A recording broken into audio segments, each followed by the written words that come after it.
Just judging from the last event in Brazil, I know you guys are going to amaze the world here. And we are just about to get underway with our live broadcast. So it's going to be a great spectacle. Thank you all for coming.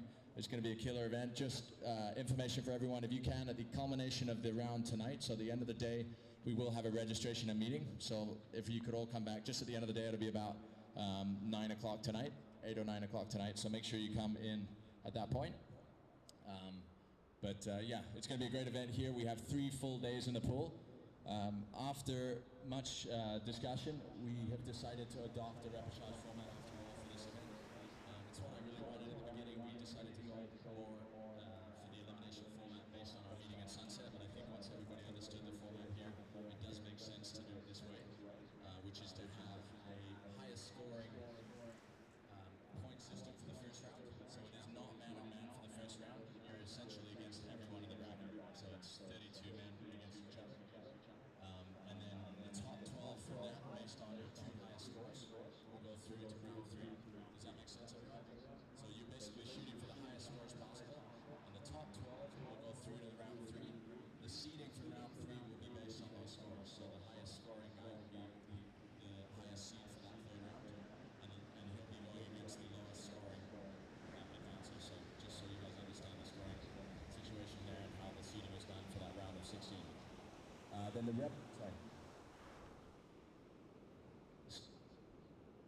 So in every round except for the repechage, you will get 3 lefts, 3 rights, and 3 closeouts. So it'll be 9 waves each. We are going to run like they have at Pipeline when they have 2 heats running at the same time. We're going to run 2 heats at a time so we don't have to change the machine as much. So first, for example, heat 1 and 2.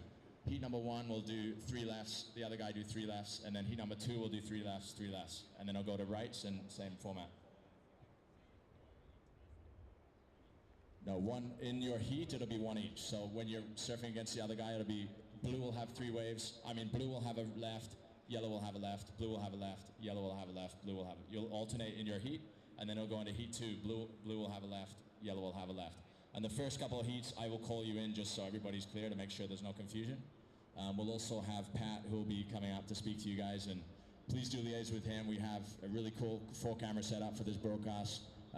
We'll have on the beach interviews and everything so the people at home can be watching you and know what's going on. So does everyone understand that? For the first, all the rounds except the repechage, you will have 9 waves, 3 of each. And your best wave from each wave type will be your counting score. So your best left, your best right, and your best closeout. And out of those 3, the worst will be discarded. So you'll end up with 2 scores in your score line like the regular competition. But you can't, for example, have 2 rights that count towards your overall score line. It'll be 2 out of the 3, but it'll be from each of the different categories. So just based on times, if it's going to be like the 2 heats run at the same time, does that mean the time's going to be different? Are we going to be earlier or later, or what's the... So that means the times will be adjusted slightly. Just stand by. You want to be ready either a heat before, so you can go after those guys. So just every heat, look at the heat schedule and be ready for the heat before, just so you guys are ready and know what's going on. Is everybody clear on that? So for the repechage round, it's a little bit different from a normal repechage. Anybody who doesn't advance directly through, so anybody who's not in the top 12 of the men's, will go into a repechage. That means 20 guys going into a repechage. So it'll be 10 heats essentially. And out of those 10 heats, again, it'll be a highest score rating. You'll all get 4 closeouts. So we're not going to do the 3 different types in the repechage. It'll just be closeouts. You'll all get 4 waves, and your top 2 waves will count. Is everyone clear on that? So just for the repechage, that is, it'll be 4 waves, and your top 2 count.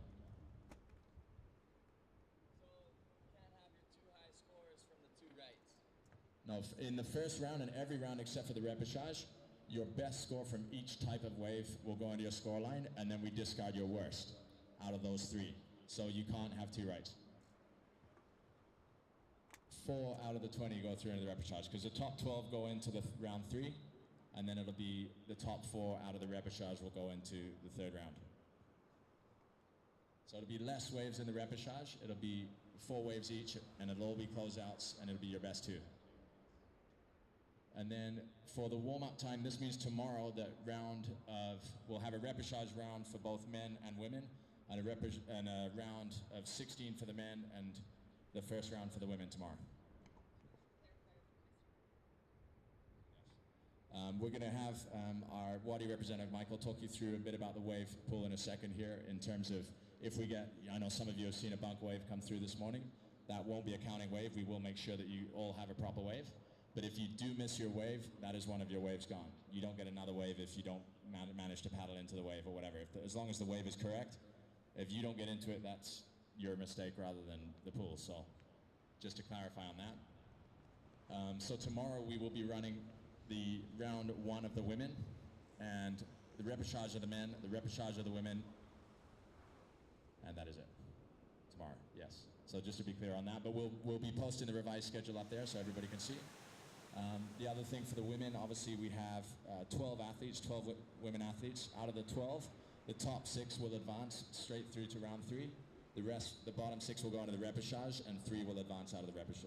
2 will advance out of the repechage, so 2 from 6. Everybody clear on that for the women? So you will have a repechage, 2 will advance out of the repechage, but the top 6, based on your highest scores, will directly go through to round 3. Any questions? I think that is the basic questions. I'll say one more note about the dress code here in Abu Dhabi. Obviously, this is a different culture over here. We just need to be very respectful. This pertains particularly to the women, obviously. We'd like you to wear board shorts, and that is an ESSA rule. So for any competition surfing, we request that you wear board shorts just to be in line and be respectful to the culture here in Abu Dhabi. Also, for any couples, no kissing, no hugging in public. It's, it's just to be respectful to everyone. Just keep that for your hotel rooms. High fives are okay.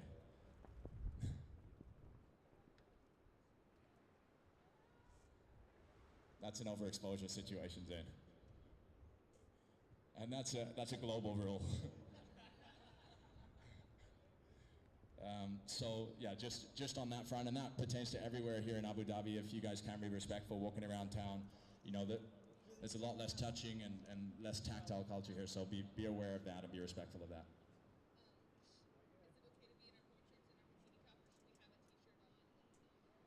When you're not in your heat, you're fine to be in a bikini top. That's absolutely fine. But yeah, obviously you'll have a vest for the heat, so you're absolutely fine. And then I'm going to pass you over to our judging panel here. We have representatives from France, from Brazil, from Australia, and from Hawaii. So we have a truly global representation here. Should represent all you guys. And I'll pass you over to head judge David. They've been watching all morning and full scoring just to get an idea of the direction so they can give you some direction. Oh yeah, sorry. There is a catered lunch upstairs on the first floor. So if you go up the stairs, down by the side of the building, there'll be a full buffet for you guys. I'm not sure what time. I think from 1 till 3, you will have a full buffet lunch upstairs. So I'll make sure all of you guys got wristbands because that'll be imperative. So if you don't have a wristband, come see one of us. I'll make sure somebody down here has the wristbands with them. So I'm going to pass you over to David just to talk you through the scoring here. Thank you guys. Are there any more questions? Everybody good? Okay. Hello everybody. So just to explain you about the important criteria here, because it's a special location, we're gonna look for high quality surfing.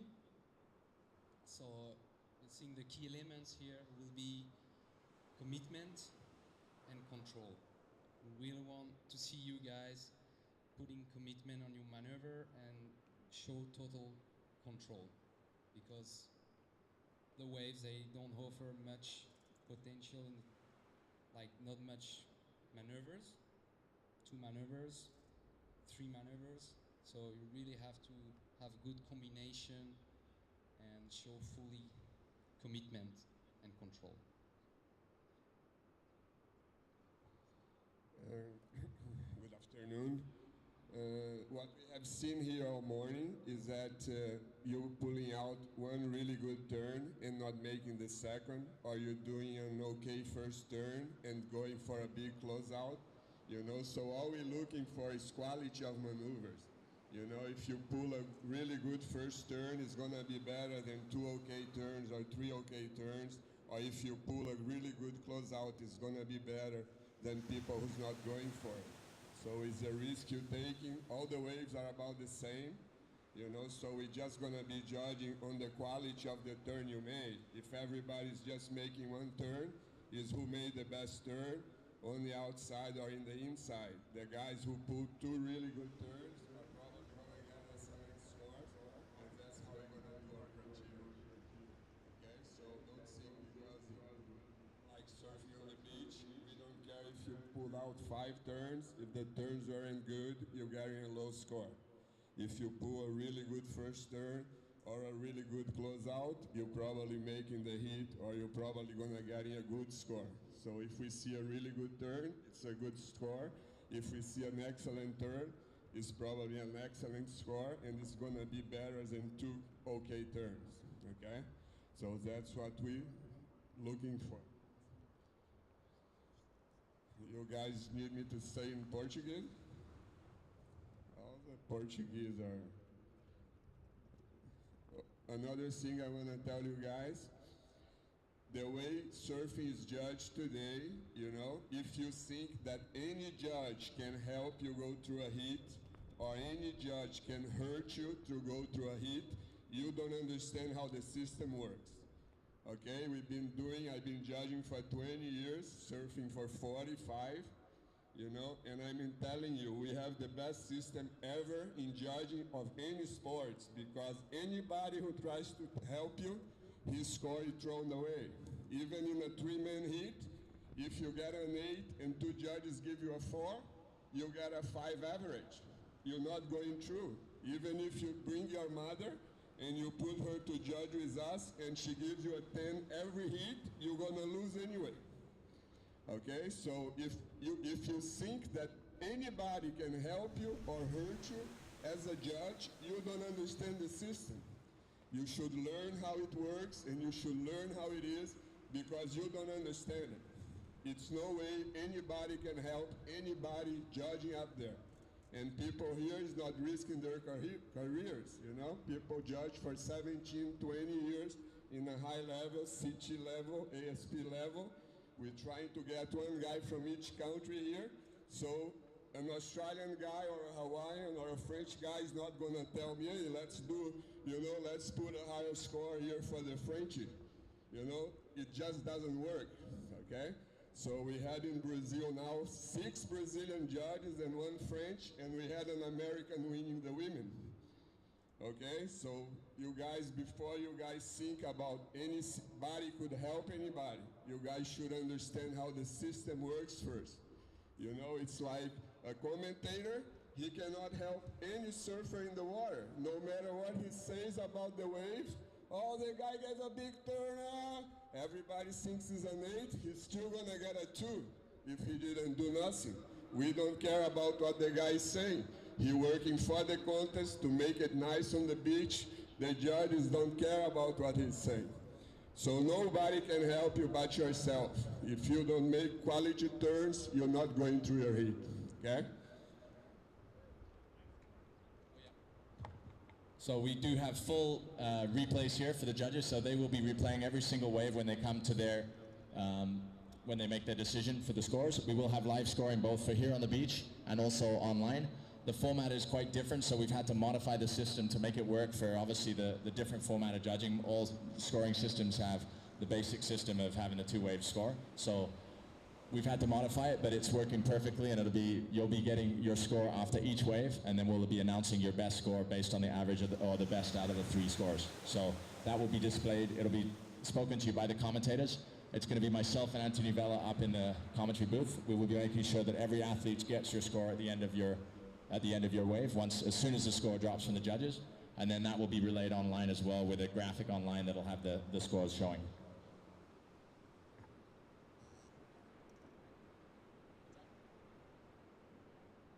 So the order of waves is going to be left, right, close out, and that'll be the same throughout the day. So again, just to clarify, it'll be 2 heats at a time in a sense. So heat 1 will have 6 lefts, heat 2 will have 6 lefts, and then it'll be heat 1 will have 6 rights, heat 2 will have 6 rights, heat 1 will have 6 closeouts, heat 2 will have 6 closeouts.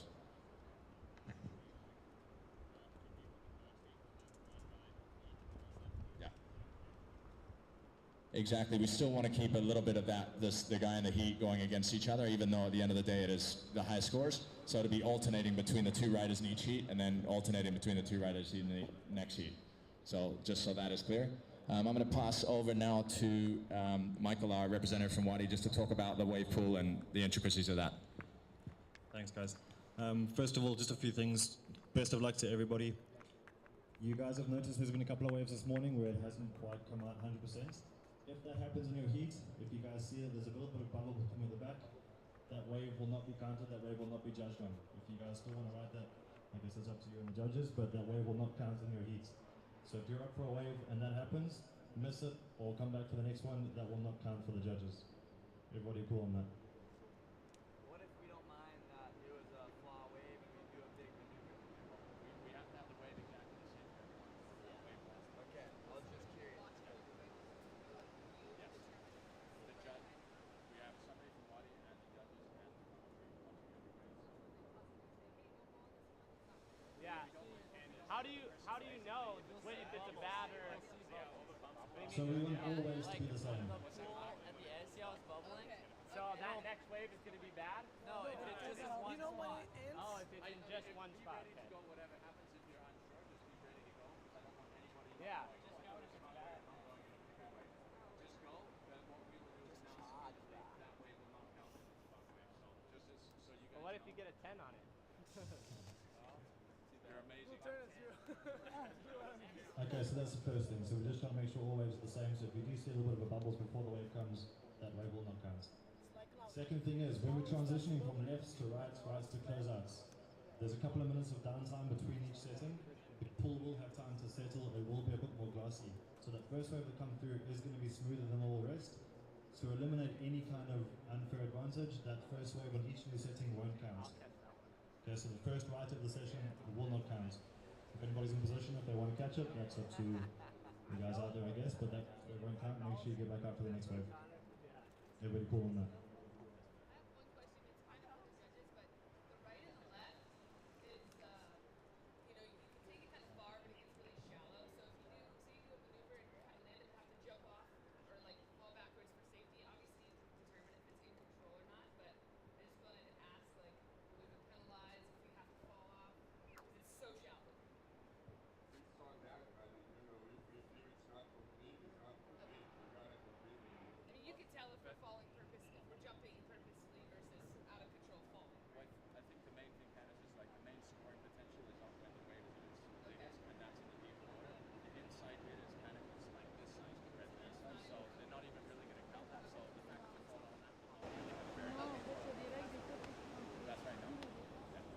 Okay, that's all for me. First wave on the new setting does not count, and any bubbles in the wave, a bit of a dud, that wave will not count. Apart from that, good luck. Guys, just to clarify, so if it is a bunk wave and you ride it, you won't get that score no matter what. But I would be ready to go no matter what, just so there's no gray area, and in case it is a good wave, and then I don't want any situations where people don't go and then it is a good wave and then it's like, but I thought it was a bunk wave. So that's something that we do need to be careful of. So just be ready to go no matter what, and we will call it straight away. We'll be watching. Everybody clear? No other questions? Well, Okay, how many guys. time for the first hit? Tristan, how much time for the first hit? 15 minutes, okay?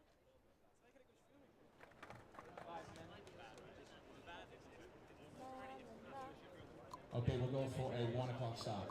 1 o'clock on the dot, we will be starting. Okay, good luck, guys. Have a great day of So glad competition. you guys made it here. It's good to see you both again. How are you? Everyone, run back to the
It's in the water. If we can start getting the pool cleared for the first heat.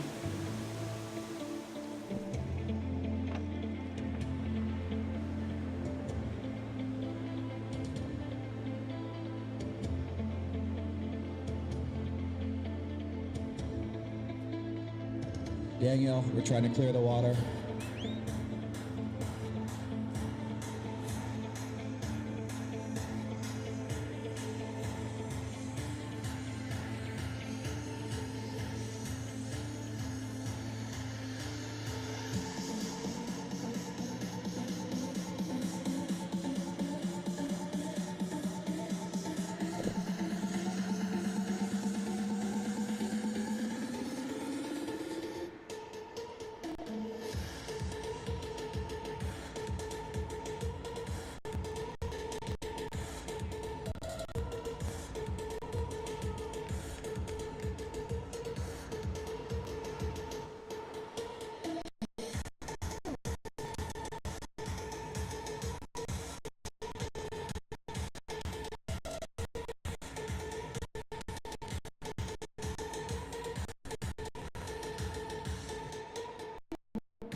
So could we have athletes clear the water, please? Athletes clear the water. We will get underway with our first heat here in just under a minute or so's time.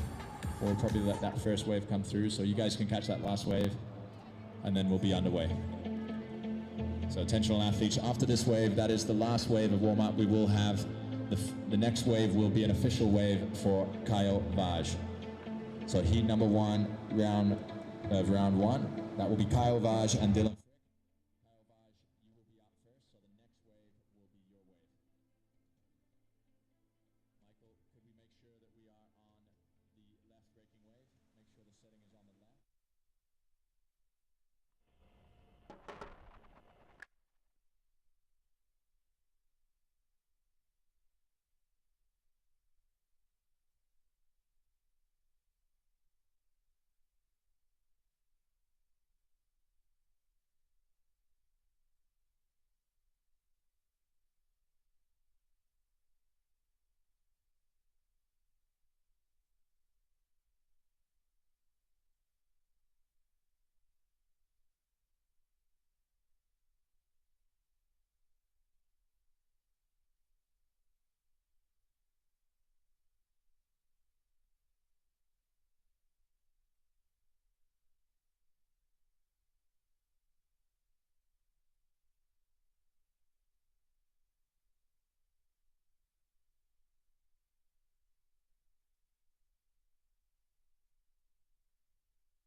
Aloha, we are in the Middle East. We're in the United Arab Emirates in Abu Dhabi for the Abu Dhabi All Stars. I'm joined here with Anthony Vella. We're here for an incredible event. Anthony, what do you think? It's exciting. We've got 32 competitors on the men's side getting ready to go today. We're in the middle of the desert, surfing perfect waves. Everyone's having a great time, and we're looking forward to some fantastic surfing. We saw Zane Schweitzer take out last year's event. Also in that final was Jan Vaj. Very tight final, so we've got perfect conditions for every surfer, and it should just be a really exciting event. Yeah, thanks, Anthony. Yeah, it's going to be an exciting event this year. Definitely a different format from last year, where it was an exhibition event for 16 guys kind of enjoying themselves here for 3 days. We're here for business this time. This is an official stop on the Stand Up World Tour. We have the world's best, the top 32 here battling it out on their journey towards an eventual and possible world title. So it's all to play for here. We have a different format. We have man-on-man from the beginning in a sense, but the first round will actually be a 32-man showdown because we will be going for a highest score that will advance you through to the main event, through to round 3. So that means the top 12 scoring athletes from your best 2 waves will go through to round 3. The rest will go into a repechage format. So this allows guys who don't have a good first heat to have another chance. But given the the controlled nature of the environment, that every wave is the same, we're able to have a higher scoring format to allow the guys to really go to town and get the waves they want. Just to let everyone know how the scoring is going to go, each surfer will get 3 lefts, they will get 3 rights, and 3 closeout waves. From those 9 waves, they will take the top score from the left, top score from the right, top score from the closeout. Then from those 3 scores, their top 2 will count. So there's no, oh, it's a right-hand point break, it's a left-hand point break. You really have to show complete surfing to advance through these heats today and tomorrow, and it's going to be really exciting to see this format. We're going to have 2 heats in the water at once, just to make it easier on the Wadi Adventure part to have, so that you'll see 4 surfers in the water surfing the lefts, and then the 4 surfers will surf the rights, and then they'll surf the closeouts as well, and then we'll move on to the next round. That's exactly right, Anthony. So in a sense, for those of you who have watched the Pipeline ASP event, for example, where they have 2 heats running concurrently, it's a little bit that situation where the first heat will go first, alternating between themselves, between blue and yellow. Those are the Lycra colors today. And then it'll go on to the other 2 for the lefts, and then we'll change the setting. It'll go to rights. Because this is a machine, the machine needs time to adjust. You have to change the setting, so it's easier to do it less than more. So that's the thinking behind that. And then for those of you who are watching your loved ones and friends compete today, even if they don't make this first round, they will go into the repechage, but it will be somewhat of a sudden death format. They'll have less waves. They get 4 closeouts in the repechage, and their best 2 results will count towards an overall result, and it'll be the top 4 out of those 20 advancing through to join the others in round 3. So 4 out of 20, so it's going to be a really nail-biting heat that tomorrow. As we see this first wave of the set, this is a left coming through, but this is a clean-up set. The first wave, once you change the machine, is slightly different from all the others, so we've run 1 through just to get the machine on order. So we're now going to be getting underway with heat number 1, Caio Vaz and Dylan Frick. Caio Vaz from Brazil, obviously on a roll right now. He was 2nd in the world overall last year. This year, 2 wins back-to-back, 1 at Sunset Beach, 1 at home in Brazil. He's now here in the Middle East, ready to do battle. Yeah, Kyle really showing his complete surfing, winning in the big waves in Sunset, also in the smaller beach break waves at home. And we've got Dylan Frick from South Africa making his first stop on the tour. Dylan's from the Cape Town area, just youngster at 18 years old. He started off as a racer, but entering his first surfing contest, riding his starboard 7.4, so we're looking forward to see Dylan surf. And just to introduce the second heat, we've got Lucas Medeiros from Brazil and Kieran Taylor, who is an Australian living here. He's the one who actually started this whole thing. Yeah, it's great to have Kieran. He's a great guy. He joined us on the Stand Up World Tour a few years back, and I was sitting down in a creperie in La Torche in northwest France, having a beer and a crepe, and we were sitting there chatting, and he goes, man, we've got to come here to Abu Dhabi. This is an insane environment. It's really leveling the playing field for surfers, and you know, it's a first even for the surfing world to have an international world championship event take place in a wave pool. So this is myself, Tristan Boxford, joined by Anthony Vella. We're bringing you the scores blow by blow here at Wadi Adventure in the beautiful region of Abu Dhabi in the United Arab Emirates. So here we go, Caio Vaz taking off on the first wave of the event. Notice how close he gets to the wall. He's going on his backhand with a nice swooping crossbow turn. Setting up for a second turn, just slides his fins out a little bit. One more beautiful turn, throwing some spray, and finishing with a 4th turn in about an inch deep of water onto the sandpaper bottom. Well, that was a great opening ride for Caio Vaz. He's been so consistent this year. I mean, he's always showed flair and really moments of brilliance in the last couple of years, but this year it seems like he's just nailed down his consistency and his grace under pressure. He had a great opening wave there, first left, really milking it all the way to the inside. As we see Dylan Frick in yellow, as Anthony said, more known for his racing at the moment. He's definitely one of the, well, he's the leading racer in South Africa, and he competed on the World Series last year in Germany. But here he is at his first World Tour event. He'll be competing in the World Series later this week as well.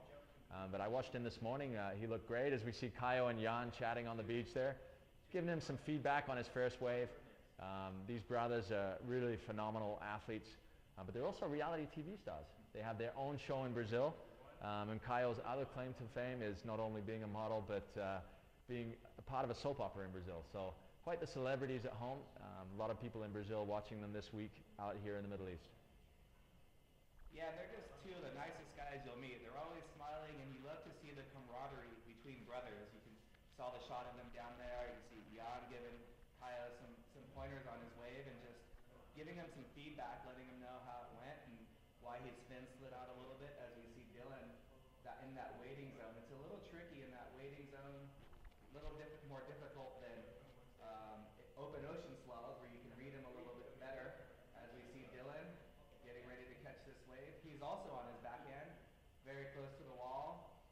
As we see Dylan Frick's first wave on tour. Just gets caught a little bit behind that one, but he'll have two more lefts that will go into his account, and we will see Lucas Medeiros on this next wave. No, actually we're staying in Heat 1 now. We alternate between, in Heat 1 we're alternating between the two athletes. So it'll be Kyle, Dylan, Kyle, Dylan, Kyle, Dylan, then we'll go into Lucas, Kieran, Lucas, Kieran, Lucas, Kieran. So that's the order of affairs. We're doubling up the heats, as I say, just because of the machine, to make sure we don't keep on having delays when we change the direction of the wave. But yeah, as Anthony said there, Dylan getting a little caught up there. It is a tricky wave to ride that left. You think it's going to have more punch. The closeout is definitely the most high performance of the waves, but as we saw with Kyle Vaj, he really opened up and showed what that left is capable of, right? Yeah, getting in 4 turns on that short little wave is very impressive. His first turn, he went really big, which the judges like to see. So the judges are looking for a really aggressive, controlled first maneuver, and obviously finishing the wave out. But I think just like in all of the conditions, your first couple of turns are the high-scoring ones when the wave is at its biggest point and has the most power. So we will see all the guys going for a huge first turn, and then they'll try to just keep adding points to their score with those secondary and tertiary turns. So we see Jan Vaz, we see Kaya Vaz getting ready, the lifeguards looking on. Everyone from Wadi Adventure has been so great helping us. So just so that you know, we will be announcing live scores through the day. We're just waiting for the final scores to drop for those first 2 waves. As we see Kyle Vaj dropping in here. See right by the wall as he drives off the bottom. Just carving right back into the white water, really staying high, which is important here. Nice slashing turn. Gets right up into the lip, just gets caught up there on the inside, but the true Brazilian style of being able to go 12 o'clock every time up into the white water. It's great to see Kyle on form here. Not quite as strong, I don't think, as his first wave, but we'll wait to see what those scores come in at. At the end of the lefts here, we will provide you with their best left, because they will be getting 3 lefts, and their best one will go into their final scoreline. They'll get 3 rights. The best right will go into their final scoreline, and then they'll have 3 closeouts, and the best closeout will go into their final scoreline. But what happens then is that their worst out of those 3 results will get discarded, and they'll be left with 2 results, which will give them their final score. So we'll keep you abreast of that. The graphic will show the final score after each wave category, and we'll keep you abreast as the scores come in. Yeah, thanks Tristan for that clarification. As we saw a shot of Kyle and Jan with video replay, so the brothers really getting into it, going a chance with the video replay to see where he went wrong with that little bit of a slip up, but his Arten surfboard working very well. You see his first turn was a nice swooping cutback. There's a shot of South African Dylan Frick getting ready on his starboard. He's on the 7.4 Sean Pointer model.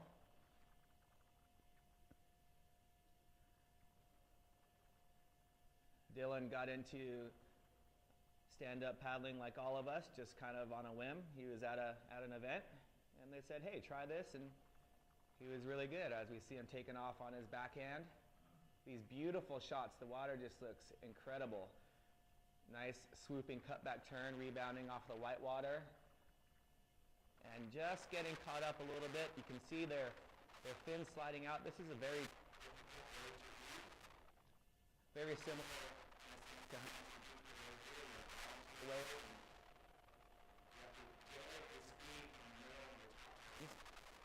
as we see Dylan kicking out after his second wave. So each of these competitors will have 1 more left, and then we will see heat number 2 serve 4 lefts. So Kyle Vaz on his first wave had 4 turns. He fell on the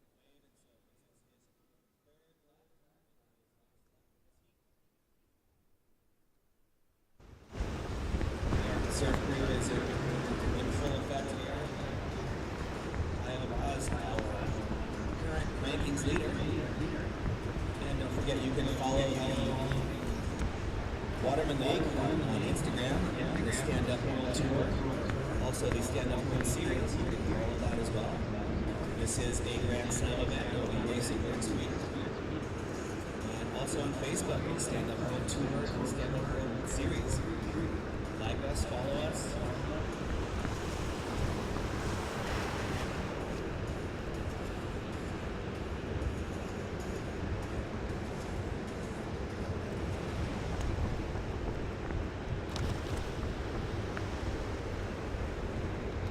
So waves come every 90 seconds. And you see Kyle getting ready just inches from the wall.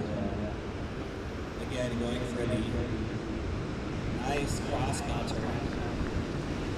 Another beautiful crossbow turn spray. Just a little bit of stuff in the last one. Two very good opening turns.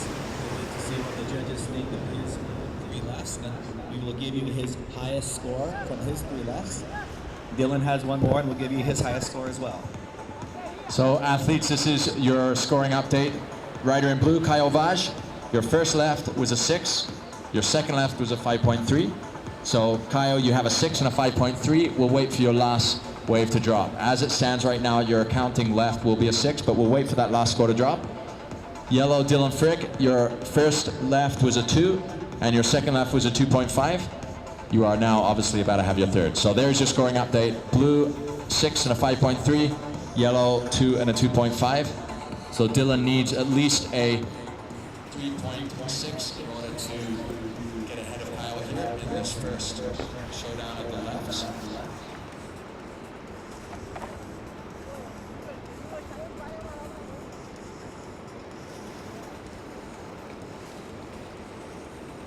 Dylan enjoying his first time out here. His first event on tour. Coming from the Cape Town area. Just speaking with him about stand-up over there, and just like everywhere around the world, it's just continuing to boom, and he's one of the leaders. It'll be interesting going back home, and he can tell all of his friends and teammates about what an incredible time he had here on the Stand-Up World Tour. As Dylan takes off on his backhand, going with a more traditional first turn, staying nice, slow, and compact, not quite completing his second turn. So Dylan having his first 3 waves, and the poor guy, he was talking to him the other night, he's like, I have to go up against the current ratings leader and the gentleman who won the first 2 events. So a little bit intimidating for your first event on tour, but he's going to perform very well. He's been ripping in the free surfing sessions, so we're stoked to have Dylan here. Absolutely, Anthony, and I'm sure he was one of the even more relieved athletes to learn about the repechage format. The repechage format really allows, because Dylan couldn't even advance directly to round 3 with the way it is being scored, because the top 12 scoring athletes will go directly to round 3. The rest will go into a repechage, but still all to play for here. We'll wait for that score to drop for Dylan Frick, who still has the rights to go. But meanwhile, we have our next athletes up on deck. Lucas Medeiros is up next with the next left. Lucas Medeiros, you are on the next wave. So Lucas will be on the first wave there. And then we will have Kieran Taylor, who will be switching out with him. So these two will get their left-hand waves, and then we'll switch to the right, and we'll go back for the same order. So we've got plenty of action for you here, quite literally on tap, Anthony, as the wave pool is on. Conditions are great. We have the first round of action here for now. And we have a scoring update. It looks as though Kyle scored 106 on his last left. So Kyle Vaj, your scoring left, your scoring is a 6. That is your high score for the lefts. Yellow, your high score for the lefts is a 2.5. So as it stands right now, blue with a 6 and yellow with a 2.5. So they'll be waiting for the rights. So we had a bubble wave, it looks like. We'll wait for confirmation on that. So Lucas, as per the instructions earlier, that appeared to be a bubbling wave. It is your turn again. So Lucas, it's your turn once again, Lucas.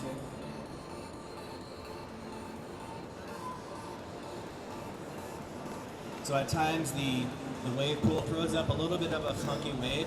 We want every single wave the competitors have to be the exact same.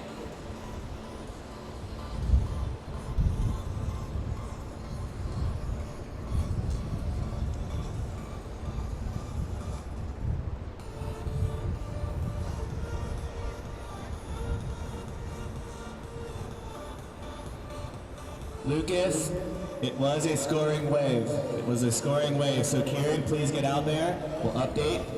Kieran Taylor is paddling out right now. Lucas, that was a scoring wave. We had a mix-up. So Kieran's paddling out. Lucas, once again, that wave did count for you. That was a missed wave for Lucas. So Kieran is paddling out to get his wave. So we apologize for that incorrect information, Lucas, as Kieran's getting ready on tap for his first wave. So it's difficult to tell up here. It looked like that left is definitely a lot less powerful than the closeout. We've been watching the closeouts all morning, and they've just got a little bit more punch to them, but it looked a little weak, that left, but in fact it was. The judges have been watching all morning, and they confirmed it was a proper wave, as we see Kieran Taylor here on his orbiting wave. Wrapping back into the whitewater, Kieran Taylor from Australia, but he is actually our local wildcard resident here in Abu Dhabi. He's been living in Al Ain for many years now, as he works it all the way to the inside. He, I would say, knows this wave better than anyone, so local knowledge does come into play, as rider in yellow, Kieran Taylor, looks to head back out. Lucas Medeiros is one of the rising talents from Brazil. He's an amazing surfer. Put on a solid performance this first year in his first event, I believe, even in France. Great performance, all the way to 5th, I believe, and here he is. Well, he went to then Sunset, put on a solid performance there, and Brazil again, a great performance, got even further. So Lucas in a very good position as we see him come into this event, one of the rising stars of Brazil. We have a shot of our competitors getting ready for their heats. There's Kiahi Diaboit, Sean Pointer, Jan Vaj. As we now have a shot of our competitor in blue, Lucas Medeiros. He's got one of the brightest smiles on tour. Just what a nice spinning lap, trying to be full tour this year. He absolutely rips. We had a great showing at Sunset and stayed in Hawaii for a little while. Got a chance to surf some other waves and hang out with the jiu-jitsu crowd in Hawaii. Had a nice session with Kelly Slater doing some jiu-jitsu as he gets ready for his second wave. So we have a scoring update. Blue, your last wave was a 0.4. Yellow, your last wave was a 3.8. So blue 0.4, as we see Lucas Medeiros, rider in blue, setting up for this left, his second left. Lucas throwing some spray on his first wave, our goofy footer. Sliding his fins out on his third turn, but two good first turns, so Lucas will prepare for his third left as Kieran Taylor in yellow. Getting ready to paddle out on his starboard. He's really been taking care of the starboard crew. The guys have had a lot of fun this week doing some of the many fun things that there are to do out here. They went to UFC fights and Kieran has shown the boys a good time. That's for sure. Kieran's a great guy. He's been here for many years. He's got an interesting job. He is a outsider. Thoughts, you know, if somebody comes up in a plan and changes the game in this out.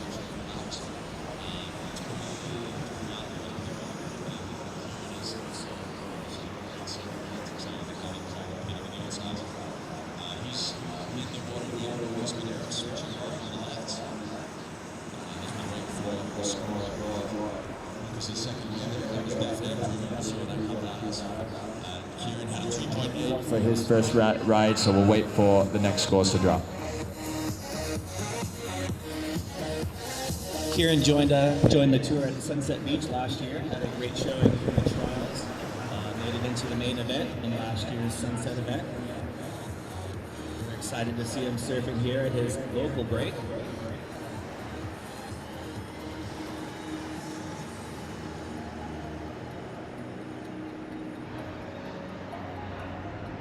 You see these waves come up so close to the wall. The closer to the wall you get, the more power you have as Kieran's on his backside.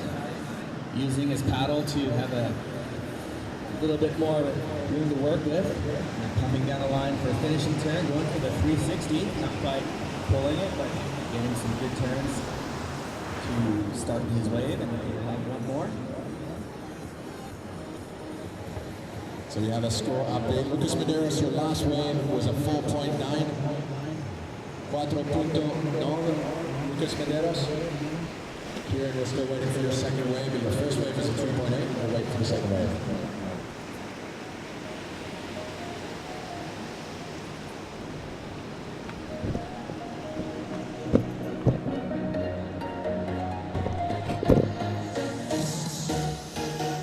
Lucas making his way out.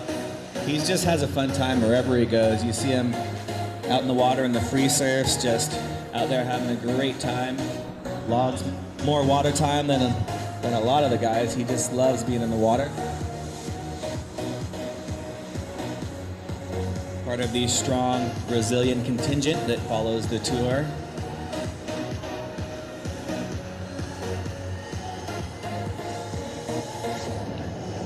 You'll see the surfers looking at their watches. The waves come every 90 seconds, so it's a very difficult wave to catch.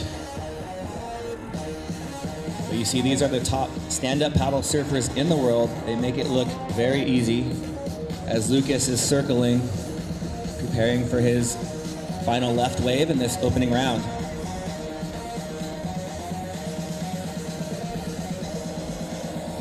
Lucas taking off on the left, gets nice and low, throws some spray on his first turn, right in the pocket. Again, beautiful turn. As you get some speed for a closing maneuver, goes for the paddle transfer and rides out of that one. So that was a nice wave for Lucas. We'll see what the judges say. So we have a last score for you, Kieran. Your last wave, rider in yellow, was a 3.7. Kieran, your last wave was a 3.7. You'll be looking to improve on that, I believe. Lucas, for the moment, his high score is a 4.9. We're waiting for his last wave score to drop. So rider in blue, we're waiting for your last score to drop. After this exchange, so Kieran will have one more wave, then we'll actually be changing the direction of the wave. It'll turn to right. And we'll go back to heat one for Kyle Vaj and Dylan Frick to get their chance at the right.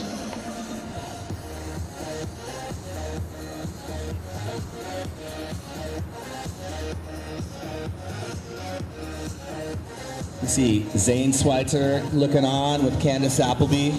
Giorgio Gomez getting his board waxed up, ready to go. Izzy Gomez getting in the conversation. What a great venue for the spectators to watch and cheer on their friends. You know, everyone's competing together, but these group of surfers travel around the world together, and you know, they're really all great friends. So it's tough when you get into competition with each other, but everyone's here to try and win. And you see Izzy and Candace, they had a very tight heat over in Brazil where Izzy just nudged her by 0.1. But you see them having a great time. What a great tour for these competitors to really showcase the level of stand-up paddle surfing as Kieran Taylor is taking off on his final left. Goes for a nice paddle transfer turn. Goes high off the white water. And a very good second turn. Getting in the third one, staying nice and low to ride it out and show the judges it wasn't a complete maneuver, but showing some great paddle work on that wave. Yeah, I would endeavor to say that was his best wave so far. It was a really nice wrapping opening turn, and then a couple of extra turns where he's got a little fin release on him. So I think that will definitely improve on his scoreline. We'll see how it comes out as we see Baxter on the water taking advantage of the transition wave. Once they change the direction of the wave each time, there is one wave that will come first before we actually have the scoring waves for the athletes. So as we see Connor Baxter taking advantage of this transition wave, we see Kieran Taylor. Oh, we've got a replay. Here you go. This is Kieran Taylor on his last left. This is a great left here. That's the Turtle Bay replay as we see him wrapping back into the white water. Gets some nice direction up into the lip there. Just slight fin release there, a real nice turn, and another little check turn, and then that little fin release on the small closing section there. So that was your Turtle Bay replay. Great to see Kieran on form here. That was a well-surfed wave. That was, I would say, one of the better waves of the morning. And just to remind everyone the format, thanks for joining us on the live webcast all around the world. America staying up late watching. Those of you in Brazil, thanks for watching. We've got 32 surfers in this first round. So they're in heats, but they're surfing against all 32 competitors. So the top 12 will go directly into the third round. And we have a rapid charge round of 20 surfers.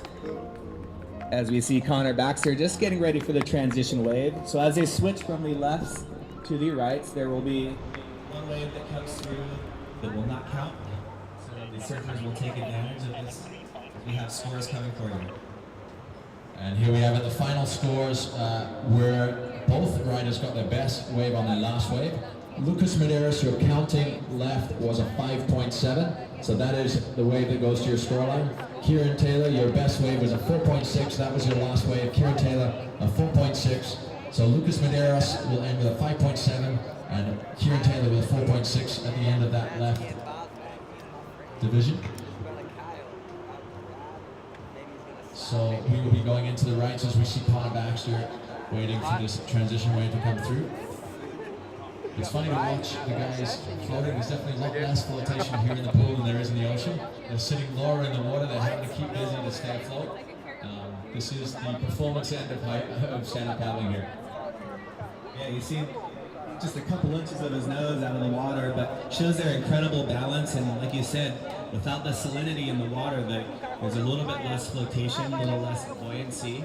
And some of the competitors are actually riding their step forwards to have a little bit more flotation, as Connor taking off on this one on his backside. A nice little turn there for Connor as we see him sporting his Maui Jims there, Anthony.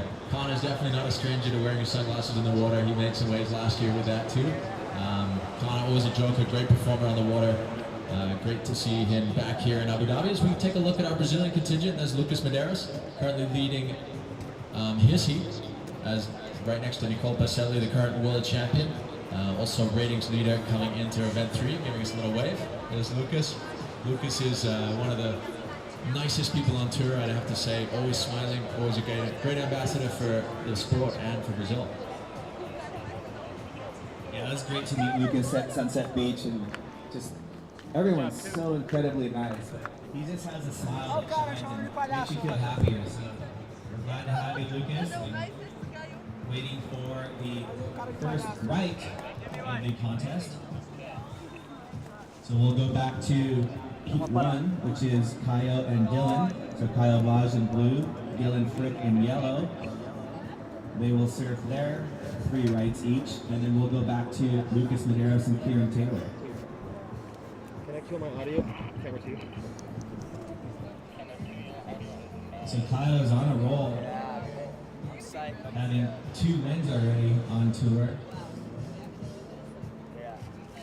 His surfing in the final at Sunset Beach was incredible, just showing incredible commitment, control.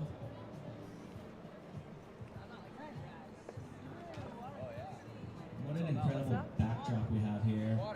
Mountains in the background as Kaio gets to take off, going on his forehand. Little double pump bottom turn, getting back into the white water, setting up for his second slashing fin release turn. It's a little bit stuck behind, but manages to continue on, going for a little 360, but will not be a complete maneuver. So you'll see some of the different strategies of the competitors. You get 3 chances for each wave. So you want to build on each score. Make sure you get 1 score under your belt, and then try and go bigger and better on each successive wave. So once again, Jan showing him the video replay. Oh, look at this, you were ripping.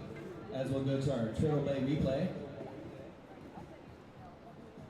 And we see a replay of Kaio smiling after his first wave.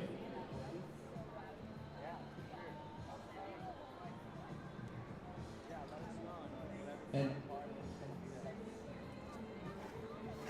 it's incredible how Dylan stays on his 7'4". He's not exactly a small fellow, coming in at about 75 kilograms, so he shows incredible balance, but Normally riding a 7-1, riding a 7-4 today as we go back to the Turtle Bay replay. We again see that double pump bottom turn, a nice cut back into the power source. Then Kyle really laying it on rail in that second turn, releasing his spins, but just getting a little bit unstuck. And he's going for a little fun 360, but it's about, again, 2 or 3 inches deep, so he decides to pull out and get ready for his next one as we see Dylan. So Dylan on the right here. Nice slashing opening turn, throwing a lot of spray, putting his weight into that turn. And another really gets the fins almost through there. That was a great turn from Dylan.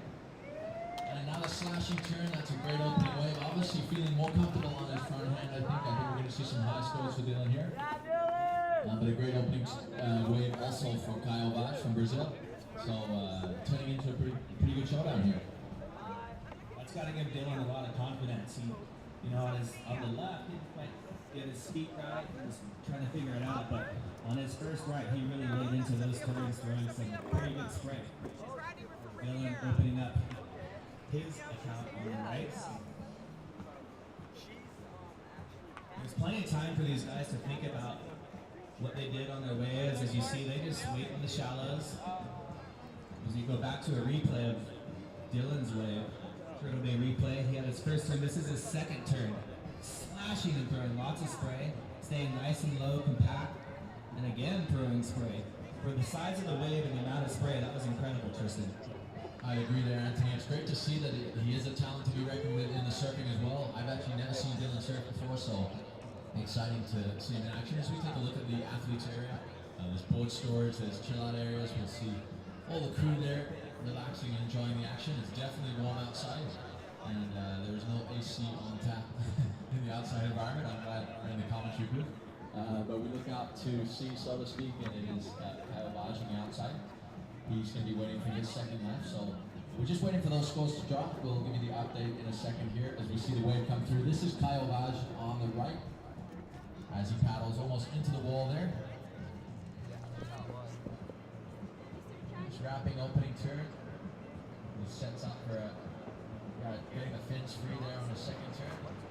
And a nice little closing punctuation mark. Unfortunately, just gets stuck. There's a brother in the background. He's an additional filmer in this heat with his iPhone. A nice another wave from Kyle. I've got a feeling his first one was better, but we got scores dropping right here. Kyle Vaj gets a 7.8 for his first wave. So Kyle Vaj, your first wave was a 7.8. We'll wait for that next score to drop, but Kyle Vaj a 7.8.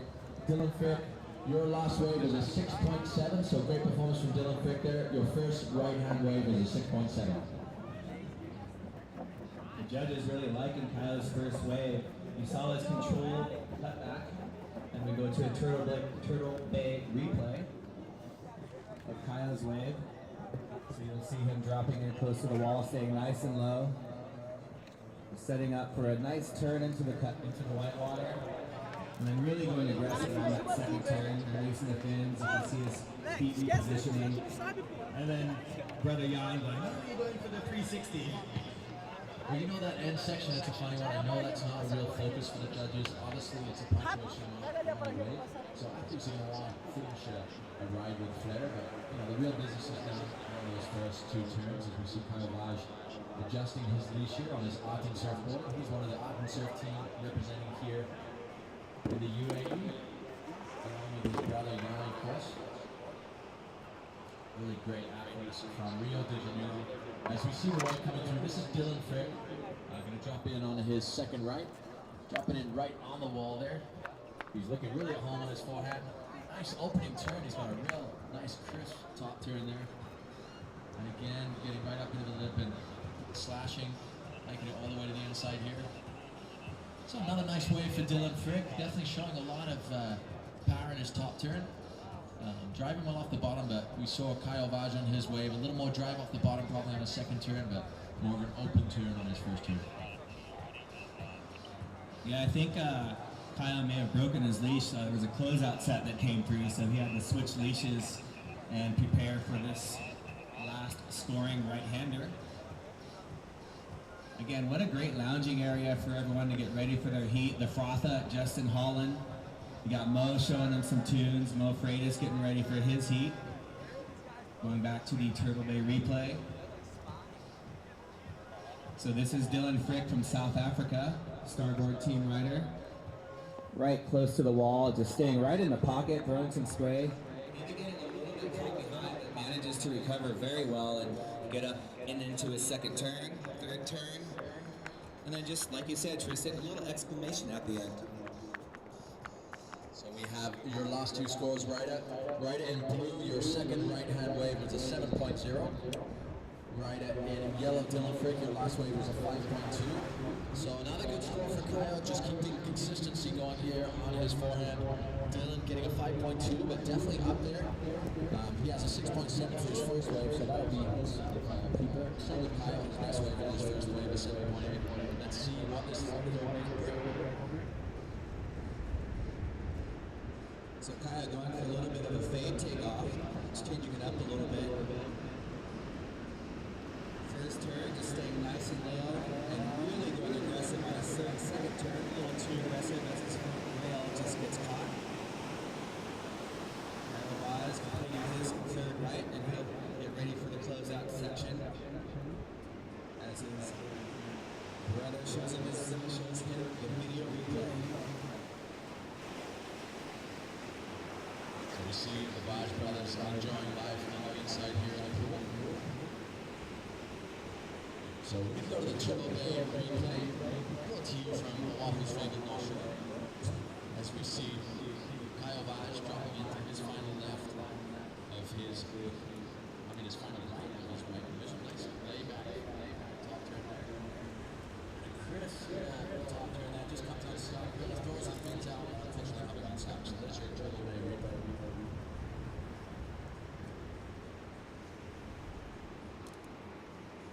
So there's a couple different strategies on the takeoff. You can stay as close to the wall as possible, or you can get a little bit wider and fade into the power source. So you'll see some of the surfers try the different tactics to show a little bit of variety to the judges and really show them their versatility.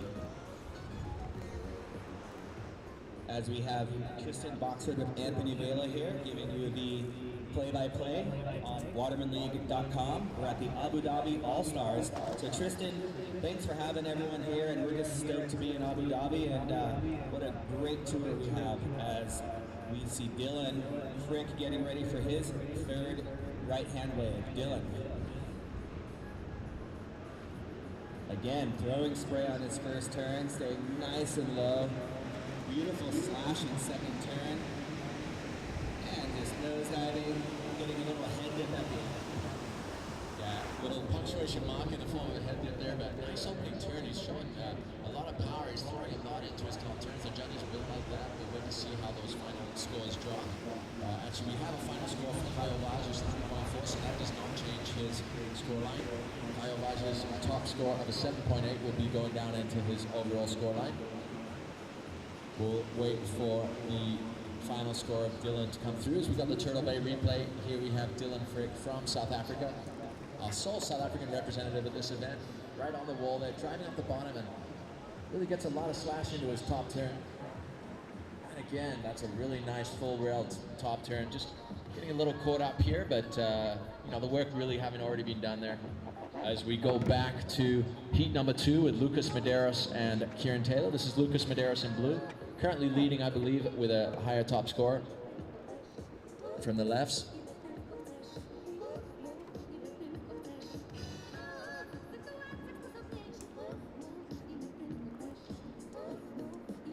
So there's Dylan having a little bit of a walk after his rights. He'll prepare for the closeouts. So they're finished with the lefts, they'll finish with the rights, and now they'll prepare for the closeout wave. And competitors can choose to go either left or right on the closeout. But for Lucas, this is a right scoring wave, so this is his first one. Staying nice and low on his backhand. Very controlled paddle transfer, and a very nice cross bow top turn. Going off the lip, and once again going straight up. Jumping off in ankle deep water, so Lucas opening up his account on the rights. So very nice first wave for Lucas Medeiros from Brazil. So Lucas. There you see Team Brazil manager there, Jan Vaj, giving some advice to his crew here as we see Lucas Medeiros. Nice opening turn on the right. Nice opening wave as we go to the Turtle Bay replay. Let's see what Lucas had for us. He's on his backhand here. The Brazilians generally just have such crisp, like vertical backhand assaults as we see him there, getting a lot of slash off the top there. Getting a little caught up at the top, but definitely a nice wave for Lucas all the way to the inside. So that I'm sure will be a great start for Lucas on the rights. As we see Kieran Taylor, local wildcard from Australia. He actually has some heritage in the island of Hawaii as well. He has some land over there, and his father living over there still. Kieran taking care of his starboard teammates. I think Zane Schweitzer, brother, was staying with Kieran in his house, and it's one of the great parts about this tour, just traveling around to all the different locations, meeting the locals and showcasing the art of stand-up paddle surfing. We have final results from Kyle and Dylan. Actually, let's talk them through this wave. This is Kieran Taylor. Cutting back into the white water. Slashing off the top there. We'll see how that compares to Lucas's wave on his backhand there. But we do have a scoring update for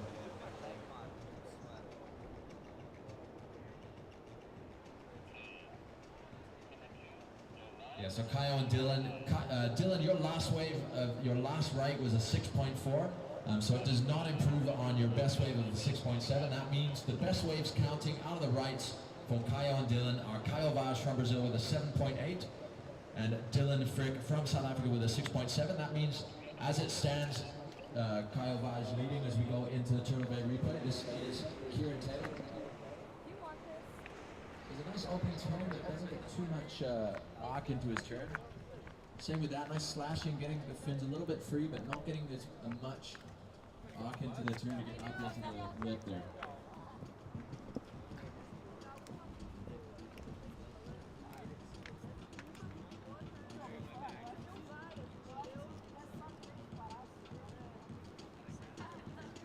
So just to give you scores again from Kyle and Dylan.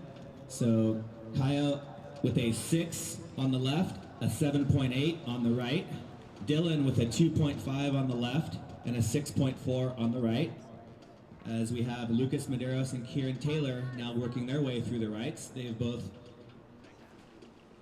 had 1 right. They'll have 2 more. So 3 lefts, 3 rights, and 3 closeouts. So the first score for Lucas was a 5.7 as we see Lucas taking off on wave number 2. Nice low and compact, really getting to the top of the wave.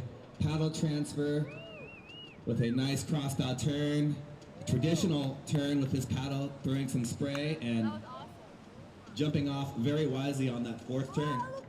So Lucas being really wise here, using the full extent of the wave, right from the bottom to the top, and that's super important. The judges are looking for that. That last wave of Kieran's, he didn't get up as high into the wave. They'll be looking for Kieran to really push the boundary of his surfing there as far as getting right up into the lip and using the full height of the wave.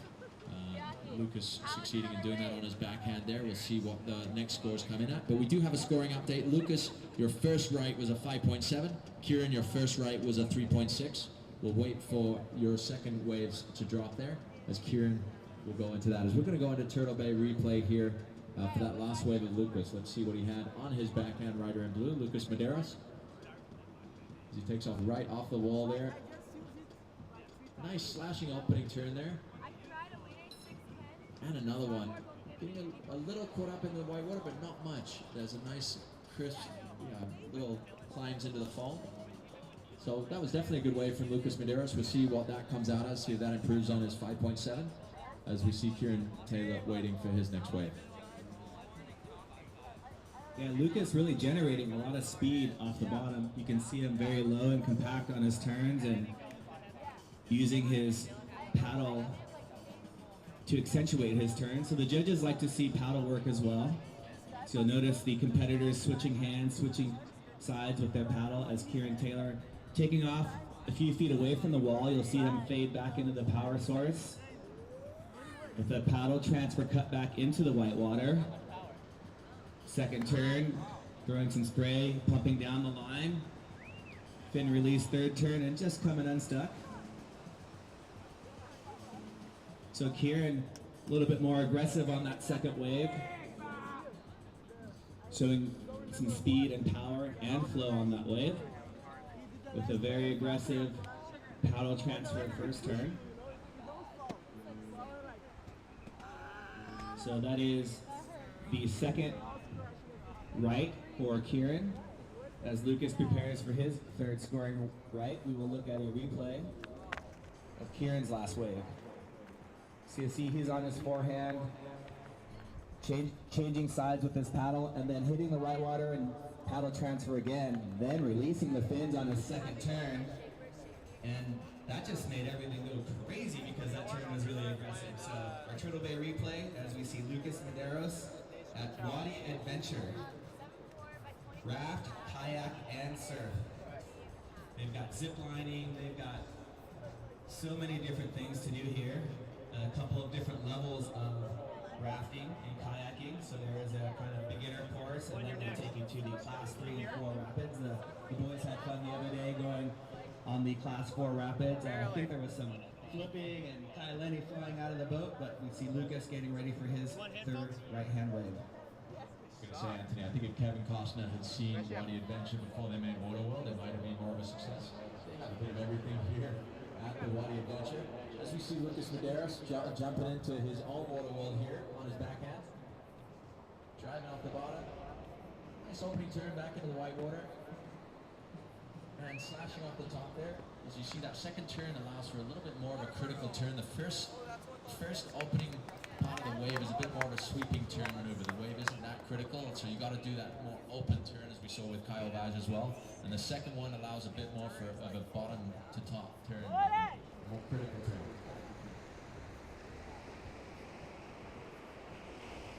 Those 4 turns by Lucas were very crisp. That was, I would say, one of perhaps his top wave of the rights. Everything flowed together very nicely. The judges want to see all of the turns linking together. And we'll take a look at that one again. The Turtle Bay replay. Lucas Medeiros from Brazil, goofy footer. Again, getting all the way up to the top. Nice paddle transfer, cross bow top turn, more traditional turn. And then again, going, I'd say about 11 o'clock on that 4th turn into the shallows. So we'll await some scores as Kieran Taylor, starboard team rider. There's Kyle getting ready for the closeouts. Art and Surf crew right there.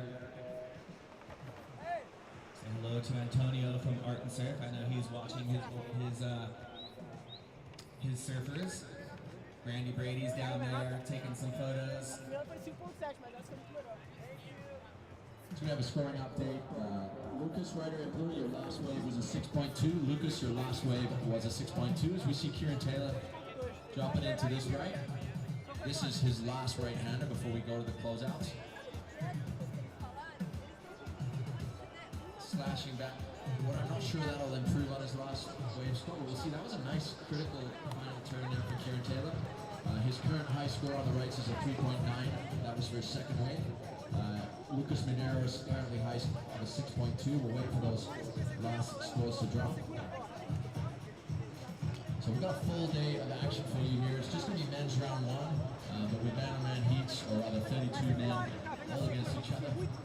It's going to take some time. We'll be going all the way through about 8:30 this evening Abu Dhabi time, so you'll be able to wake up and watch it. But here we have the Turtle Bay replay. This is Kieran Taylor, all the way from Australia, but resident here in the UAE. Local in Al Ain. And a nice closing turn there from Kieran Taylor. It is an incredible region here in Al Ain. It is actually the hometown of the royal family, and we're very honored to have Sheikh Ahmad's presence here, His Royal Highness. The other night he came to say happy birthday to you, and very honored there, very honored. But no, it was great to see him.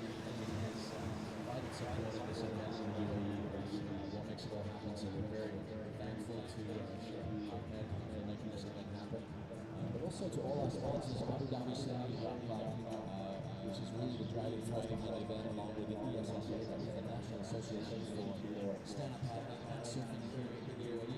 So we bring our whole to those two entities, but also, of course, our host here, Wadi Adventure. We've closed down the pool to the rest of the world for 3 full days, 14-hour days of action here in the pool at Wadi Adventure.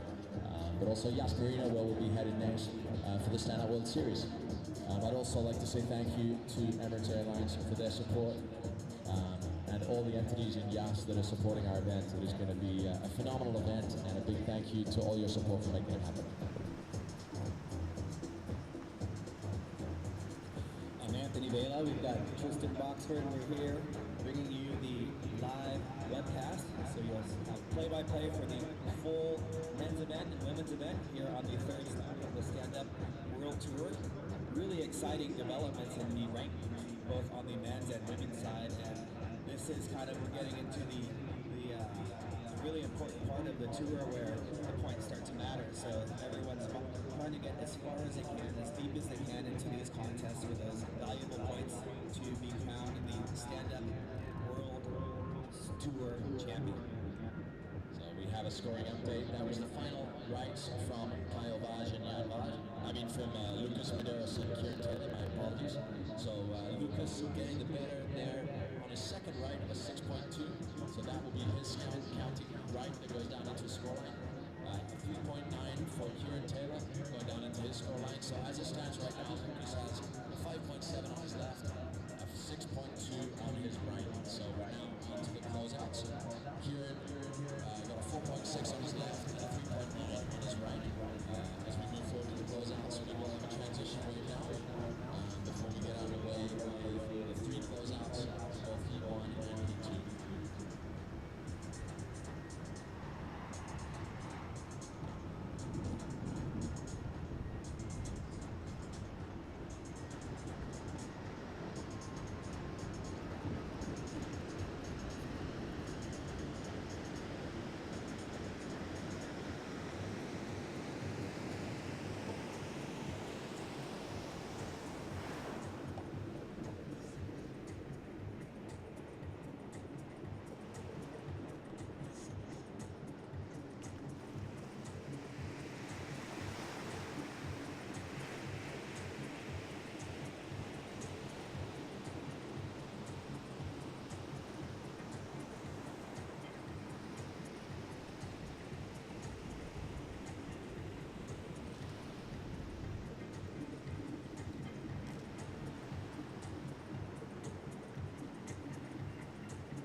So that was a great transition wave ahead.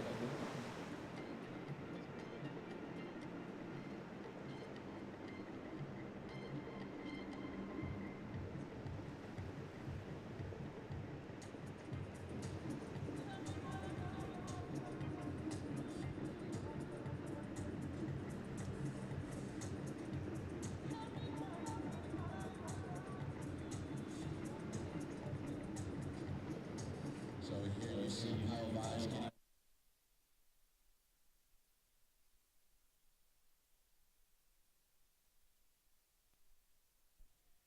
Definitely. Kyle laying into that first turn, setting up for something big here. Boosting, but not quite completing that maneuver, and kind of was going 180 at the end of that air. The judges want to see the maneuvers complete, so the competitors must ride out of it, but this is where they go big on the closeout section. So Kaio's got a 6 on his left, 7.8 on his right, and he's looking for his scoring wave on the closeout. So Art and Surf, team rider, Kyle Vaj on his first closeout wave. So the closeout wave is considered the highest higher performance level of all the waves. Gives the most scoring potential, has that opening turn and then a big section to hit. Obviously, it's always a strategy point for the athletes to decide how they weight their turns, whether their first turn is as important or they're going to focus more on the closeout. As we see a Turtle Bay replay of Kyle Vaj, as we see him on his opening turn here, holds a little bit back on his opening turn because he's more focused, obviously, just kind of throws the tail free a little bit, but really going for that closeout turn, throws the fin out the back of the wave, but unfortunately gets a little bit too far out the back and drops out the back and falls off. But we have Dylan Frick now lining up for his first closeout. So like I said, this is probably the most high performance of the waves. We'll see the most action here as the riders really want to take to the air if possible off the closeout section, or at least bank a really, really critical committed turn. The judges are looking for commitment. So, you know, often people going for airs and doing a flatter turn into a small hop air won't score as much as a really critical turn off the bottom. So it looks like we have some bubbling, which means this next wave will not be a scoring wave. We will confirm that momentarily, but that looks what it looks like. You'll see Dylan waiting for this wave to pass. Sometimes this happens. It is machinery and some water. I'm not sure exactly what causes it, but you'll see it's sort of a half wave that's not really. So Dylan waiting for his that way. As we see Jan Vaj doing a selfie body surfing wave with his iPhone. All good at best out here, Anthony. Yeah, he's having a great time down there, just enjoying the beautiful water here, watching his brother surf and helping out not only his brother, but his brothers as well. You'll see these competitors can choose to go on the backhand or their forehand for the closeouts. I would dare say a majority of them will be going on their forehand, but maybe someone like Zane, who's really good on his backhand, or Lecco might choose to go backhand on the closeout, but we'll see. Yeah, actually, I think Sean Pointer would be another one I would think that would look to maybe go on his backhand. He's got such a strong backhand, but actually showing in the last few events his forehand is equally as dangerous. He was on great form in Brazil. Kyle Vaj, your last wave was a 3.2, so he didn't make that final turn, but judges obviously giving him some points for commitment, showing that he's committed to make it happen.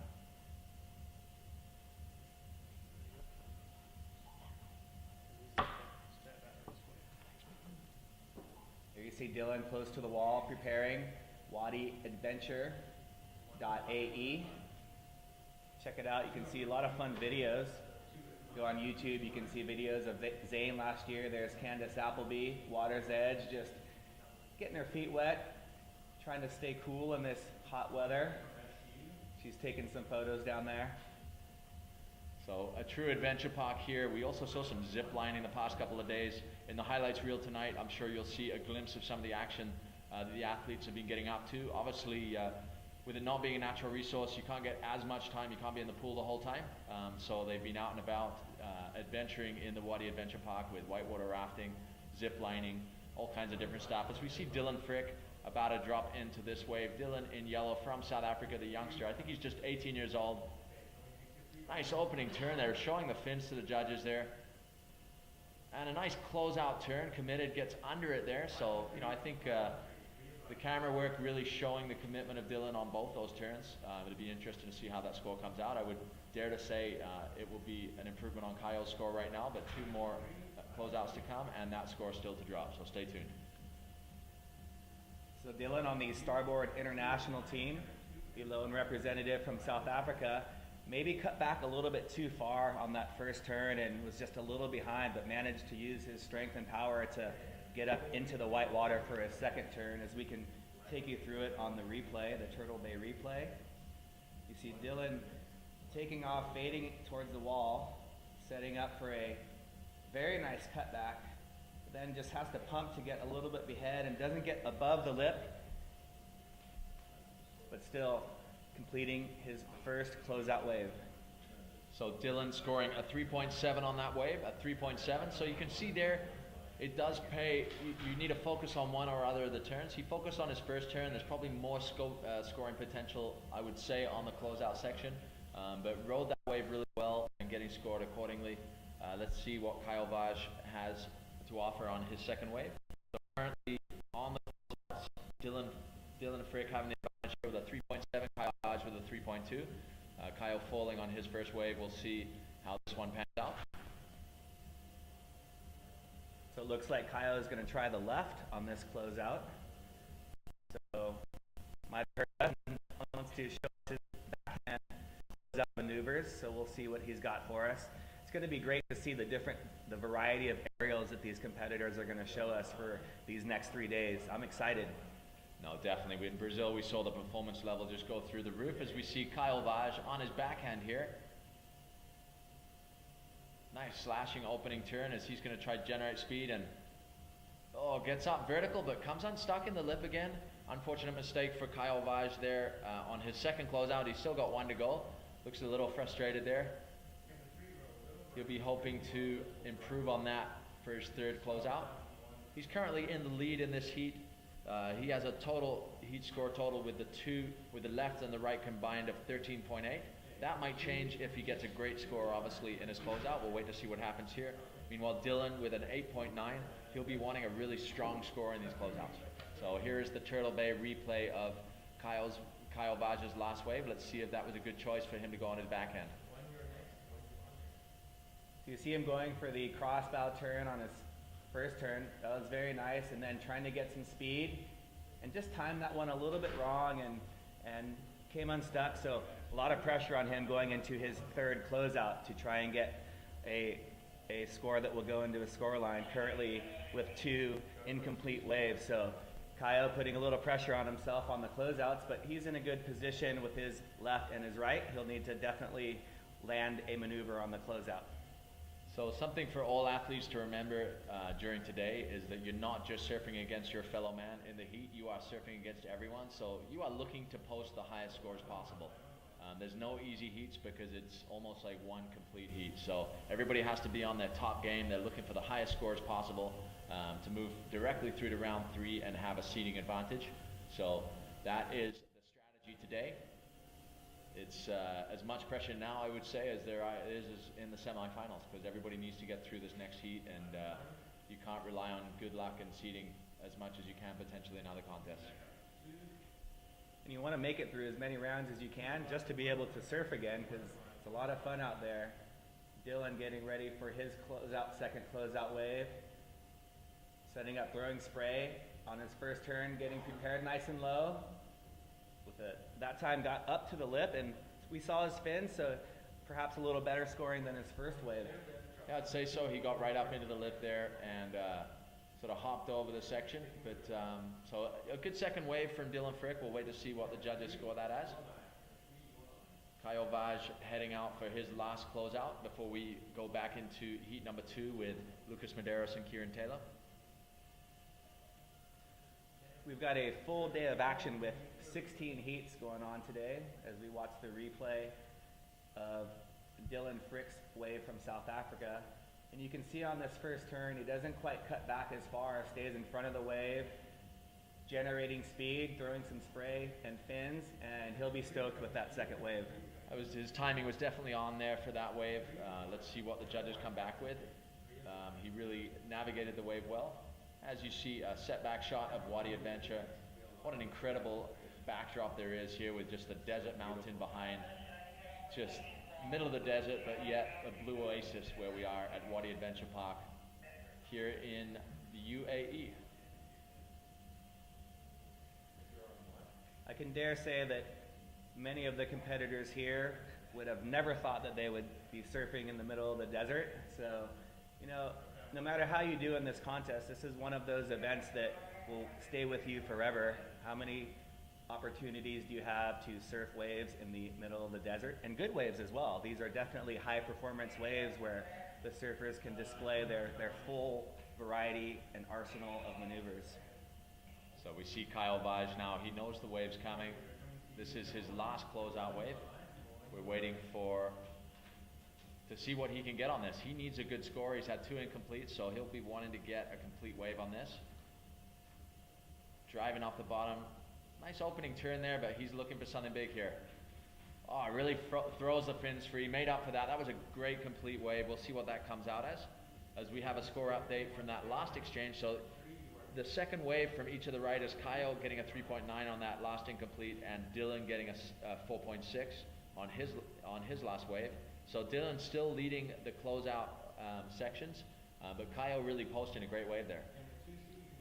Yeah, he definitely did not hold back on his closeout maneuver. Went very big, and that's what's going to get you into the later rounds. Is even though there's a lot of pressure on him with his 2 incomplete waves, he did not hold back at all. And here we have the Turtle Bay replay of that last wave of Kyle's. Let's watch this in more detail here. As he drives off the bottom, nice bottom turn, and coming right back into the power source as he sets up for this, throws the tail free, gets the fins out, and a really cleanly executed turn. So the judges, I think, will like that. Let's see what that comes in as, because that was the last wave of heat number 1 for Kyle Vaj. As Dylan Frick prepares for his last closeout, we have those last scores again. A 3.9 from wave number 2 of Kyle Vaj. We're waiting for that last wave to drop, and a 4.6 for Dylan Frick as he waits for his last closeout. So Kyle is finished for his first heat of the day. He'll wait and see the remainder of the scores, and with 3 high-scoring waves, I think he's in a good spot to be one of the top 12 competitors to go straight into the 3rd round. As you see some skateboarding going on, surfers warming up by riding on the skateboard. Got some shade and plenty of lounge chairs for the competitors. Dylan Frick, starboard rider from South Africa, up and riding on his forehand. Staying nice and high on that wave, cutting back into the white water, coming off the bottom, off the top, and off his board. So unfortunately coming out unstuck there, Dylan Frick, but we do have news for you on that last wave of Kyle Vaj. Posted as the highest scoring wave of the contest so far, an 8-point ride for Kyle Vaj. So Kyle Vaj, your last wave was an 8, and that was your best wave, meaning that your counting scores from your first heat are a 6 from the lefts, a 7.8 from the rights, and an 8 from the closeout. So that's a pretty strong score line for Kyle Vaj to open it as we go to the Turtle Bay replay for Dylan Frick. You see Dylan taking off and choosing the high line on his cutback. Has great control going into his 2nd turn. And it's just such a tough wave to read, and you really want to be aggressive, and he just went for whatever he could throw up there on the whitewater and coming a little bit unstuck. Yeah, I really liked his opening turn. Unfortunately, just a little bit late for that 2nd turn. Just mistimed it slightly and, coming unstuck. But great performance there from Kyle Vaj, our current ratings leader, number 2 in the world in 2013. He has on his scoreline a 6, a 7.8, and an 8-point ride. So an impressive performance from Kyle Vaj. Dylan, we're waiting for your last wave score to drop. So we really raised the eyebrows in 2013 with the first edition of the Abu Dhabi All Stars, bringing competitive surfing to the Middle East with the Stand Up World Tour. It was an exhibition event last year, but due to popular demand, we made it an official event on this year's Stand Up World Tour, as we see the top 32 coming over here to the UAE for a pretty amazing showdown of both the surfing here at Wadi Adventure and the racing to take place at Yas Marina later in the week, but also the Abu Dhabi Sailing and Yacht Club. As we see the first closeout of heat number 2, it is Lucas Medeiros of Brazil. Getting a little stuck on that first turn, but getting vertical up into the lip, but not that much speed. I think he lost speed on that first top turn and then was unable to get the projection he needed to come out from that turn. So he'll be looking for 2 better waves still on the closeout part. At the moment, he is leading this exchange. As I said, it's not really an exchange because it's against everyone, but he's got a 5.7 and a 6.2, which is a very respectable scoreline for his lefts and rights. As Kyle is showing him the way there with his arm, he's saying power and flow, I'm sure. He's saying, do what I did, you'll get an 8. As we watch Lucas on the Turtle Bay replay. So Goofy Footer taking off on his backhand, going for the crossbow turn, and you can see just a little bit of a bog there. Didn't quite have enough speed to get all the way up to the top and hit the lip on that one, which you need to push you back in front of the wave. So it seemed like he didn't quite have his footing right, and he tried to adjust his weight on the board, but it lost him some vital speed right at the moment he needed it. Not able to project up into the lip as he wanted. As we see Kieran Taylor in yellow, this is heat number 2. This is the final segment of waves for these guys. So heat number 2, Kieran Taylor waiting for his opening closeout. So these surfers get 9 waves, and if you miss a wave, that counts. So there's a lot of pressure to catch each and every wave in your heat. 3 lefts, 3 rights, and 3 closeouts. We'll take the top score from each of the waves. So there will be your top left, your top right, your top closeouts, and then we'll take your top 2 scores from those 3 to give you your overall heat score. As Kieran Taylor takes off on his forehand going into the closeout, little Huntington hop there, fading into this next turn. And I think he knew that that one wasn't going to be his high scoring wave and just falling off on his closeout maneuver. So there we have official results from that last heat. Kyle Vaj keeping a 7.8 and an 8. So he dropped his worst score of a 6, which was the left, and he's keeping his right and his closeout score, which is 7.8 and an 8. So Kyle Vaj got a pretty strong score line there. Meanwhile, Dylan Frick is dropping his left as well, which was a 2.5, so that gets pushed out, and he has a 6.4 and a 4.6. So he obviously likes the digits 4 and 6, but he has a 6.4 and a 4.6. That will be what he's carrying through.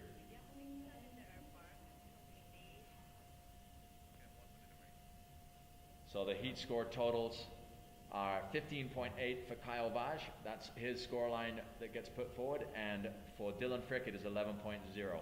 So 2 respectable scores there. Kyle obviously in a good position after his first heat. Let's see how this day progresses. And now they both play the waiting game to see the scores from all of the other competitors. So they get to relax and enjoy some of the wonderful food that they're serving us here and watch the rest of the heats. We've got 32 of the top stand-up paddle surfers in the world. And tomorrow we will get started with the women's division. There's 12 women here.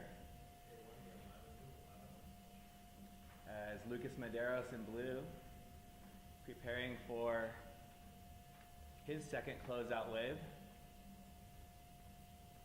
So Lucas going on his backhand for the closeout. So again, we were talking earlier, and the Brazilians do some very, very aggressive backhand surfing. As he takes off, fading into the wall, and nice check turn, setting up for something big, coming off the bottom with a lot of speed and going vertical on that one and completing it with a lot of control. Yeah, definitely that was a much better wave there for Lucas Medeiros. Nice opening turn, kept him up high on the wave, which allowed him to have the speed he needed to go up and do his 12 o'clock turn. It seemed like the wave didn't punch him back as much as he probably would have liked, so he was a little bit slow coming down, which will probably be a factor for the judges as opposed to the really perfect timing where you go up vertical and you get pushed right back in front of the wave. But we'll wait to see how the judges score that, as once again team trainer Kyle Vaj showing him how it's done. Meanwhile, Kieran Taylor heading out for his, this is their second closeout, right?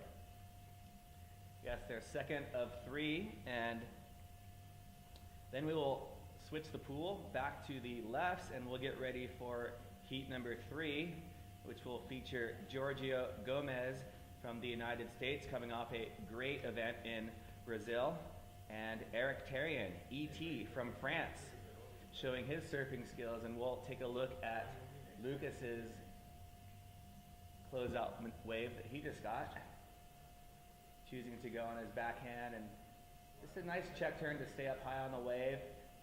Good bottom turn, but like you said, Tristan was a little bit slow coming back down from his turn.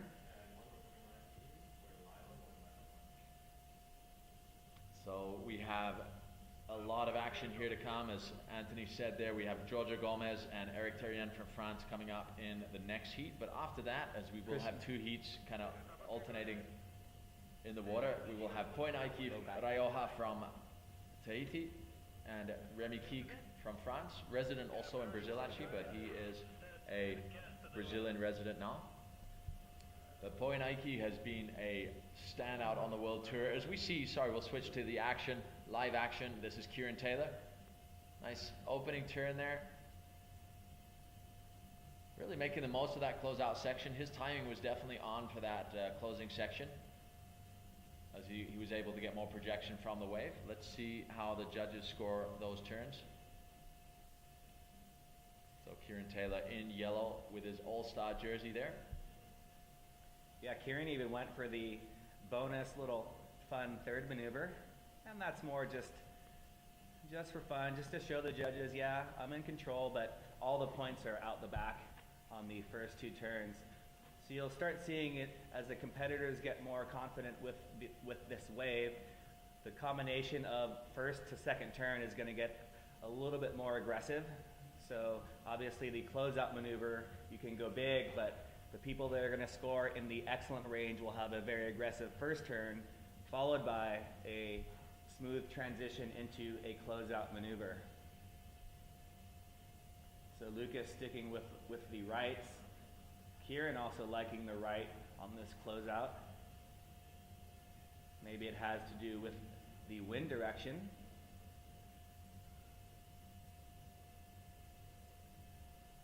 This wind would be coming out of the northeast. Just getting some info from Bant Rodiger about the wind here.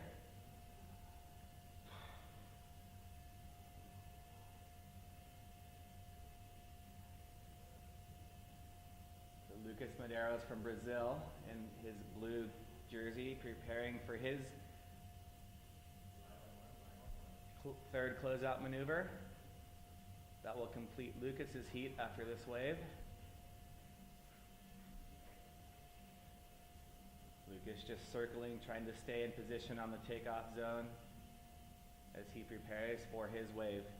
Fading, staying high on the wave, setting up for something big. Coming off the top, very similar to his previous wave, so we'll see what the judges think about that.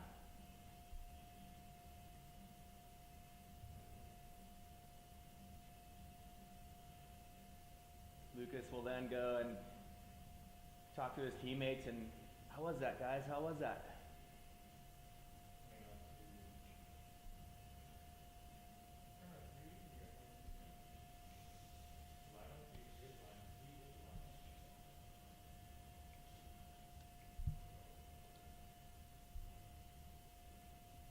Really fun after each wave. This is a very unique event where you get to discuss with your friends and your teammates the body positioning, the torque, and what went right and what went wrong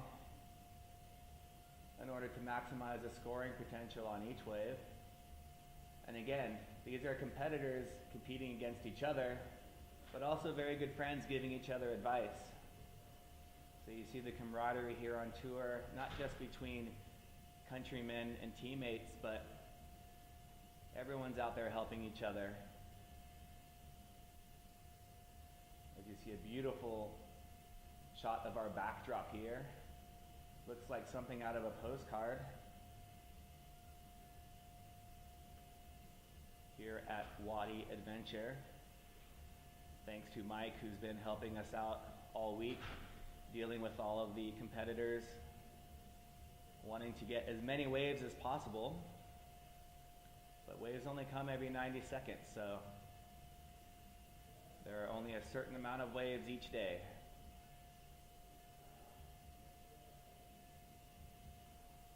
Kieran Taylor getting set for his last closeout wave as he fades into the pocket. Nice paddle transfer, staying low, pumping off the bottom. And again, going for that little bonus maneuver. Very nice closeout turn by Kieran. So we'll wait for his scores as we prepare for the next set of heats. So that completes heats number 1 and 2. We'll get you scores as soon as we can. So heat number 3, round 1, we'll see Giorgio Gomez in blue from the United States and Eric Terrien from France in yellow. Eric, one of the Big Sup team riders. Big Sup, one of our sponsors for the Stand Up World Tour. Eric, traditionally known as a very, very accomplished racer, here to show his surfing skills as well.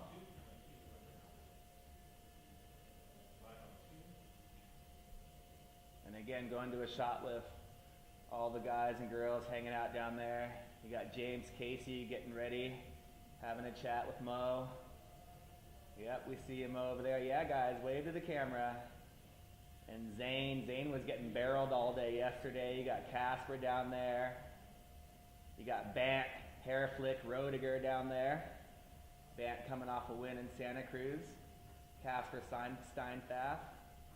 Incredible racer and ripper as well, Nash team rider. Everyone's having a good time.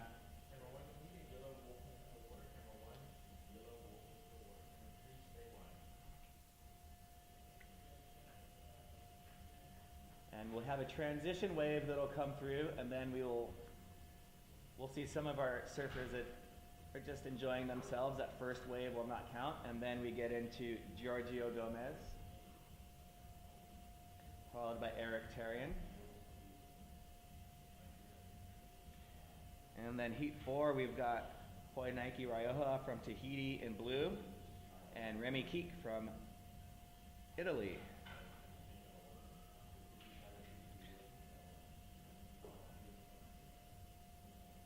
From France, excuse me, Remy. Remy Keek from France. So we've got 2 French competitors in these next couple of heats.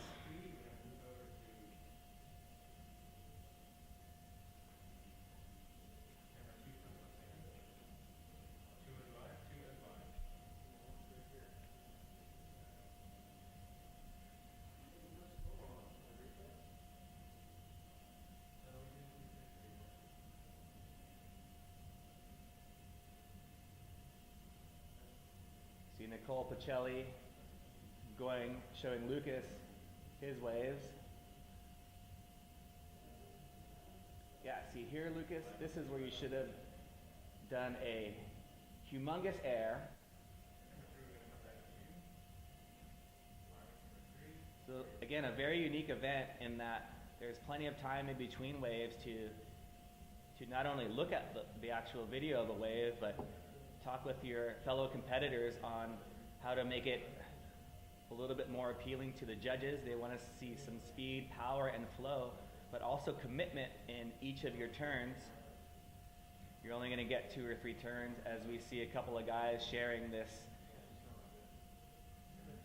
wave that does not count. We got Kai Bates, also Jan Vaj, I think. Look at the boys just having fun. Sharing is caring there for Kai Bates and Jan Vaj. They both got smiles on their faces, so it doesn't look like a combat situation. Kai Bates, one of the new faces from Australia on the Stand Up World Tour. Always laughing, always smiling. He's a great personality and a great surfer. He's really improved leaps and bounds. He was his first event last year in Brazil, and his performance level has gone through the roof. He's been putting on some great results too. So really great to see Kai making his presence felt on the Stand Up World Tour. Yeah, that event in France, he had some really, really great waves down there. I remember had a high scoring wave in order to advance in, I believe, the quarterfinals. So we're stoked to have you, Kai, but you did get a triangle on that wave that didn't count. So there we see Jan Vaj and Kyle. So Kai Kai Bates riding for Fnatic, Jan for Art and Surf. So 2 of the Stand Up World Tour patrons. Great to see both those brands represented here in the Middle East. As we see out on the water, this is rider in blue. It's Giorgio Gomez. He was ripping this morning. Actually, I saw him get a pretty explosive first wave. He had a great event in Brazil as well. Had one of the highlight heats at the event against Kiahi Diaboitz, as they were both battling it out with some of the more progressive surfing we have seen on tour, both throwing air reverses, aerials, all kinds of stuff. Yeah, Giorgio is really stepping up his stand-up paddle surfing, an accomplished shortboarder and starboard team rider, up and paddling for his first wave in the Abu Dhabi All Stars. Giorgio on his forehand, throwing some spray and tail on that first wave, paddle transfer cutback into the whitewater, getting some speed, just catching a little bit of a rail. He'll be stoked with his first couple of turns. Giorgio Gomez, his first left of the contest. We're still awaiting scores from Lucas and Kieran for that second heat. I'll give you those as soon as we get them. So you see a shot, we're trying to find some billy goats up there. There's billy goats up in the mountains that are quite nimble, to be honest.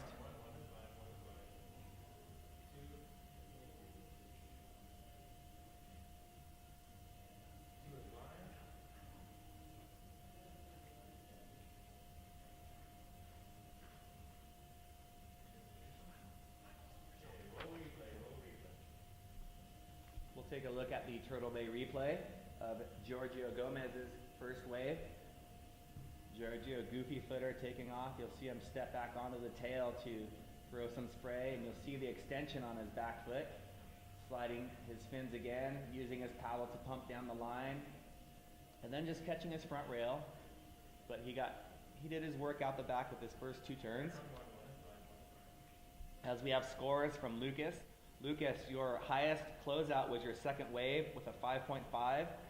Yellow, Kieran, yours was a 4.3 for your second wave. So Lucas is going to drop his closeout, his low score of a 5.5. He will keep his left and his right. We'll get back to the scores as we watch live action with Eric Therrien. Eric with a nice cross bow turn, paddle transfer, sliding his paddle to get into his second turn. You can see his big sup board working well on these small waves. And Eric will jump off that one, opening up his account.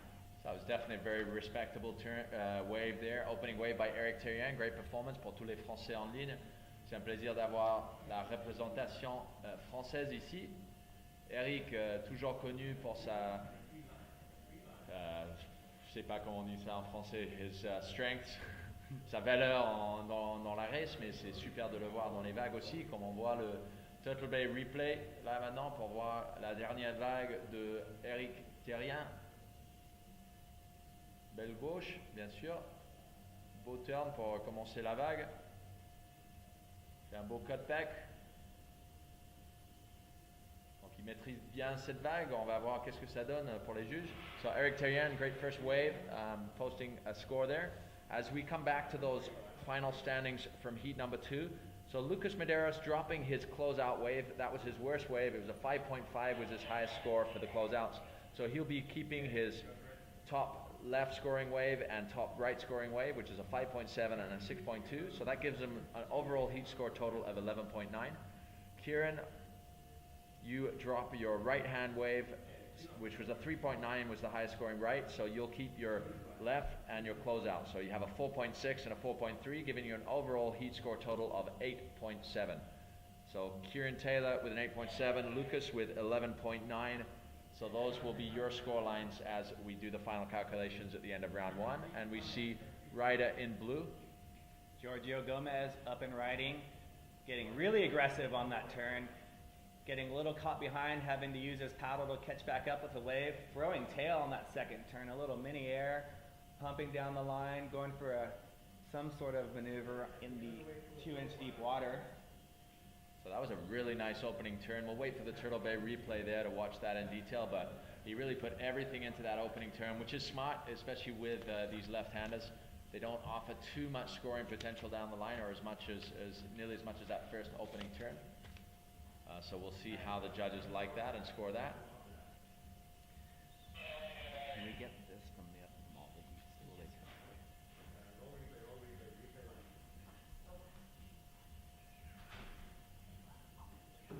There's Giorgio with a nice angle here. You can see he got a little bit caught behind, but managed to use his paddle to get back in. And then that second turn was very aggressive, using his paddle again. Nice shot of his hair flowing. So Giorgio Gomez getting jiggy with it on that one. As we see Eric Therrien in yellow. Eric spends a lot of time over in Hawaii, on Molokai as well. Eric loves to surf anything. He's an accomplished steersman doing a lot of canoe surfing. Likes to surf his race board in big waves, and we're stoked to have Eric in the surfing portion of the Abu Dhabi All Stars. He will also be a force to be reckoned with in the race in a few days. So here's Eric on wave number 2. So he's on his backhand, going up to the top, nice. Cross bow paddle transfer turn, cutting back into the white water, staying ahead of the wave. And that one was a little bit of a funky turn, but manages to ride out of it. So Eric with 2 complete waves. You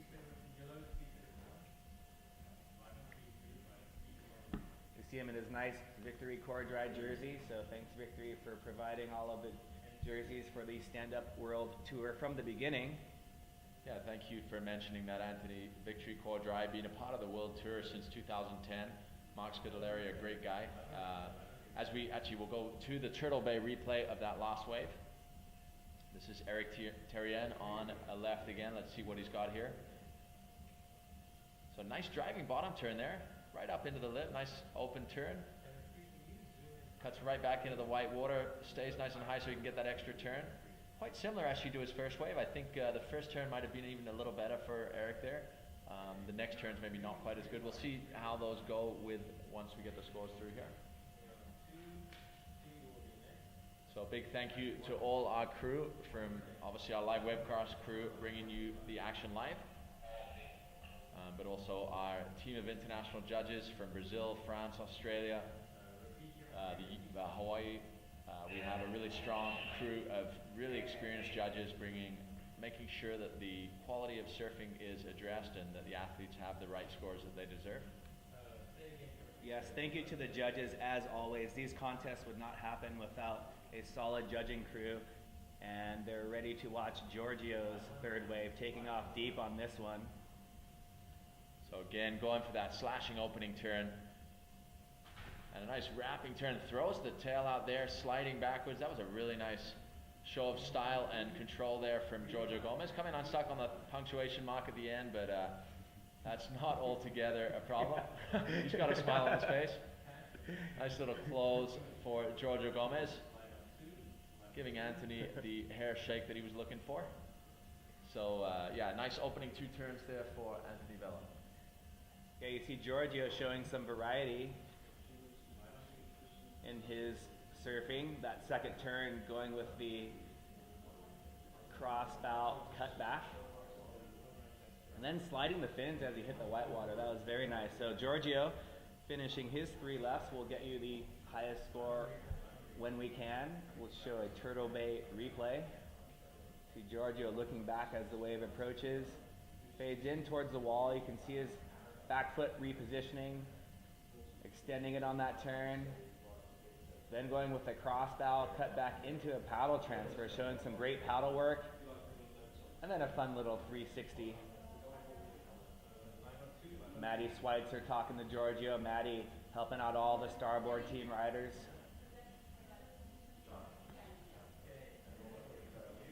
Yeah, Mo Freitas giving Giorgio a high five. Oh, then there's Giorgio going to watch the clips. Brandy Brady taking photos and video of all the competitors, so she's been hard at work, just as the surfers have been. As Eric Terrien prepares for his 3rd left. So Eric's on his backhand. Oh, that was a nice bottom turn. Perhaps went a little bit too much off the bottom and is not able to complete his top turn. So that'll complete the lefts for Eric Terrien, and we'll move into the lefts for heat number 4, which features Poinaiki Rioja from Tahiti, just a youngster at 16 years of age, I believe, or may have turned 17. And we also have Remy Keek in yellow from France. So an impressive lineup of athletes here as we go to an athlete replay, or a Turtle Bay replay, I apologize, again, of Eric Terrien there of his last wave here. So getting a little caught up there in the lip, coming unstuck. A nice driving bottom turn. He chose to stall it a little more and try and get a more vertical turn there, but got a little stuck in the lip and dropped out the back. As we will see our next heat heading out here. Poinaiki Rioja is definitely one of the tips for the future, the hot tips for the future. He is an incredible athlete. He got 2nd in his first event down in Tahiti at the Sapinus Pro back in 2012. He then came to Sunset and turned heads again in 2013 and finished in the final, finishing in 4th place. Just a phenomenal performance from the young talent. And then again this year, he was back in Sunset, and he again put on a performance to remember. I think he finished in 5th place. So what a future this young Tahitian athlete has in store for himself. And I'm looking forward to seeing him in the pool because he's so adaptable. He's such a versatile surfer, whether it's big, small, as we see him taking to his first left here. Right in blue, Poenaiki Raioha. Poenaiki coming off the bottom, nice, slow and compact. You can see his fins on his bottom turn. That second turn, very aggressive. Coming off the top of his 3rd turn, going very fast on this wave, managing to get in a 4th turn. He had a lot of speed on that wave, Tristan. You know what? He looked a little more caught up on his 1st turn, but his 2nd turn was so crisp and fast, it just accelerated it in to get another 2 quick, sharp turns. So some great surfing there from the young Tahitian.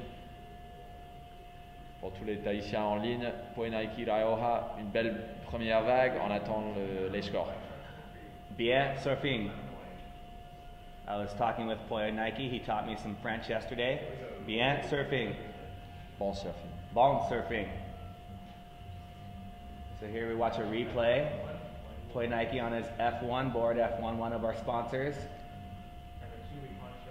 Again, into that whitewater was a little bit slow, but then manages to speed up very quickly. His transition from turn 2 to 3 was very nice, and then manages to get the little exclamation point at the end.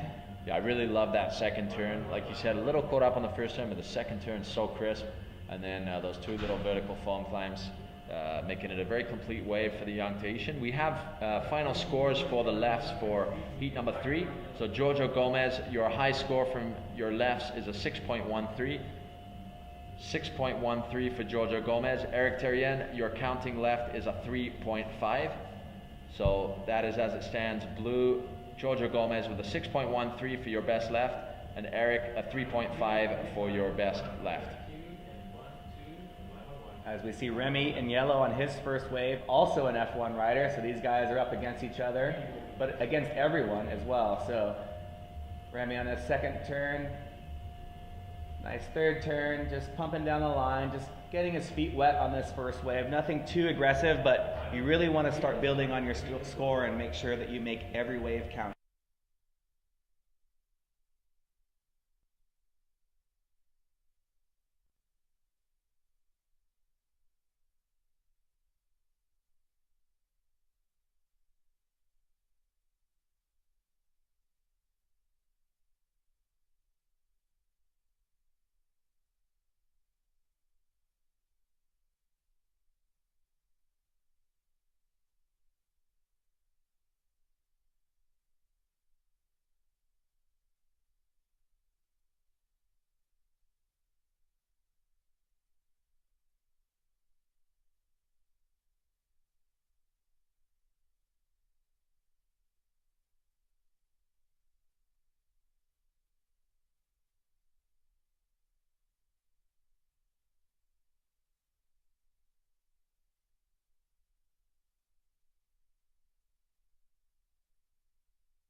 and stacked starboard teams as we see Poinaiki Raioha. Poinaiki, a stylish surfer as well. He's liking that cutback. Ooh, throws the fin on that cutback, hitting the white water. Nice paddle transfer and cross bow turn, getting some speed. The way he throws that board up on his backside just makes it look so easy. Just really crisp surfing from Poinaiki. He's starting to grow up. You can see he's looking more like a man these days rather than the little kid he was when he was the first year at Sunset. But still just, I think he might have just turned 17 now. He's still a little bit like the Mo Freitas, where you feel like he's been 16 for about 10 years. Slater Trout had that same syndrome as well, I think. But he's an impressive young man. Yeah, I definitely want to learn French just so I can speak and have conversations with this kid, because just one of the nicest kids you'll meet in a great family as you see a Turtle Bay replay of his wave. Run us through this, Tristan. Yeah, this is a real nice turn, right up into the lip there, throws the tail free, but comes up for another crisp, real sharp turn. He generates so much speed through his turn as then it accelerates in to get up vert into those two foam climbs. So, great performance from Poinaiki. J'imagine que sa famille à Tahiti sont en train de le regarder en ligne. Donc, salut de tout le monde ici au Stand-Up World Tour à Abu Dhabi All Stars. We see a shot of our lifeguards down there, keeping the cameramen with some shade so they can get the shots from all the different angles. So thanks to all the staff from Wadi Adventure that have been helping out all week and keeping the competitors, keeping everyone happy. So we apologize for the short outage of audio we had there for a second. We are now 100% back up and running with the audio. So as we see Remy Keek, there's a good set coming through here. As he drops in, generating speed. Nice wrapping turn. Definitely a nice opening turn for Remy there. And another there. Back up into the white water. So very respectable turn again from Remy. We have scores for you guys. So the first wave of Poinaiki was a 7.1, but he improved on that with a 7.7 for his second wave. So Poinaiki, you keep a 7.7. Your last wave was a 6.1, so your counting wave for the lefts is a 7.7. Remy, you have a 3.5 for your first wave, a 4.2 for your second wave, and we'll wait for that last score to drop. That was definitely a nice wave, so we'll see how that comes in. But at the moment, your high score is a 4.2. We'll wait for that last score to drop to see where that lies. So we see Remy making his way up the beach here. Poinaiki putting on a stellar performance in that first round of waves. In the three lefts, he's getting a high score of a 7.7 that will go down to his scoreline. So a great performance from the young Tahitian. And just want to give a congratulations to Remy. He's a proud new father, so congratulations on your newborn son. And we see a replay, you can see him getting out in front of the wave so he can show us this swooping cutback going high off the white water, then showing his paddle work on his next couple of turns, and finishing off. So good, great responsive surfing there from Remy Keek, as we see Dylan Frick, the South African, communicating with Poinaiki Raioha. I wonder if Dylan speaks French. Looked like a very short conversation, so yeah, Poinaiki. So Poinaiki, tu as eu un 7.7 comme un high score pour tes gauches. Donc 7.7 pour Poinaiki Raioha. Il attend pour les droites pour avancer encore plus, mais 7.7 pour Poinaiki Remy. Pour le moment, il a un 4.2. On attend le dernier score de Remy Keek. Remy rehydrating. You can see how hard he was breathing. It's not easy surfing these waves. And there's a shot of myself, Anthony Vela, with Tristan Boxford. We're bringing you the live play-by-play. It's great to be here in Abu Dhabi again. Such a welcoming place here in Abu Dhabi, right? It's beautiful, and everyone's been so very nice and hospitable for us, and I for sure want to come back next year for the event, but I want to come and just surf this pool as well. No, exactly. It's a great place to come visit, a great place to come surf, and as well as race. I mean, you couldn't think of a better environment to go stand-up paddling than the warm waters of the UAE. It's hot all year round. Certainly probably won't be paddling at midday because it definitely gets hot out here, but in the mornings and the evenings during the summertime, it is great paddling, and during the wintertime, it's an all-day affair. So it is an amazing place to come visit. We'd like to say a big thank you to Sheikh Ahmed for his amazing support of this incredible event, but also our great friend Tim from the ESSA, really making this happen, and Renier from the Abu Dhabi Sailing and Yacht Club. We're excited to have you guys involved. We're excited to be here for the Abu Dhabi All Stars. It is going to be a great event, and it's already being a great event. Gotten through our first 2 heats have been completed, and we are now on setting up for the right-hand waves for heats number 3 and 4, as we see Mo Freitas preparing for one of the transition waves.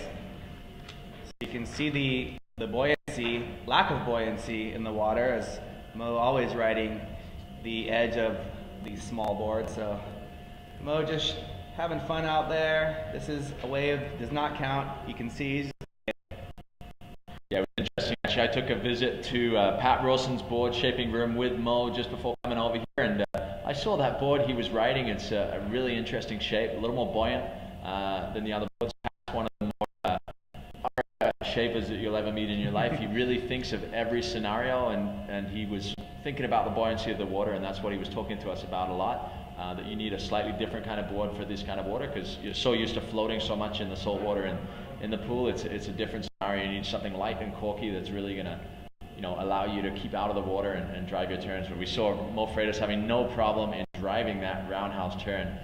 He's definitely a name to watch out for. Focus SUP rider Mo Freitas from Hawaii. Mo just skipping back up, enjoying getting wet. So we have final scores. Remy, your last wave was a 4.2. Your last wave was a 4.2. So your counting wave is a 4.2 to your scoreline. Boinaiki has a 7.7. Like I said, it's not man on man in this round. It is everybody against everybody. The highest scores will advance.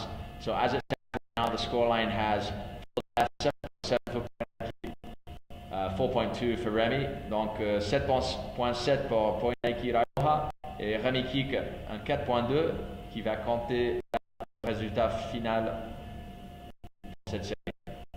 Donc on attend les droites. On a vu Mo Freitas qui a pris une droite, une vague de transition. Et maintenant on commence en vrai avec Giorgio Gomez de Floride. So we got Giorgio Gomez from Florida taking off now. There we see him cutting back, opening up the turn there. Nice slashing turn there. That second turn definitely nice, and getting right up into the lip for his third turn. And another quick foam climb there, but definitely the second and third turn being the better turns there. We'll wait to see what the judges come back with.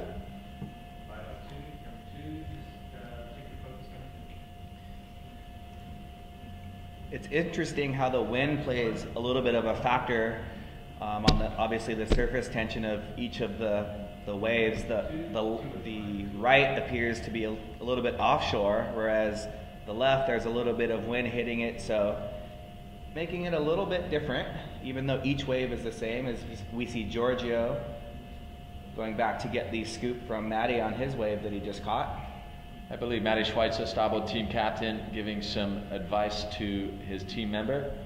Definitely a tight crew, the starboard crew, as we get a replay of Giorgio's first right. So he's on his backhand here, nice opening turn there. Setting up for this, slashing turn there, and right up into the lip for that third turn. So a well-surfed wave there from Giorgio Gomez. I doubt that it's in the excellent range, but it's definitely a solid wave for him. We'll wait to see what the judges come back with.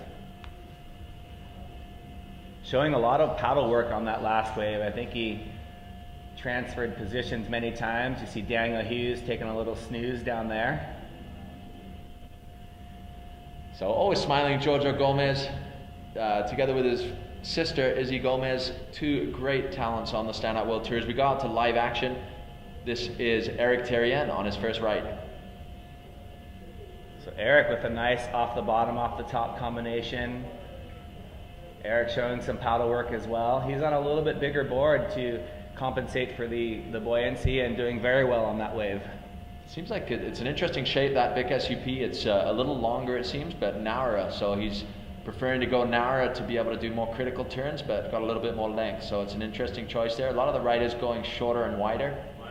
We'll see how this pans out for the young Frenchman, or not so young Frenchman, but he's medium-aged Frenchman, I would say. Eric Terrien from France. He's a great talent. especially in the racing where he has been a dominant force and a great European representative for the world of racing. Excited to have him here at the Stand Up World Tour like we did in Brazil, as Giorgio Gomez heads out for his next wave. So Giorgio, just a youngster at 19 years old, 18 years old, debuted at Sunset Beach last year, making his way through the trials and into the quarters, I believe, showing his big wave skills, being from the small waves in Florida. But Giorgio and Izzy have both been in many competitions for shortboarding around the world, so although he is new to stand-up paddle surfing, he is quite an accomplished and seasoned competitor. So it's interesting to see the talent pool coming from Florida. Obviously in surfing, the name that comes to your mind is Kelly Slater, of course, but Sean Pointer growing up in Florida as well, so the stand-up world is no different as we see Giorgio Gomez taking off on this one, right on the wall there, on his backhand. Nice driving bottom turn, slashing top turn there as he sets up for his next turn.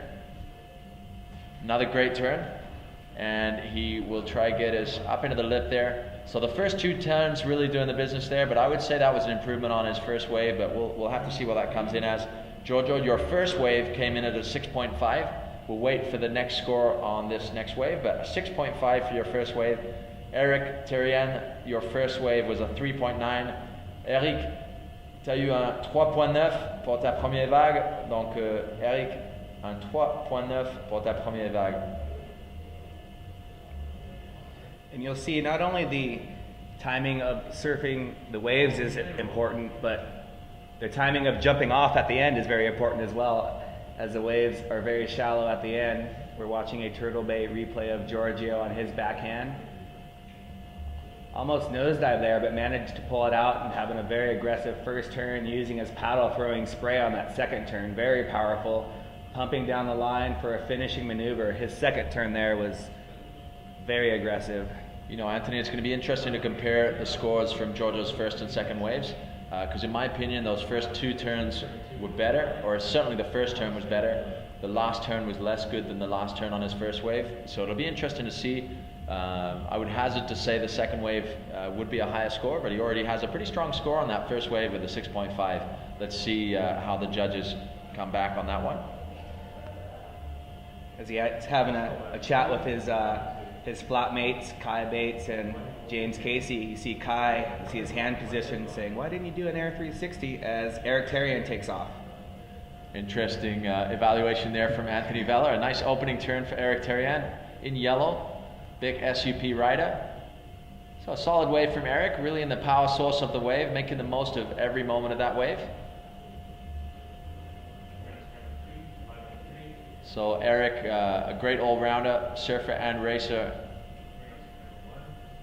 showing his medal here in Abu Dhabi. So we do have a scoring update for you. Giorgio Gomez, your last wave was a 6.6. So I'm quite glad to hear that, because I think my evaluation was about right. So I'm not about to become a judge, but 6.6 for Giorgio Gomez, his last wave. So that improves. That'll be a better position for him, as we have a Turtle Bay replay of Eric Terrien. Nice opening. He's got a nice driving bottom turn, Eric. And a nice slashing second turn there. A little wobble through there, but gets set up for his third turn.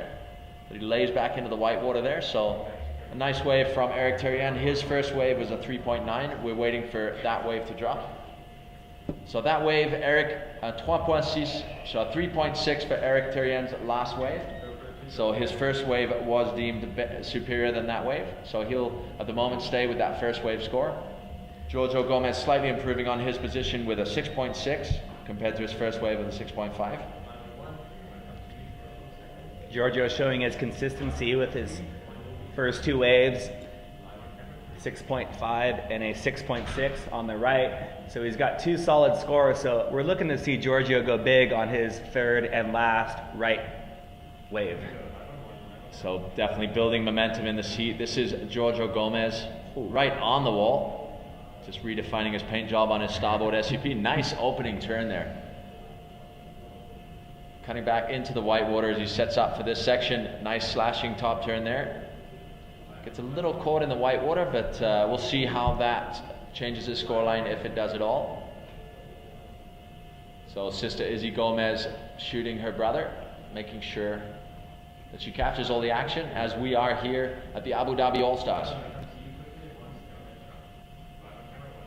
There we get a glimpse of our partners here, ESSA, the stand-up paddle and surf organization for the United Arab Emirates, doing a great job at creating uniformity here in the UAE, creating the groundworks for the future of the sport, or the foundations of the future of the sport in the UAE. As we see a replay of Giorgio Gomez's wave, his first turn was really nice, slashing turn there, and then he goes for a cut back into the white water. And a closing turn there for Giorgio Gomez. Ending that wave with a smile. What great footage our camera crew is getting. So thanks to all the guys bringing the different angles so that we can showcase the surfing of these incredible athletes. 32 competitors in round number 1. They will be vying for the top 12 spots to advance directly into round 3. The remaining competitors will go into a repechage round of 20. For each competitor, we're only going to surf the closeouts for the repechage, and 4 will advance to meet the other 12 for the quarterfinals of 16 as Eric Tarian takes off in yellow. Eric coming off the bottom, off the top, laying back and falling off the back of that wave, so that will not go into his scoring line. And again, just so fun to watch these guys really fine-tuning each of their waves. So all the crews have their cameramen, as Matty Schweitzer was taking Giorgio through his last couple of waves. Last of Giorgio's was a 5.9, so his 6.6 will be his highest scoring right, as we'll see Eric's wave. It's tough to read the bottom turn, so you'll see some of the guys come off the bottom and actually lose a bit of speed as they go up to the top. There's a shot of Eric walking up the beach in his yellow jersey. Well done, Eric. So they'll prepare for their 3 closeouts, as we have Poinike Rioja from Tahiti and Remy Keek from France in this next heat that will be surfing the rights. So Poinike in blue. Poinike, our lone representative from Tahiti at this event. It's really great to see him on tour at all of the events.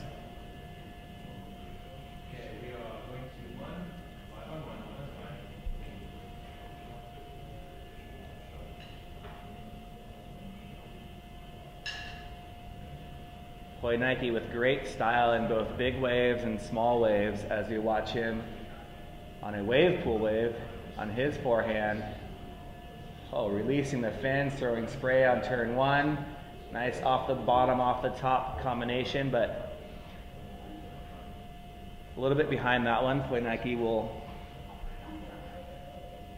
get ready for his next wave as we see Remy preparing to paddle out.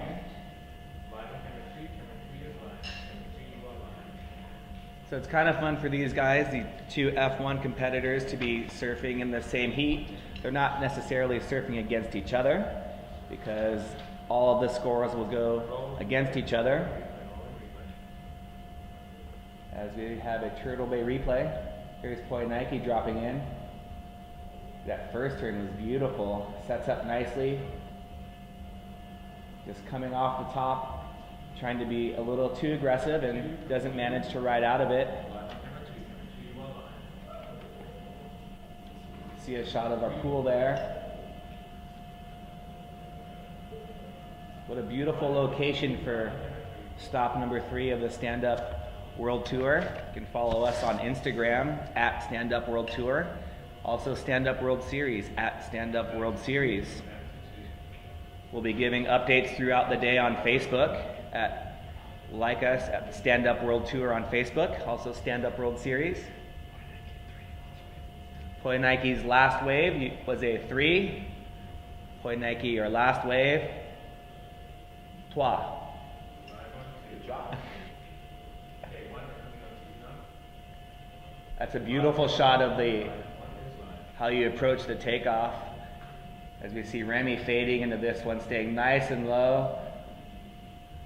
Turn back into the whitewater, using the speed, throwing spray off the top, setting up for another bottom turn. And coming down with the whitewater, diving off into the shallows. So it always feels good to complete your first ride of the 3, and then you can continue to build your score. So we will go back to Point Nike Rioja in blue.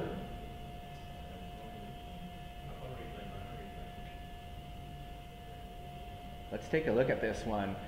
See Remy staying nice and low, bending his knees, cutting back into the whitewater, putting it on rail. See all of his spins on that bottom turn. That one was kind of a check turn, and then finishing it off.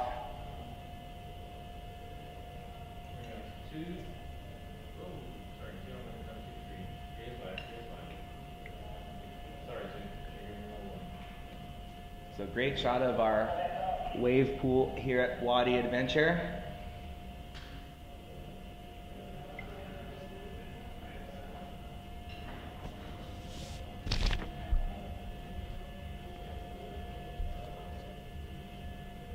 So this is wave number 2 coming up for the rights for Point Nike.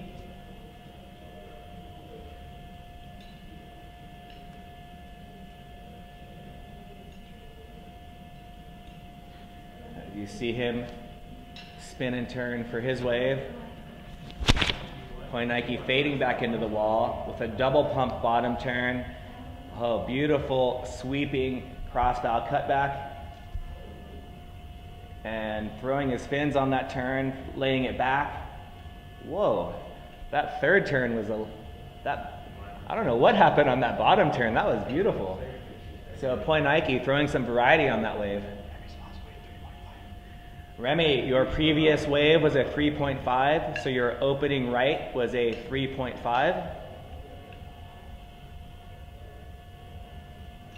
I can't wait to see the replay of that last wave from Point Nike.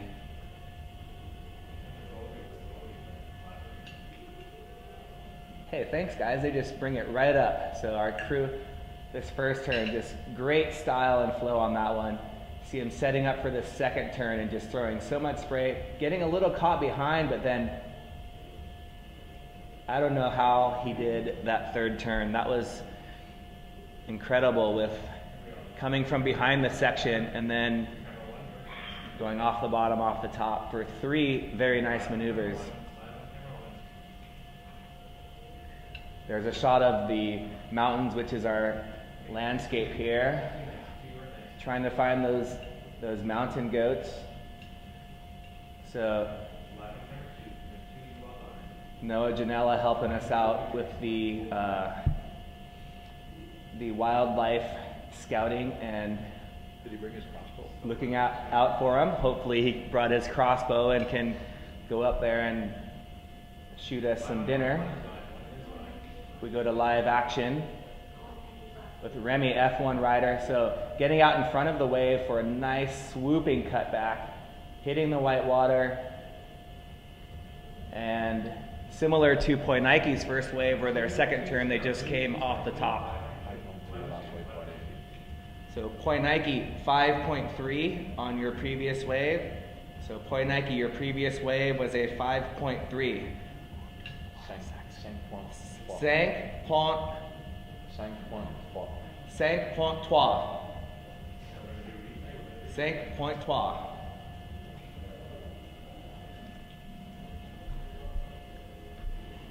Going to a replay of Remy's last wave. You can see him pump down the line in order to create some room for the cutback and then use the speed from the whitewater to go aggressive on the second turn. But it's so very difficult to judge the bottom and judge the bottom turn on this wave. So when these guys are falling off the back of the wave, you know it's very tricky because these are the best in the world.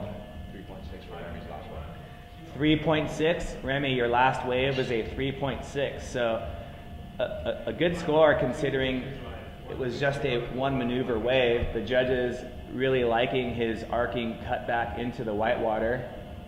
Connor's laughing over there. Connor and Justin Holland got something planned for the transition wave. They'll be coming up later in a couple of heats. So a couple of starboard team riders.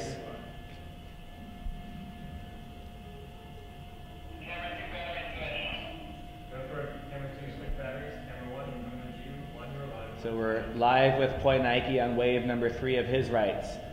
So he'll come close to the wall, and you can see him misjudge his bottom turn there. Recovers with a nice second turn. Yeah, he knew he was a little bit off rhythm on that wave and just going for the fun 360 attempt. Poi Nike having a good time out there. So that will complete the rights for Poi Nike. I cannot wait to see what he does on the closeouts. Okay.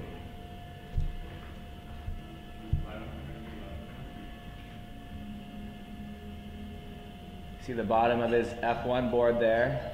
Some very nice colors, good graphics on that board. I like to see what fin setups each of the competitors are using. You see Poi Nike going with a thruster. A lot of the competitors choosing to go with a quad.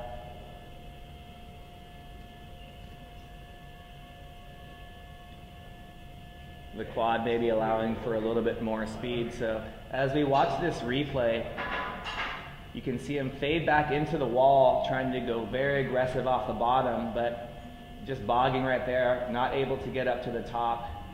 And then is just a little bit off rhythm. Wave was a little funky, and you'll see him just go for the little 360 flick. And he'll start preparing in his mind what he wants to do for the closeout.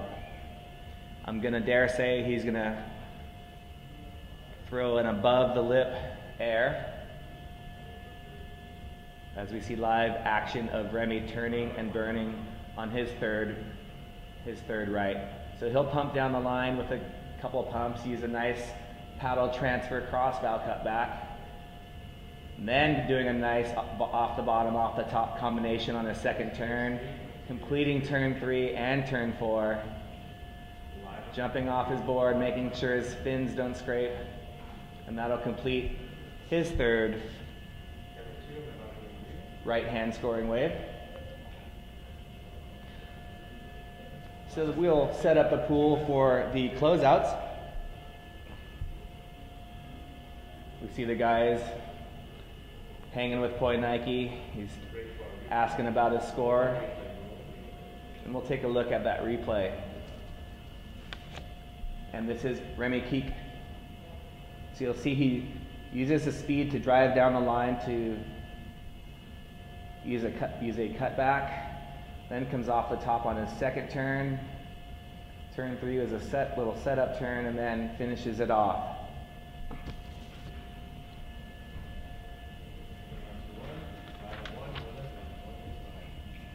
So we've got a scoring update. Poi Nike, your second wave was a 5.3. That will be your scoring, right? And Remy, your third wave was a 3.6. That will be your score. So Poi Nike with a 7.7 on his left, a 5.3 was his best scoring right, and Remy, his high scoring left was a 4.2, his high scoring right was a 3.6. So you'll see the two competitors discussing their scores and figuring out what they're going to do on the closeout section.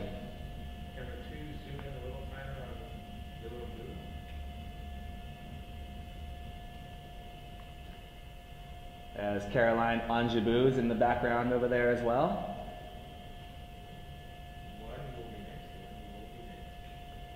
As you see, Poi Nike, Remy, Benoit, oh yeah, and Eric Terrien, E.T. over there in the yellow jersey. Alexis Daniel, also from France.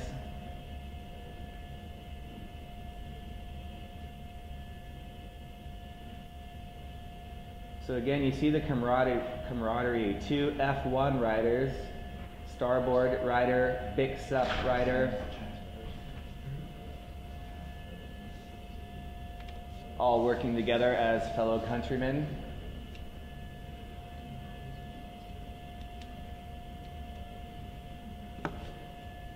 So we are in heat numbers 3 and 4, round number 1. We are setting up for the closeout section where we will go to our competitor in blue, Giorgio Gomez from Florida, United States, and Eric Tarian. Giorgio perhaps making a move to the West Coast sometime soon. I think the lure of surfing trestles every south swell is a great maneuver for him and sister Izzy to switch to the West Coast, so they'll be making a move, and it's really nice to see the family camaraderie between those two as Zane Schweitzer goes through on the skateboard. So these are the transition waves that the guys can go and catch. That's James Casey. He'll be on the right.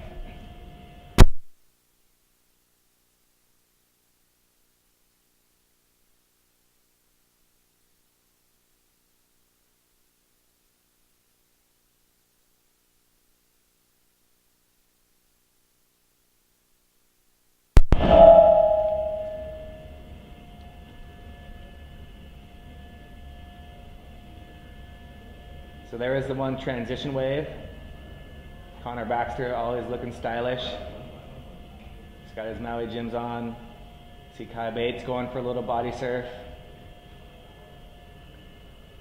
James Casey smiling on his way in as we set up for Giorgio Gomez, who's looking at the left. The goofy footer will be going left into the closeout. And I've been watching him in the warm-ups. He's got a very nice air maneuver that he will attempt to display. Giorgio using the speed of the beach break waves in Brazil to his advantage with some great heats. Landing air reverses. Yeah, Connor.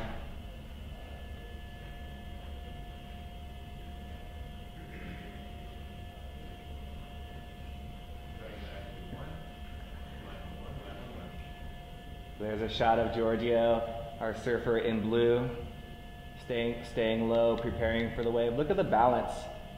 He's not sitting on his board, he's just crouched down. And then we'll stand up once he hears the sound of the wave about to come, and there's a shot of Eric Tarian preparing for his 3 closeout attempts. So just to give you your scores again, in as soon as we can, I'll remind you of what you guys, your highest score for your rights and lefts, and then we'll update you as we can on your closeout scores as well. So again, you're not surfing against the person in your heat, you're surfing against all the other competitors, and here's the first closeout wave for Giorgio Gomez. Checking his first turn, throwing the fins, setting up. Boosting on his first turn, landing sideways, managing to ride it out. He'll be stoked to land that first one. Great aerial by Giorgio Gomez. Yeah.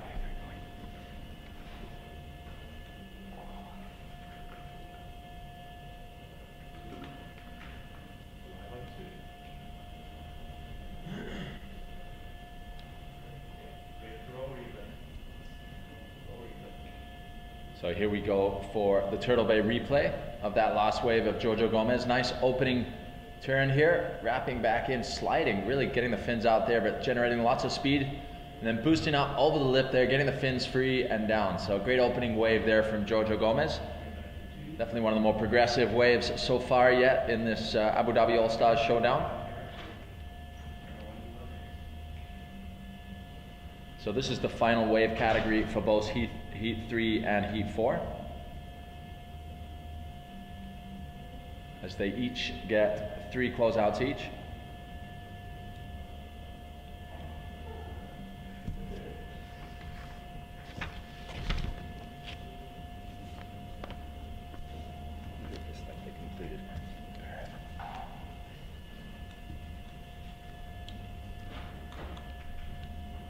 So just to provide you with a recap summary, for those of you who've just joined us, welcome to watermanleague.com for the Abu Dhabi All Stars Grand Slam. This is the first component of it, the Stand Up World Tour. As we see French representative Eric Terrien now in the water for his closeout section of the day. This is his first closeout wave. We just saw Giorgio Gomez getting a great wave. We'll wait for that score to drop. As you can see, the wave starting to hit the wall here as Eric goes right into the wall. Unfortunately, just unable to get into that wave.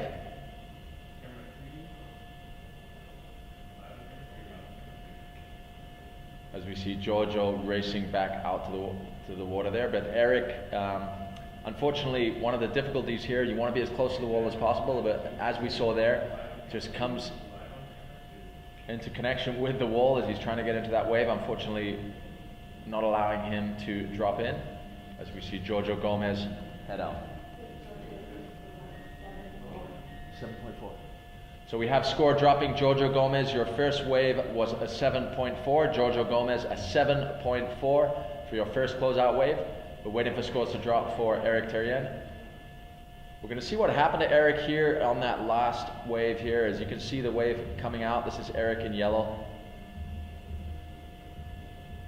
He's paddling on his right side right into the wall, but then almost too much so, because as soon as he gets there, he just is so close to the wall, he ends up having to keep his hand from hitting the wall. So unfortunately not able to drop into that wave.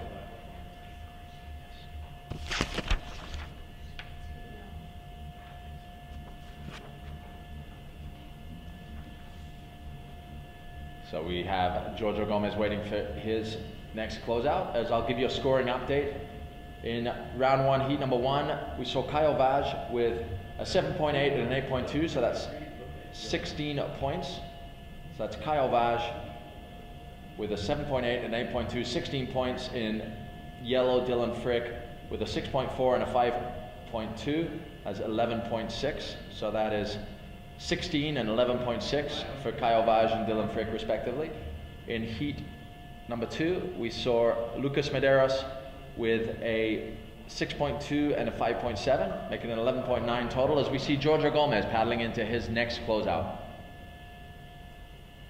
Nice slashing opening turn there as he sets up for the section. Really critical sliding kind of 360 in the lip there, but unfortunately coming unstuck. I'm sure that won't improve on his first wave score. But a great effort there from Giorgio Gomez. So to finish off that heat update, we have Lucas Medeiros with a 6.2 and a 5.7. That's 11.9 is his score total. Meanwhile, in yellow, Kieran Taylor with a 4.6 and a 4.3, which is an 8.9 score total. So the current standings are, the leaderboard if you like, is Kyle Vaj is leading at the moment with 16 points. In second place is Lucas Medeiros with 11.9. In third is Dylan Frick with 11.6. And in fourth, in yellow, Kieran Taylor with an 8.9, as we see a replay, a Turtle Bay replay of Giorgio Gomez. Nice slashing opening turn and a really critical 360 attempt there, unfortunately just coming unstuck.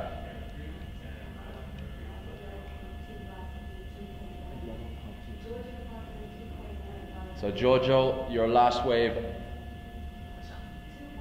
was a 2.9 for your last wave, so that does not improve on your scoreline. So your first wave at the moment still remains your counting wave. Eric was a 0.2, unfortunately not able to get into that wave.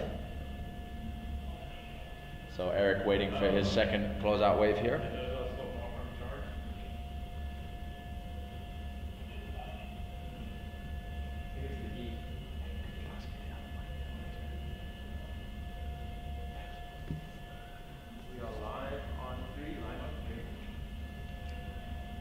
So there, a beautiful vision of the Wadi Adventure Park. What an amazing setup here as we see a wave on the horizon. It's Eric Terrien paddling into this one. He makes it in this time, driving off the bottom. Nice opening turn there for Eric as he sets up for this closeout. Gets right up into it, so nice timing from Eric. That'll be a definite improvement on his first wave. Let's see what the judges come back with. But his timing was on there, nice opening turn, and gets right into the critical section of the closeout. as Giorgio Gomez heads out for his last closeout.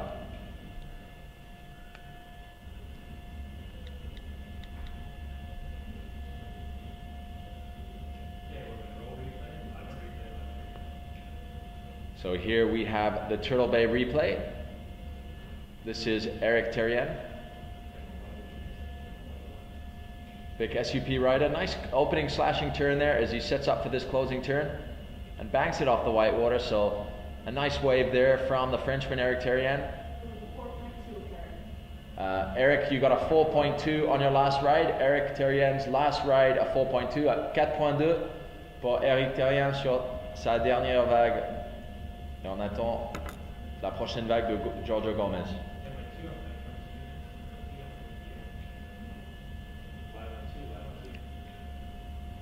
As we see the guys warming up there, Daniel Hughes, as usual, bouncing around, bouncing out of camera. Justin Holland, one of the more rigorous with his warm-up routines here. I think he was learning some tricks for some of the Brazilian athletes from their warm-ups in the Brazilian race. So this is the last ride of the heat for Giorgio Gomez and Eric Terrien. As we see Giorgio crouching and waiting, ready to pounce on this final wave of his day one heat.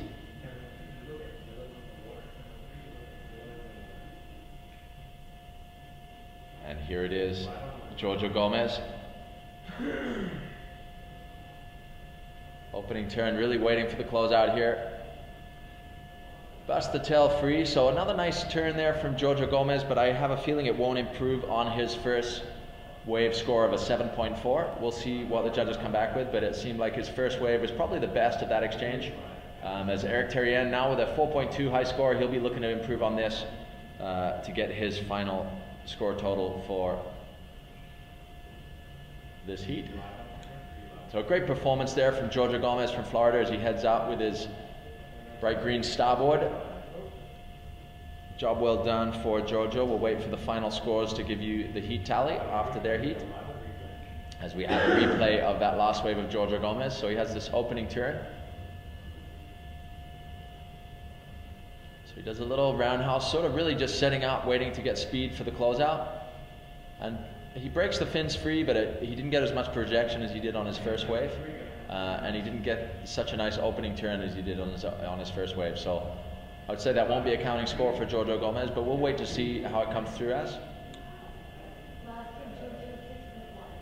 So Giorgio Gomez, your last wave was a 6.1, so not improving on your scoreline. You had a 7.4 on your first wave, so your first wave or the closeouts will count. So what a beautiful day here in the United Arab Emirates for the Abu Dhabi All Stars. It is a Grand Slam event, so featuring World Tour Surfing and World Series Racing. As we see the young Tahitian talent, Poenaiki Raioha in blue, getting ready for his session in the closeouts. He's been on stellar form here, putting on a clinic on the lefts, as he aims to do the same, I'm sure, in the closeouts, as we see Eric Terrien dropping in on his final wave. Nice slashing opening turn. Coming up, get into the closeout there, but unfortunately just his nose catching and going down on the final turn there. But a great performance from Eric Terrien from France. That will conclude his day one appearance, as we see heat number 4 heading out for their final session of waves. Poenaiki Raioha from Tahiti.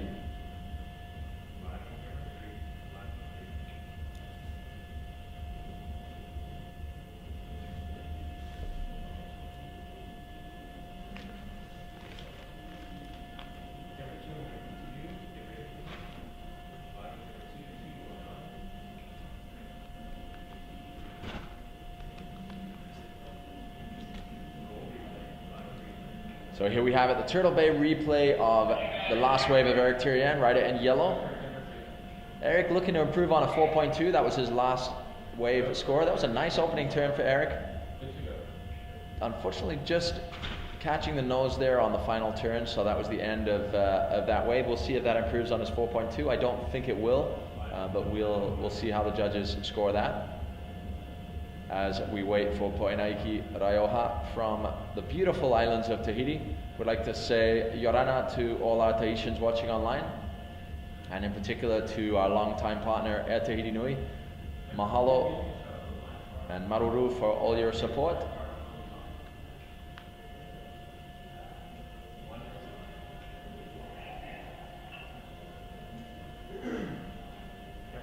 As we see Poenaiki Raioha, F1 rider, waiting for the next set to come through here.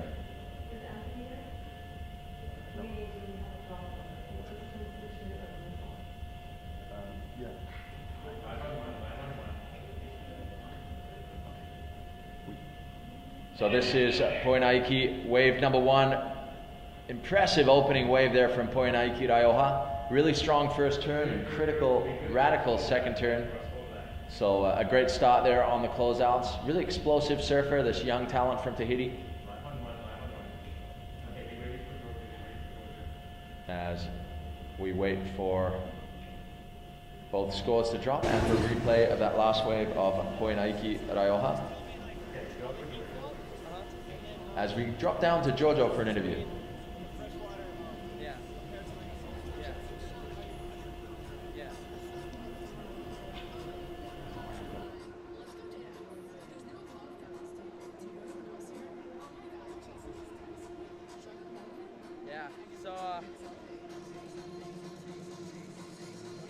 So yeah, the heat went a little well. Really stoked to get a 7.4 and 6.6 my last wave, and the freshwater is different. It's different than saltwater. It's less density and you sink a little bit more, but yeah, I mean it's still really fun. I mean it's definitely a legit wave, and thank you Stand Up World Tour and Wadi Adventures for putting this on, and I'd like to thank all my sponsors, and yeah, I mean it was definitely a fun heat, a little nerve wracking, hoping I don't miss a wave, so yeah, or blow the wave, but yeah, I had fun out there, and it was definitely really cool to be out there, so thanks again. Good. Good luck. All right, thanks. Thank you. Thank you, Giorgio.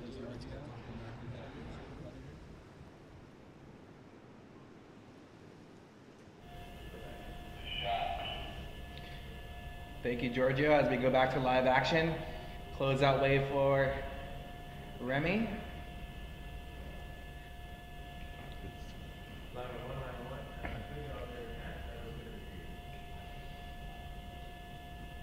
So was that his first one?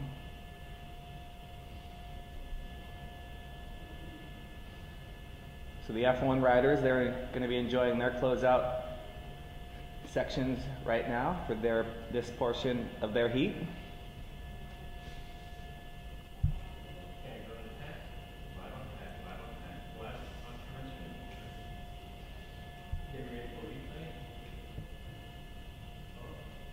There's Benoit getting ready to enjoy one of the transition waves as we watch a replay.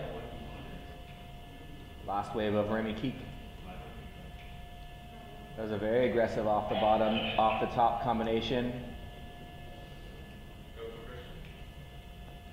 Going for a little credit card air.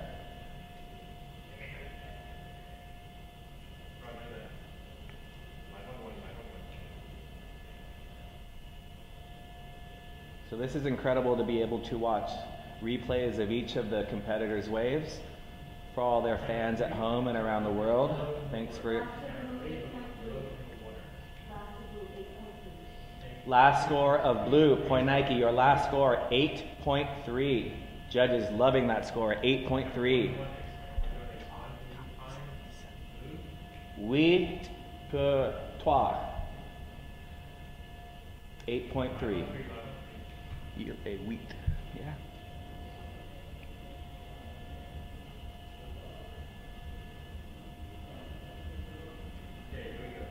So you see the wave in the background approaching, and Poenaiki paddling for his second wave, fading into the wall. Whoa, throwing some spray on his first turn, using his paddle to create some board speed, and was attempting a kick flip body reverse air. Did not land it. Luckily didn't come down on his fins, but he has a very high scoring 8.3, so he's going to now go huge. So Poenaiki, we're waiting for his 8.3. So Poenaiki getting an 8.3 on his first wave, an incredible first performance, as we see a replay of his second wave. Unfortunately coming unstuck, but Poenaiki going for broke here. Let's see what he's got. Beautiful first time, just really crisp, alive surfing from Poenaiki. As he goes radical, but the wind catches the board and you know, just comes unstuck on that. Last yellow was a 4.9. So Eric Terrien, la dernière vague. Oh no, it's not. Oh, sorry, Remy Keek, a 4.9. My apologies. Remy Keek, 4.9 pour ta dernière vague.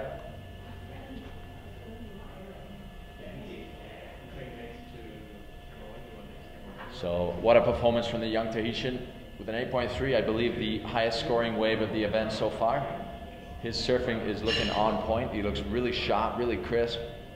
He's going to be an exciting name to watch out for. As we see the Brazilian crew there giving us some love. Behind them, Bernd Rodegger, a young talent from the island of Maui.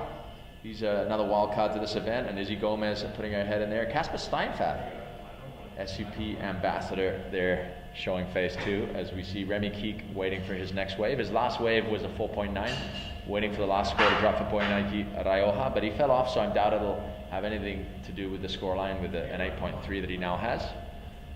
As we see Remy Keek taking off on this set. Nice slashing opening turn there for Remy as he sets up for the closeout. Takes to the air and gets above the lip there, so just comes unstuck, unfortunately. So not a clean landing for that and just coming unstuck, but a great performance nonetheless by Remy Keek from La Rochelle in France, as we take a close-up look of Giorgio Gomez, Izzy Gomez, and James Casey. James Casey, a new Australian talent on tour, getting amped up with his yellow jersey on, ready to hit the water. Giorgio putting on a great performance in that last heat, heat number 3. So we'll bring you the final scores of that and the current leaderboard as it stands after heat 4. As we go to a Turtle Bay replay of Remy Keek's last wave, right in yellow. So Remy, 4th place last year in the Abu Dhabi All Stars. He's looking to have another great performance here. Nice slashing opening turn there as he sets up for the closeout here. Gets above the lip, but unfortunately just comes unstuck there. So that was your Turtle Bay replay, brought to you all the way from Oahu's fabled North Shore, headquarters of the Waterman League, and as such the Stand Up World Tour and World Series, as we see Poenaiki close out. So we have a timing update for all athletes today. With the transition waves and the slight delay starting, it looks as though we will not get to the women's warm-up today, and we're unlikely to finish the complete round 1. We're hoping to, but it's going to be tight. So we'll keep you posted as the day progresses as we get to the latter rounds. So attention all women, you will not have your warm-up today. You will have a long warm-up in the morning. So instead of the shorter warm-up we were going to give you in the warm-up in the morning, you will get a full-length warm-up like the men today. And then we'll go straight into straight into the finish of the men's if it's on. But we will be starting earlier tomorrow, so stay tuned. We'll give you an official update shortly as we see Poenaiki Raioha on another wave. Nice slashing opening turn. Generates lots of speed, gets the tail free, throws it out, and lands cleanly. So some great surfing from the young Tahitian. What a performance here in heat number 1 heat number 4 of the first round. But what a great start for this powerhouse from Tahiti.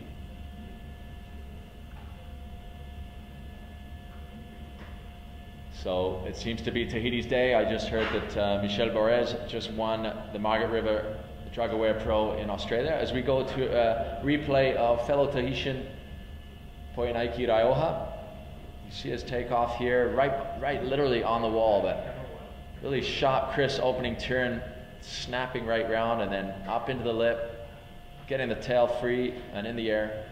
So another great wave from Poenaiki Raioha from Papenul on the north shore of Tahiti.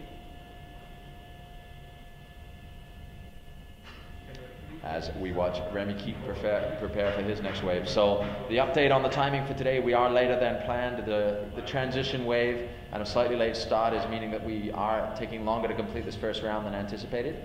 But we will be getting as far through this first round as we can today. This does mean that the women won't be warming up tonight. They'll be warming up tomorrow morning first thing. We'll have an earlier start tomorrow, but full details and official information will follow over the next hour, so stay tuned.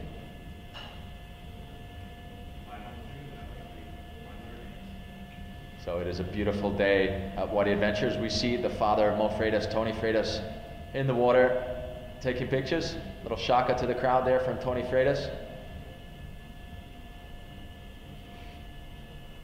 A great support crew for these young athletes as we see Remy Keek dropping in for his final closeout of round number 1. Setting up for this closing turn. Taken to the air, that was a lot cleaner, well landed by Remy Keek. That will definitely improve his heat score, so we'll wait to see how that ends up.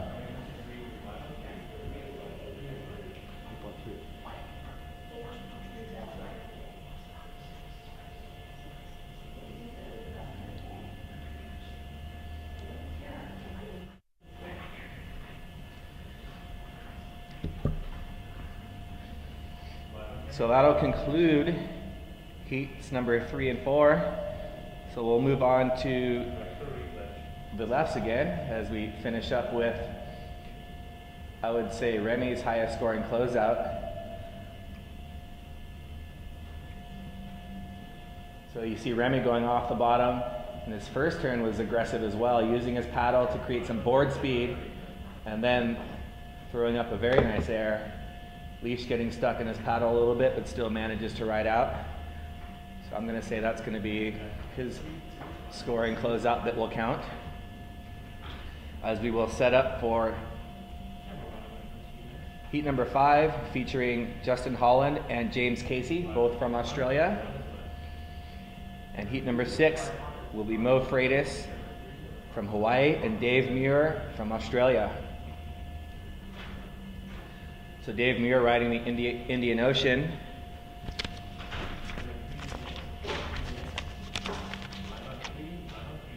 Indian Ocean Paddle Surf, one of our sponsors. And I haven't seen Dave warming up, but word on the street is he has been laying down some big turns and boosting airs. So there you see our competitors, James Casey in yellow, Justin Holland in blue.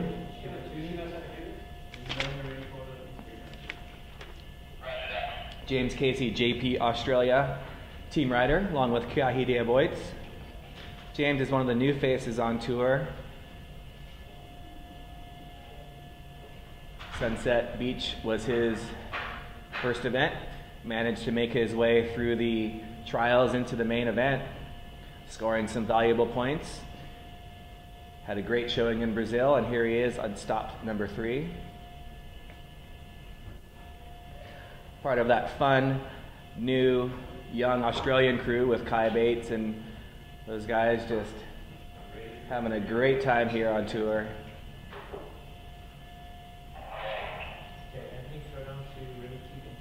We're going to go down to the beach and get an interview with Remy Keek. Hi. Yeah, today it's quite nice. Sun, the waves are here, but it's a little bit smaller than last year, but it's really fun. The wind is blowing offshore, and yeah, nice heat. It was difficult for me in the beginning. I don't take good right and good left, but in the end I take a nice closeout. It was really good to surf with Poe, that is my teammate, and he's doing a really good heat. Some nice air, and it's good to see everybody ripping. How does the freshwater compare? The freshwater, it's a little bit different when you surf on the rail or when you try to do off the top, you don't have power in the top of the wave, because of the fresh water and because I think of the wave the wave is coming, you don't have lip. And for example, on my second right, I do a nice cutback, but I get stuck up because it was no lip for coming back. And it's quite different than the sea wave, but it's really fun. Thank you.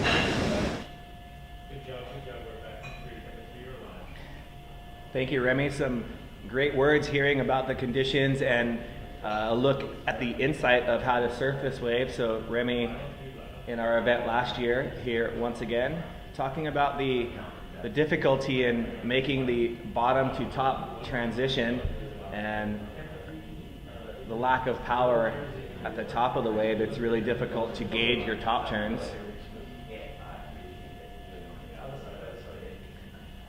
But these guys have plenty of chances. They get 3 attempts at lefts, 3 attempts at the rights, and 3 attempts at the closeout wave. Then we'll take the top score from each of those different types of waves. And then we will pick the 2 highest scores from those 3. So it will be a 2 wave will count towards your final score. And we've got results from heat number 4, round 1. In blue, Poyaniki Rioja with a combined score of 16.2, getting an 8.5 on the closeout section, which is the highest score of the event so far. So great job, Poyaniki Rioja, with an 8.5 on the closeout section. Remy Keek with a combined score of a 10.4. So Poyaniki, 7.7 on the left and an 8.5 on the closeout. And we see Justin Holland in blue, live action, the nice paddle transfer, and just catches a rail on his second turn. But you see Justin got a lot of speed on that first turn. The nice crossbow cutback. And I believe he was claiming it down there. Saw him with a double fist pump claim. That's James Casey, JP Australia team rider. So we'll take a look at Justin's wave. You see the competitors continuing to look back as the wave approaches. You see him with a crossbow top turn that was beautiful with lots of speed. And then just missed timing that cut back into the whitewater, and he goes down catching a rail. As Poyaniki gets a chance to look at his 8.5, he'll be stoked with that one. So great start for the young Tahitian. Yeah, what a start to the performance there, as we see Frank Dybecker from Get Up magazine giving Poyaniki Rioja the blow-by-blow. 4. So last of blue, 3.4. Justin Holland, a 3.4 for your last wave. So Justin Holland gets a 3.4 for his last wave, as we see rider in yellow, James Casey, the new Australian face on tour. Definitely a talent to watch out for. Put on a great performance in Brazil, and just a really great guy. So here we see him circling around into a fading turn and slashes one off the top, staying nice and low, using his leg strength to continue to maintain speed, and James coming off there. But Justin Holland should be pleased with his first score going down on his second turn. That first turn gaining him a 3.2, so if he can manage to link a couple turns after that, he'll be stoked. No, Justin, it's your turn again. It's Justin, it's your turn. So he'll do his 3 rights as well as James Casey, and then we'll move on to you, Mo, and Dave. So good job figuring it out, guys. Replay. We have a replay there. It is James Casey just going down on that last turn, but definitely a very respectable ride there from James Casey. Good opening ride. Might have improved on Justin Holland's first score, but we'll wait for those scores to drop. Sorry, they were like, Mo.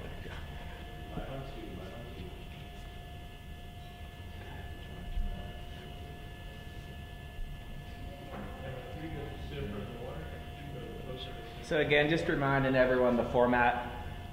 There will be 2 heats kind of going at a time, where we have the surfers from one heat will catch their 3 lefts, and then the next heat will catch their 3 lefts. Then we'll switch the pool to the rights. The surfers will then surf the rights from one heat, move on to the next heat, and then go to the closeouts. So see James breathing hard on that one. This is a very, very difficult wave to ride and takes a lot of strength and energy. 4.1 for James Casey's first ride, as we see Justin Holland up on his second wave. Again, using the cross style first turn. Yes, getting that second turn in and using his paddle to get some speed to get one more in. Nose diving, but managing to pull it out. Shakes his head, maybe a little bit frustrated with that one, but he will have one more chance. So Justin completing 3 turns, but he'll get back out there for his third wave and want to go a little bit bigger and better.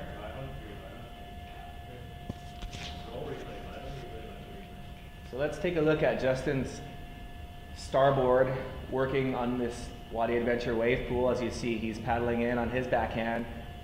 As he drops to the bottom, switches his paddle for the cross bow turn, switches his paddle again, banking off the white water, and then just getting a little behind the wave. Finishing his turn, you can see him shake his head. He knew he got caught a little bit behind, but good transition from his first to second turn. See the guys frolicking down there in the glasses, just trying to keep cool. So that's Mo Freitas, who will be up in our next heat. So as we wait for the next wave to come through, we can update you on our current leaderboard as it is. Currently leading the scoring, so currently the top seed is until all the other heats are finished, of course, because this might well change the situation. Poenaiki Raioha, currently the top of the leaderboard with 16.2 points, notching out the highest wave score of the day so far, and ending with a 16.2. Just behind him, Kyle Vaj, current ratings leader with a 16.0.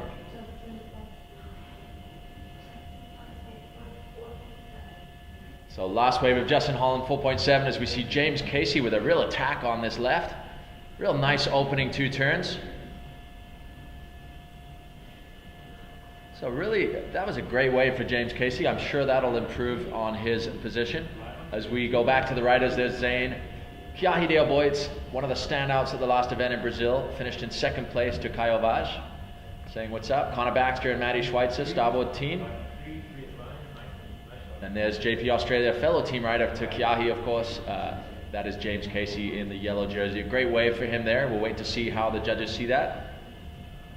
It's just such a relaxed environment to cruise out to your next wave, not the panic. I finished a wave, got to get out to the next one. As we see a replay of James's wave here. He almost blew the takeoff, then got nice and low and managed to get a beautiful carving cutback. Nice second turn on his backhand. Then showing some paddle work. That third turn was a little dishpan, but 2 really nice turns for James. So yeah, we'll wait to see what the judges score that as. But going back to the leaderboard, as I said, Poenaiki Raioha from Tahiti, F1 rider, leading the leaderboard with a 16.2. Caio Vaz in second with a 16.0. In third place, Giorgio Gomez with 14.0. Great performance from the young Floridian. In fourth, Lucas Medeiros with 11.9. Fifth, Dylan Frick from South Africa with 11.6. In sixth, Remy Keek with a 10.4. And in seventh, Kieran Taylor with an 8.9. And in eighth, Eric Terrien with an 8.1. So that's the current leaderboard. Obviously, a lot more heats to come. We're only in heat number 5 out of 16 as we see Justin Holland dropping in on a left here. Nice opening turn, just coming unstuck there. Unfortunate. Justin always getting really hyped up to go surf. Looked maybe a little bit too hyped there, just coming unstuck on that top turn.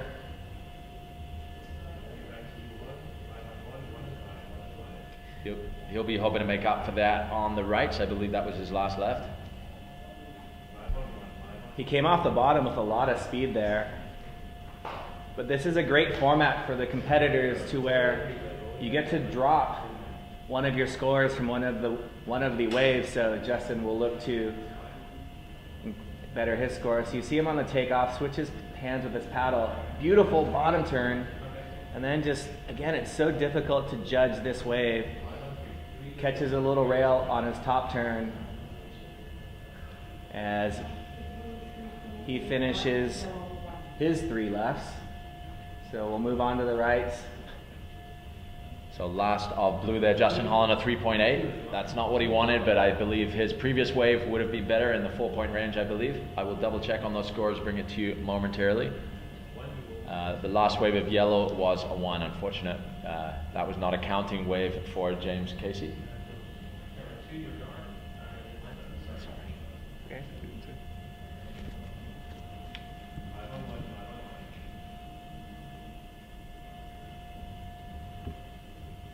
James Casey circling the lineup, circling the takeoff. You see his build. He's also a rugby player back at home. Hopefully all of his mates are watching as he takes off on this wave. Gets the paddle on his toe side. And very similar to Justin Holland, had a great bottom turn and mistiming the top turn. So there's a shot of James coming in.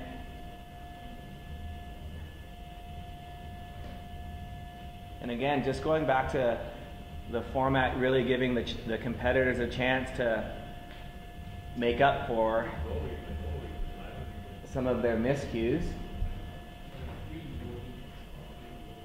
So we'll take a look at James's wave. So he keeps the paddle on his toe side, comes off the bottom, tries to use the paddle to pivot back into the wave, but just goes a little bit too high on his top turn and falls off the back of the wave. See the bottom of those JP Australia boards with their beautiful colorways. So yeah, definitely nice looking boards, those JP Australia. I'm sure Mutt and Branna and all the JP Australia team are watching their team riders in action here, seeing as the time difference is favorable for the Europeans. They're based out of Austria. Obviously with a really strong Australian presence with the top rider on tour being Kiahi Del Boit's put on just a clinic of high performance surfing in Brazil, just coming short in the final against Caio Vaz, but nonetheless really wowing the judges and the world just with his ease of riding approach to stand-up paddle surfing and just the progressive nature of what he does. It's about 10 p.m. over in Australia. Hopefully they're watching. It's about 2 a.m. in Hawaii, so hopefully most friends are watching them late at night. So there's Mo, a nice cross-bow turn using his paddle again. Another cross-bow turn to paddle transfer. Now it's on his toe side. Switches again for another aggressive turn. And a little 180 just for fun. So Mo, on his first wave, managing to link a few nice turns in. Yeah, I'm looking forward to seeing Mo progress through this contest. He is just on fire right now. His surfing is so alive, much like Poinaiki. Different style, but both really young, powerful surfers for their age, with a strong mental game too. Both of them are able to perform under pressure. That was a great opening wave from Mo Freitas, looking really alive on that Focus SUP board. It was a special edition by Pat Rawson, really being experimental with how to get the board right for the pool. Looks like it's working out there for Mo. Looks like it worked great, and Mo's riding a quad fin setup. So again, one of the things I'm interested in is watching to see what spins the competitors are using as Mo going off the top, sliding his fins. Beautiful cross-bow turn. Then keeping it on his toe side, switching again, going off the top, using his paddle to gain speed, and a little 180. So great paddle work and great surfing by Mo Freitas. Both Poinaiki and Mo just seeming to be able to generate so much speed through their turns. They're accelerating through their turns, which is great to see. A lot of snap, a lot of precise calculated surfing here from those young talents. As we've got a scoring update from you from the first lefts for Justin Holland and James Casey. Justin Holland, your highest scoring left was a 4.7. James Casey, your highest scoring left was a 4.16. So going down to your overall scoreline, Justin Holland, you have a 4.7, and James Casey a 4.16. As we see live action, Big Wave Dave on his backhand, coming off the top. Dave using his paddle on his toe side with some nice spray on that turn. And a finishing turn, jumping off right there, opening up his account on his Indian Ocean paddle surfboard. You know, it is super impressive to see someone of Dave's size be able to maneuver like this in the wave pool. That was a very well surfed wave. As we throw down to James Casey for a live interview down the beach. Yeah, okay, so seriously, it's a very different experience out here, and chlorine water, fresh water, not salt water. So just the buoyancy on board, just sitting like probably an inch, a bit lower in the water. Just waiting around for that wave. I time it on my watch, but still you never know. It's always a little bit different, and that bump comes and your heart races and bounces off the wall, and actually hit my paddle on one of my first waves on the walls. Like it's just a really weird experience, but it's really cool. Like unique. It's a really it's a unique experience here, and it's great. There's a competition here. Great format. So thanks there to James Casey. Great to hear from this young up-and-coming athlete. Put on a great performance there. As I said, the final heat scores going to their scoreline, a 4.7 for Justin Holland and a 4.16 for James Casey. We'll wait for their rights after Mo Freitas and Dave Muir have at it. Like I said, a great wave from Dave Muir as we see a replay of it right now. Big wave, Dave Muir. I mean, the size of him compared to the other athletes is phenomenal, but slashing an opening turn there, generating speed, and we have to go back live there. We have live action with Mo Freitas. Mo driving off the bottom, off the top as he transfers his paddle. Nice cut back into the white water, staying nice and low using his speed. An aggressive third turn, going for one more, and again, the little fun 180 at the end. He wants that 180. So we have a score update on the first waves of the first two riders. Rider in blue, Mo Freitas, your first wave was a 6.13, a 6.13. For your first wave, we'll wait for the second wave to drop. Dave Muir in yellow, a 3.13. Your first wave was a 3.13. We'll wait for you're about to have your second wave. So Dave has been a benchmark on the Stand-Up World Tour, an IOPS rider. It is a West Australia brand of high performance and performance for all stand-up paddleboards. Dave's been obviously a leading spearhead of the development for Marshall of IOPS, but they've been producing some great boards, and to see Dave to be able to perform at this level in the pool in fresh water is it's great to see. He's definitely one of the bigger characters, a previous Australian rules football player. Quite a celebrity at home in Perth actually, as we see a replay of Mo Freitas's, oh no, this is Dave Muir's last wave. We're just going to see that last wave as we wait for his current wave.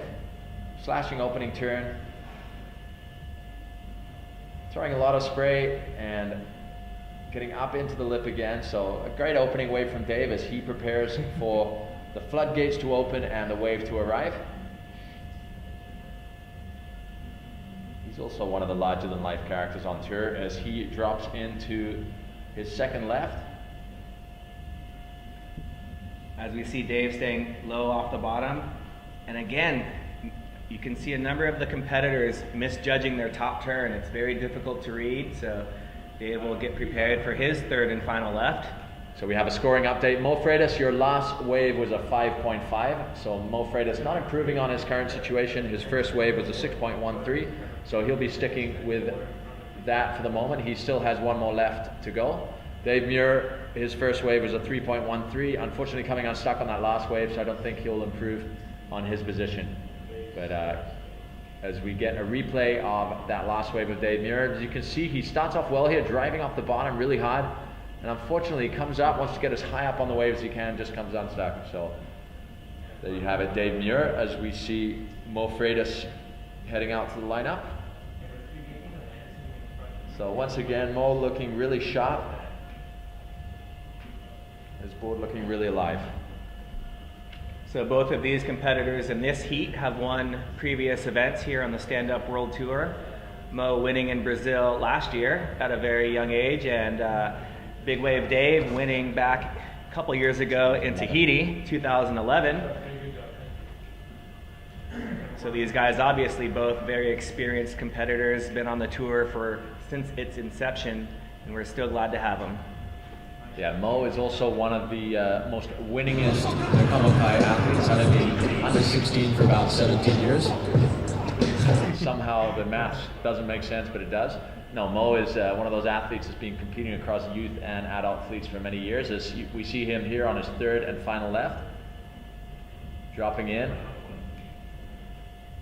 Going for broke here. Nice opening turn there, getting a little stuck up in the white water. But the first part of the turn was great. Slashing second turn as he tries to generate speed through the closing part of this wave. Banks up into the whitewater. So another good wave as you see Father Tony Freitas capturing that on video.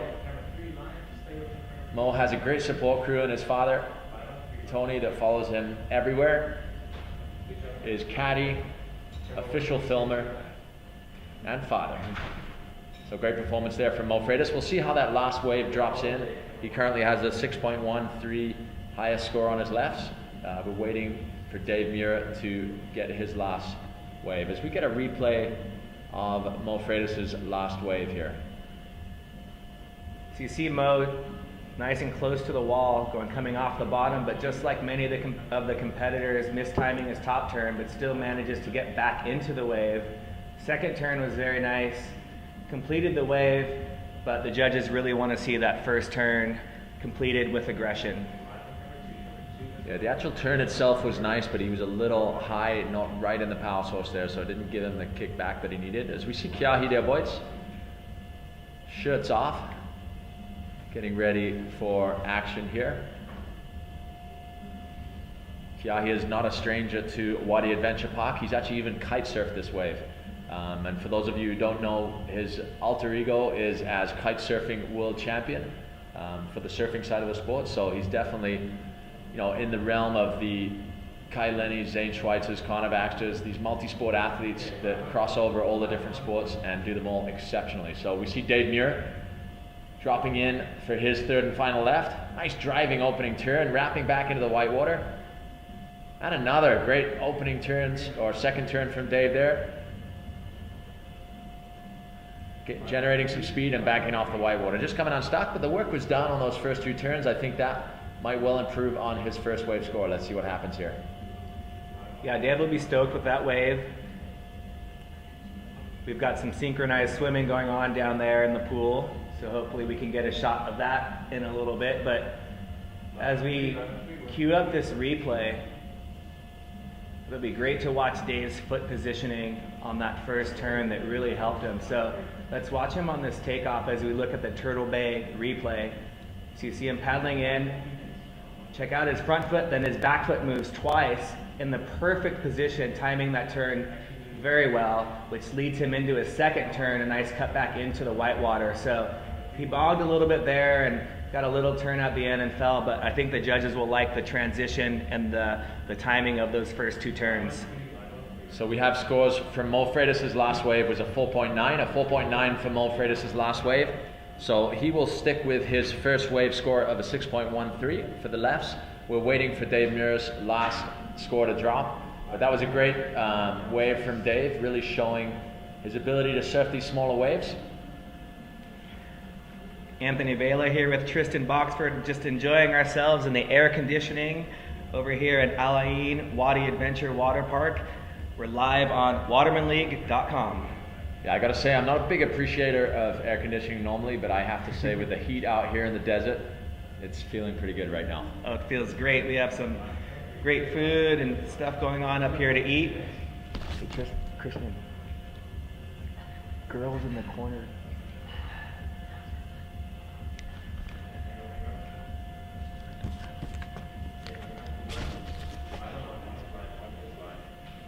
There's a shot of our backdrop as we look towards the whitewater rafting and kayaking area. There's the Hair Boys, Bat Rodiger and Giorgio Gomez, along with Kai Bates. Marshall, give us a wave, buddy. Yeah, Indian Ocean paddle surf. And there's Tony Freitas on the camera, walking his son Mo through his last heat. Proud father as we switch. This will be a transition wave as we switch to the rights.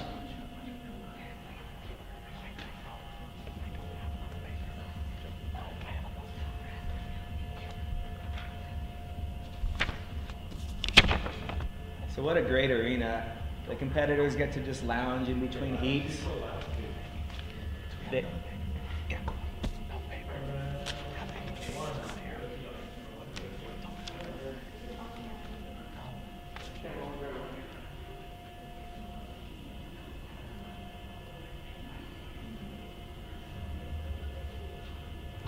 So this will be a transition wave, this next one.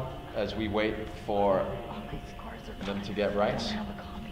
Where is heat 5? I gave it to. I just wrote on it.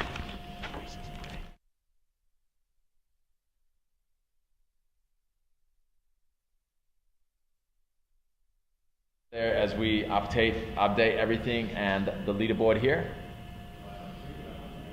So that was a great start with the lefts now complete. Justin Holland will be next up on the rights. This will be a transition wave though, as we prepare the pool for action. As we see Kieran Taylor there, a local wildcard. Looks like he might be calling it a day.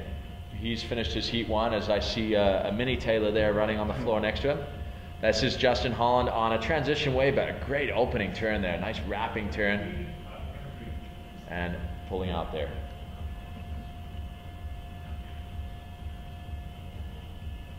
So Justin Holland just warming up, getting ready for his first right of the day. Transition wave just went through, so the next one will count. As we see the girls playing in the water, I believe that's a friend of yours, Anthony Vella. Yeah, that's Wizard Gomez down there. Oh, looks like she's hanging out with Candace Applestees. So they're doing a little synchronized swimming, having fun over there. Making sure that they stay cool in these hot conditions. So I think Justin, with a smart maneuver, called off Kiahi on that transition wave. Is like, no, I'm taking this one, mate. Yeah, he wanted a little warm up there. He didn't get, I don't think, the scores he wanted on his left, so he knows he's got to put it all on right now. As we see Giorgio Gomez coming into frame. As you say, Anthony, a lot of hair going around in those younger characters on tour. Between Bernd Rodegger and Giorgio Gomez and Kyle Vaj.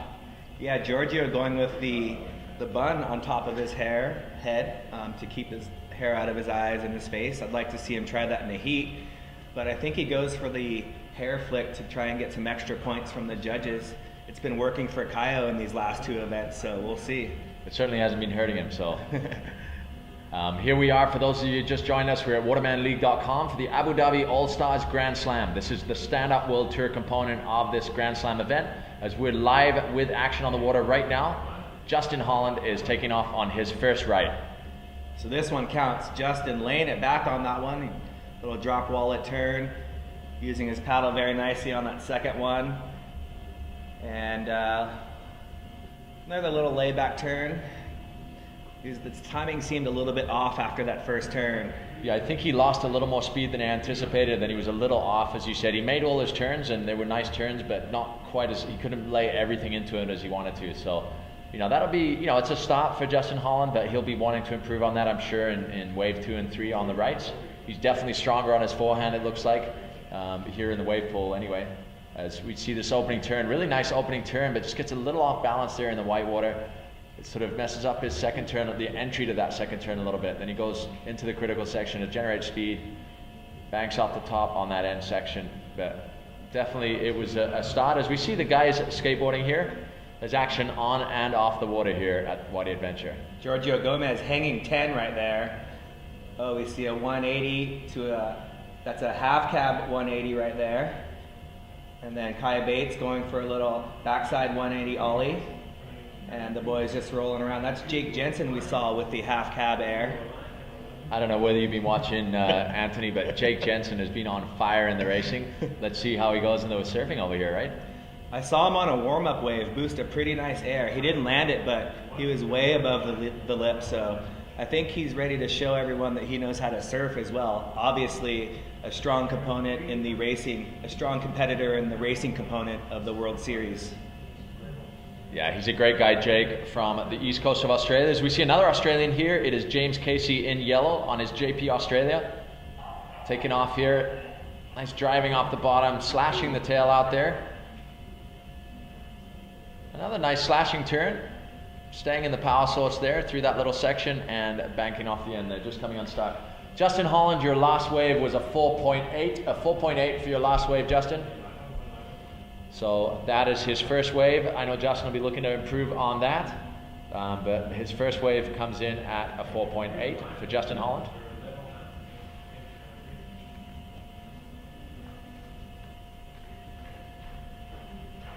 There's Dave Muir frolicking on his IOPS board, Indian Ocean paddle surf. Thanks for the support. So Dave getting ready to start his forehand waves as we take a look at James Casey's last wave. So you see him paddling in further away from the wall, fades back, and a little dishpan turn. I learned that in Australia. Another dishpan turn, not quite on rail, but getting those fins to slide out, and then going on rail for his third turn, catching his front edge and falling off. But two really nice turns from James. Definitely, it's great to see James on tour as we see a rare animal in the water. It is a floating seal, but we're going to come to that in a moment. Justin Holland in the crouching tiger position here, waiting for the set to come through. Justin, aka the Frother Holland, is one of the exciting athletes on tour. And there we have Mo Freitas studying the wave, getting ready for his next heat as we see Justin Holland. This is live action, dropping into this right-hander. This is his second right-hander of the nice carving turn back into the whitewater. And another nice carving turn, breaking the tail free. And another roundhouse. So that was a much better wave for Justin Holland. I'm pretty sure that will push his score up there. Yeah, you saw in his first turn, he didn't go quite as back far into the whitewater, which kept his flow going into his second turn. First score for James Casey, 4.2. 4.2 on your first wave, James.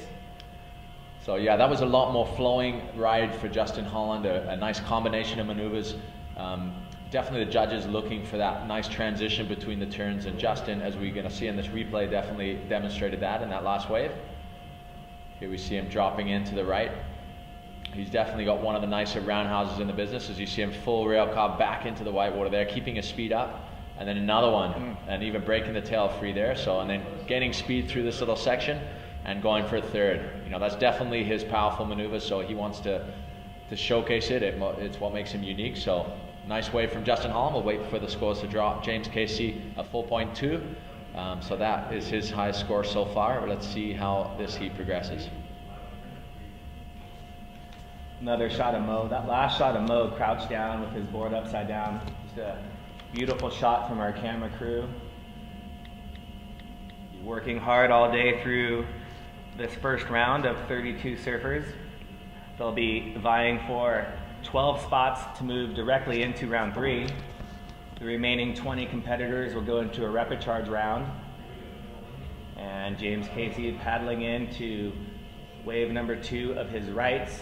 So he can paddle on his toe side. Nice little dishpan turn into the whitewater again. On rail on the second turn. Getting caught a little bit behind. He'll jump off. He's got one more try.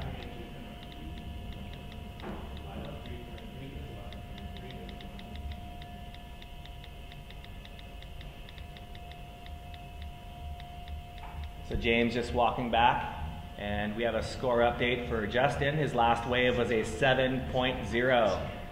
Justin, your last wave was a 7.0, so he'll be frothing on that one. And he's got one more chance to improve on that 7.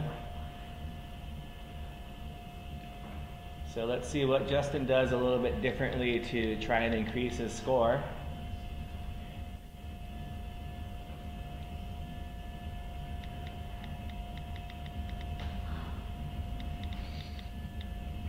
As these two Australians battle it out in their heat. So their heat number 5 in round 1.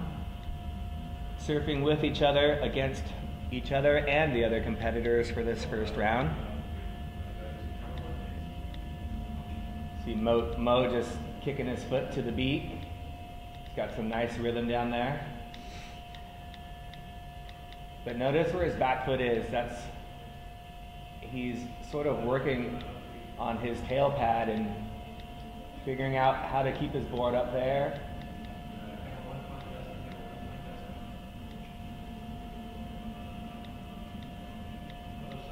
Mo just enjoying the music as you see Izzy Gomez dancing in the background.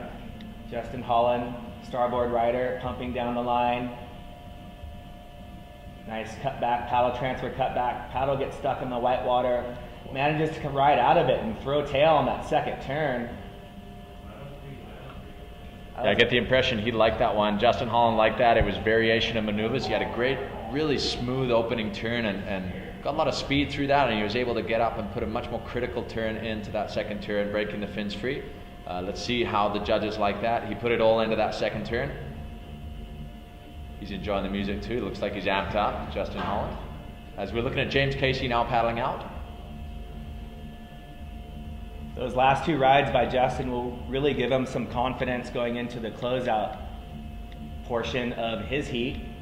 So was a little bit frustrated with the lefts, managed to get some good ones on the rights, and we'll see what Justin has on the closeout section. So Justin taking a look at his board, making sure his fins are all right, making sure the nose is okay. It gets really shallow very fast in the pool there. So we have a scoring update. James Casey a 2.7 on his last wave, so he'll be looking to improve on that in the next wave. Justin Holland checking his FCS fins there. One of the leading Australian talents on the Stand-Up World Tour, putting on a strong performance on that last wave. Let's see what that comes in as. In his blue All-Star jersey. And then we have that rare species of seal. He has a yellow back. And he's lying on a blue board. It is Dave Muir from Australia. James Casey, JP Australia rider, preparing for his final right. Beautiful on-rail turn there. James setting up for another slashing rail turn, showing a little bit of style on his kick out there. So, in my opinion, those were his best turns on the rights, so we'll see what the judges think. You see James Casey using a thruster setup. I believe Justin Holland is as well. So James will prepare for the closeouts. Look at him, he's still got dry hair, enjoying himself here at Wadi Adventure. So as we take a look at James's last wave, you see he goes for the double pump bottom turn. You see his feet repositioning, staying nice and low, but getting aggressive on that second turn. And he's stoked on that one, you can see as he pulls out with style. So we have a scoring update. Justin Holland's last wave coming in at a 5.6, so it doesn't improve on his 7-point ride. The judges obviously preferring the flow of his two sweeping cutbacks into the whitewater. Not enjoying as much that last wave. Coming in at a 5.6, still a great score, but that won't be his counting wave. His counting wave is the 7.0. So Justin Holland getting a 7.0 for his lefts as we wait to see what that last wave from James Casey will come in at. As we look at Zane Schweitzer, making sure his sponsors are well represented. And it might be a little ding repair going on there with some Solares or something similar. There's starboard, the signature green, as we see the transition wave there, I believe, of the closeout coming through. No, that was a right. That was a bubbling right. That one didn't count. Oh, so that was a bubbling right. So that. You sure? It looked very, yeah. We'll look to get a final confirmation. We see you waving, Mo. Let's see what the judges say.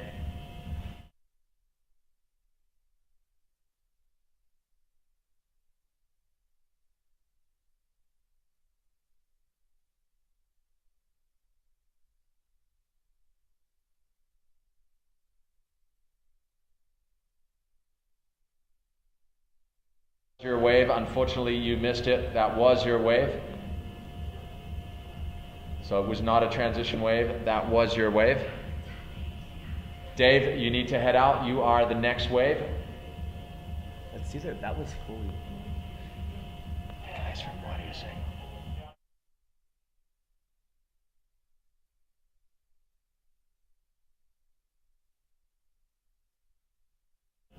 Yeah, so our apologies for any confusion there. By mentioning transition, we had a lot of stuff in front of us. So basically that was one of the rights for the riders, and Mo Freitas unfortunately missing that wave.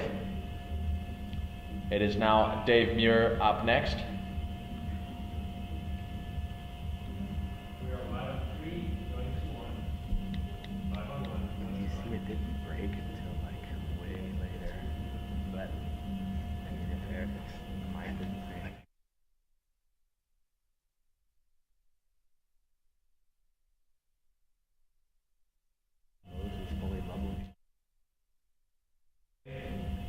on his first wave on his forehand. It's a little bit behind the white water on his cutback, manages to get back out in front of the wave, pumping down the line now, finishing with a nice turn. So Dave opening up his rights, and he'll dive off in about half an inch of water.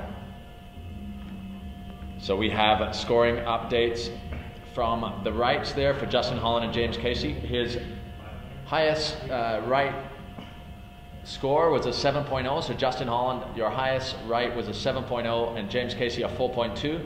So those are the two scores going down to your respective score lines.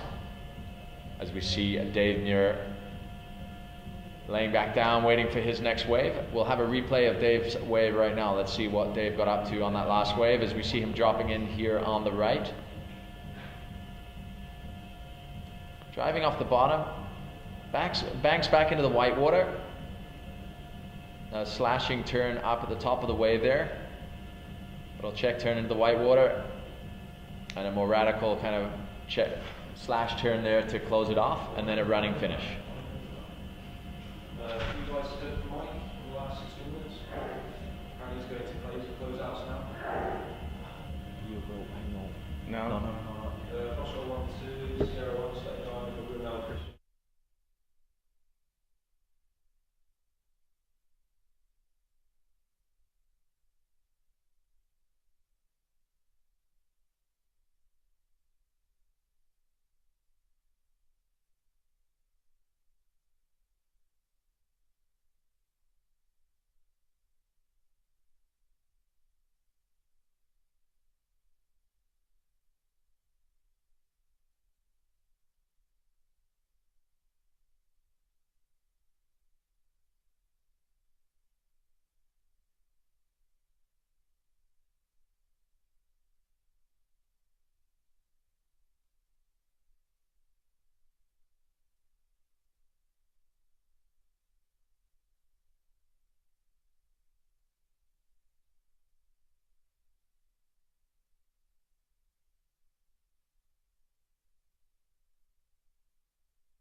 So we apologize for no audio there on the live broadcast. We are back. As we saw the live replay of Mo Freitas, some full rail surfing from Mo, just really progressive and crisp surfing from the young phenom from Haleiwa on the north shore of Oahu. And on that replay, you can see how Mo didn't go all the way to the bottom on his bottom turn. He kind of stayed a little bit higher up than some of the competitors, and I think that's where the speed is coming off the bottom there. And there you have it, Mo getting a 6.5 on that last wave. The judges really liking that full rail commitment. And as Anthony said, not going all the way to the bottom and coming up the top on the flatter part of the wave, choosing to take his speed and drive back into the critical section. As we see Dave Muir driving off the top there. Great opening turn from Dave Muir. And another throwing spray. And a third turn, just putting the whole inside rail in the water. That has to improve Dave Muir's position there. He's also getting the award for the dismount of the day. That was a well-surfed wave by Dave. On rail, fully committed on all three of those turns with good transition in between the turns. So I think Tony Freitas liked that one as well. So Dave Muir, an incredible athlete from West Australia. Somewhat of a legend on the West Coast there, as we'll see a replay of Dave's wave here. So Dave, an IOPS, Indian Ocean Paddle Surf rider, really putting his board to good use here. Nice opening turn there, putting everything into that turn and a second turn as he drives off the bottom here and buries the rail on his inside rail there on the final turn. So a good wave from Dave Muir. We'll wait to see how the judges see that as Mo Freitas heads out to the lineup. That was for sure one of the most powerful first turns that we've seen today so far, as we have some fans down there, water's edge, watching, taking some photos, enjoying the surfing here. The evolution of phone technology. It's rare to see a camera these days, except for obviously GoPros, the mountable cameras, but there's just so many people recording the action with iPhones. We saw even Jan Vaj earlier today in the water, capturing the action of his brother in action. As we see Justin Holland there, getting amped up, the frother, for his next outing. There's Mo, close to the wall. But had a little bit of a weird boggle there, and then setting up nicely for that second turn off the top and off the whitewater, getting some speed, throwing it on rail with that last turn. So we'll see what the judges think of that one. So another good wave from Mo Freitas. Getting a little caught up on the first turn. I'm not sure it'll improve on that second wave score that he had, but we'll wait to see. But Dave Muir scoring a 5.16 on his last wave. So last wave of Dave Muir in yellow, a 5.16. We're waiting obviously for his final right-hander, which is going to come through momentarily as he heads out to the lineup, and we look at the Turtle Bay replay of Mo Freitas' last wave. So dropping in here, let's see what he did. So it's the same strategy there of staying high and driving back into the white water. Gets a little more wobbly on that first turn, but the second turn, really nice wrapping turn as he races down the line and just puts everything into that final closing turn, a little punctuation mark. We'll see how the judges like that. Yeah, you can see his front foot just slip off a little bit there as he was going for his first turn. So he'll get it waxed up and ready to go for the closeouts. So the judges obviously liking the commitment of Mo Freitas' last wave and being able to link together those turns. A 6.7. So Mo Freitas is ending up with a high score of a 6.7 for his rights. So that'll strengthen his position. Let's see what comes in for Dave Muir's last wave. As we see the wave coming in here. This is Dave Muir on his IOPS board, dropping in. Nice roundhouse turn there, getting the fins sliding there. And another, breaking the fins free. Just really using his weight on the board. As you said, Anthony, he's really moving his back foot around, making sure he's right on the inside rail when he does his turn. So that was another strong wave from Dave Muir. Let's see what that finishes off as.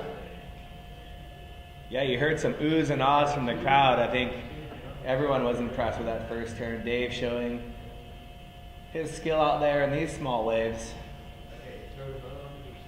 So we're going to throw down to Mo Freitas from Haleiwa down on the beach live right now.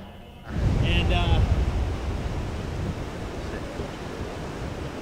what's that? Or yeah, the wave was, or yeah, the session was super good. You know, it's a lot different from an ocean wave because you know it's a lot more thin and the ocean wave's a lot more heavier, so you can put in rail more. And but this wave is so fun. I never thought I'd be surfing in a wave pool for in my career, and but no, it's super sick, and I'm stoked to be getting getting 6s, and I think my last was a 6.7, so I'm stoked to make it. And I'm looking forward to the closeout. You know, my board's working really well, and yeah, and just rest up, drink water, because my throat's all dry right now. But yeah, looking forward to it. Yeah,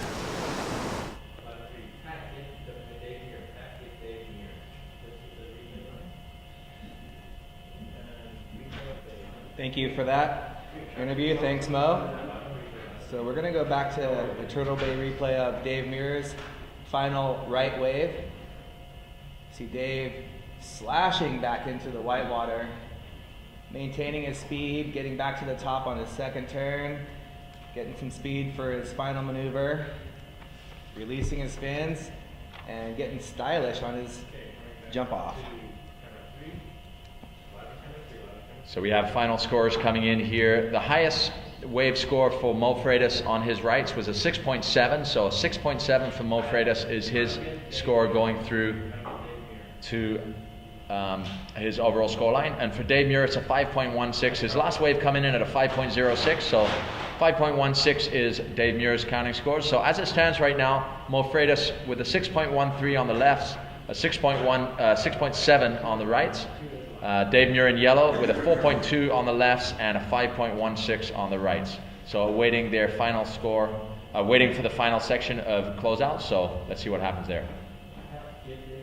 There's Marshall down there talking with Dave. They're figuring out his strategy for the closeouts. Look at those guys having a good time down there. As we see Justin Holland just paddling around, staying busy, staying warmed up, loose and ready for his next wave, which will be a closeout. So Justin gonna go huge. So again, you see him just paddling around, staying loose, staying warm. He's a very smart competitor. I can see the froth from here. Justin runs a business, has a family, and still manages to compete fully on the stand-up world tour. As we're going to throw down now to big wave Dave Muir down the beach, we're going to get a couple words from the powerhouse from down under. Sure.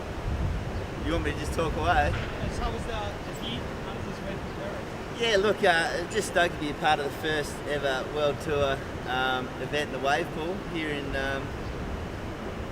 over here in Abu Dhabi. But mate, just stoked to be here, and it's really quite a different wave. It's quite challenging. You got to really sort of think about what you're doing. Normally in the ocean, you just go with what happens, but here you got to sort of think through what you're doing early. So I'm just sort of starting to get the hang of it now. I've only had probably 10 waves out here. So yeah, look, it's different. It's new. Probably in 5 years we'll look back and laugh at this wave pool, because I think there's going to be some bigger and better things to come. So stoked to be a part of it. Thanks. So always great to hear from Dave Muir, great ambassador of the sport globally, but especially in his hometown of Perth in Western Australia. Spent the former part of his adult life as an Australian rules football player, making an interesting transition to surfing, but making waves in Tahiti in 2011 by winning the SAP News Pro in giant surf, and since then has been a staple on the Stand Up World Tour. He was actually with us from the very beginning with the Stand Up World Tour contenders held down at Chopo on the Presqu'île of Tahiti. So as we see James Casey, JP Australia rider, getting into the water, and Justin Holland in the crouching tiger position by the starting gates out on the outside here at Wadi Adventure.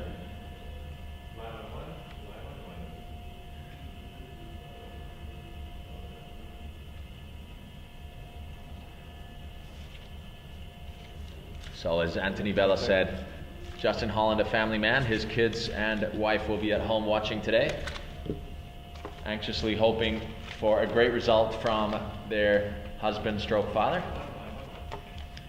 It's been a long trip for Justin. Obviously we're in Brazil for that event, Grand Slam event. We've come straight to Abu Dhabi, but it's a time away from home for Justin.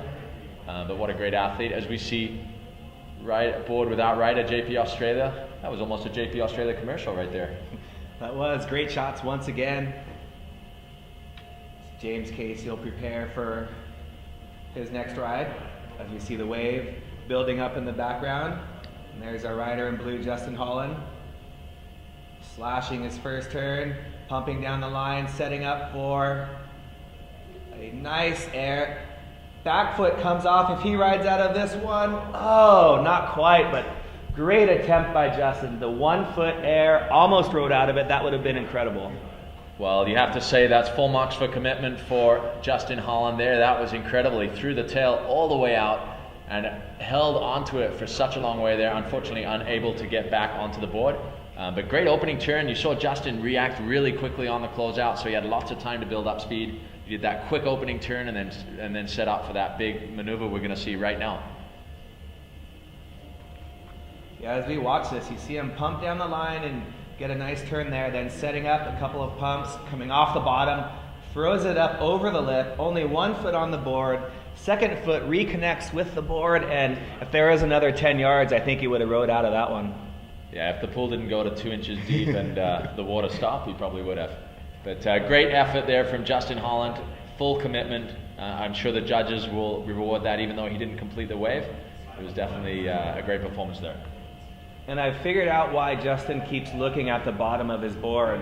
His center fin has a fin box, and he's got duct tape, I believe, to cover the fin box with his center fin so that there's more of a, you can see the bottom of his board there. So there's no, holes or anything with his, with the box there. So I was wondering if his fins are maybe coming out, but I think he's just checking the duct tape to make sure that it's all good and making sure there's good flow on the bottom of his board, which is very important at this particular destination. So James Casey getting ready for this as we have rider in yellow, James Casey taking off.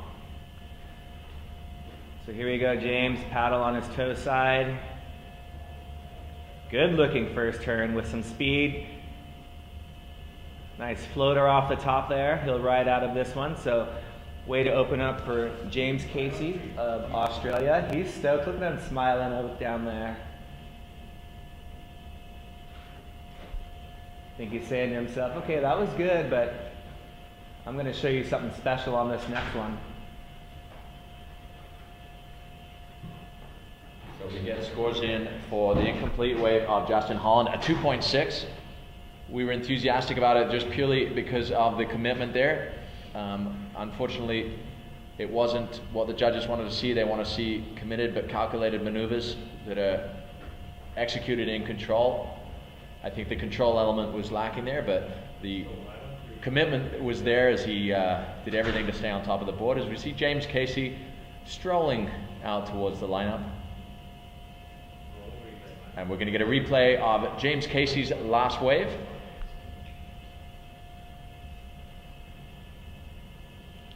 So we see James dropping in, turning in the middle of the wave to keep some speed going, coming off the top, off the bottom, and then off the top one more time to finish it off. And that wave coming in at a 3.7. So 3.7 for James Casey's last wave. Thanks to the Turtle Bay replay there, we get to see all the action once again. Make sure we caught it all. And crouching tiger hidden Holland down there in his position. He's stoked on that one, giving us a fist pump. That's not easy to do, ladies and gentlemen. Drinking some water there. He's frothing, so he's got to make sure he's all ready to go for his second attempt at the closeout section. Justin went huge on his first wave. Let's see what he does on this second one as he paddles into this one. Great form on his first turn. Very crisp turn. Setting up for this. Nice calculated turn off the lip. So not as aggressive as his first air, but making sure that he lands something, and now he will look to go huge. So the competitors staying busy. There's a huge skate session going on down by the lifeguards. The boys getting in their Larry Bertelman, their Berts, their little slides over there. Let's take a look at Justin's second wave. So you see him setting his feet. That first turn was very nice. You saw his fins, and he gets set up for this. Great timing with the lip, and then goes for a little switch stance just for fun. If only we could all be goofy footers. Justin pretending to be goofy foot on the last couple of seconds of his ride.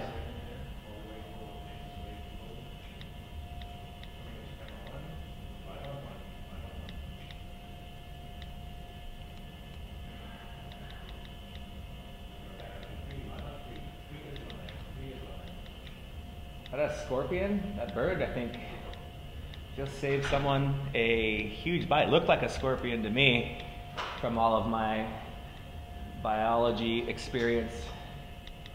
So that bird having a nice meal.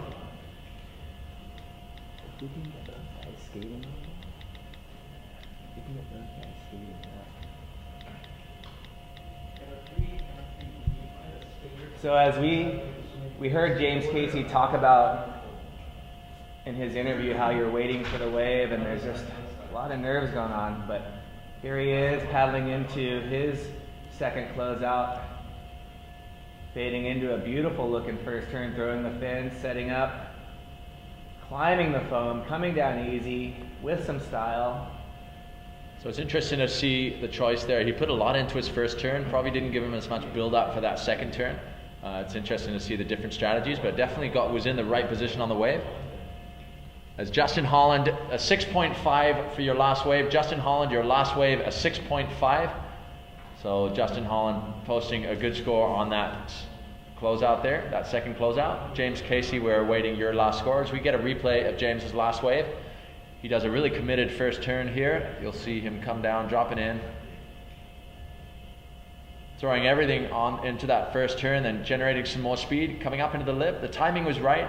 Perhaps he could have had a little more speed if he hadn't put quite so much in on the first turn, but you know, it's a strategy choice and surfing the wave very well nonetheless. James Casey explaining to himself, to the judge and jury on the beach.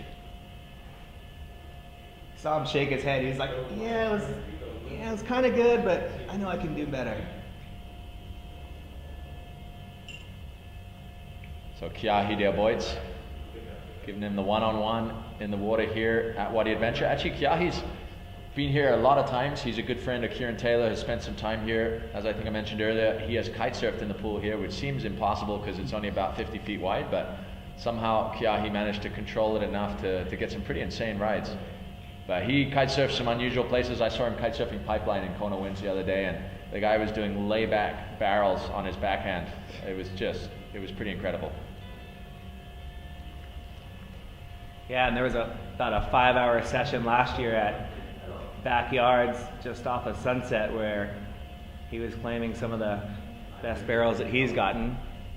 So last of James, 3.8. Last of James, 3.8 as Justin Holland's up and riding. Throwing some fins right there, showing the bottom of his starboard. Oh, Justin going for the cross bow 360 bank off the whitewater. Incomplete, but he'll be stoked on his previous score. So that'll complete Justin Holland's heat. Well done, Justin.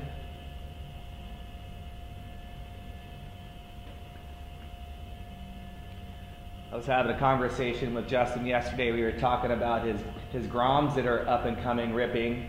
He's got a 9-year-old and an 11-year-old competing in the couple of different clubs. They're in the Kingscliff Surf Club where Justin lives. Last wave of Justin, 3.0. Last of 3.0. Justin, also a longtime member of the Kira Surf Club, 17 years in Kira. So here's his last wave.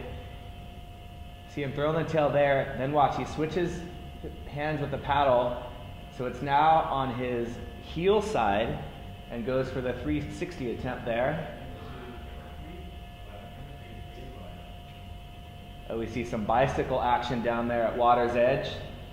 So the young kids getting a taste of the wave pool there, as we see a young little Grom in diapers with their, looks like a little tricycle.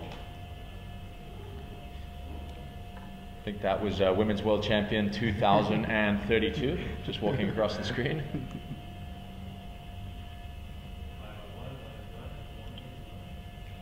So there's James on screen. He was smiling on his last takeoff. So James is going to look to go big. He's landed his first 2 waves. Let's see what he has on this one as he paddles in.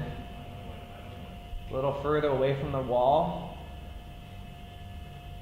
And carves back into the white water, pumping down the line.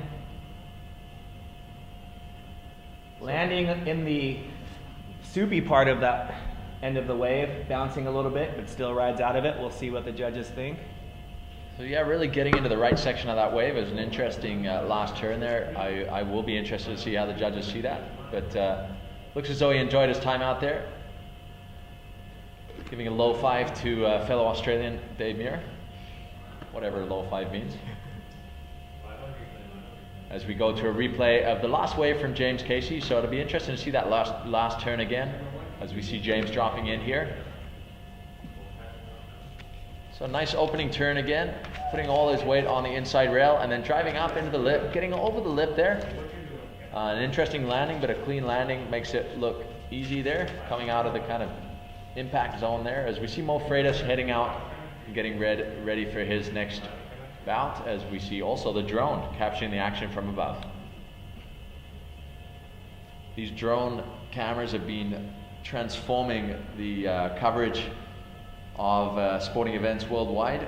As we saw in the race in Brazil, it saw some of the most dramatic footage in the highlight reel with the drone capturing the start and everything else.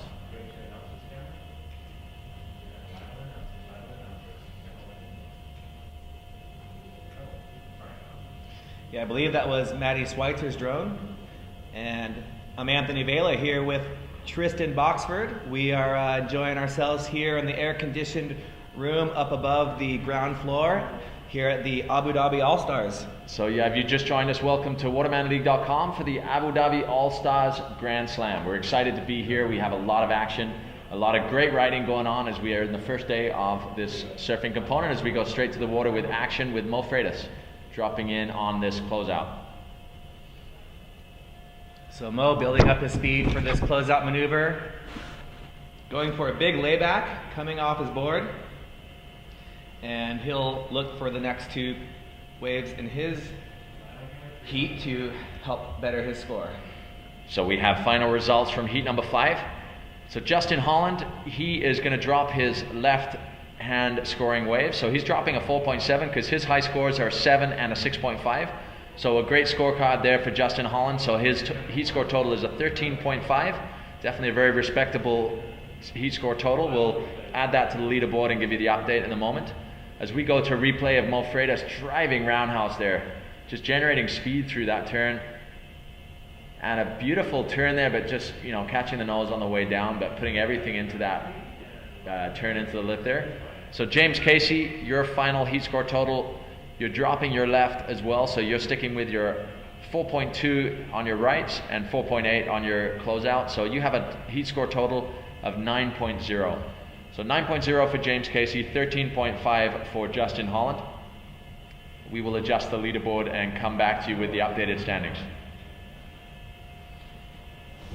So once again, going back to the amazing format we have here. So Justin Holland was struggling a little bit on the lefts, but managed to come back with a 7 and a 6.5 on the rights and the closeouts.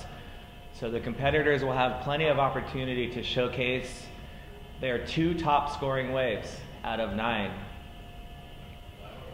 And Dave Muir looks to get his closeout campaign started.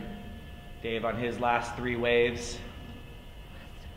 Last of Mo, 3.16. Last wave for Mo Freitas, 3.16. As we see Dave Muir's closeout wave approaching. Crouches down to get some speed there. Paddling down the line. Coming off the top. Landing it nice and smooth. The judges want to see control, and that second turn was very well controlled.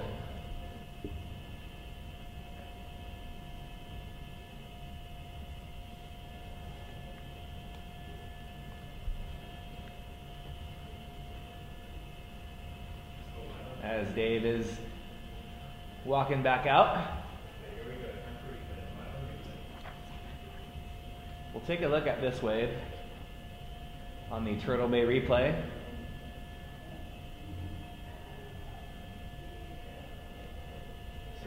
putting it on rail on that first turn, getting a little bit behind the water, behind the white water, having to use his paddle to catch up to the wave. Does a great job and finishes very nicely with that last turn. That was a pretty critical last turn there from Dave Muir. As Anthony said, getting a little caught up on his first turn, but managing to generate speed again, and really great positioning for Dave Muir on that closing turn.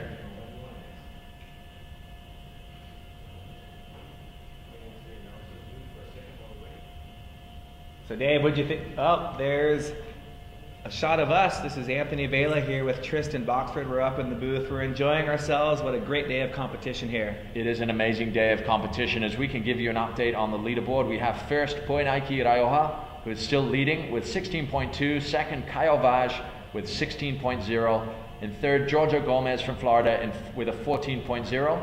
And in fourth, Justin Holland putting on a last surge there in his heat with 13.5. So that's the top four. In fifth place, Lucas Medeiros with 11.9.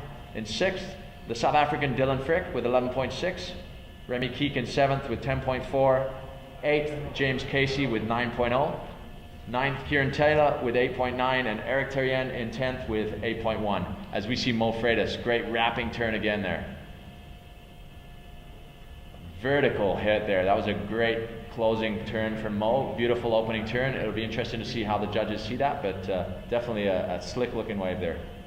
Yeah, that was very nice. And it's so interesting to see how each of these surfers interprets this wave. And, you know, Mo has a full arsenal in the aerial game, but he's also a very powerful surfer as well. So Mo going with two very, very aggressive power turns. We'll see if he's maybe saving his air game for the latter rounds, but it's definitely a good idea to save some of your best maneuvers for the later rounds. As we take a replay, look at the replay of Mo's wave, a paddle transfer, crossbow cutback, using his paddle to get up and over this one. Beautiful turn there for Mo. He's stoked.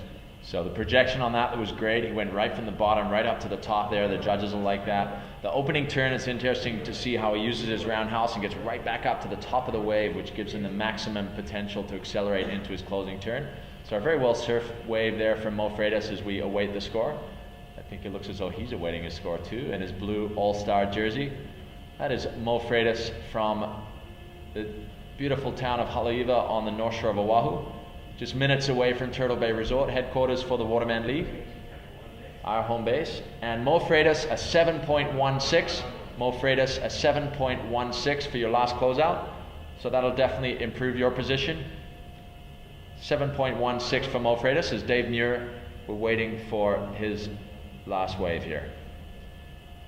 Yeah, Mo manages to get the nose of his board on that cutback as he hits the whitewater.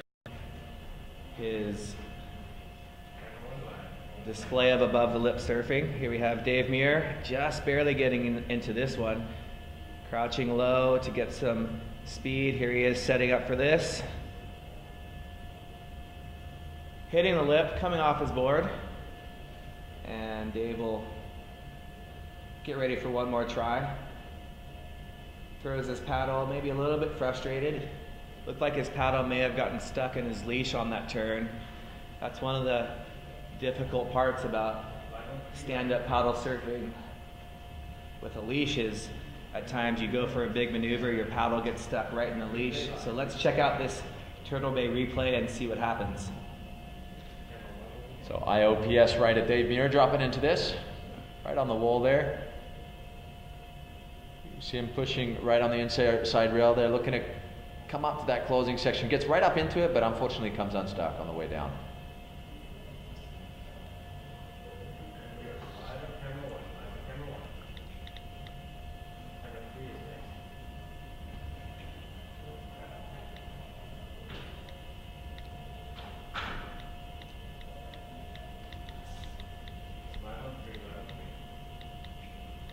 So we are finishing up with heat number 6 of 16 heats in round number 1. We've got Mo Freitas back up in blue and Dave Muir in yellow from Australia.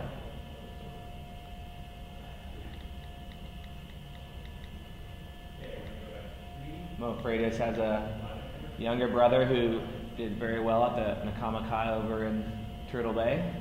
young Chargin Marvin.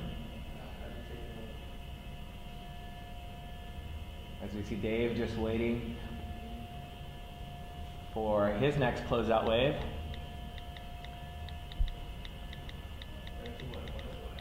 So here's Mo Freitas paddling very close to the wall, has a paddle on his toe side, on rail, cut back into the whitewater, getting speed, throwing tail on that one. A little more aggressive than that last turn. His first turn was beautiful as well, so Mo Freitas on his last closeout wave, well-surfed wave. So Mo Freitas obviously feeling at home here at Wadi Adventure Park with his Pat Rawson Focus SUP board. He's got to be happy with his performance here. As we take a look at the Turtle Bay replay and wait for the score to drop. Here we see Mo right on the wall there, quickly doing that roundhouse into the whitewater, maintaining his speed and building up for this closing turn. Vertical turn, getting the tail of the board above the lip. That's got to score well for that. And there, sure enough, Mo Freitas a 7.8. Mo Freitas a 7.8, so that is his highest closeout score, improving on his last 7.16. So his strategy there working really well, doing an early roundhouse, getting right back up to the top of the lip and generating speed for that really critical turn that he does. Full commitment, a lot of flow, and keeping his speed throughout. Judges loved it, almost into the excellent range. So Mo Freitas will be stoked with that one. As we see Dave Muir switching over to the left closeout, Dave will be going on his backhand. Let's see what he's got for the judges. And for the fans out there, everyone watching on watermanleague.com, we're here at stop number 3, the Abu Dhabi All Stars of the Stand Up World Tour. This is also a Grand Slam event, part of the Stand Up World Series. We will have racing later on. There is our current racing ratings leader, Connor Baxter, awaiting the transition wave as Dave Muir taking off in the shade on his backhand. Paddle on his toe side, setting up. He's on rail, going for a huge off the lip. And trying to ride out of it. I don't think the judges are going to give it to him, but very aggressive nonetheless. It was great to see Dave Muir throwing it up at 12 o'clock into the lip there. Unfortunately, just coming unstuck out of that maneuver, but a great effort from Dave Muir on his backhand there on the closeout here at Wadi Adventure Park, the Stand Up World Tour component of this Abu Dhabi All Stars Grand Slam. So great performance from the Aussie powerhouse. As we go for the Turtle Bay replay, let's watch this wave in more detail. A little bit in the shade there, as Anthony said, probably benefiting from the shade there.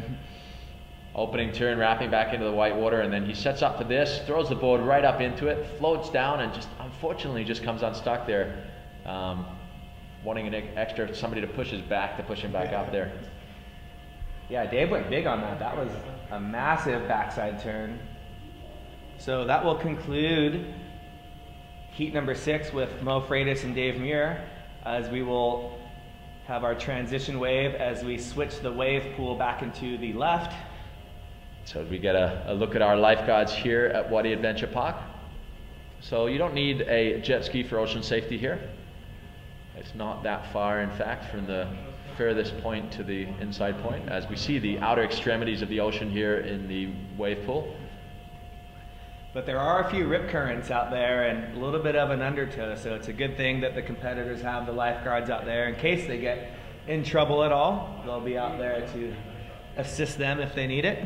Well, I can tell you it's a lot more disconcerting sitting waiting for a wave that you can't see and all of a sudden you hear turbines moving, the water bubbling, and then a wave appears out of nowhere. So I can tell you as close and as easy and safe as it seems, it's more disconcerting, I think, than open ocean waves that you can see coming and you can read. So it's an interesting scenario. We have score update for you. Mo Freitas taking that heat and moving up into 3rd place overall in the leaderboard with a 7.8 on the closeout and a 6.7 on the right, making it a 14.5 heat score total. So he is now 3rd in the leaderboard behind Poinaiki Raioha in 1st and Kaiovaj in 2nd. Dave Muir getting a 4.2 on the left and a 3.6 on the, a 4.2 on the left and a 5.16 on the right. That puts him at 9.36 overall. We'll update you. I believe that moves him into 7th place. We'll update you momentarily. So here we are sitting up in the announcer's booth, bringing you the action live on watermanleague.com. Again, I'm Anthony Vela here with Tristan Boxford, and let all your friends know that everything is going on here. There's live action in the wave pool at Wadi Adventure. Absolutely, Anthony. Well, it's great to be with you here. Thanks for joining us. I know it was your birthday the other day. It was great, an honor to spend your birthday with you. We also were joined by our valuable supporter here, His Highness Sheikh Ahmed. So it's an exciting time to be here for the Abu Dhabi All Stars. It's a groundbreaking experience, the first international World Championship event to take place in the UAE ever. So this is groundbreaking stuff from Abu Dhabi Sailing and Yacht Club and ESSA making this happen together with the Abu Dhabi Sports Council. So a big thank you to all those who made this happen. As we're going to be moving into Heat 7 and Heat number 8, we have an exciting heat coming up in wave. Connor just loves being in the water. You cannot get him out of the water or out of his Maui gyms. He's just enjoying himself down there. So again, we've got Heat 7 coming up with Zane Schweitzer in blue, the winner of last year's event, and Daniel Hughes in yellow. Zane with his, I believe he's on the 7-1 Zane Schweitzer model. There's a shot of Daniel Hughes getting ready to paddle out with his quad setup. Daniel's ready to boost, I believe. Yeah, it's interesting, the fin variations here. I'm personally a staunch 3-fin guy, as you are, Anthony. It must be an old school thing, right? Yeah, I guess so. I'm a definitely 3-fin guy, but we'll see what Daniel can do here with his 4 fins. Well, I was going to say, Kelly Slater from Huntington Beach in California. I'm sure his father and brother Matthew are watching intently online. So a big Alarm City, USA. So it's great to have Daniel on tour. Always smiling, always vibrant, and always full of energy, as we see. Rider in blue, this is Zane Schweitzer, last year's Abu Dhabi All-Star. Opens with a great slashing turn and another. Zane is really at home in this wave pool as he generates even more speed and pops it up over the lip there with a little hop. So a great opening wave for Zane Schweitzer. He is defending it and pushing the boundaries of board design. Zane Schweitzer is on that same level. I know he spends a lot of time overseas with all the shapers and designers of starboard trying to figure out the next best great thing. So he's got his own, there he is on his 7-1 Zane Schweitzer model. You see Zane on his second turn throwing spray and just setting it up perfectly for this little fin boost. And you see him with his dry hair. And notice how he pulls out, maintaining his standing position, showing the judges his control. Zane able to gain speed on these very small waves, doing a lot of surfing at home, Lani Apoko, a lot of times not the most powerful wave. So Zane is very accustomed to generating a lot of speed. Also very good in large waves as well. Zane, a former winner of the Sunset event. And Daniel Hughes getting ready to start his campaign. Daniel, a regular footer, he'll be going backside. Zane, goofy footer, will be going front side for these lefts.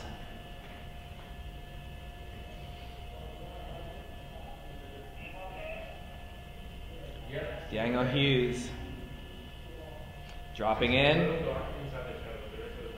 A little stalling first turn.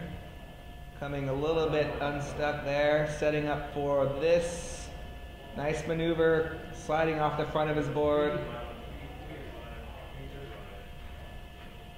I don't believe that's exactly what Daniel Hughes wanted on his first wave, but again, this format enables all of the surfers to have plenty of opportunities to showcase their surfing.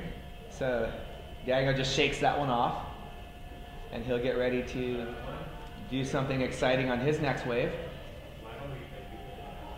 So we'll take a look at Daniel's first wave. See him coming off the bottom, and then it looked like his paddle might have got stuck. Then he tried a paddle transfer, and his timing was a little bit off. He still tried to boost an air on that last turn, but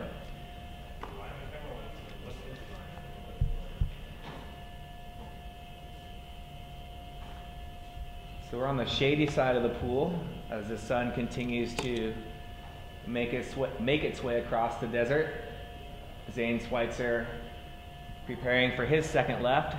Zane also is in the Guinness Book of World Records for the largest stand-up paddle lesson. That was 2 years ago at the Stand Up for the Cure event that him and his family have helped support for. This will be the third year of the event.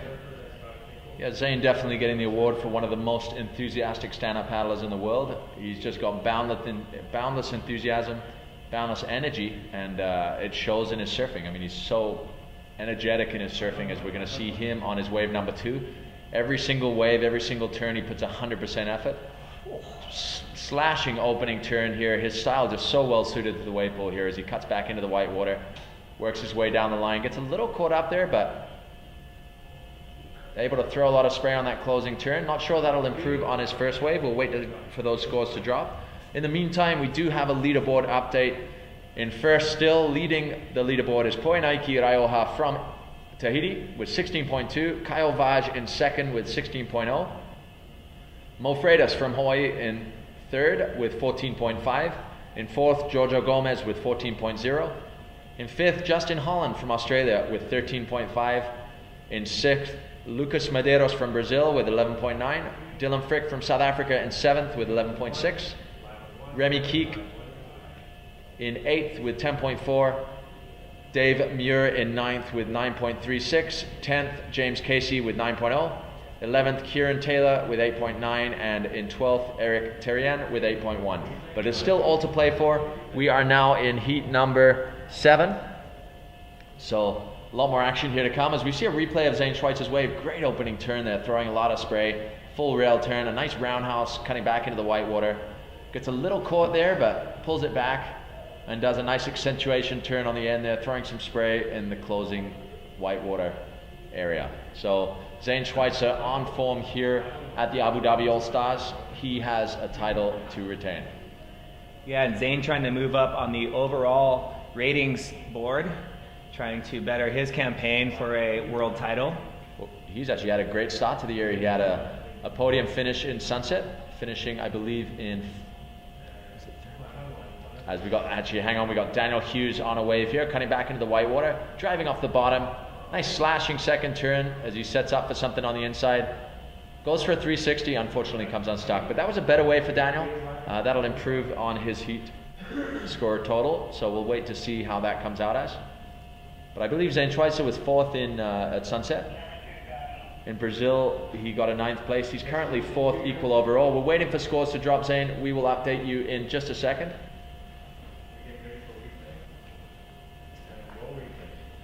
So we're going to look at Daniel Hughes' last wave, Turtle Bay replay. So Daniel on rail, cutting back into the white water. This second turn was beautiful, throwing lots of spray on rail, using his paddle, setting up for the 360, not pulling it off. But his first 2 turns were the money turns. So Daniel will look forward to the night heats here at the Wadi Adventure. He does most of his surfing in Huntington Beach at night, when he can get some empty waves. He's had some epic night barrels off the pier at Huntington.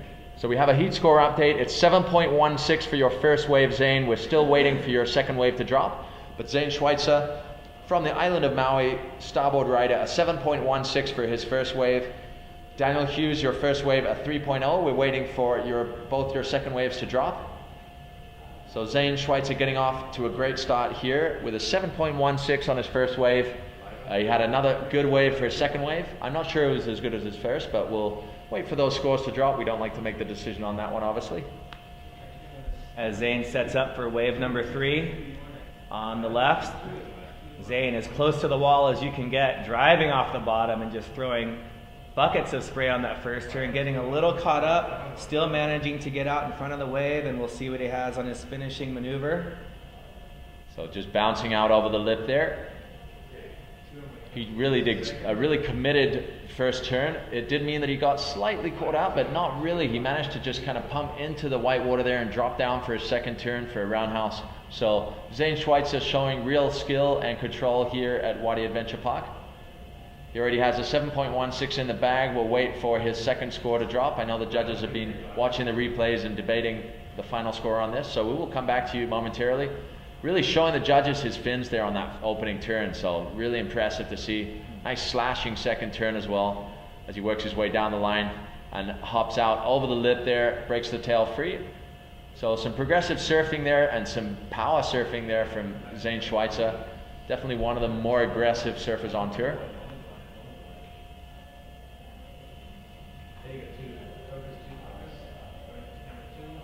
Saw Zane looking at the bottom of his board. Looked like he was doing a little ding repair earlier, so we'll see what happens with that. There he is with brother Matty. They're checking out his waves. Again, you can see how hard Zane is breathing. It's tough out there, trying to generate speed, and it takes a lot of power and strength in order to do these maneuvers that these surfers are completing. Well, judging by the facial expressions, I think the Schweitzer client appreciated that last wave. We did appreciate it too. It was definitely some performance surfing there from the young talent from Maui. Zane Schweitzer has had an incredibly long career so far, and he's still only 20 years old, I believe. As this is Daniel Hughes dropping into this wave right by the wall there. Nice opening turn there for Daniel, showing the judges the bottom of his board. Another slashing second turn. Going for that hop over the lip and a little closing turn there, but really the score will be in those first two turns. We'll come back to you with a score update momentarily. We have a battle of the goofy footers in this heat number 7, and we set up for heat number 8. They'll set up for their lefts. We've got in blue from Brazil, Ian Vaz, and in yellow, also from Brazil, Mateo Salazar. So 2 Brazilians in heat number 8 as they begin their campaign on the lefts. So once again, each competitor will have a total of 9 waves. They'll have 3 lefts, 3 rights, and 3 closeouts. So we'll go to a replay of Daniel with a beautiful angle.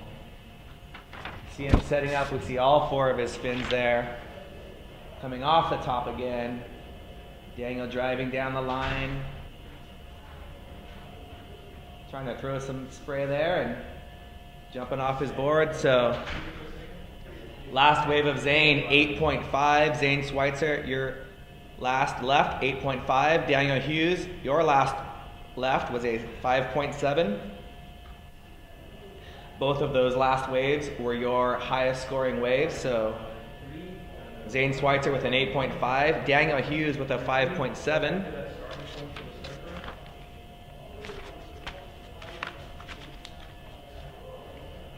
And here we have Ian Vaz getting set up for his first wave on his backhand. Nice carving turn into the whitewater. Paddle transfer to crossbow turn. Using his paddle on his toe side to throw it up one more time on his backhand. Good opening ride from Ian Vaz.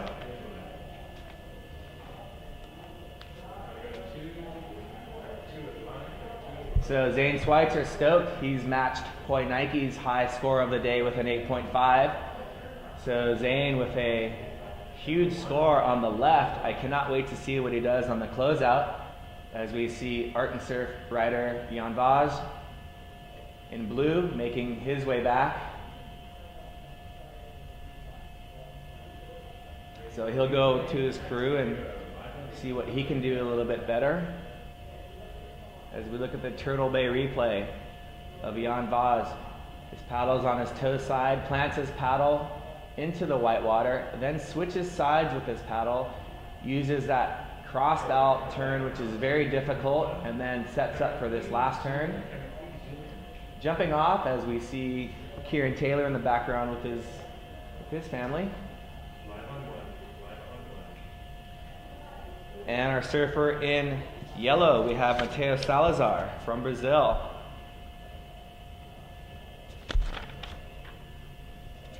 Mateo's riding the new Advance boards, so a new company of boards that him and his brother are on.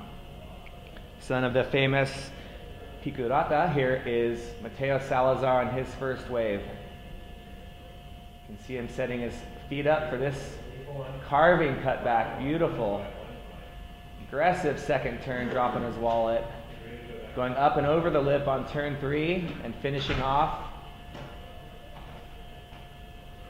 with a nice little whitewater re-entry. So a couple of good turns for Mateus on his first wave. So Mateus, another Salazar talent. The Salazar family have a huge legacy for surfing in Brazil. I believe that Picaruta Salazar, the father, is the most titled Brazilian surfer of all time. As we see, oh, I thought that was a replay coming there, but yeah, Picaruta setting the standard for his sons to follow, as we have Mateus and Leco, of course Leco 2012 world champion. And here we have a replay of Mateus Salazar's wave. A goofy footer, like his brother. Nice wrapping cut back into the whitewater. Really nice slashing turn there, putting everything into that inside turn, and a great third turn there, right up into the lip. Some great surfing from Mateus Salazar there. He really put on a clinic in France last year, getting all the way through, I believe, to the quarters or semifinals even. A great talent from Brazil, following in his brother's footsteps. Leco, 2012 world champion, always a contender. In 2013, he was in, I believe he's in 3rd place overall in the world, so just an amazing talent. So we're honored to have His Highness Sheikh Ahmed today with us down at Wadi Adventure Park.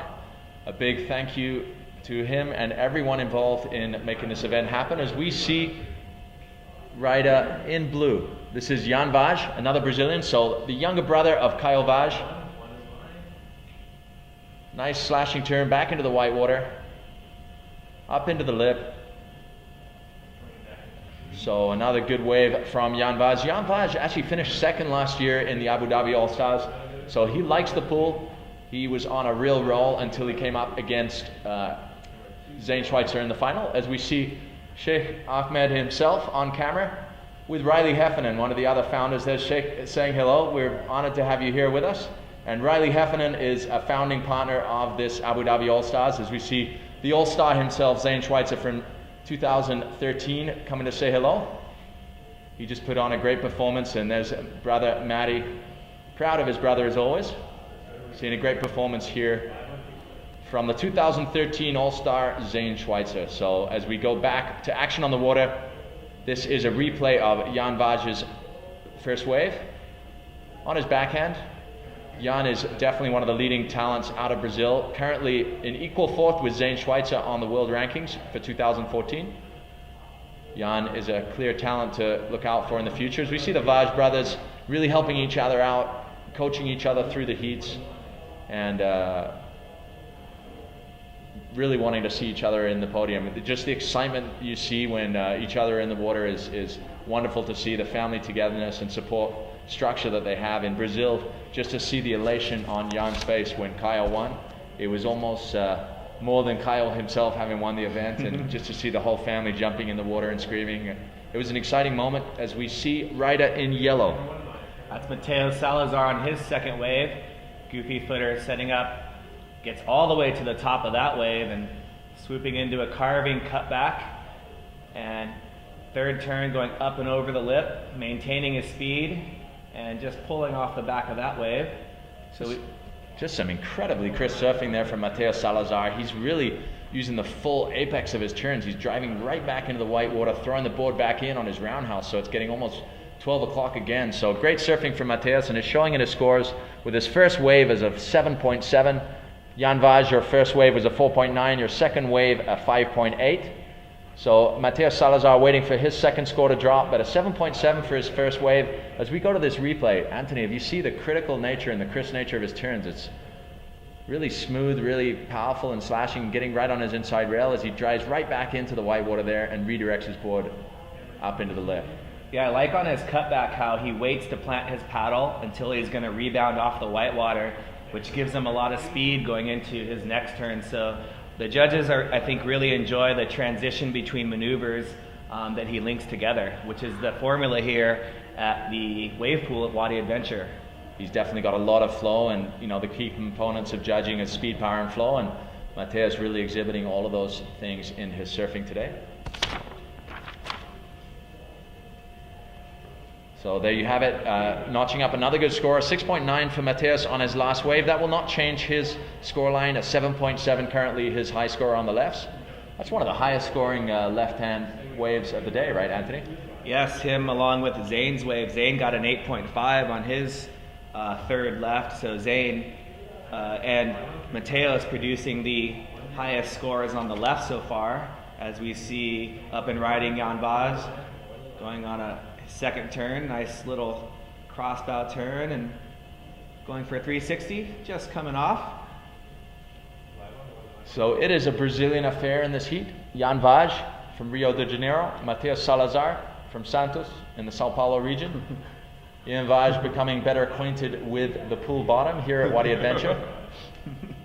And cooling off in the shore break. So here's a replay of that last wave of Jan Vaz. Nice bottom turn there. Nice slashing opening turn. Coming back to the whitewater, not banking into the whitewater as much as Mateus there, and then going for a sliding 360 coming unstuck.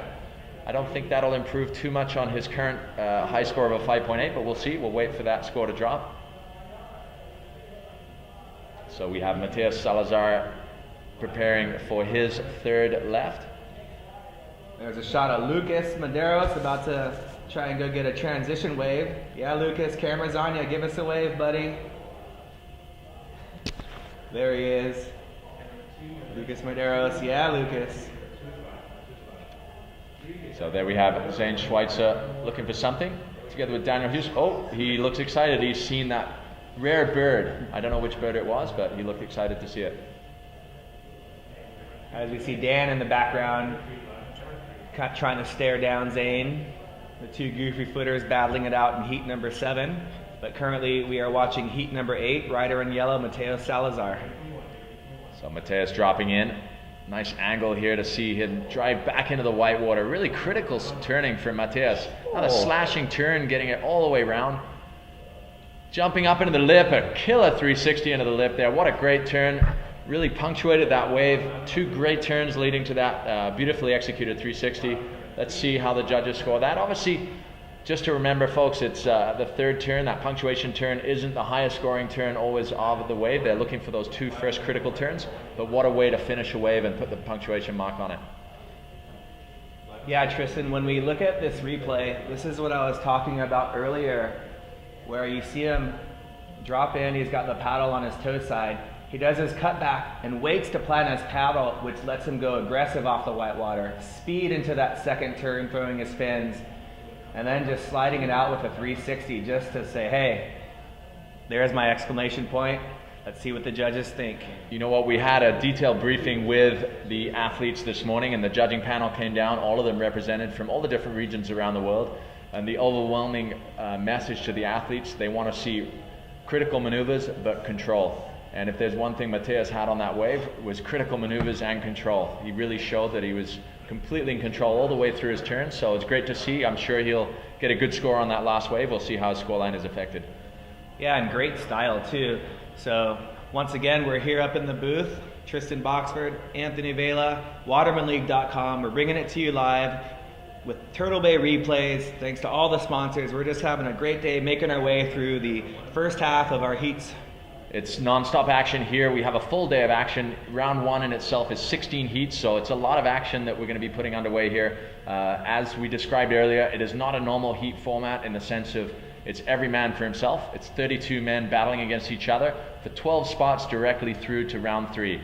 Those 12 spots are decided by the highest scoring heat score totals, which derive from 3 waves in the lefts, rights, and closeouts, and the best result from those 3 discarding the worst. So it's 2 results that end up for your heat score total, and the top 12 heat score totals will advance directly to round 3. Everybody else goes into a repechage, kind of sudden death round, which will take place tomorrow, right here at Wadi Adventure. And there they will get 4 waves each, all closeouts, and their top 2 scores will count. So that'll be a second chance for athletes not making the top 12 to get a chance to break into it. And here we have Daniel Hughes, looking ready for action, poised. Contemplating what he's going to do on his backside when we transition into the rights. So Daniel Hughes committing to doing the full tour this year. I know he did a number of events a couple of years ago. He was in school and came to the Abu Dhabi All Stars last year, but now has committed to doing the full tour. So we're excited to have Daniel on tour this year. We're extremely excited to have Daniel on tour, and what a great family the Hughes family are. We hope you're joining us. If so, aloha to Pete, legendary father. It's great to have his support, and Daniel's such a great kid. His brother Matthew as well, a very talented stand-up paddle surfer. We've seen him at Huntington Beach every year. We look forward to seeing Matthew on tour as well. Daniel, it's exciting to always see him on the water, so a big aloha to Pete Hughes at home in California. So it's about 6:30 in the morning down there in Los Angeles, so hopefully they're up and watching. I got my time clock here. 3:30 in Hawaii. We got 11:30 in Brisbane as we see Benoit and Lucas sharing a wave here on the transition wave. Also a body surfer out there. Benoit just having a good time out there. Starboard team rider. So a little potty wave for the boys there, transition wave as we switch to rights. And we'll be seeing Zane Schweitzer and Daniel Hughes taking on the rights as we see Zane Schweitzer flying through the camera angle there. Kicking the water off his feet. So with the 3 different types of wave, you know, we saw Zane in his heat and also Mateos getting 3 solid scores on the lefts. So that gives them a lot of confidence going into the next 2 portions of the heat format, so they can really go big on the right and of course the closeout. So we're seeing more high scores drop in. We just got the last score for Mateus Salazar, an 8.3 for Mateus Salazar on his last wave, 8.3. Excuse my terrible Portuguese, but Mateus Salazar, that is his counting wave on the lefts. 5.8 is Jan Vaj, so he keeps his second wave. His last wave came in at a 4.6, so 5.8 is Jan Vaj's scoring wave for the lefts, and an 8.3 for Mateus Salazar. So great start for these Brazilian athletes.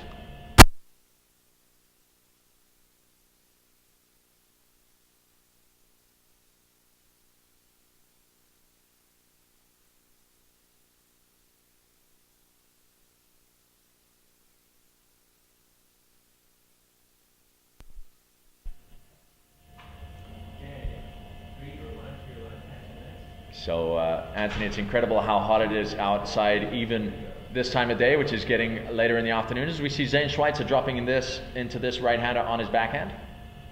Zane, very aggressive backside surfer. 2 whitewater rebounds, setting up for a 3rd turn, and we're gonna, I thought we were gonna see a shove it right there. I think he was setting up, but didn't quite have the foot placement. He was definitely looking for it there. You could see he was looking for it, but 2 really nice turns. The first one, it was the flatter part of the wave, so he did a nice rebound into the whitewater. And then the second one, a little bit more of a critical section. So a couple of great turns there. It was a good start for Zane on the rights. Let's see what Daniel Hughes has to offer. He's going to be on his, he's not on his forehand. They're both goofies, so they're both on the backhand. As we see a replay, the Turtle Bay replay, there's that flatter section as he banks back into the whitewater. More critical section here as he banks, is able to snap a little bit off the top there on his backhand as he's looking to gain speed for that shove it, but unfortunately doesn't quite get the airlift that he wanted there. So Zane already has a score in the excellent range, and he'll look to get another score in the excellent range on the rights. So heat number 7, Zane Schweitzer in blue, Daniel Hughes in yellow, beginning their campaign on the rights. So Daniel Hughes setting up for his first wave.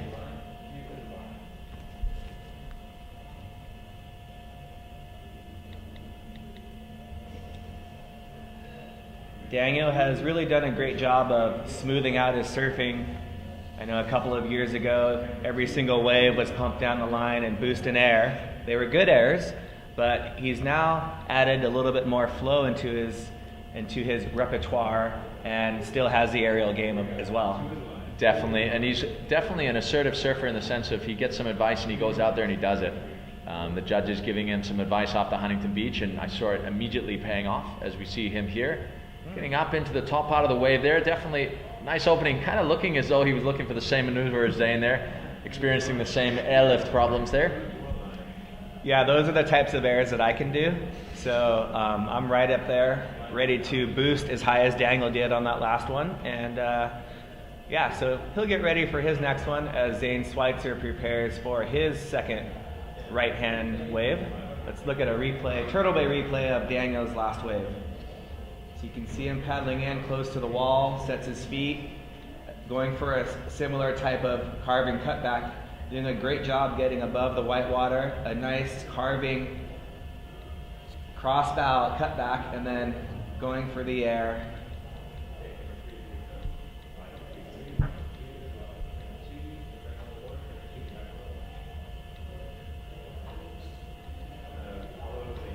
As we see Sean Pointer frolicking in the water. Sean will be coming up later in heat number 10.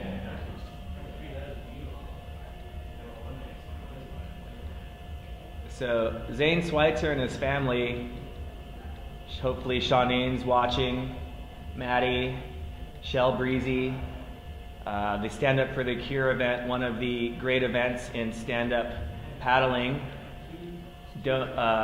raising money for breast cancer awareness.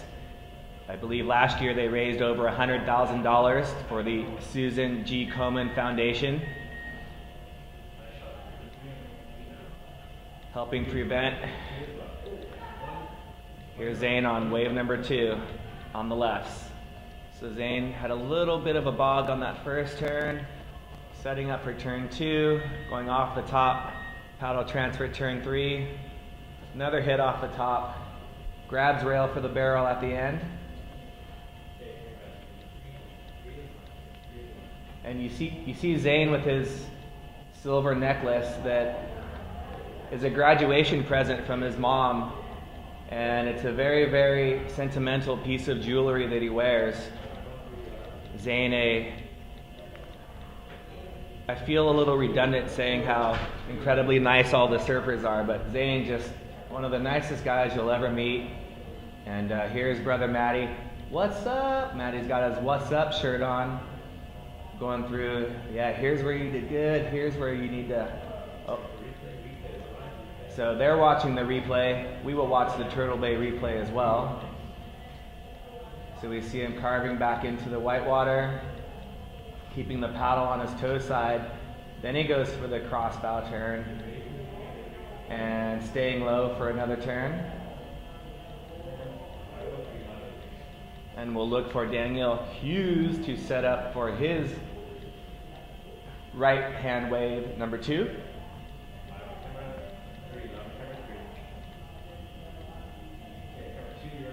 Daniel Hughes enjoying himself wherever he goes, as we see Connor Baxter getting warmed up for his heat coming up. He's in the next group, next group of couple of heats. And here we have Daniel Hughes, goofy footer, taking off, paddles on his heel side, going for that cross-bow turn to paddle transfer. Now it's on his toe side as he works his way down the line. Little credit card air, another turn at the end. You can see his paddle is stuck in his leash a little bit. So Anthony, could I ask you the direct definition of a credit card air? Yes, so a credit card air, it's not something you pay for, that is the height that you get on the air. So if you can get over a credit card, then that is a credit card air. So we're looking for these guys to do airs in the, a couple of card decks over the lip. So we see Daniel Hughes on his backhand. This first turn is really nice. And then just kind of got a little off balance, but managed to regroup for turn number 2 as he sets up. There you see his board getting a little bit above the white water. And Dan completing his ride there. So Dan will have the local advantage when we get to our next stop on the tour, which is Huntington Beach. Actually, there will be one stop before that, but that is to be announced shortly here. But yeah, Huntington Beach is the 5th stop on the 2014 Stand Up World Tour, before, of course, the La Torche Pro Finals in France, in the beautiful region of northwest France, Brittany. So a big aloha also. Salut à tous nos partenaires en France qui nous attendent en octobre pour l'événement là-bas. As we see Zane Schweitzer going on this right-hander. Zane Schweitzer, the goofy foot on his backhand. Starboard team rider, nice opening turn. Driving back into the whitewater. Zane looking for something more here. Nice slashing turn there, redirecting. And throwing the tail out, just coming unstuck. That was a beautiful looking kind of reverse there, but just coming unstuck unfortunately, as Daniel Hughes heads out for his final right-hander. Yeah, he linked his first few turns very nicely, and that turn number 3 was a very critical turn. So Zane will go and look at his replay as we look at our replay.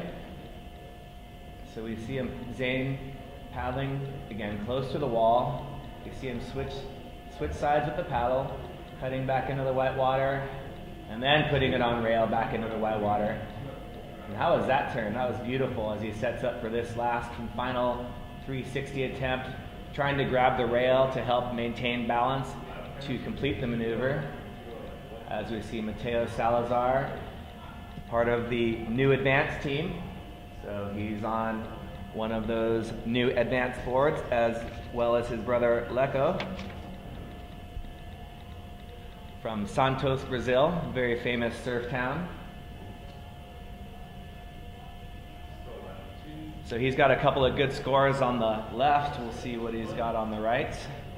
So we met up with the owner of New Advance and their shaper. So it was great to meet up with those guys while we were over there in Brazil last week.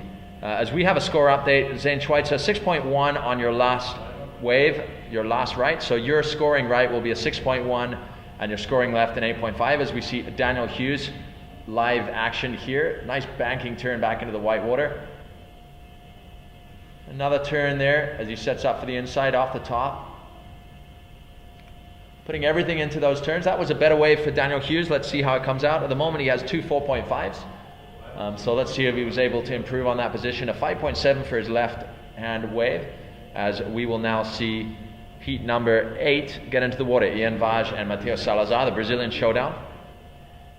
Mateus having put on a phenomenal performance in the lefts like Zane. Not quite as high as Zane. Zane getting that higher score, an 8.5. Excellent score from Zane on the lefts. 8.3 for Mateus, both with really crisp, radical surfing here in the wave pool at Wadi Adventure for the Abu Dhabi All Stars Grand Slam. So if you've just joined us, we're getting underway with the Turtle Bay replay from heat number 7. This is Daniel Hughes. So Daniel driving down the line, carving cut back, rebounds nicely off the white water. You see his paddle get stuck in his leash. His paddle still just stuck in his leash, but he manages to get his board up, and he was, I think, frustrated a little and really threw his tail on that last turn.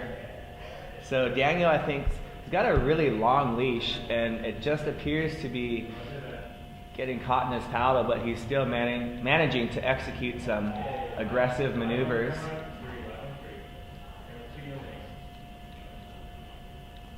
So we see our surfer in blue. That is Jan Vaj from Brazil. Jan with his reality show along with his brother, the Brothers Vaz, as Jan takes off on his first left hand. That's a right wave actually. So Jan, aggressive first turn, coming off the bottom, showing his fins. Oh, nice off the top there as he sets up for a super easy 360. Making it look easy, but it is not. I think a lot of surfers would love to do one of those turns anytime in their career, and Jan just throws it nice and easy in the 6-inch wave at the end of the Wadi Adventure right point break wave. So this is heat number 8. Jan Vaj and Mateo Salazar, they're working their way through their 3 rights. So here's our replay. You see a very nice off the bottom, off the top transition, and his finishing 360. I love watching these Turtle Bay replays where you can see the foot placement. There's just subtle movements with their feet to help them transition from one maneuver to the next, and then complete maneuvers as well. Especially when they start going to the aerial game, there's a lot of minute corrections that in real time it's very difficult to see, but with these great shots from the camera crew, we're able to really see the fine-tuning of the mechanics of these surfers. There's Brothers Vaz having a good time down there. Uh-oh, he's doing a little chicken dance. Hey, oh, splashing game. I wonder who wins the fights between these two. I'm sure they, oh, Kyle's claiming it. He's like, oh, of course I do. I'm the older brother. So last score of Jan Vaj, a 6.8. That's a great score for Jan on his first ride. As we see Mateo Salazar on his backhand, banking back into the whitewater, getting right up to the top of that whitewater, and a nice slashing turn on his backhand again, up into the lip. Some really precise surfing from Mateo Salazar. Let's see how he fares against that last wave of Jan Vaj, a 6.8, so great performances. We see a snapshot of the upper viewing deck, the Gomez brother and sister. Oh, look at Mo Freitas got some moves, James Casey. We got everyone dancing. You got Ty Bates coming in for a little move. And Justin Hall. Oh, keep dancing, don't stop. You guys are going live to 500,000 people all over the world. 5,000? 500,000. Oh, there we go, I was going to say. So we're going to go for the Turtle Bay replay of Justin Holland. No, we're not. We're going to the Turtle Bay replay of Mateo Salazar on his backhand here. Nice opening turn, banking right up over the whitewater there. So really keeping in the power source of the wave, and another slashing turn through the lip there, and another. So opening wave for Mateus on his backhand. So you see the different strategies in these rights and lefts, where some of the competitors are going all the way to the bottom and then coming up to the top, whereas others are taking off at an angle, getting in front of the wave, and then carving back into the whitewater. I don't really know which one's better. The judges are the ones that are in charge of that, but the surfer's doing a great job of making both strategies look very aggressive and critical.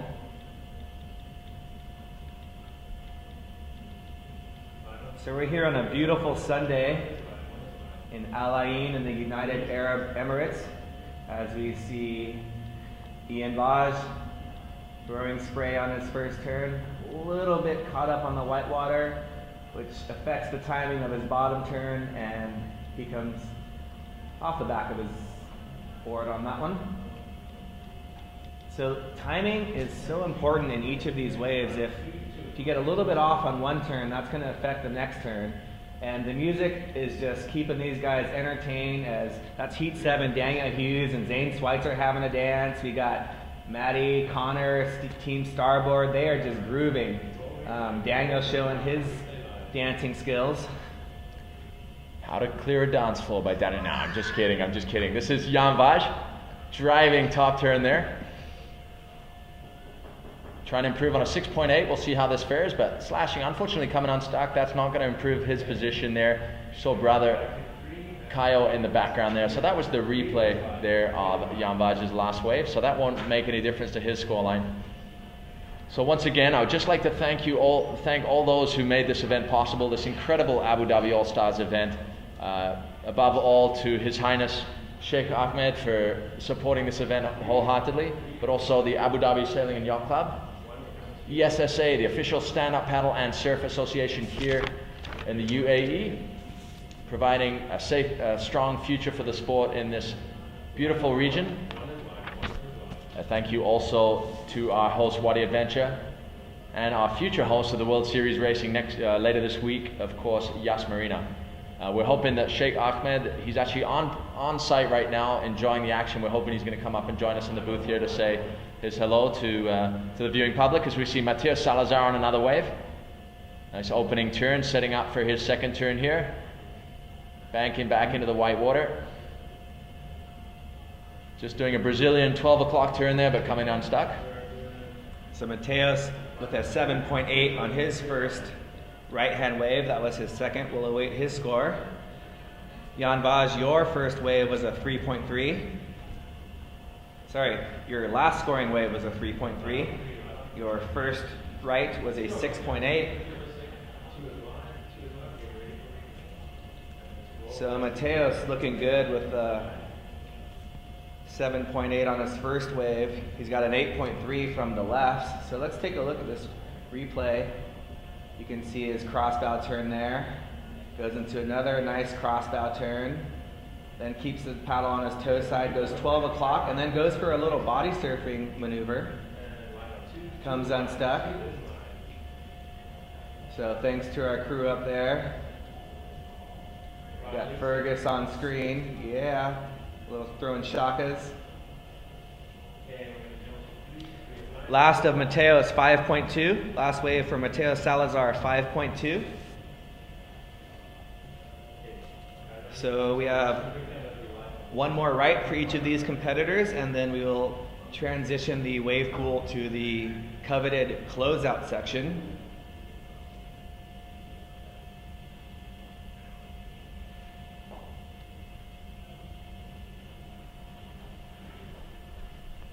So Jan Vaz setting up. You can see him looking back at this wave, trying to time it just right. Coming off the bottom for a nice double pump bottom turn. Throw some spray, moving his foot back into position. Coming off the top, releasing his fins. Another nice top turn. Mateos is just, that's Jan Vaz linking together some great turns right there. So we'll see if that will build on his first right, which was a 6.8. We'll see if that will improve his score as we await Mateo Salazar's last right. So Mateos is throwing some great scores on each of his waves. He's got some 3 high-scoring waves for the lefts, a couple of high-scoring waves on his right, and we'll see what his third right brings. And then we will move back into heat number 7, which is Zane Schweitzer and Daniel Hughes. And these are 2 aerial acrobats that have a beautiful closeout section to play with for 3 attempts at a high scoring wave to add to their scoring potential. And then we'll get into some of the later rounds. We have some Nash riders coming up later. In the bottom half of the draw. So we are just about halfway through the first half of our first round heats. Jan Vaz, last wave 7.6. So that is your highest scoring right, 7.6, as we see Mateos taking off. Again, getting out in front of the wave, carving back into the white water, spraying the cameraman there, keeping the paddle on his toe side, going up and over, using his paddle to complete the maneuver. So we'll see if that will better his 7.8. I'm really enjoying his style. He's got great flow and very critical maneuvers. He's also got his game face on, so Mateos looking to have a great result here. Looking very in form on every single one of his rides.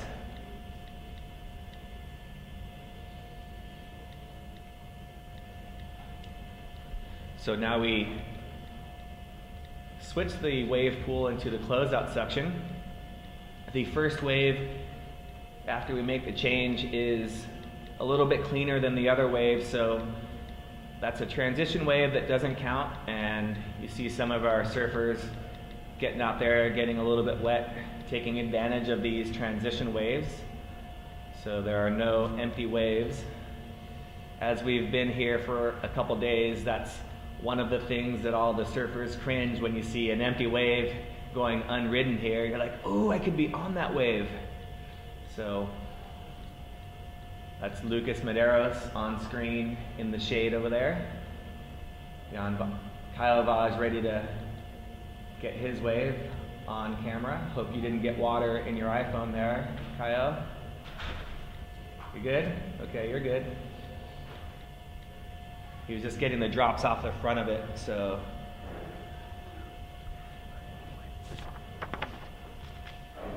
Again, awaiting the transition wave. You see Lucas on screen. And we've got scores for Jan, your last wave at 7.6. That is your highest scoring right, to go with your 5.8 on the left. Mateos' last wave was a 7.6. That does not better your first wave, which was a 7.8. So Mateos with a 8.3 and a 7.8, which already puts him into the top 3 overall, and he still has the closeout section to go. So Mateos looking in very good form. If he wanted to, he could just sit out and not even do the closeouts, and he will advance into round 3. Well, I cannot say that yet because there's a number of surfers to go, but he is very much in a great position to advance directly into round 3 with the first scores that he posted.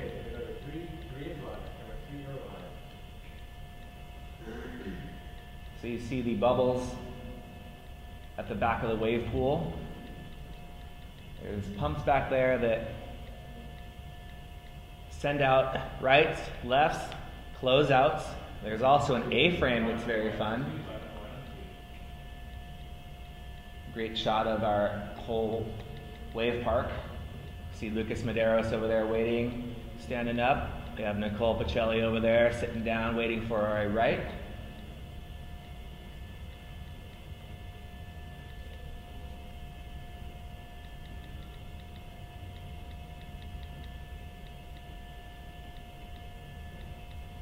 So it takes a couple minutes to transition between each of the different types of waves. So we take a couple minutes in between. Great time for the competitors to look at the replays from their camera crew, figure out what they can do bigger and better.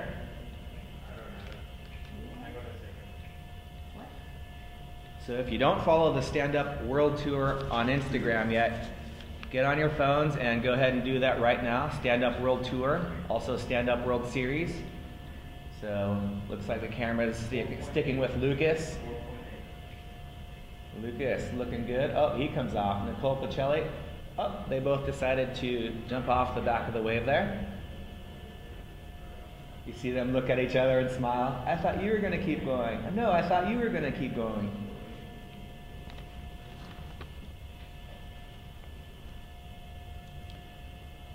So what a beautiful afternoon here at the Abu Dhabi All Stars Grand Slam. We see the Brazilian contingent, traveling partners Lucas Medeiros and Nicole Pacelli from Brazil. And there's Caio Vaz, Team Brazil, keeping it wet here at Wadi Adventure Park. So current ratings leaders, Caio Vaz and Nicole Pacelli. As we have scoring updates for you, Zane Schweitzer with his best scoring rate of a 6.1.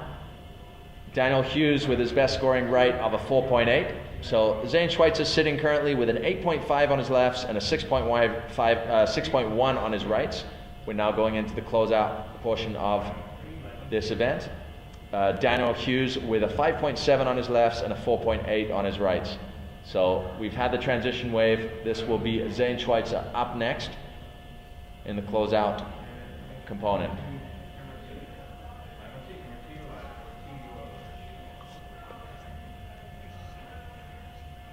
Yeah, she is.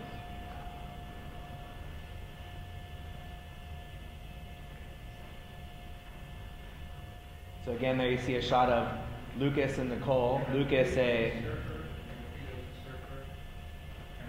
one of the surfing crew that enjoys the jiu-jitsu. He had some great sessions on the North Shore. I believe had a jiu-jitsu session with Kelly Slater. So did you get a chance to fight him, Lucas, or what? So here we have live Zane Schweitzer on his first closeout. Throwing some spray with a setup turn, using the top portion of the wave to get some speed, but you saw him when he was setting up for his final pump. He just caught a little bit of an edge. And there's our crew enjoying upstairs. Justin Hall on the frotha. James Casey, he's done for the day. Kai Bates, he's yet to compete. You got Aline Arisaka. Ibaya Moreno, you have 1 more hour. And you have a replay happening right now. Turtle Bay replay of Zane Schweitzer's first left. So you see Zane throwing spray, but that's just a check turn for Zane. You see him pumping here, and right there, he just caught an edge, and set him a little bit off balance, but then going for the chop hop 180. It's amazing what Zane can do with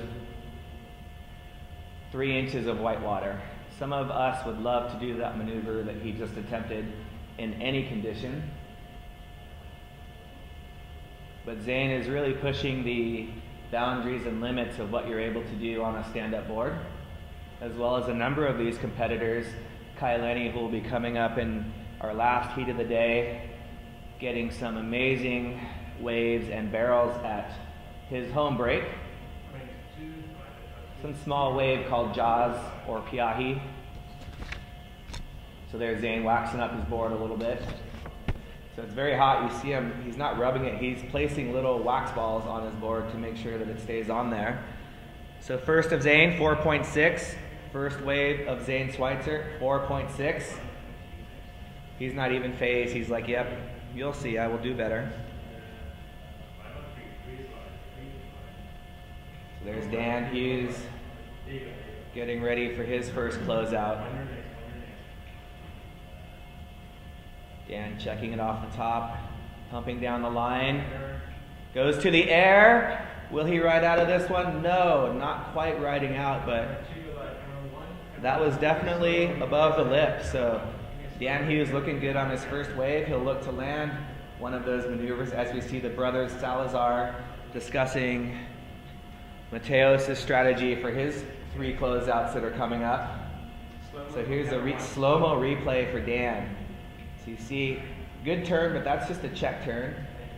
Now you see him using his paddle, trying to create board speed, boosting off the top, landing, but you see his back foot just slides off his deck pad, and he comes a little bit unstuck. Daniel Hughes will definitely land that air in one of his next 2 attempts, so we'll see how the judges factor in that score if he lands it. So Dan getting a 2.8 for that first attempt. So again, brothers Salazar, there's Leco, Mateos, discussing strategy for Mateos' next closeout. Before he goes, he gets to watch Zane and Dan. So a couple of goofy footers are sticking to the lefts.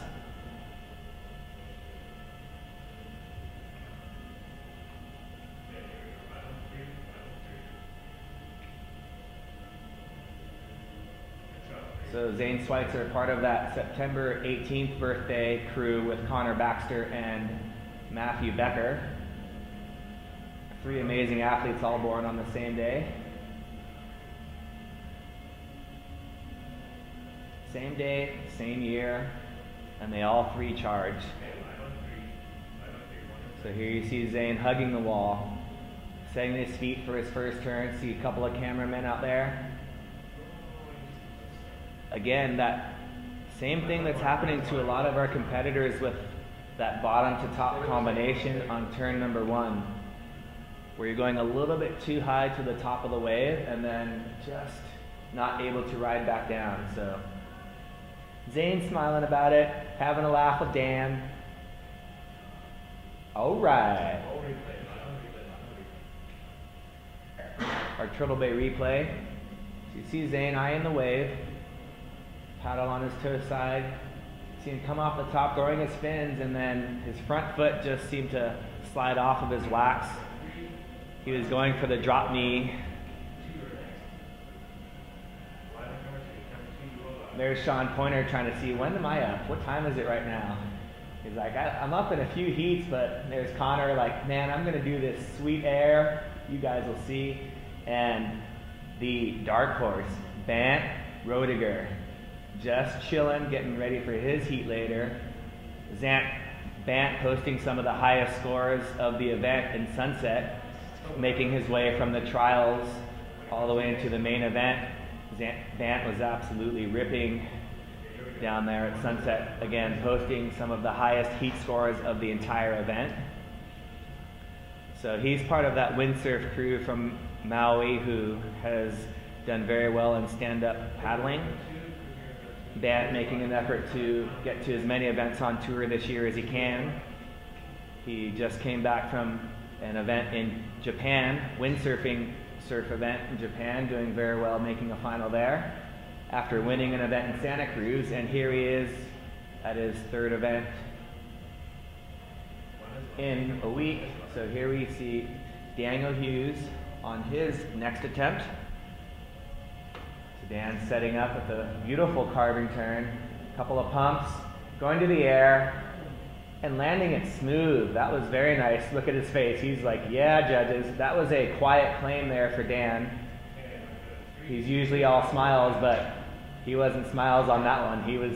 Now he's smiling. That was a good one, Dan. So he didn't go quite as high as his first wave because he wanted to make sure he landed that. But I cannot wait to see what he throws for his last and third wave on the closeout section. So I'm back. This is Tristan Boxford, director of the Stand Up World Tour, sitting here with Anthony Vella, legendary athlete and speaker here on the Stand Up World Tour. We're taking a look at the replay of that last wave of Daniel Hughes as we see Dylan Frick overseeing from above. This is Daniel Hughes.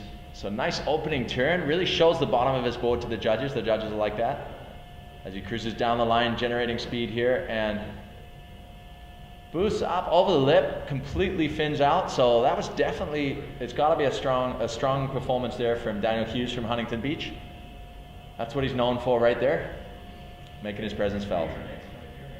Yeah, that was at least 3 card decks right there. He was at least 3 card decks above the lip on that one. So. Not sure it's the easiest analogy, but I see where you're coming from, Anthony.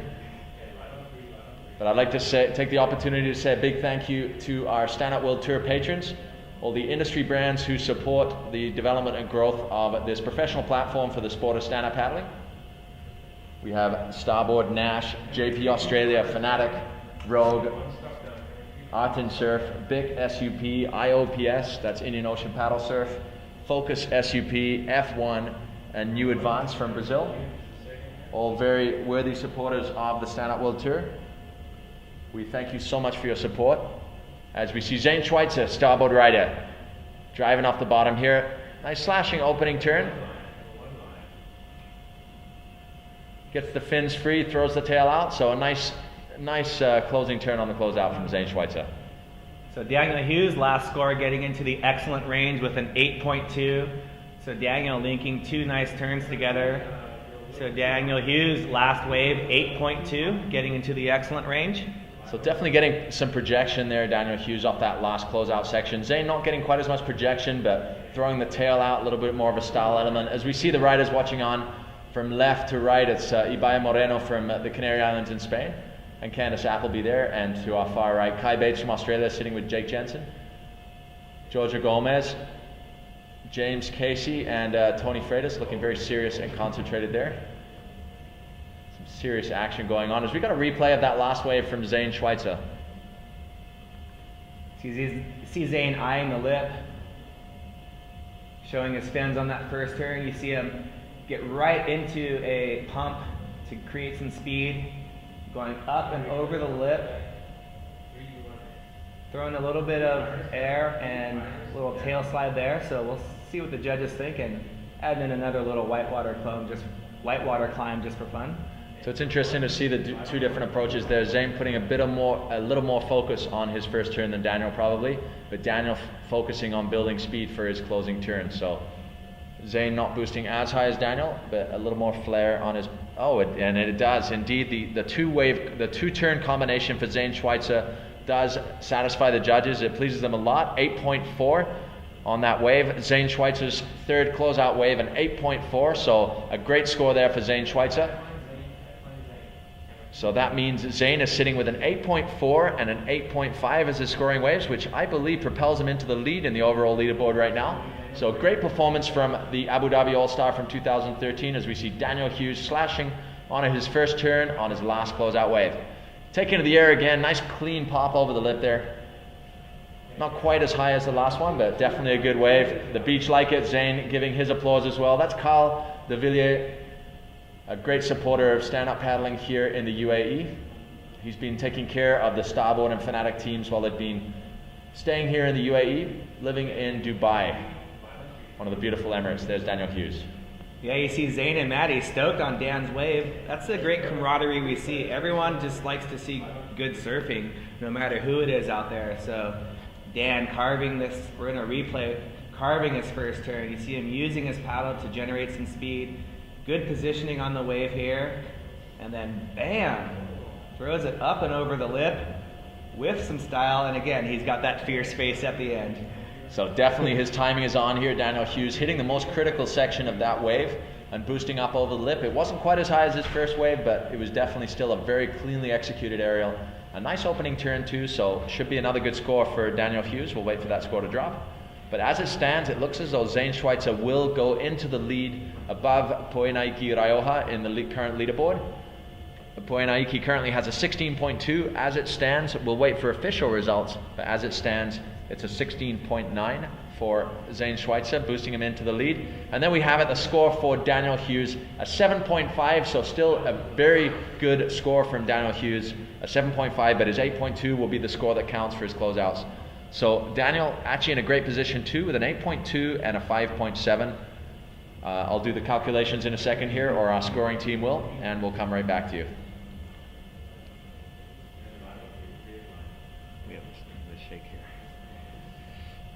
So we are honored to have His Highness Sheikh Ahmed coming to join us for a quick chat about surfing in the UAE and stand-up paddling and his support. As we have Ian Vaj on a wave here. This is Ian coming into the closeout section. Nice closing turn there from the Brazilian athlete. Aten surf athlete. A really strong contender on the World Tour, and a nice opening wave for Jan.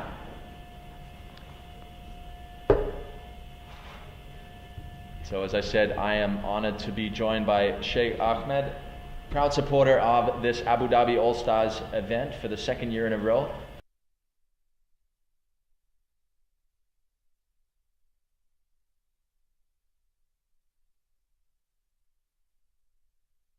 Timmy and a few other guys back in 2006, I believe, started stand-up paddling.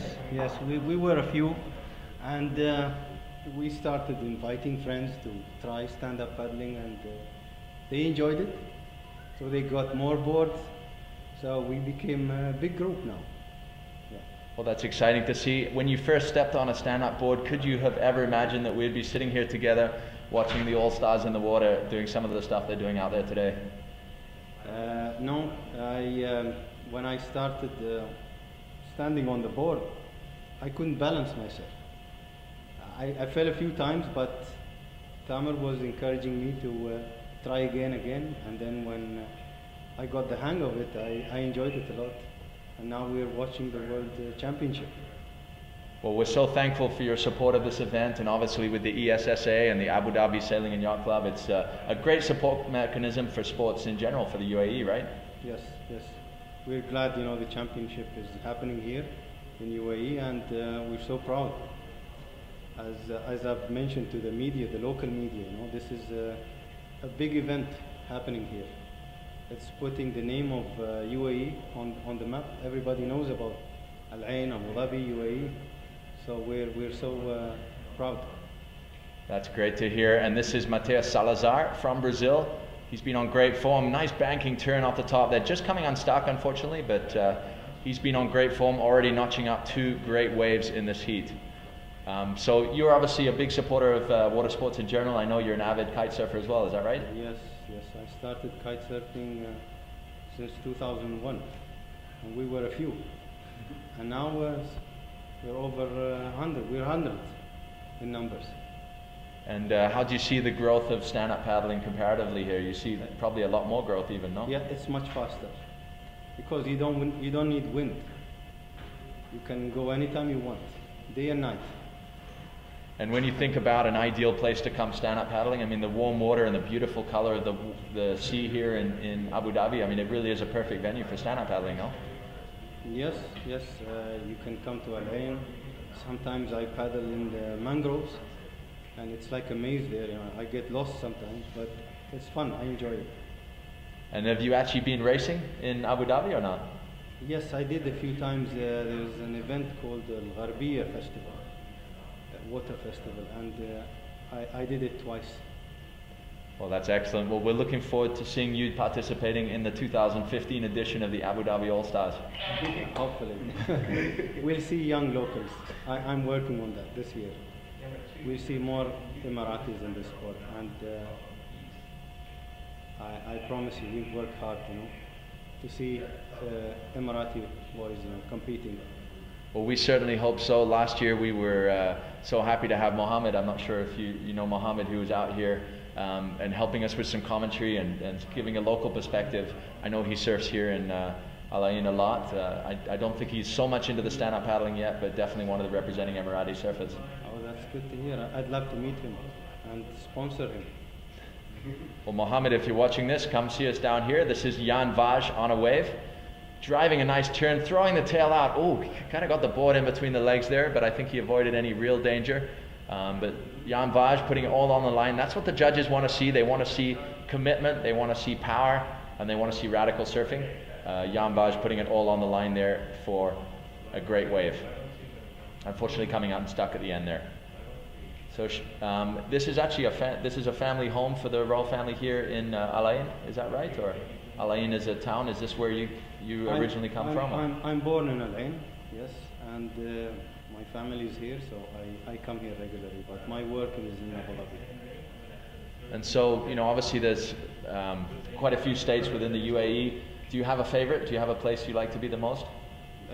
Each emirate is unique and has beautiful things to enjoy. Well, we're really excited about exploring that. So we're going to throw down to the beach for an interview with the current leader on the leaderboard here. It is Zane Schweitzer from the island of Maui, Abu Dhabi All Star champion from 2013. So down to Zane on the beach. How's it going, guys? Here in Abu Dhabi for the All Star Challenge. We got great waves here in the oasis in the middle of the desert at the Wadi Adventure Park. Stoked to be here for the round one. Got in some great practice today. Great warm-up for the days to come of competition.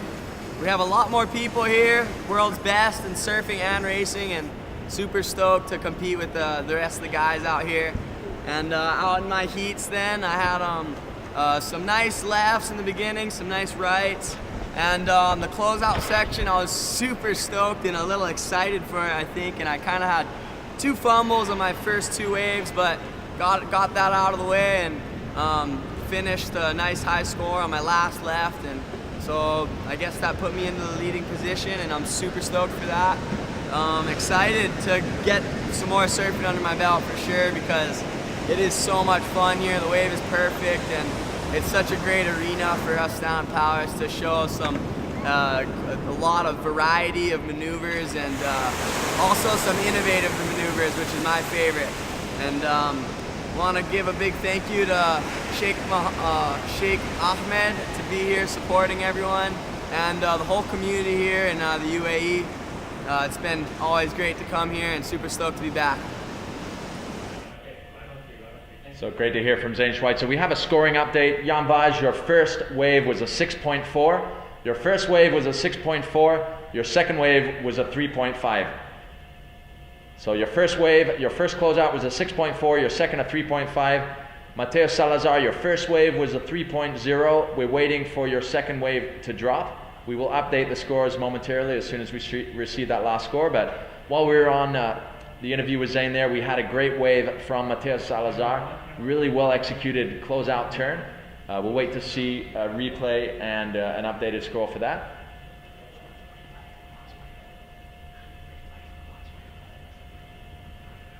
So it was a real pleasure to have Sheikh Ahmed here to give us a little insight into stand-up paddling here in the UAE. Obviously a passionate paddler and kite surfer and general ocean sports enthusiast. We're so thankful for his kind support of the sport, and obviously this Abu Dhabi All Stars, and obviously his commitment to developing the sport for the Emiratis, to increase the Emirati involvement, where hopefully in the future years we'll see some Emirati champions participating on the World Series and World Tour. It's definitely a beautiful spot for stand-up paddling, as we see rider in blue. This is Jan Vaj driving up the bottom, going through the lip there on the softer part of the wave, and nice critical turn there from Jan Vaj. That was definitely a nicer closing turn. Sort of came unstuck on the wave before, so this was a great finish for that wave. Let's see how that score comes out. And we do have an updated score for Mateus Salazar. Mateus, your last wave was a 5.8. 5.8 for Mateus Salazar for his second wave. We're waiting, obviously, for his third wave to come up.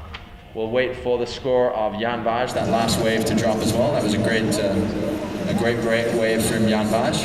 As we see brother Leko Salazar, brother Mateus, getting ready for his next heat. We'll be up next with heat number 9, Leko Salazar and Benoit Carpentier from France. As we see that closing turn of Jan Vaj in the Turtle Bay replay.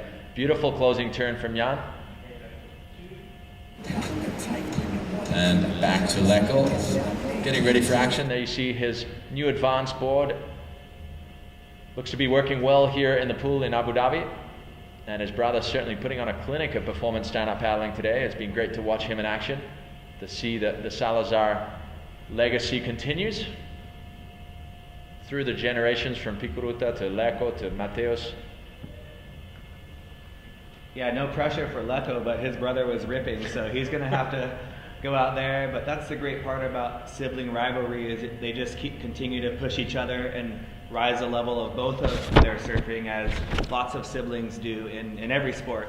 Absolutely, Anthony, and it's particularly when you think about the Vaj brothers, they're there just rooting for each other every wave, giving each other advice. Same goes for the Salazars, Mateus and Leko. I'm sure if they come up against each other, it will be a fierce battle, and that'll be the battle to the end. But I know that was one of Leko's concerns. He was worried about coming up against Mateus. He doesn't want to meet him until the final, I don't think. So we'll see what happens here as we got action here. Here's Mateus up and riding, going for his closeout maneuver. And he wasn't up and over the lip, but a very nice closing maneuver nonetheless. I have a feeling it wasn't quite as critical as his last wave. We'll wait to see the replay on that one. But that was Mateus Salazar on his final closeout wave. As we will now head on, I believe, Anthony, to heat number 9. So we'll be going back to the left setting. So there'll be one transition wave before we get underway with the lefts, as we see Lucas Medeiros there on the outside looking to take advantage of the transition wave. So a strong Brazilian contingent here in the UAE for this Abu Dhabi All Stars event, with a strong presence also in the women's fleet, as we have current ratings leader Nicole Pacelli and Aline Adisaka. So we see floppy man Connor Baxter. They're doing a little dance, getting warmed up for his next heat. Mo Freitas giving him a little insight. So we've got scores from the last rides of blue and yellow. Last of Jan Vaj, a 6.0. Mateus, your last score was a 5.5. So Jan with a 6.4, his highest scoring wave on the closeouts, and Mateus is going to maintain and keep his scores from the left and the right, so he's got an 8.3 to go with the 7.8 with a very good heat score, and we'll wait to see official results. And just getting back to final scores for the heat number 7, Zane Schweitzer, 8.5 and an 8.4. He's got a 16.9, which is our highest heat score of the day. And Daniel Hughes, he's going to drop his right. His left was a 5.7, and his highest scoring closeout was an 8.2. So Daniel Hughes will post a total heat score of 13.9. So Zane Schweitzer will move into first place, and it looks like Daniel Hughes with his 13.9 will move into 6th place, just ahead of Justin Holland. So, and we'll wait for the final totals for Jan and Mateus as well. As we move into heat number 9, which is Leko Salazar from Brazil and Ben Carpentier from France. So Leko on the new advanced boards, and Ben Carpentier, a starboard team rider, as we see starboard riders Justin Holland and Connor Baxter getting ready. And Bant Roediger, that's been his spot for the last 4 days. He's been hanging out here at the Wadi Adventure trying to get as many waves as possible. So Connor's getting his GoPro ready, eating an apple. Kiahi Dia Boyd's getting ready for his heat. You see Zane skating in the background. That's Izzy Gomez doing a little skateboarding herself. Oh, and Daniel Hughes getting on the board. So you see all the stand-ups waiting to be surfed on the land. And then we move up to our competitors in the upstairs venue. These are the guys that got the VIP passes to get upstairs. You got Ivaya, you got Tony Freitas, you got Giorgio, James Casey, Jake Jensen. You got the two Fanatic riders over there with Jake and Kai Bates.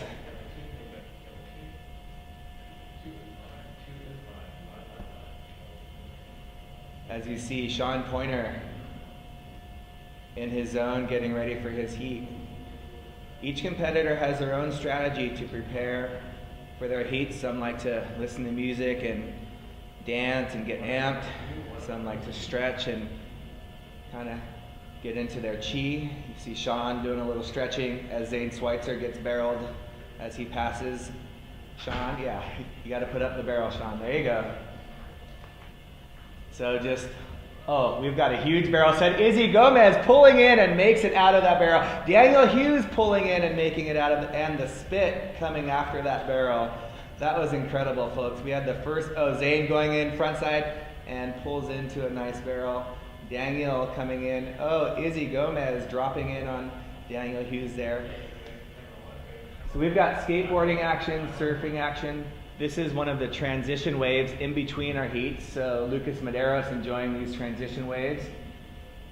See young Lucas laying into these turns. Nice little off the top there. Give us a big smile, Lucas. Yeah, there he is. So we are beginning heat number 9. Leco Salazar in blue, Ben Carpentier in yellow. Beautiful shot of our rising moon. We have almost a full moon here, rising above the desert in Alain. And we're going to replay Lucas's wave, a little slow-mo. How is that top turn off the top? You see how low he gets to prepare for this second turn. Boom, Lucas throwing some spray on that one, using his paddle to create board speed, little whitewater climb. Lucas trying to get as much airtime as he can today in between heats. As we see Leco preparing for his first wave of the Abu Dhabi All Stars for his campaign.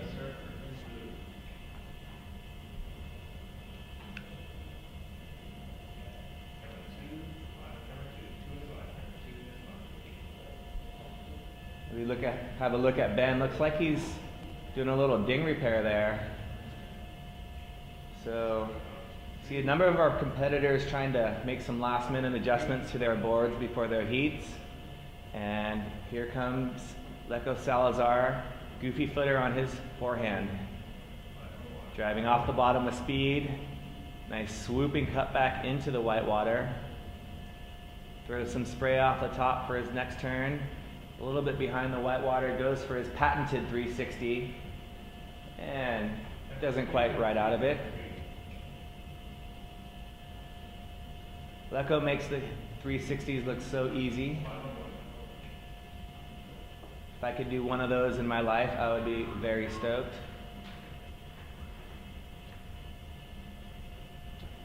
So we've got Ben Carpentier up next on his campaign for the lefts. So they'll each ride 3 lefts, and then we have also heat number 10 will begin their campaign with Sean Pointer and Connor Baxter, both in this next heat. So here's a replay of Leco. And you see how he waits to plant his paddle till just before he encounters the whitewater.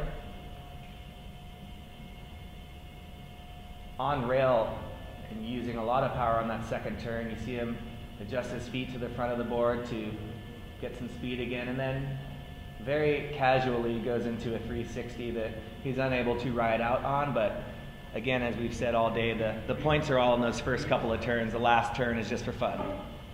So yeah, great wave there from Leco Salazar. So Leco showing a similar style to his brother there.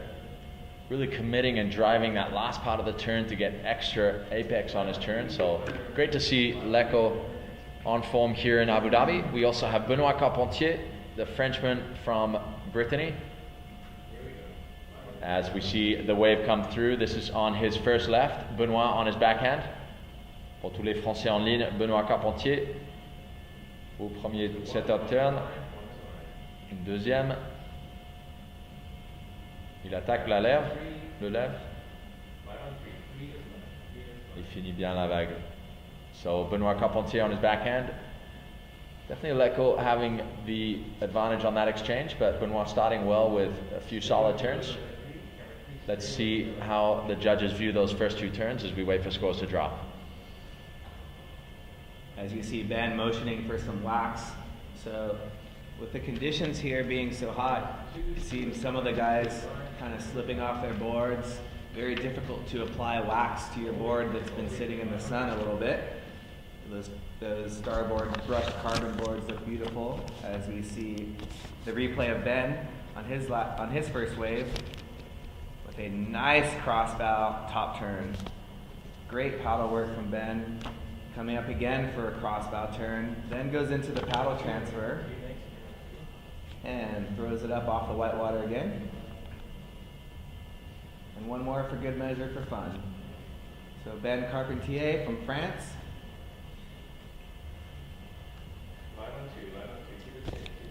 So there we have a shot of Sheikh Ahmed and Riley Heffernan and Fergus, who is our on-site manager here at Wadi Adventure. So a bird's eye view of the contest area that they have up there. This is an unbelievable viewing platform for the sport. There's not many places in the world where you can sit here in comfort up on a beautiful terrace. As we see action live in the water right now, this is Lecco Salazar on his second left-hander. Nice opening turn, really fluid surfing from Lecco Salazar. Not quite getting the arc into his turn as he did on the first one, but nice slashing second turn right at the top of the wave. Nice float over the top there. And just really releasing the fins a little bit over the top of that final closing turn. So another nice wave from Lecco Salazar. We'll be giving you a scoring update in just a second here.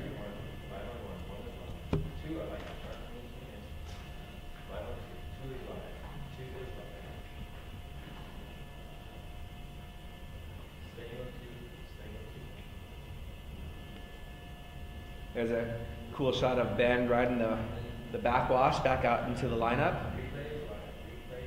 As we take a look at our Turtle Bay replay.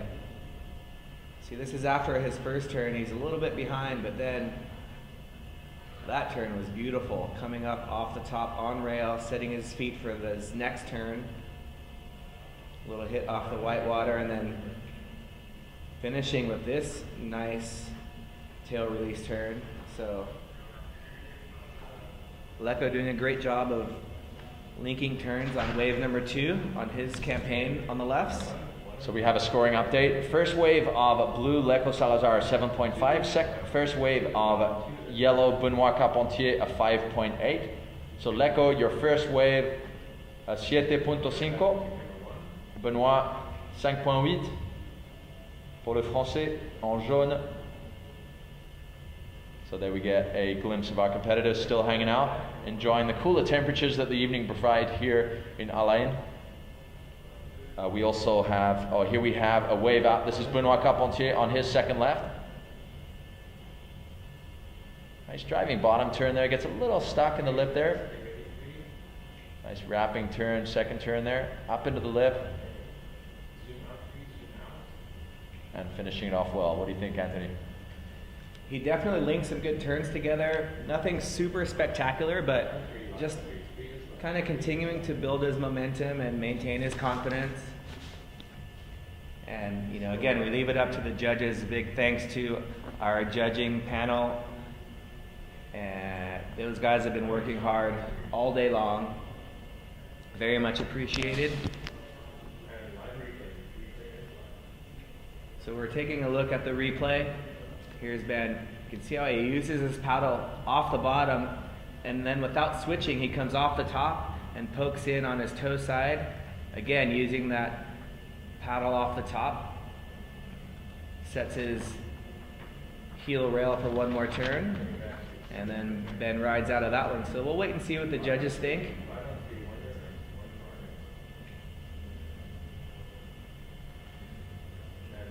As we continue to make our way through round one, so plenty of action here in the next couple of days from Abu Dhabi as the Abu Dhabi All Stars.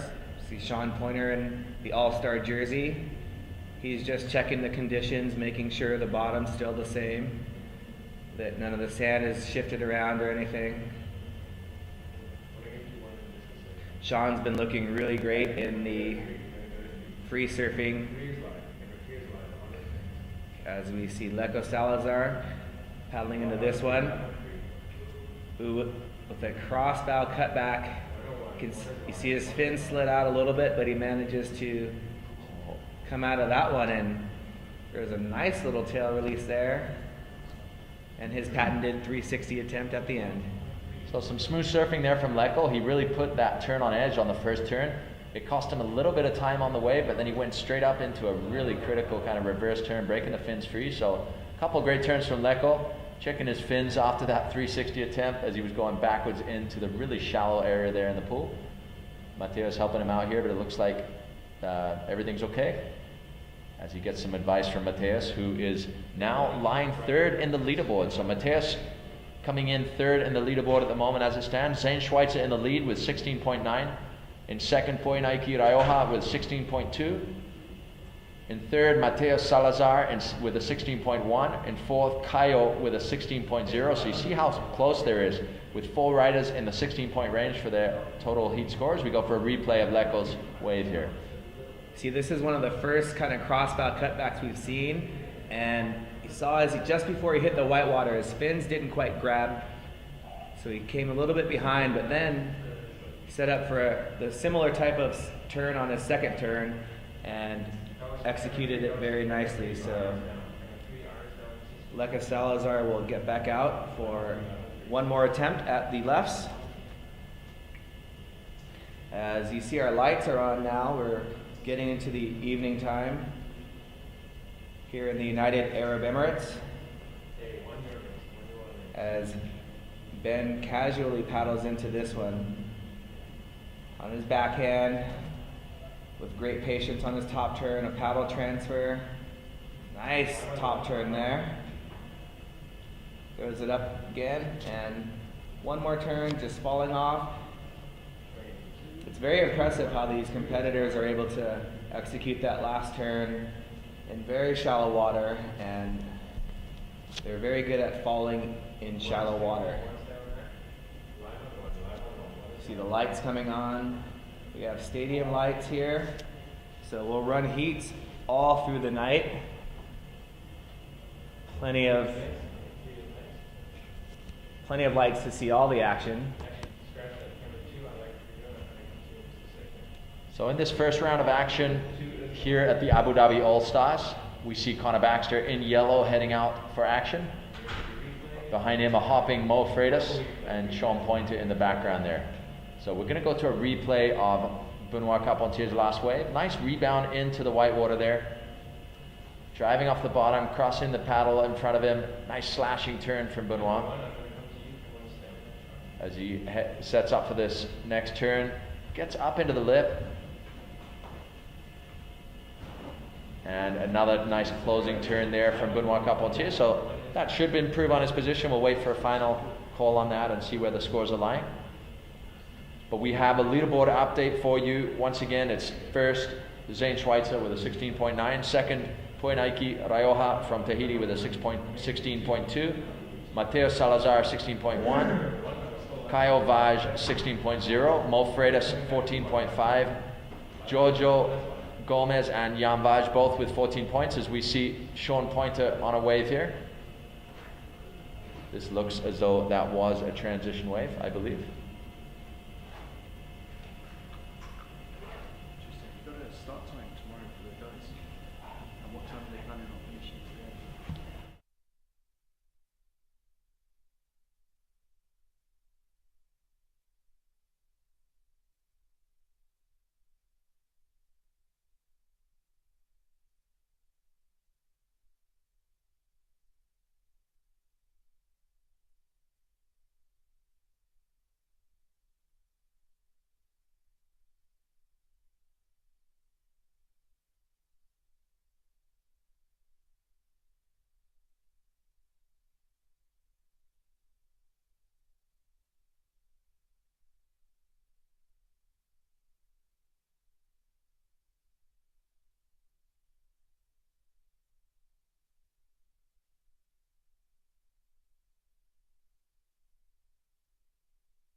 We have a field of 32 men and 12 women.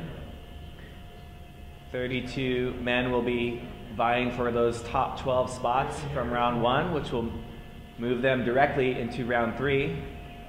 There will be 20 surfers going into a repechage. And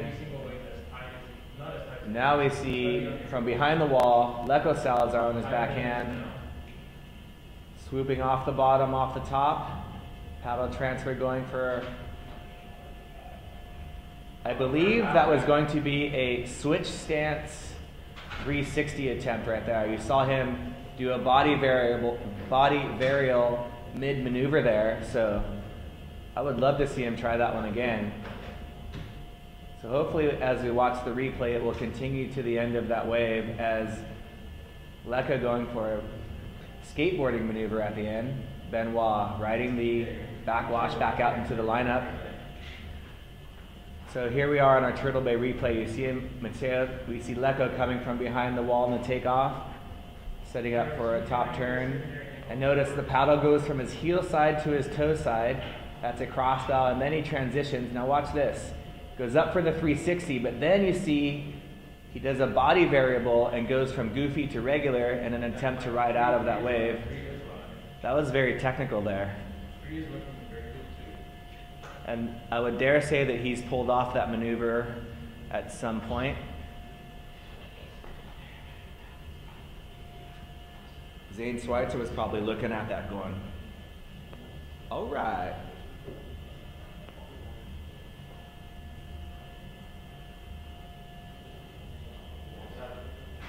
Beautiful shot of the water there with the lighting. We have some crisp work from our camera crew. So you can follow the updates on Facebook as we see our rider in yellow up and riding. Benoit, just timing was off right from the beginning of that wave. You saw him come off the bottom. Didn't quite make it to the top of the wave. And it appears that once your timing's a little bit off on one turn, it's really tough to regroup. So very different than some other conditions where the wave might be a little bit longer of a ride, where you have time to regroup after a little bit of a fumble.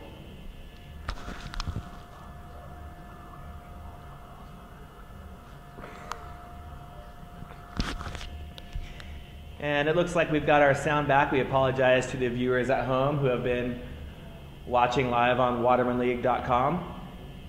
Thank you for letting us know.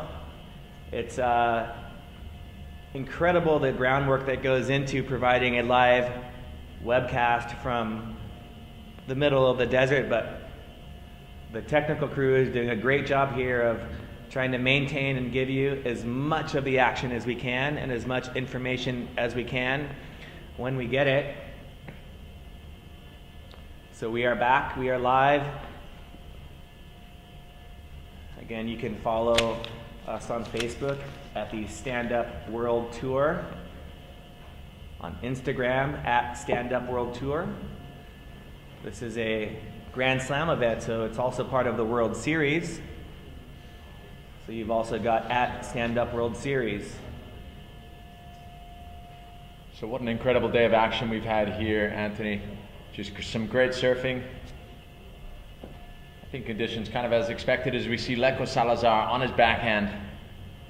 Ooh, nice second turn there, up into the lip as well. Some precise, critical riding from Leko Salazar there, so a great wave there from start to finish. Yeah, he'll like that one. That was a well-timed wave. His turns were linked together very nicely as we see scores coming in for the first two rides. Leko, your first right was a 7.0, your second right was a 4.5, and we'll await your final score. Benoit, your first right score was a 5.2, your second score was a 1.9. So the Salazar momentum keeping going here.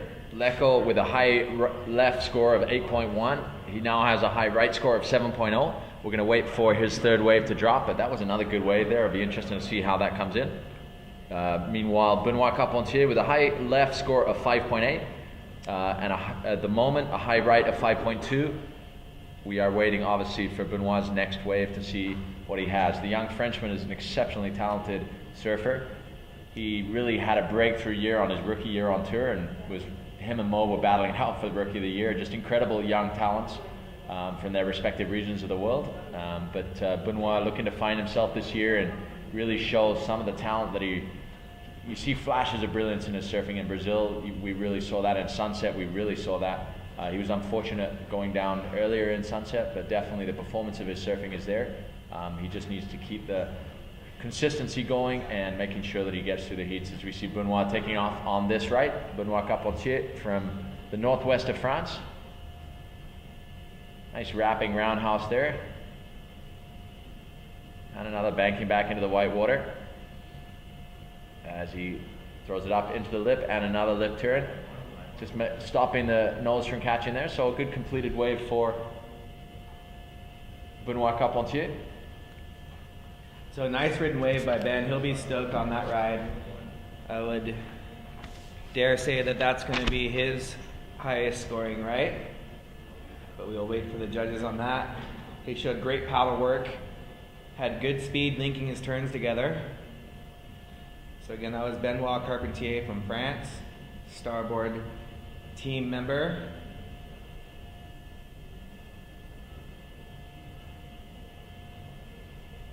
It's really great to have the support of your teammates at the different events to cheer you on and give you support. And when you do a great maneuver and the crowd goes wild, I think it influences the judges, but it probably doesn't. So here you have a replay of Ben's wave.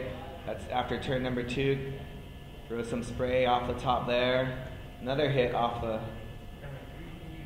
lip, manages to ride out of that. So Ben getting in 4 turns on his right.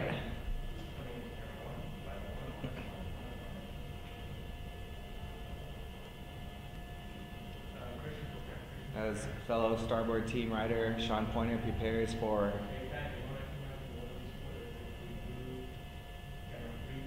his first right of his campaign.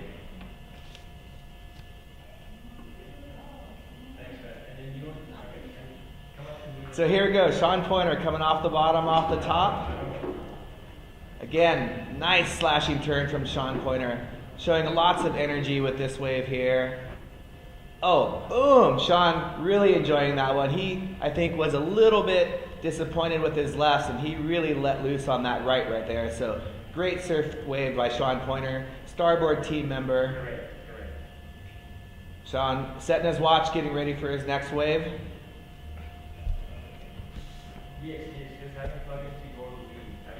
And we'll get you scores as soon as we can, but I know Sean's going to be happy with that one, and that's going to definitely build his confidence. Hey, thank you. I need it. So our surfer in yellow, Connor Baxter, preparing for his first right.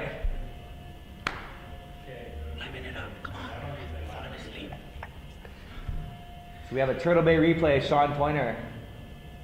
Here he is with that. The double pump bottom turn really seems to be working as he slashes that top turn, extending his back foot.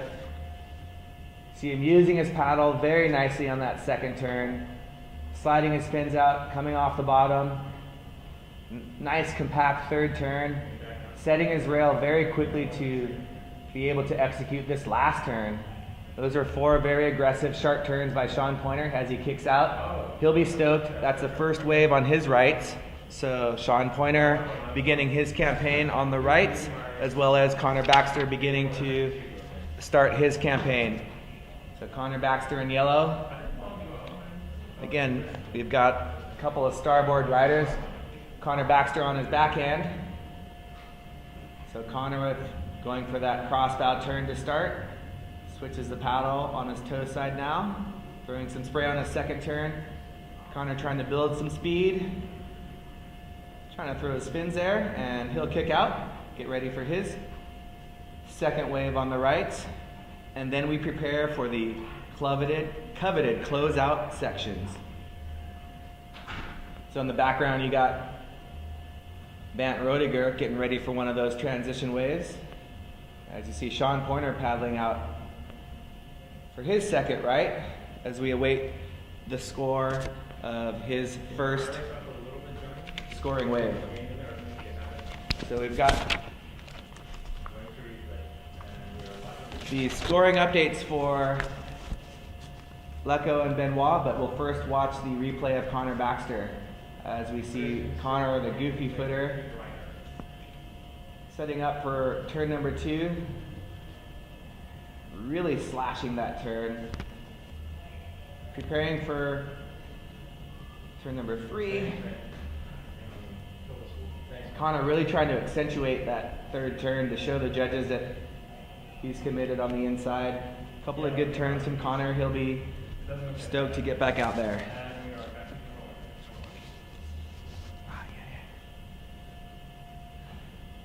So we're hanging out now. The sun's gone down, the moon's out.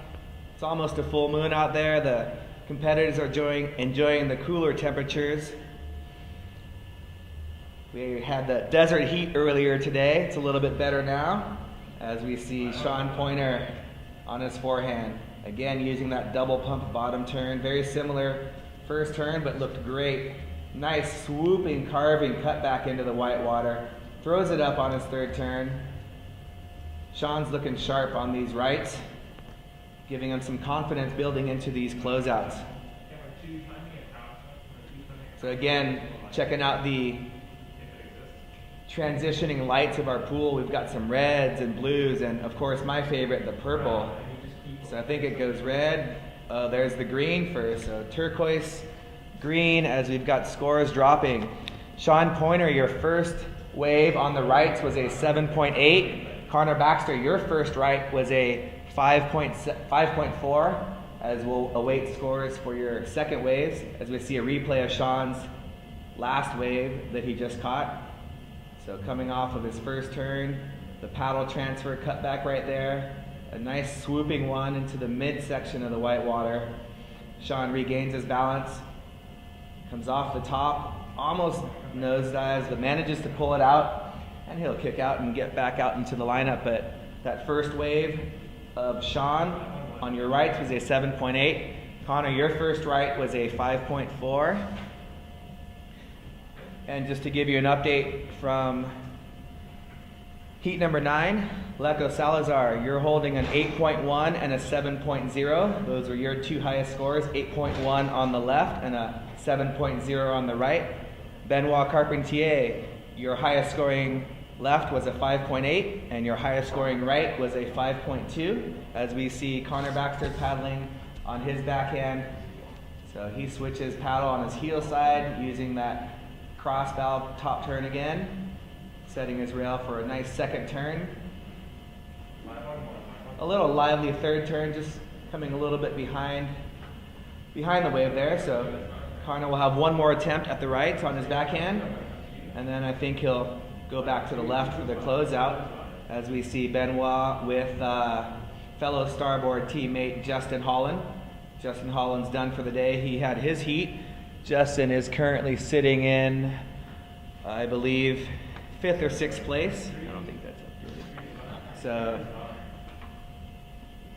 Justin Holland had a little bit of a slow start on his lefts, but then came back strong on the rights and the closeout. So just to give you the updated leaderboard right after our Turtle Bay replay of Connor Baxter.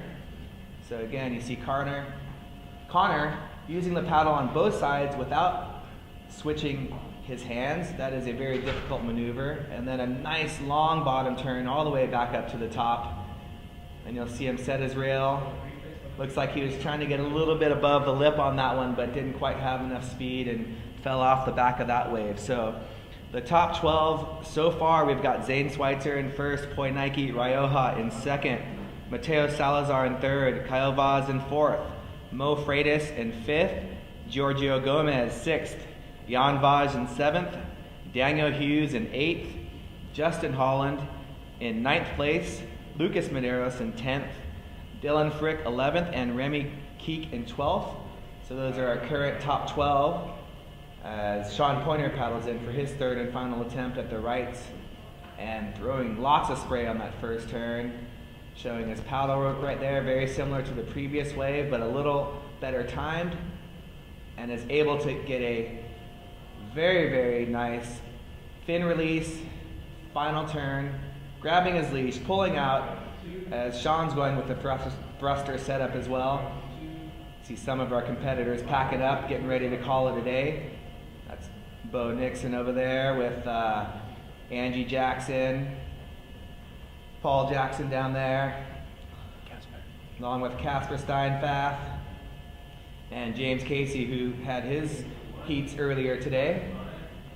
So Sean Pointer is walking up the beach, fixing his hair. He'll get ready for the closeouts. He's getting ready to boost. I know Sean's got something planned big for these closeouts, so I think he might stay on those rights on his forehand and set up for the closeout section. So let's take a look at the Turtle Bay replay on Sean Pointer's final scoring wave on the right. And this is his second turn, so you see he timed this one nice, getting ahead of the whitewater right there. That was a little bit of a check turn, and then he finished with a bang on the last turn that just didn't come on screen there. So we'll await scores. I do know that Sean's second right was a 7.5. So Sean Pointer, your first two rights, a 7.8 and a 7.5. Connor Baxter with a 5.4 on his first wave. We're still awaiting his second wave score as he is paddling into his third right-hand wave. So again, similar formula that he's been continuing with, that same cross-bow first turn, nice carving cut back into the whitewater, a little bit better positioned on this wave, and executes a finishing maneuver on his closing turn. So Connor Baxter is finished on his rights. So I'm going to think that Connor's going to go to his forehand and hit the lefts for the closeouts. You can see how dark it's getting here. Giorgio Gomez talking it over.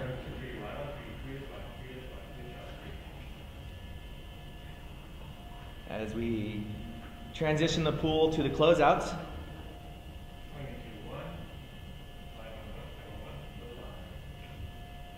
And very surprising, we've got Lucas Medeiros out there on the transition wave. Lucas logging lots of water time today. And that's Bant Rodiger, who's looking at the left. So Bant is a goofy regular footer. So Bant will be, I'm going to say he's going to go for some couple of switch maneuvers on this little fun transition wave. There's Bant. Getting the nickname Hair Flick. So you see him after he does a turn, kind of throws his hair back for a little hair flick. It looks nice and helps accentuate the turn, shows a little bit of flair.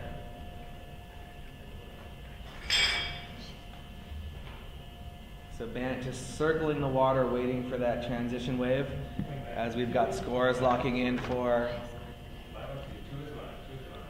So we have a scoring update for you. Sean Pointer locking in the highest score of the day so far on his second right, a 9.2. So the first rider to push the scoring into the super excellent range, into the 9-point range. So 9.2 for Sean Pointer's second right, his first a 7.9. So, or his second a 7.9 and his first a 7.8. So Sean really going to town on these rights. His keeper is a 9.2. So his left at this point is a 5.0. We'll see how the closeouts go to see if he can discard that left. But as it stands right now, a 9.2 and a 5 for Sean. Connor Baxter locking in a 5.7 high score for his right to go with his 5.9 on his left. So that's the way it looks right now. We're going to be transitioning to the right. Sean Pointer laying it down with a 9.2. And again, going back to the wonderful format that we have here. You know, if you struggle on one of the waves, on one of the types of waves, you have two other types to regain your confidence and momentum. We saw Justin Holland earlier today struggling a little bit maybe on the lefts. Sean Pointer, for him, maybe struggling a little bit on the lefts, but a 5.0 for me would have been an awesome score. And Sean perhaps refocusing and unleashing on the rights with the highest score of the day of a 9.2. Connor Baxter, your last right was a 5.7. So Connor, 5.7 was your highest scoring right, to go with a 5.9 highest scoring left. Sean Pointer, highest scoring right was a 9.2, going with your highest scoring left of a 5.0, as we see Lucas and Bant taking off on this one. Oh, Lucas coming up. See, Bant going switch. Started off regular, switched to goofy. So Bant's comfortable and aggressive either way.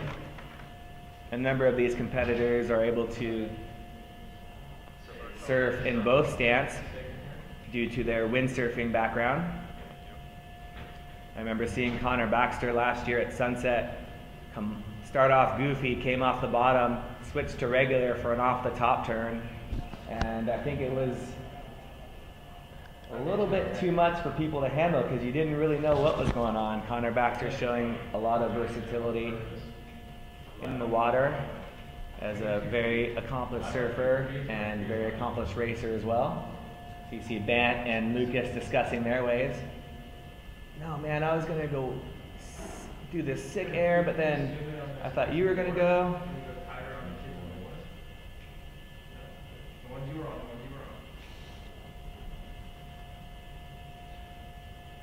So as we transition into the closeout sections, again, we're back with heat number 9. That's Leco Salazar and Ben Carpentier.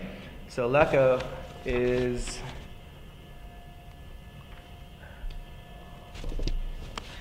sitting on an 8.1 and a 7.0 from the lefts and the rights. So we'll see if he can better either of those scores going into the closeouts. Benoit has a 5.8 on the lefts and a 5.2 on the right. Those were his highest scores, so we will see if that factors into his final score. So again, heat number 9, we've got Leco Salazar in blue, preparing for his first closeout attempt. So Leco continuing the momentum for the Salazar brothers. Mateus, already one of the highest scoring athletes of the event so far, currently lying in 3rd place on the leaderboard, as we see Leco taking off on this wave. Nice slashing opening turn now as he sets up, does another little check turn, and banks off the closing section there. Really well timed off the top there.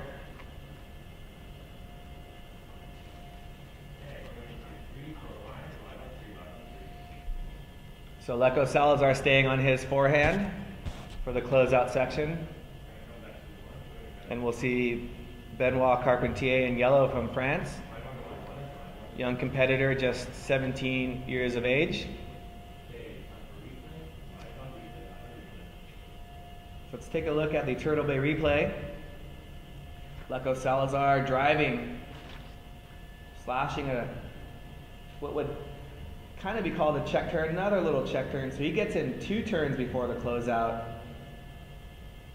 and then just slashing the front of the lip there as the right approaches the left and causes that closeout maneuver. So Leco, the first competitor to attempt 3 maneuvers in the closeout section, so we'll see what the judges think of that. So 2 slashing turns and a nice off the lip. And Benoit paddles out. Looks like he's eyeing the rights.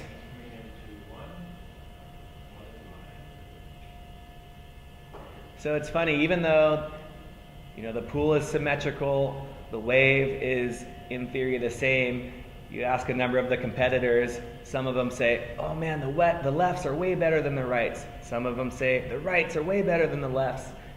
So it's very interesting how each surfer interprets the waves out here. So there's Benoit Carpentier from France, starboard team rider, getting position just inches from the wall. You see how controlled he is on his board as he begins to paddle into the nice green light of this Wadi Adventure wave pool. Nice crossbow turn there, comes off the top, boom. So Ben going with a carving cutback into the whitewater into his closing maneuver. So a lot of the competitors just going with a quick check turn, Benoit going into a full carving cutback on that wave before he slashed one off the top. So I know Benoit has an aerial game as well. and we'll see what he attempts on his second wave in the closeouts. So let's take a look at this replay.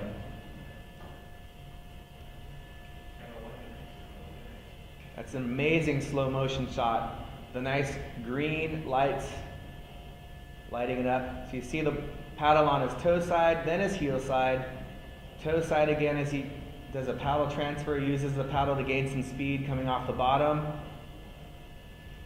And he went with a little different strategy. He didn't hit the oncoming closeout section. He just went up off the top of the lip on the right. So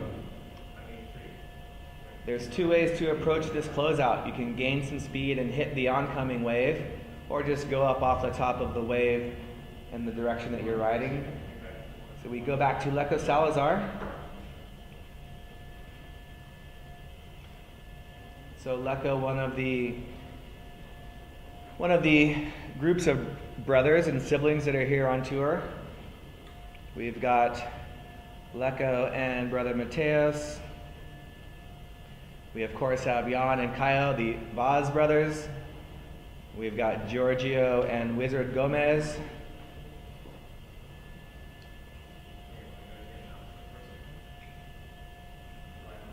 And we got Zane and Maddie Schweitzer. And even though Maddie may not, we're back to live action. Here's Lecco with a carving cutback, setting up for his closeout maneuver. Oh.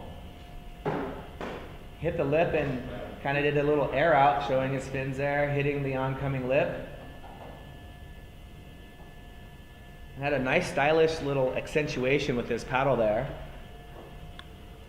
So we have an official announcement for the competitors. Heat 15 and 16, you are released for today. So Heat 15 and 16, you are definitely released for the day. At the moment, we're planning to finish up to the end of Heat 14. We will keep you posted if anything changes here, but Heat 15 and 16, you are officially released for today. You will be up first tomorrow.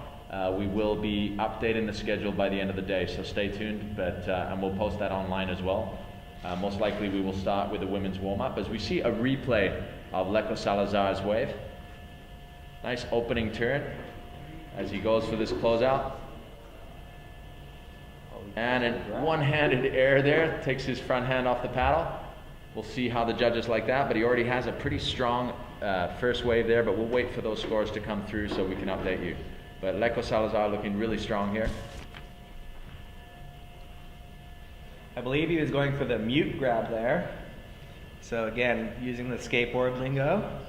Just so many things to grab, Anthony. Just so many things to grab. You can grab the paddle, you can grab the rail, you can do a knee grab as Connor Baxter was doing earlier on. It's anybody's game here.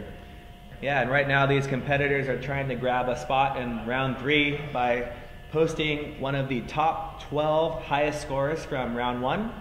And that will send 12 competitors directly into round 3. They get to skip around, so they're stoked. The rest of the 20 will go into the repechage. They will get 4 attempts at the closeout section, and they'll take the top 2 scores, and 4 of those 20 will go into the quarterfinals with the other 12 as we see Benoit on his second closeout. Well, that was a really critical turn there, but unfortunately coming unstuck, the nose catching. Benoit going down there. We'll wait for the scoring update here.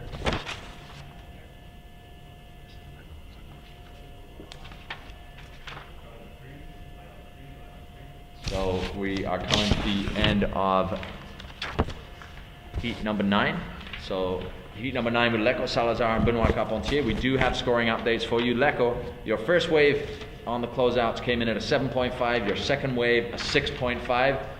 So your best wave is a 7.5, Lecco Salazar. Your best wave is a 7.5. We see Benoit Carpentier's turn in the end section there on the replay. Really impressive. Unfortunately, the nose catching and coming unstuck. Benoit, your first wave was a 4.9, 4.9. On attend toujours le score de la deuxième vague. So as it stands, Lecco Salazar with a 7.5 and a 6.5. So at the moment his counting wave is a 7.5. So he's looking in a good position with an 8.1 on the left. Looks like he will be able to drop a 7, which is a nice position to be in. A lot of us would really enjoy having a 7 in any scoring line. So to be able to drop a 7, that's got to give him a lot of confidence here at the wave pool. So he's stoked. The fans are stoked. I know his family back home watching's got to be excited. Both of the brothers doing very well.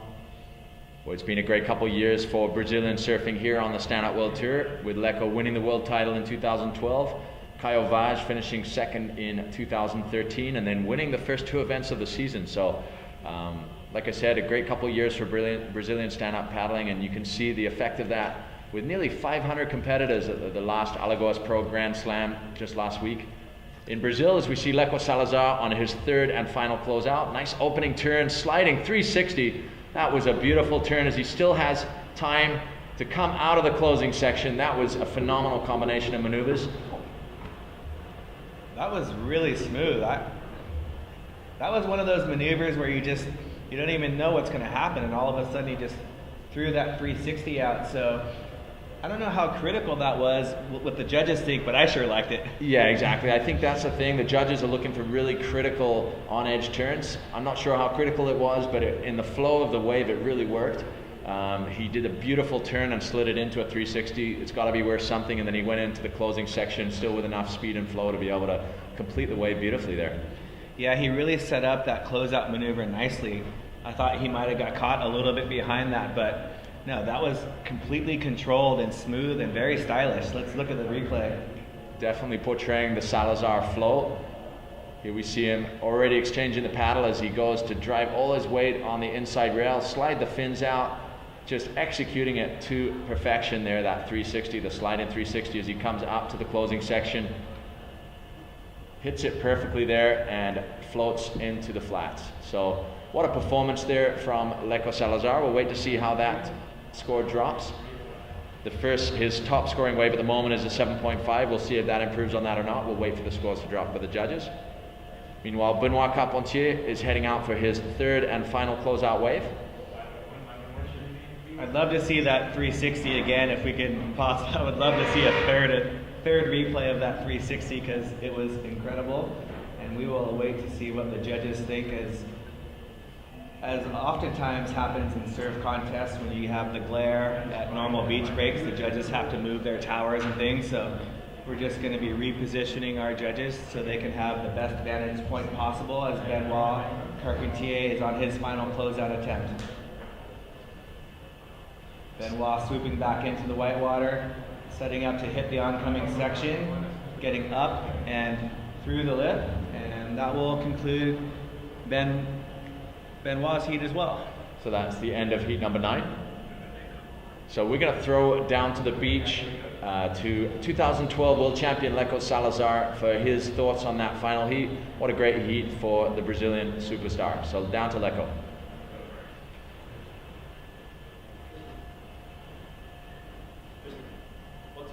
Emily, aloha. Obrigado a todos aí que estão vivendo aí do Brasil, torcendo por mim. Vamos com tudo aí, rumo ao título aí. Alô. How do you like this wave?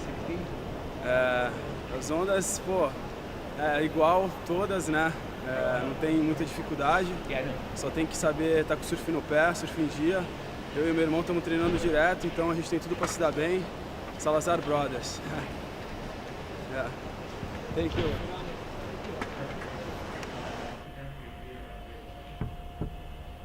So thank you, Lecco. Always great hearing from the competitors, and hopefully everyone in Brazil is watching live on watermanleague.com.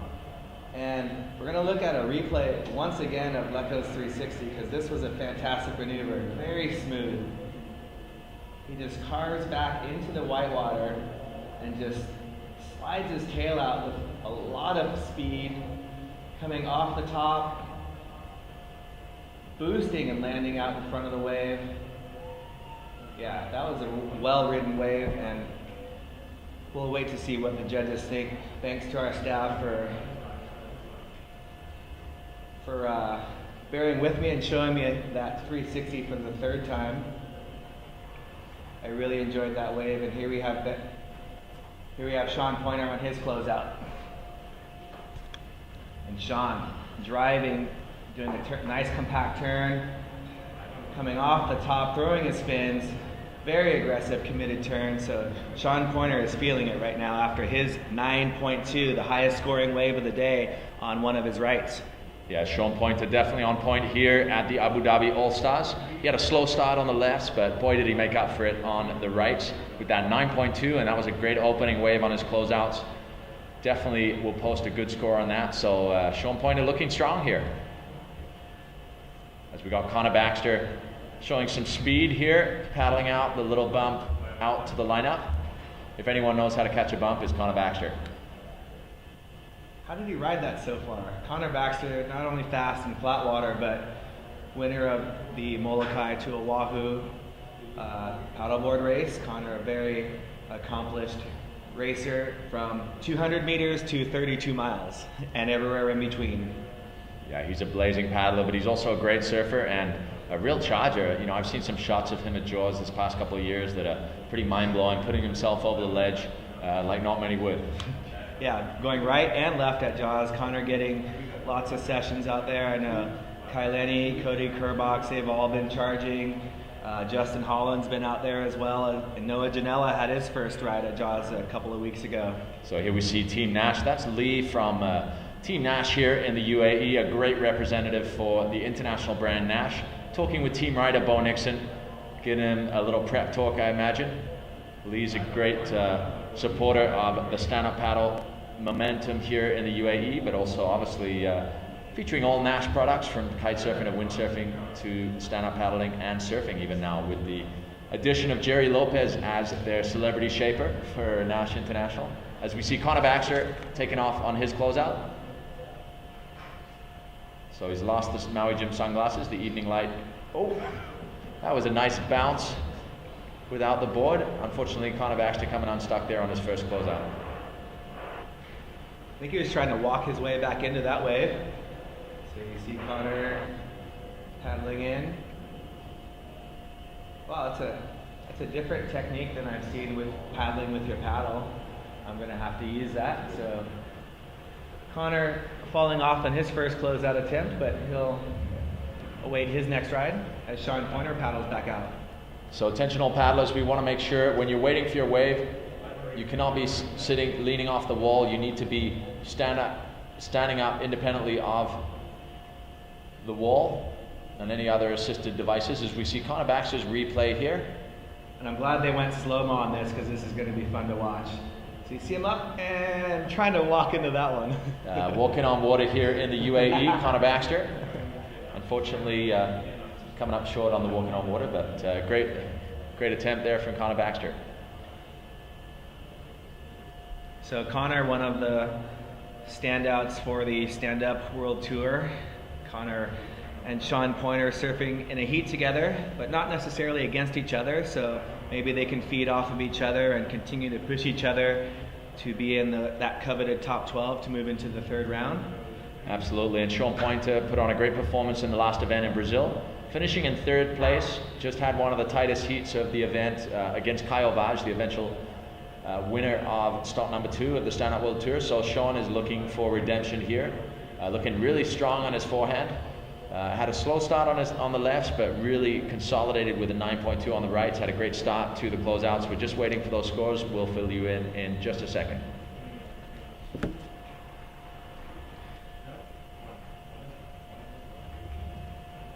And Sean Pointer paddling, up and riding. Nice carving cutback, so a little different strategy. Setting up and going off the top, tried to have a little more extension with the tail of his board. As we see Mason Schremer down there hanging out with Izzy and Brandy. So Mason and Izzy will look to get their campaign started as the women begin their event tomorrow. So Izzy having a great start to the year. And one of the younger competitors on tour, both of those girls are 2 of the younger competitors on tour on either side. Izzy Gomez having won a couple of events already, last year and this year. So we go to a replay of Sean Pointer. So you see Sean getting out in front of the wave, showing some paddle work, cutting back, not all the way into the white water because he's got to stay ahead of it, and then setting up for this closeout maneuver. He really tried to accentuate what's the back foot extension, but dug the nose a little bit and came down. So Sean will look to better one of his waves. You see a great shot of Kiahi Diaboitz right there. Kiahi getting amped up for his upcoming heat. He is actually in the next heat, so he's heat number 11. So after the culmination of this Sean Pointer, Connor Baxter heat, we will see number 2 finisher in Brazil, current number 2 in the world, Kiahi Diaboitz from Australia, JP Australia rider. He'll be up next, and he'll be in the water with Casper Steinfath, the Great Dane. So we're going through here. So we do have a situation update on for Leco Salazar and Benoit Carpentier. Their final scores, heat score total of 15.6 for Leco Salazar. That moves him into 4th position in the leaderboard as we see Connor Baxter taking off on this wave.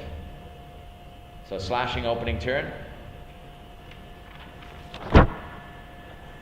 And getting air above the lip, but coming unstuck, unfortunately, as we have a heat score update here. Yes. So Sean Pointer, your first wave was an 8.0. Your first wave was an 8.0 for Sean Pointer. Your second wave a 3.0. Connor Baxter, your first wave was a 1.5. And we'll wait for the score on that last wave. So Sean Pointer has a great start on the closeouts with an 8.0, which at the moment with his 9.2 is, from my quick calculations, pushes him into the top of the leaderboard. So as we saw with Justin Holland, you can pull it back in the second 2 categories, even if you do have a slow start, as we see Connor Baxter opening up on the replay here, the Turtle Bay replay. So Connor setting up for the closeout maneuver. We saw his air walk in the first one and attempting to walk on water once again, not quite landing on his board, but I think he'll try and make sure that he lands this next closeout maneuver. Absolutely. Connor Baxter getting 3 points for his last effort. So you got a 3 points on that last turn, Connor Baxter. Sean Pointer currently with an 8.0 on his first closeout, which combined with his 9.2 on the rights puts him in a really strong position. Right at the top of the leaderboard, but will come with the official result at the end of this heat. At the moment, Connor Baxter is counting a 5.9 and a 5.7 on the left and right respectively, waiting for his final closeout wave. And Sean Pointer here waiting for his final closeout wave. He's looking to better an 8.0, so pretty nice position to be in. Sitting pretty with a 9.2 and an 8.0 going into his final wave of round number 1 for Sean Pointer. And again, just, oh, here he is. From the crouching position to the standing paddling position, Sean Pointer paddling into this one.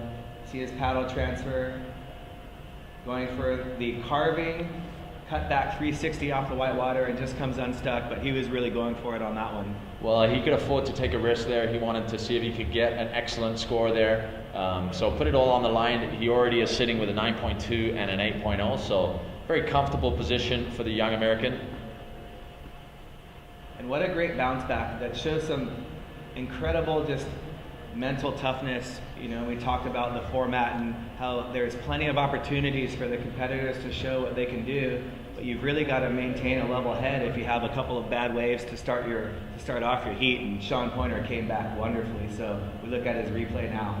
He really put it all into this roundhouse here. He drove the fins into the whitewater and then tried to bounce back into a kind of a reverse 360 there. Unfortunately comes unstuck, but that's not going to make any difference to his scoreline with a 9.2 and an 8 going to be his counting waves. Great position for Sean Pointer.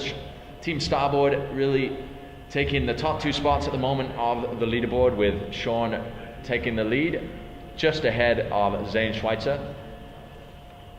And behind them, the F1 rider Poe Nike Rioja from Tahiti. You know, as I look.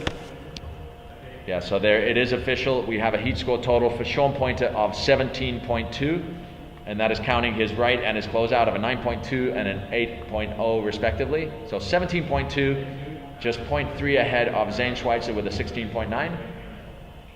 And then we have Poe Nike with a 16.2 in 3rd, and then we have a strong Brazilian contingent of Mateus Salazar in 4th, Caio Vaz in 5th, and Leco Salazar in 6th. So Pretty strong lineup there. Those are your top 6 on the leaderboard as it stands of right now. Connor Baxter, the goofy footer, paddling into his final wave.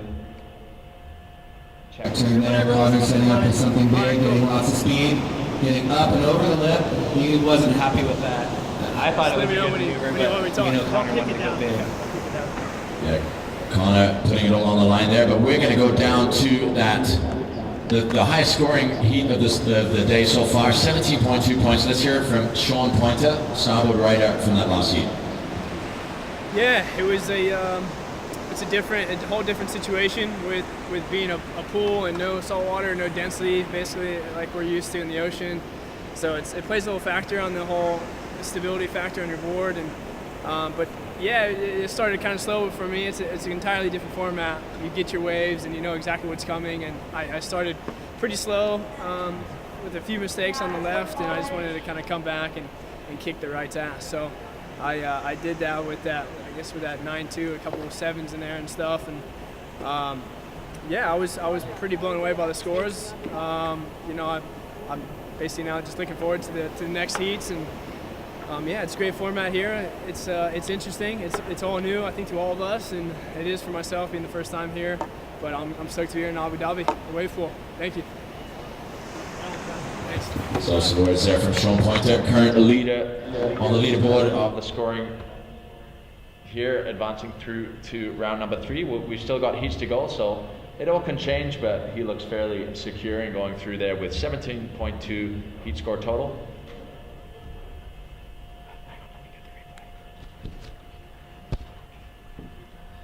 So as we set up the pool from the closeout waves back to our lefts, we'll look at Connor Baxter's replay. So Connor Baxter checking his first turn, making sure he sets up for something big, pumping down the line, trying to boost up and over. He lands it, but you see him shake his head, kick his board out, and we will await Connor's final score as we move into heat numbers 11 and 12. Heat 11 in blue, Kiahi Deoboitz, currently second in the points lead for the world title, and Kasper Steinfath in yellow. Kasper from Denmark. Kasper, just a incredible athlete, both racing, surfing, very nice, intelligent fellow, and looking forward to seeing what he has to bring to the wave pool. Very interesting, the breakdown of heats. It's all just on ranking, and a lot of the Nash riders are in the second half of the heat, and a lot of starboard riders in the beginning of the heat. But that will all shuffle as some of the guys will skip directly into the quarterfinals, and some of them will be going into round number 2. So that will all be adjusted, but just a very interesting kind of side note. And in heat number 12, we will have Cody Kerbox from Hawaii going up against or with Alexis Daniel from France. Okay, just the microphone, because I'm in my office right now. All right. Yeah. So you see our beautiful lights as the waves just pop up out of nowhere, and let's see who's on this wave here. I'm going to say Daniel Hughes. Yep, Daniel Hughes slashing into one on his forehand. Go ahead, Dan. Oh, another nice turn. And we missed his closeout, so this does not count. This was just a transition wave. So Dan, I'm going to give you a 5.2. I just made that up. I'm not a judge. It doesn't count or anything, but I like that first turn. I want to see you do an air, Dan, on the left, okay? So not on the closeout, just boost an air only on the left.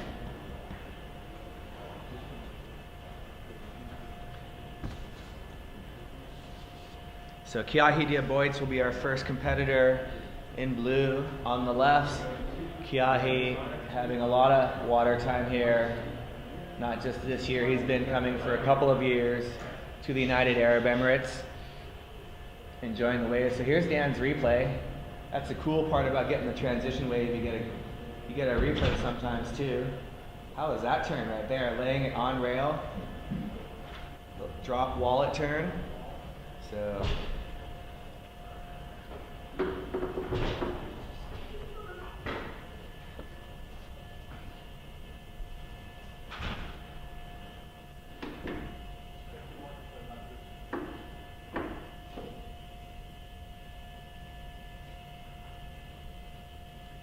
As we set up the pool, we are just getting ready for heat number 11, Kiahi de Boit with Casper Steinfath.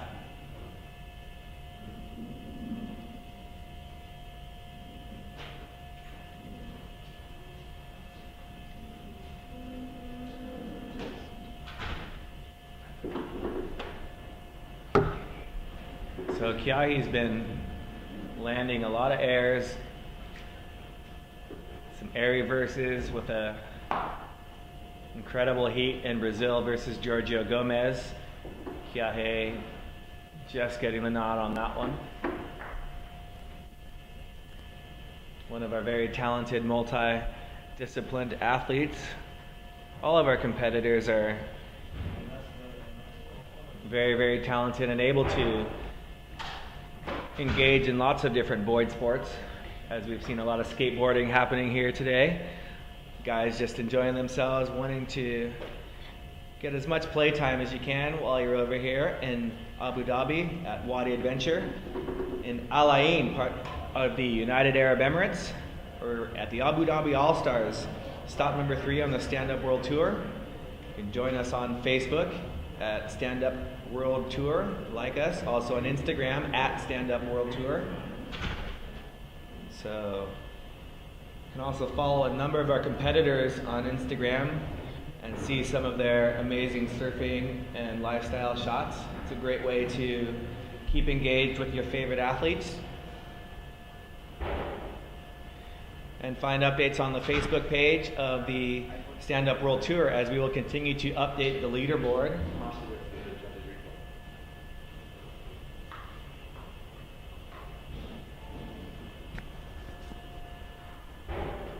And here we have, did we miss a wave? Casper Steinfath up and riding. Casper slashing his first turn and just catching rail on turn 2.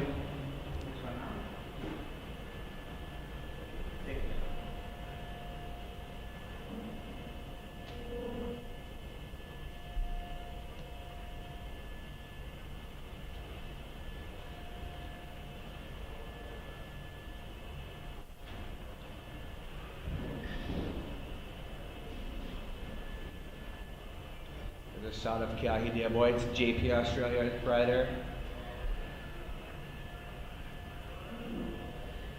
Kiahi, windsurf, kite surfing world champion. Did we miss his first wave, or did he? We got it, okay. I missed it, I think. So yeah, an exceptional athlete. Kiahi de Boit is no stranger to the wave pool. He's been here quite a few times with friend Kieran Taylor. Loves it over here. He's even kite surfed the pool. Just definitely an exceptional multi-sport athlete, and coming to form this year on the Stand Up World Tour with a third place at Sunset, usually with a third or fourth. I think he was third, and then a second place in Brazil. So great performance from the young Australian athlete, JP Australia rider, just super progressive. And if there's one thing that Kiahi does more than anyone, he makes it all look so easy, as if he's not even trying. As we see him wait for the second left. And if we remember back a couple of years, I'll get back to that story, as we see Kiahi taking off on his backhand, going for the crossbow first turn, setting up nicely for turn number 2, and again, nice crossbow turn for turn 3, and one more turn on his final maneuver for wave number 2 for Kiahi de Boit. So we have scores for you from heat number 11. First wave exchange was a 1.4 for Kiahi de Boit and a 2.1 for Casper Steinfath. We're waiting for those second scores to drop. Definitely a better wave there for Kiahi de Boit as we wait for that second score to drop. Now up is Casper Steinfath, as we see Kiahi contemplating in the water his last wave, as we go to a Turtle Bay replay, as we get to contemplate his last wave too. We missed the opening turn there, but he banks back into the white water there. Had a pretty, almost was a smooth dismount. Stumbling a little on the shallow inside pool area there. But yeah, Kiahi Diaboit's one of the phenomenal all-rounders in this world. He actually came up against Kai Lenny in the kite surfing World Championship finals last year. So it's pretty funny to see these two leading athletes on the stand-up world tour coming against each other in another sport at the top level. So just really showcasing the sheer ability of these two athletes, that they're battling it out for world titles in different sports. So exciting to see this in this all new sport of stand-up paddling that's really in its youth. Even though the sport's been going for many decades, it's really in its renaissance, and it's nothing like the original form of stand-up paddling. This is a progressive sport as we've seen it, a variation on a theme if you like, as you see Kasper Steinfath. Nice opening turn from Kasper there. The Great Dane putting on a strong performance. And closing the wave nicely there. The Great Dane on great form here in Abu Dhabi. As we have a score dropping for Kiahi Diaboit on his second wave, 4.8. Kiahi, your last wave was a 4.8. We'll wait for the last score of Kasper Steinfath to drop. That was a greatly surfed wave actually by the Viking there. Yeah, Kasper looking very nice on that board, going with the quad setup. And you can see on those Nash boards, I think Kai Lenny was maybe one of the first guys to have the 3-plug setup, so you can move your center fin back or forth a little bit. And going back to Kiahi Diaboit a couple years ago, he actually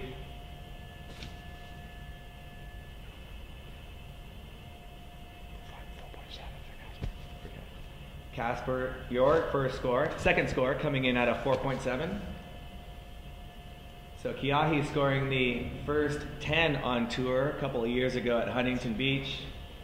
That was his first event, showcasing his skills, making his way through the trials, and then just laying down some of the most beautiful and progressive turns we've seen back, I think that was 3 years ago actually now at Huntington Beach, when he scored the Stand-Up World Tour's first perfect ride of a 10.0.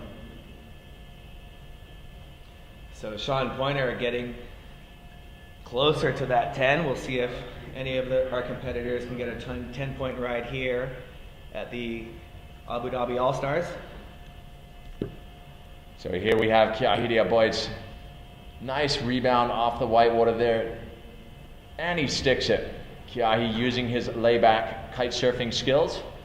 I saw him do exactly the same thing at Pipeline. A little different scenario, but the same kind of skill set, being able to hang on in the midst of the fury of the whitewater. So impressive from Kiahi Diaboit, managing to pull off that turn, and that will be his third scoring wave. We'll wait for the last score of Kiahi Diaboit to drop as the Viking heads out. And Kiahi Diaboit a 5.2. So Kiahi Diaboit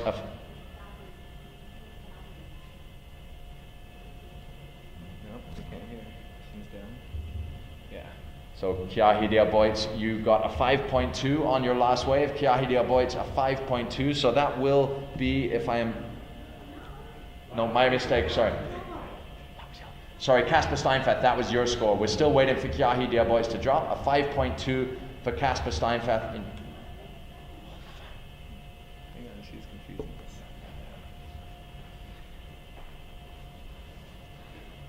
So we will await scores and give you all 3 scores for the lefts once we get them. So we do know that Kasper Steinfath is setting up for his final attempt at the lefts.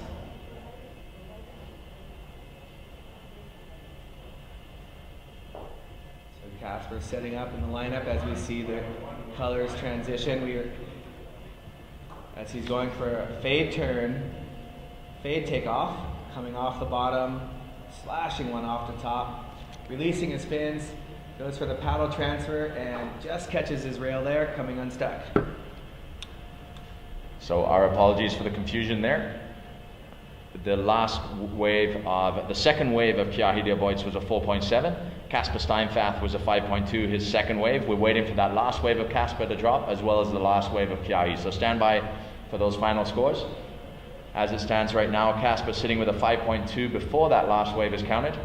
and Kiahidea Boyts with a 4.7 before his last wave was counted. So stand by for the final scores as we have the next heat paddling out. This is Cody Kerbox and Alexis Daniel from France. So two incredible stand-up paddle surfers. Alexis Daniel also from the northwest of France, Brittany, where we hold our stand-up World Tour finals in La Torche in the area of Finistère. So a beautiful part of France.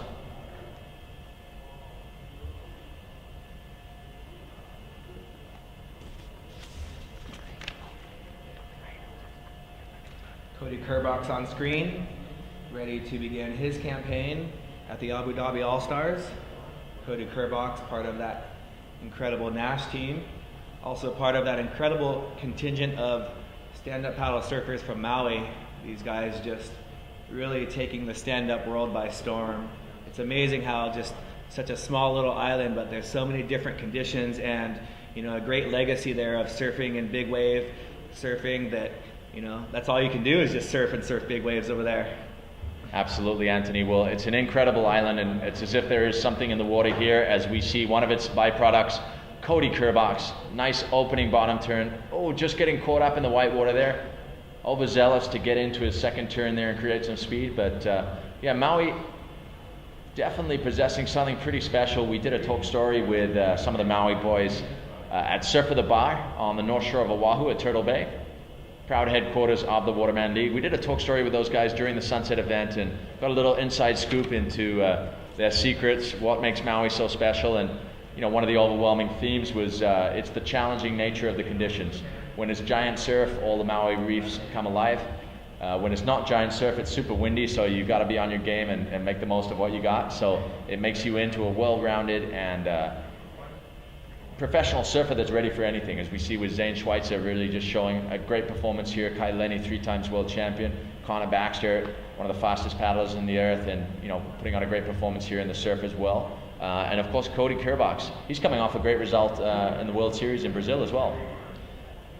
Yeah, I know Cody was a little bit disappointed in his performance at Sunset. He had a tough heat, and Cody's really looking to get some points to better his campaign in the overall standings for the Stand-Up World Tour this year. So Cody's first wave was a 1.5.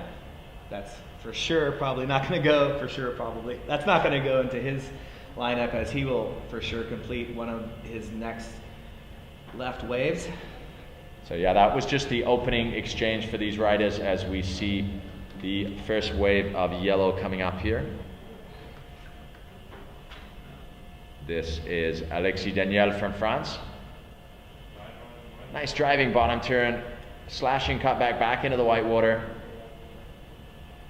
Nice second check turn and a third up into the lip. And just coming unstuck on that last turn, but really the work was done on that wave. Alexis Daniel from the northwest of France, one of the leading ambassadors for France and Europe here on the Stand Up World Tour.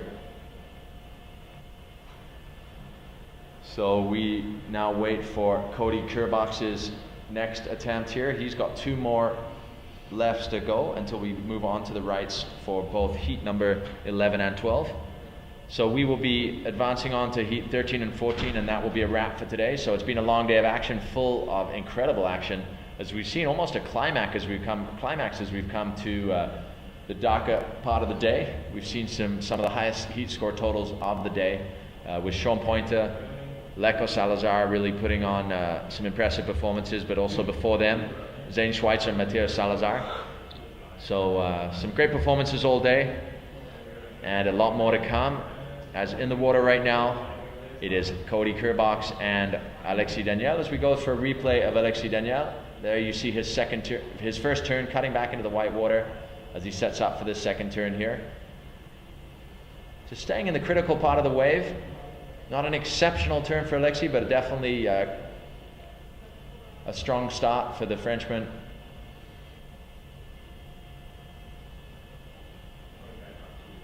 As we head out to the lineup there, that's Cody Kerbox in blue, son of Buzzy Kerbox, legendary surfer. As we see Cody driving off the bottom. Nice slashing opening turn. back into the white water, banks another nice slashing turn. And a third really nice sharp turn on that third turn, and a small closing turn there off the end section.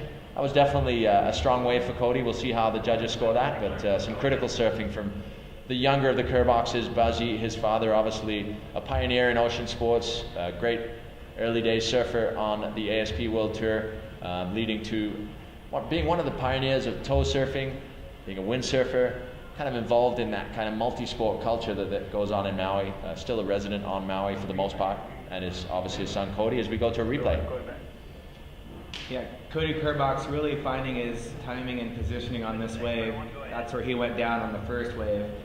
And you see a beautiful cross-bow turn right there. Almost falls off, but manages to regain composure and then comes straight back to the top right there with a very nice compact turn, and finishing it off with a little pump and one more turn that went up pretty vertical. So Cody Kerbox has got to be stoked with that wave as we will get ready for the Alexi Danielle. It looked like he was going for the right, but he was just positioning himself for the left. Absolutely, Anthony. Well, it was interesting to watch as we went into slow-mo on that wave, just to see how integrated the paddle work is in the surfing, especially of the likes of Cody Kerbox, as we see him hitting the lip and transitioning the paddle from arm to arm. So definitely impressive to see that, but also to see the effect of not having the paddle in your hand has. As we see Alexi Danielle dropping in right against the wall here, driving off the bottom. Nice opening turn there from Alexi Danielle. And another slashing turn, roundhouse into the white water. Unfortunately coming unstuck. And we have a score update for you. Cody Kerbox, your second wave was a 6.2. Cody Kerbox, your second wave, a 6.2. We're going to wait for the final score of Alexi Danielle, the second wave of Alexi Danielle. He had a really nice opening turn and a really nice second turn, but unfortunately came unstuck just coming out of the roundhouse. So 6.2, very nice score on your backhand. It appears a lot of the guys have been getting higher scoring waves on their front forehand and closeout. There's been a couple of surfers that have had their heat scores on their backhand. And Alexis Danielle, 3.4 on your second wave, 3.4 on your second wave.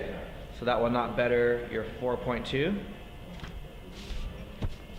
As Cody Kerbox sets up, we see Casper Steinfeld looking on. James Casey's been hanging out all day supporting everyone. Sean Pointer in the background with Ibaya. Sean giving some tips. Hey, this is how you get a 9.2. All you got to do is do this and do this and do that. It's easy.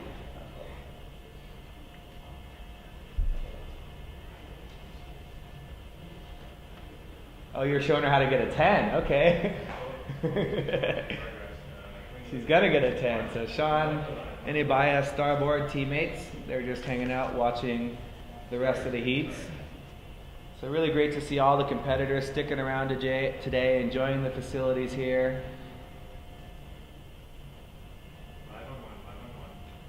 As Cody Kerbox sets up again. Cody with great flow on that wave, showing his paddle work, staying in front of the wave with some good speed. Another nice turn there. And just finishing off. So Cody Kerbox looking sharp after falling on his first wave, regained his composure and confidence, finishing the lefts with a couple of nice rides. We will await scores for Cody. Nash Team Rider, you see those signature yellow boards. Jersey's looking very nice. Cody doing a little bit of stretching as he will prepare for his forehand on the right. As Alexis Danielle paddling out, preparing for his final left.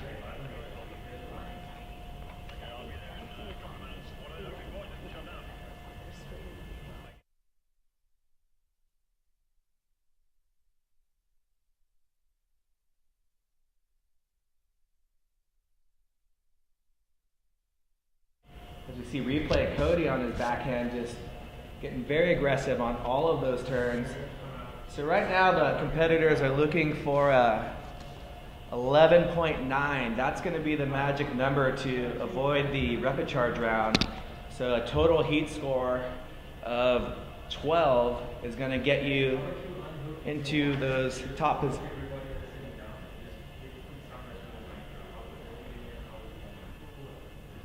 Yeah, as of now, if you get a higher than 11.9, you're going to be up. As we see Alexis Daniel missing his third and final attempt at the left, so that will count as a 0 on his score line. So it looks like he will take a 4.2 as his highest scoring wave of the lefts, and as we await Cody Kerbox's last score. So again, as we continue to fill in the leaderboard, as of now, the competitors will be trying to get into that coveted top 12 spot. And so the scores will continue to juggle and get mixed around, but we do know that you get up into the 14, 15, 16 point range, you're looking pretty good. And there's a few guys that are on the bubble down there with some scores of 11s and 12s, 13.5 for Justin Holland, Daniel Hughes with 13.9. So we will continue to update the leaderboard on Facebook /Stand Up World Tour. See James Casey about to go catch a transition wave.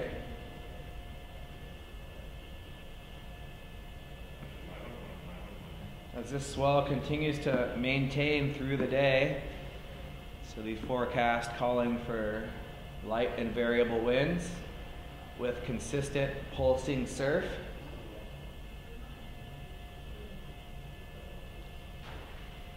Whoa, whoa.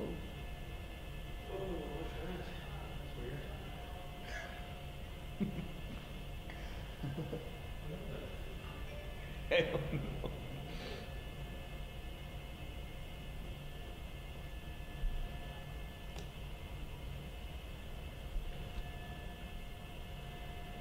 So we'll move back after this transition wave to heat number 11, which is Kiahi Diaboit and Casper Steinfeth.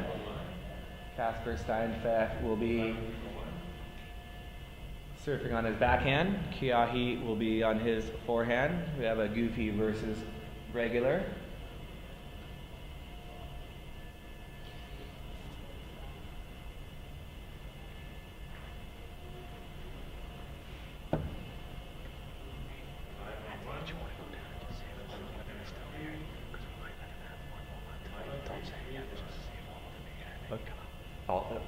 Okay. Okay. Thanks.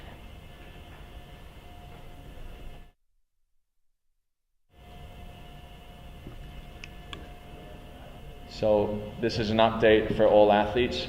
We will actually finish at the end of Heat 12, so Heat 13 and 14 you are released for today. Heat 13 and 14 you are released for today.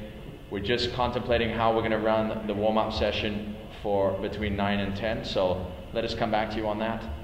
But Heat 13 and 14 you are released for today. We are going to finish at the end of 12.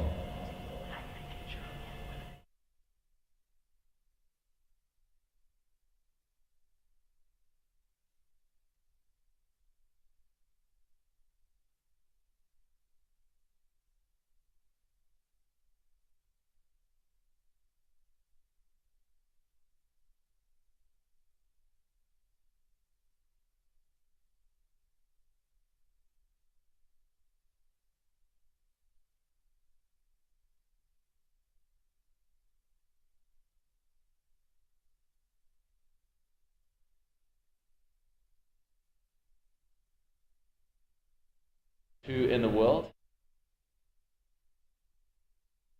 the young Floridian. Her brother Giorgio having a great performance as well. A nice wave there from Kiahi Diaboit. Definitely a stronger finish there than on the left, so we'll see how that comes through for him from the judges.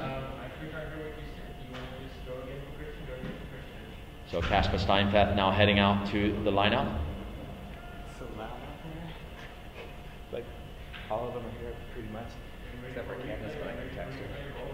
Yeah. Okay. Yeah. So we're going to go for a replay for Kiahi Diaboit on this wave. You see him paddling in. You see his relaxed style here. As soon as he's in and up and riding, he drives off the bottom, but with as if it's so easy. Slashes, throwing the tail out, pulling it straight back in, showing the control he has as he drives back into the whitewater, directs the board up over the whitewater to give maximum speed into his next turn as he goes up into the lip and throws the tail out again over the lip there. So a nice opening right-hander for Kiahi Diaboitz with a little foam climb, but unfortunately comes unstuck on that. But really the work was done on that wave. So Kiahi Diaboitz, a 7.7 for your last wave. That combination of maneuvers really impressing the judges. So a 7.7 for Kiahi Diaboitz. Really impressing the judges with a solid first right-hander there. So we are going to make the women's initial warm-up official. So we will have part of the women's warm-up will be tonight after this last heat. So women stand by for an official warm-up. It'll be in the groups as noted on the schedule, as we see Casper Steinfath there on his backhand all the way to the inside. She's in the second one anyway. Yeah, she's on it. So Casper Steinfath representing Denmark phenomenally on the World Tour and the World Series. He's also just a great ambassador for the sport globally. Very well spoken in about 78 different languages. He's an impressive young individual, a great athlete, and a great ambassador for the sport. We're certainly proud to have him here competing on the Stand-Up World Tour. And of course the World Series later this week. He's also one of the fastest paddlers on the planet. As we see Kiahi Diaboitz heading out to the lineup. 7.7 for his first wave. We'll wait to see what Casper's comes in at.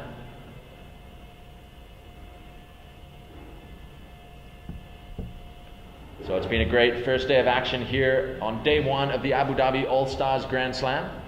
All the athletes putting on a phenomenal performance. We're just working out the current leaderboard as it stands after heat number 10. Obviously 11 and 12 may affect that. And then we have heats 13 through 16 taking place tomorrow morning. So stay tuned. A lot more to come here. We have a score in for yellow rider Casper Steinfath, a 4.6 for your first right. Casper Steinfath notching up a 4.6 for his first right. He'll have 2 more to improve on that. Kiahi Diaboitz with a 7.7. So great opening ride for Kiahi. Yeah, Kiahi's been looking great and in form, so he's going to be excited to get on this next wave as Kiahi slashing one again. Paddle transfer and using his paddle for some great balance and just coming unstuck there. So Kiahi's first wave a little bit more complete than that one.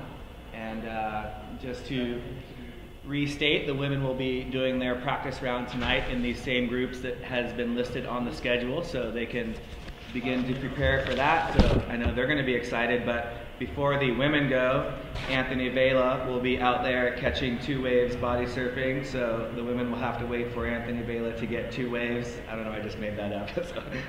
So body surfing championship by Anthony Vela. It might be a party wave because I might have to join him. So, but yes, we will have the women's warm-up heats this evening. Group number 1, Nicole Pacelli, Caroline Angibault, Aline Adisaka, Laurie Park, Izzy Gomez, and Olivia Piana.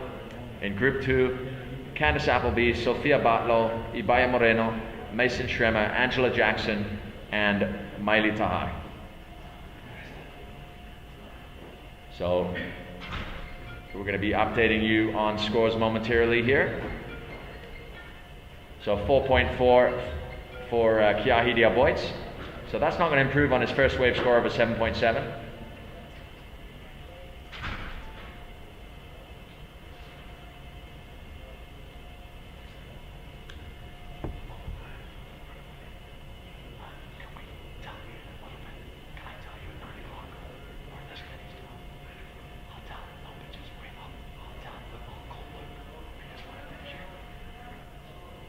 So here we have Casper Steinfath paddling into this wave, driving up the bottom.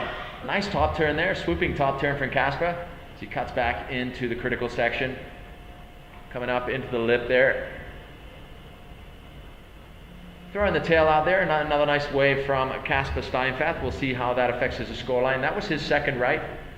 Casper looking on great form here at the Wadi Adventure Park. So that last wave of Kiahi's coming in the 4-point range. Nothing like his 7.7. It looked great. There was some nice surfing there. Unfortunately, coming short on that last turn, coming unstuck. We'll wait for a replay of that last wave of Casper Steinfath. Here it comes. Here's the Turtle Bay replay. Casper Steinfath driving off the bottom. That nice open turn. Kind of back into the power source. A little check turn there as he comes in for this closing turn where he gets the tail out there behind him. So definitely a nice wave for Casper. We'll see how that affects his scoreline, and we'll update you momentarily as Kiahi Diaboitz will be waiting on the outside patiently for his third and final right-hander before we advance on to heat number 12 for the rights. There you see him, Kiahi. Even his paddling looks relaxed. Yeah, and even when he's tucked into a gigantic barrel in 2 inches of reef at backyards, he looks relaxed. And just an incredible, surfer in any conditions on any craft. As we take a look at the replay of Casper's last wave.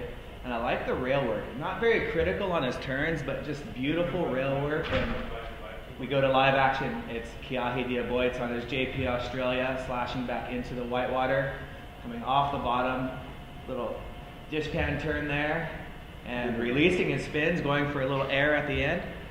Casper, your last wave was a 5.1, so Casper's last wave coming in at a 5.1. So that was another impressive wave from Kiahi Diaboitz, just coming unstuck on that third and final turn, but really the work was done there. There was a couple of really nice opening turns there.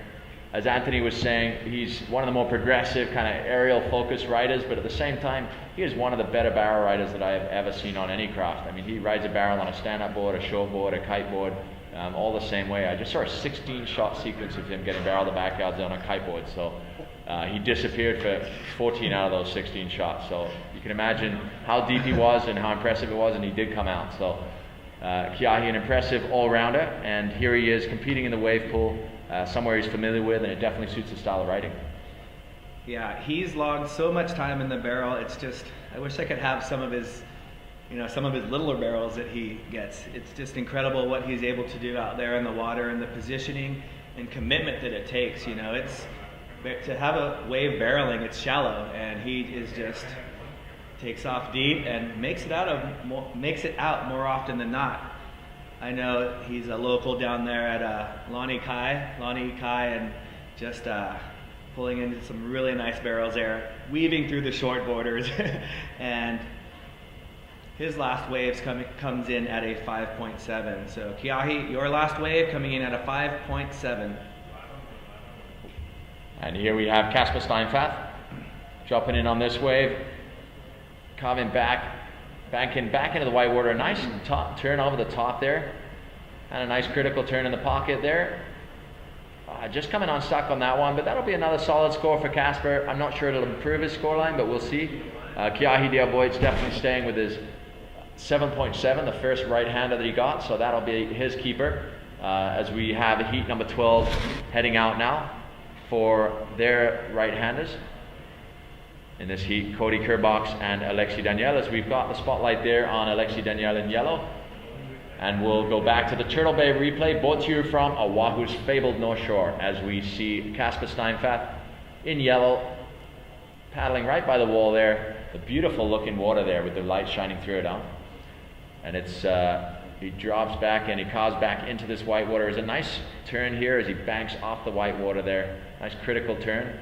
Letting the fins release a little as he goes into this next turn in the pocket. Really sets him up really well for that turn as he heads into this final turn. Unfortunately coming unstuck on this. Threw it up into the lip, but just unfortunately the rail caught. Yeah, that was a nice wave.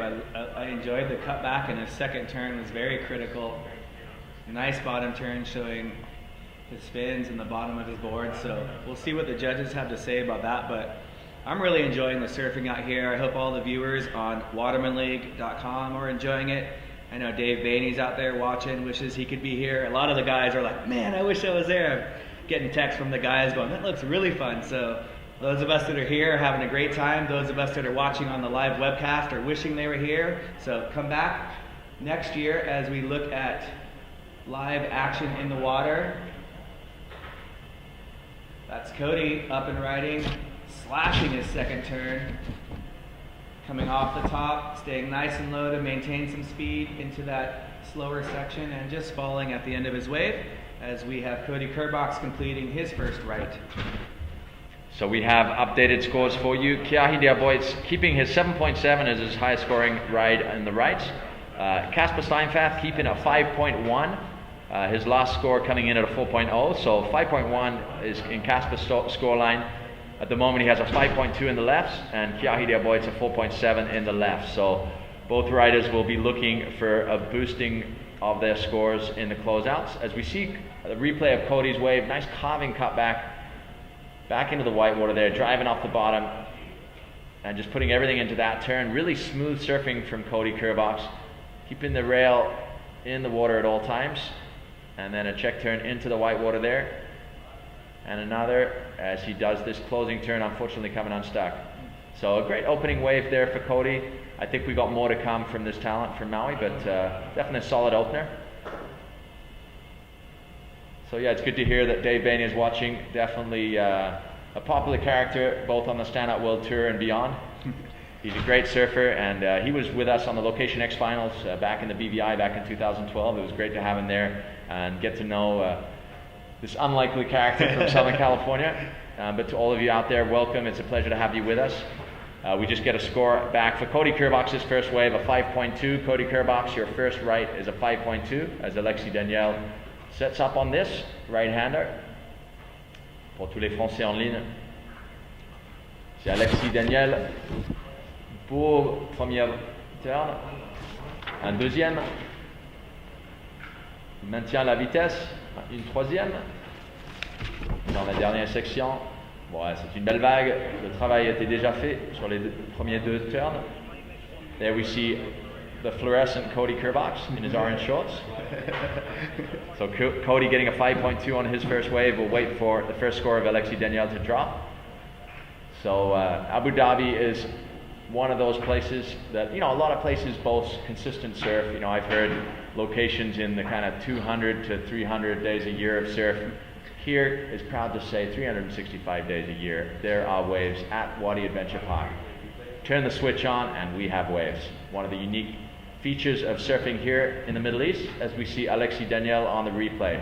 Just beautiful looking wave with the light shining through the wave. Nice opening turn there, really showing the judges the bottom of his board there. Banking back into the whitewater, keeping his speed up, and another one. Driving there, releasing the fins a little bit, but not quite, but definitely showing the bottom of his board. Driving as hard as he can. Into the lip, a little check turn, and just coming unstuck on this final turn. But solid first wave from Alexis Daniel. Yeah, he showed a lot of commitment on those turns, and you turn on the switch and there's waves. You turn on the switch about 500 yards down the road and there's whitewater. Turn on the switch, there's zip lining, there's kayaking, there's rafting, so there's a lot of water activities to do here, and a couple of above water activities. I know some of the guys went zip lining, and a lot of the boys went rafting, and girls as well, so they had a great time enjoying all that Wadi Adventure has to offer, as Alexis Daniel's score locks in at a 5.8. 5.8 as you see Cody Kerbox up and riding, finishing his wave with a good looking turn, so Cody completing his second wave on the rights.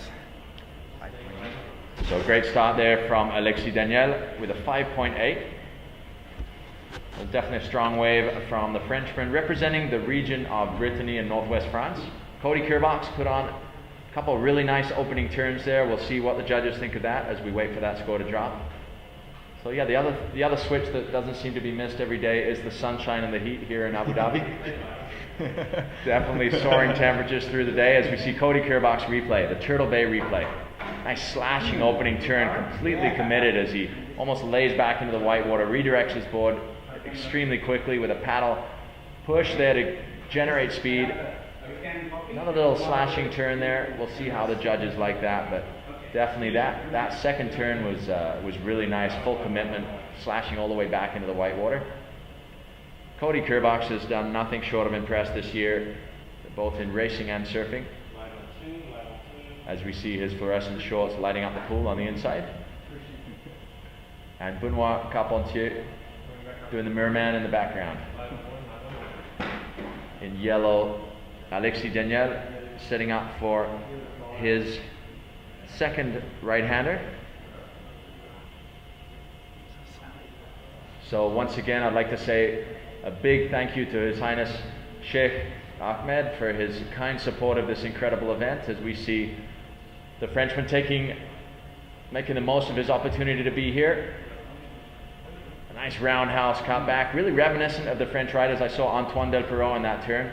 Has another slashing turn there into the whitewater, and a nice closing turn. So another great right-hander from Alexis Daniel, as the second score of Cody Kerbox drops, a 7.1. Cody Kerbox, your second score was a 7.1, so judges really liking the commitment on that second turn as he laid everything into it. But another strong wave from Alexis Daniel, who started with a 5.8. We'll see what that next score drops in at. But some great surfing from the Frenchman. And again, thanks to all our partners that made this event possible. Above all, the Abu Dhabi Sailing and Yacht Club and the Abu Dhabi Sports Council that really drive to make this Abu Dhabi All Stars Grand Slam a reality. But also the ESSA, led by my good friend Tim. Such a character and such a driving force behind the growth of stand-up paddling here in the United Arab Emirates. You know, it's an incredible way of life over here, and he's really forging a great path to creating foundations and structure to stand-up paddling in the UAE.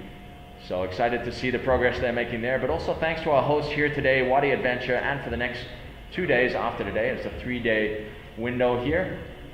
Luckily, the swell has cooperated for a 3-day window, holding period, as we see Alexis Daniel opening up here. Really smooth surfing from Alexis here as he sets up for this nice roundhouse, really reminiscent of team member Antoine Del Perot, the French style coming through here, and another nice turn from Alexis, slashing, showing the judges the bottom of his board here, just really getting the full extent of the ride here in slow motion.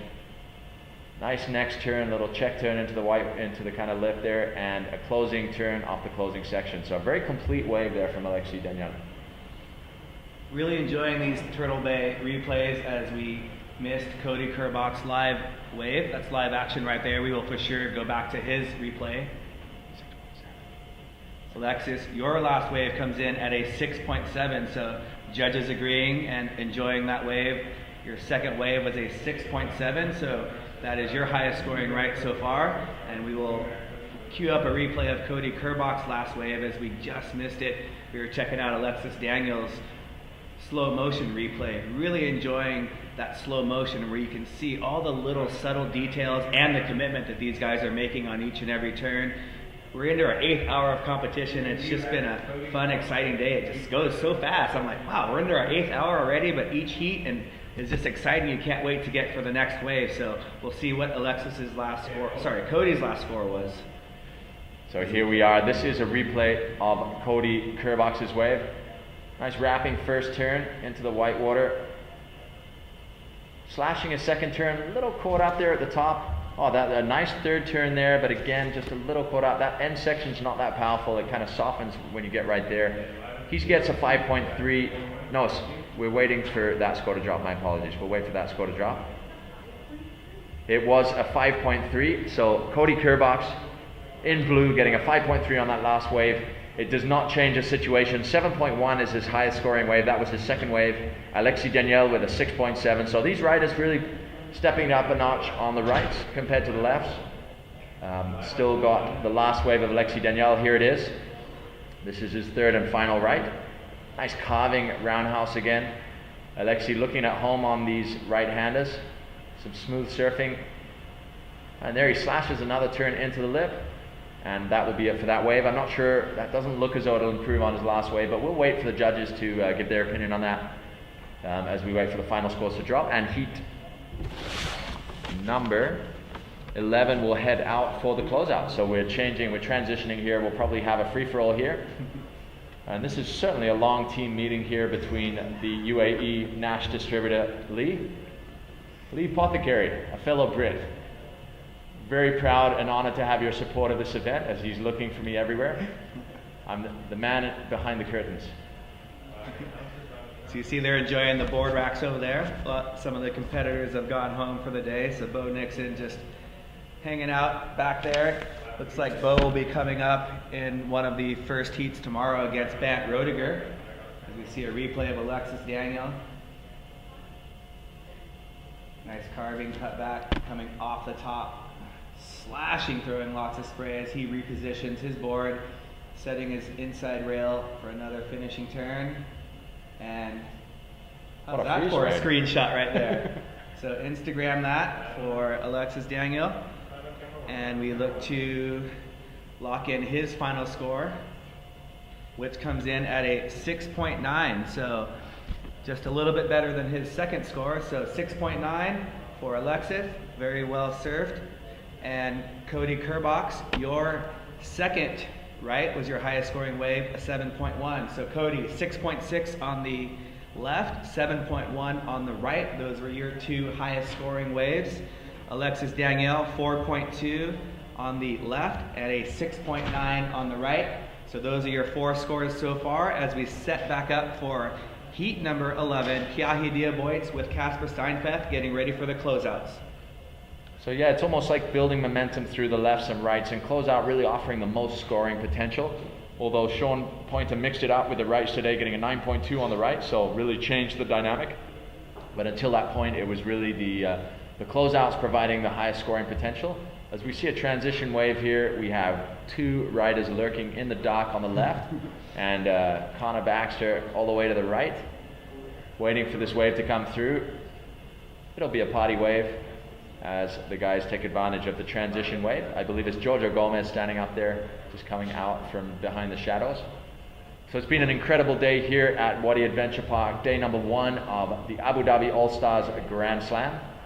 This is the Stand Up World Tour surfing component. We're happy to have you with us. Thank you for joining us here at watermanleague.com.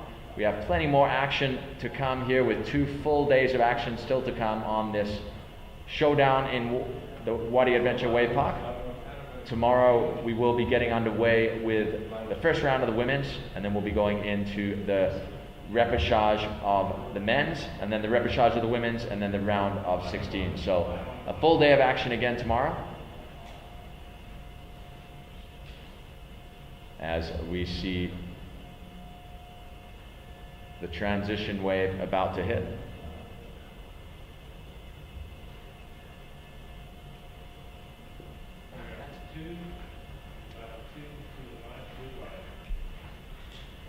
There's Casper Steinfeth leaning up against his pole. That's been his kind of go-to point in between heats, to just get a little space by yourself, think about your waves, and prepare for your maneuvers. In the final portion of the heat format, which is the closeout section, so they pump a left and a right wave at the same time, and both waves meet in the middle, so it provides for some exciting finishing turns. Some of the competitors are throwing excellent first turns and then doing airs and 360s and off lifts, all sorts of things, as we see our transition wave, not on screen but live. Casper enjoying the looks like, I believe some of the competitors may have collided, as we have some party waves, and you see Casper grinning and giving the oh. So hopefully everyone's okay, their boards are okay, and we get ready for the closeout portion of heat number 11, Kiahi Diaboitz surfing with Casper Steinfeth. Once again, for those of you that are tuning in, our format for this event, we have 32 surfers in the men's event. 32 surfers surfing in heats with one other person, but much like some of the ASP events where you're running 2 heats at a time, we are actually running 2 heats at a time so that we can have less transition time in between waves. So the surfers will get 3 lefts, and then the next heat will get their 3 lefts. Then the pool switches to the rights. Both heats will surf the rights, and then the pool changes to the closeout portion, where each surfer in each heat gets 3 closeout waves. So 3 lefts, 3 rights, 3 closeouts. You get your highest scoring wave from each of those 3 different types of waves. So you'll have 3 scores. And then the judges will drop the lowest score, and you will have a 2-wave total heat score out of your 9 surfed waves. So we've seen a number of competitors perhaps struggle on one portion of the other, but then regain their composure and finish with the finale. We've also seen some competitors consistent throughout each different type of wave, as we see Kiahi Diaboit setting up for the closeout. Good looking first turn as he's setting up for a little boost off of the white water. I don't think he had enough speed to really set up an air that he would like to include in his total score, but he's got 2 more chances. 2 more chances at the closeout. So Kiahi is holding a 4.7 on his highest scoring left and a 7.7 on his highest scoring right. Casper Steinfeth has a 5.2 on his highest scoring left to go with a 5.1 on his highest scoring right. So each of these competitors will look for their highest score of their heat on this closeout section. So that was ride number 1 that we just saw of Kiahi Diaboit in blue, JP Australia team rider. We'll check out a Turtle Bay replay. So here we see Kiahi paddling in casually. You see him step his back foot back. I love the slow motion. Slashing his board, repositioning his feet. Now he starts to pump down the line. See him try to stay right in the pocket. Attempting the boost, throwing some spray there, but Kiahi knows that he can land a much higher, more critical, more committed maneuver in the closeout section. So we'll see what the judges think. Again, thanks to the judges working hard all day long. We're enjoying the action here live on watermanleague.com. Abu Dhabi All Stars here at the 3rd stop of the stand-up World Tour. Stop number 1 was the Sunset Beach Pro, won by Art and Surf team rider Kyle Vaz. Yep, there's Kyle right now. Second event, we were in Brazil, and we have up and riding Casper Steinfeth. Sliding the spins out on turn 2. We just missed that first turn, but of course we will go back to a replay. There's 90 seconds. Each wave comes every 90 seconds, so plenty of time to look at replays, check out the crowd, and enjoy all the action here at Wadi Adventure. And here's Casper's replay. So see Casper setting up with his check turn.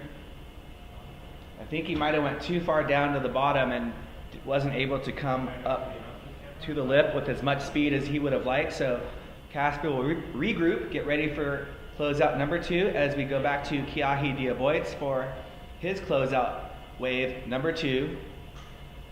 Sitting here up in the announcing booth, enjoying all the action of the stand-up World Tour. 32 of the top stand-up paddlers are here to compete for the coveted title, the Abu Dhabi All Star Champion. And we also have 12 women that will begin their event tomorrow. So 12 women will be competing here this year as well. Last year it was an exhibition, invitational only, where there was a handful of men and 2 women were here. 3 women were here competing. Olivia Piana is here once again this year. And Caroline Anjabou is here also again. And Jen Scully was one of the competitors last year, Live, Love, Sup. So Jen Scully, shout out, hopefully she's listening online as we see flatmates, roommates, James Casey and Giorgio Gomez. They are both hanging out watching the action. Giorgio checking out Kiahi, seeing what he's going to do on his second closeout. Kiahi slashing his fins, getting ready to boost. There he goes, the nice controlled off the lip. So Kiahi Diaboitz, his second closeout wave. We will await scores from his first wave as well as Casper's first wave.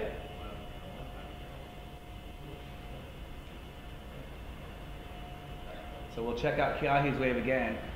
So you see he checks that turn. It looks very nice, but not super committed, and there he is, showing the commitment on that second turn. Up and over the lip.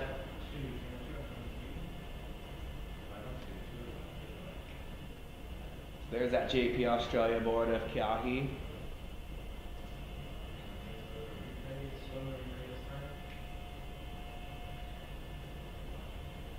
And one more look at this wave, slow motion.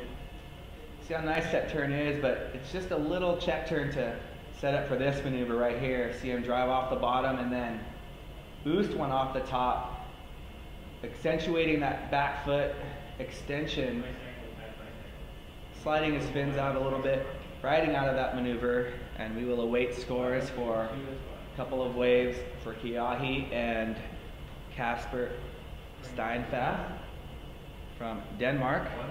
Casper, part of the Nash team. We have a great contingent of Nash team riders here at the Abu Dhabi All Stars.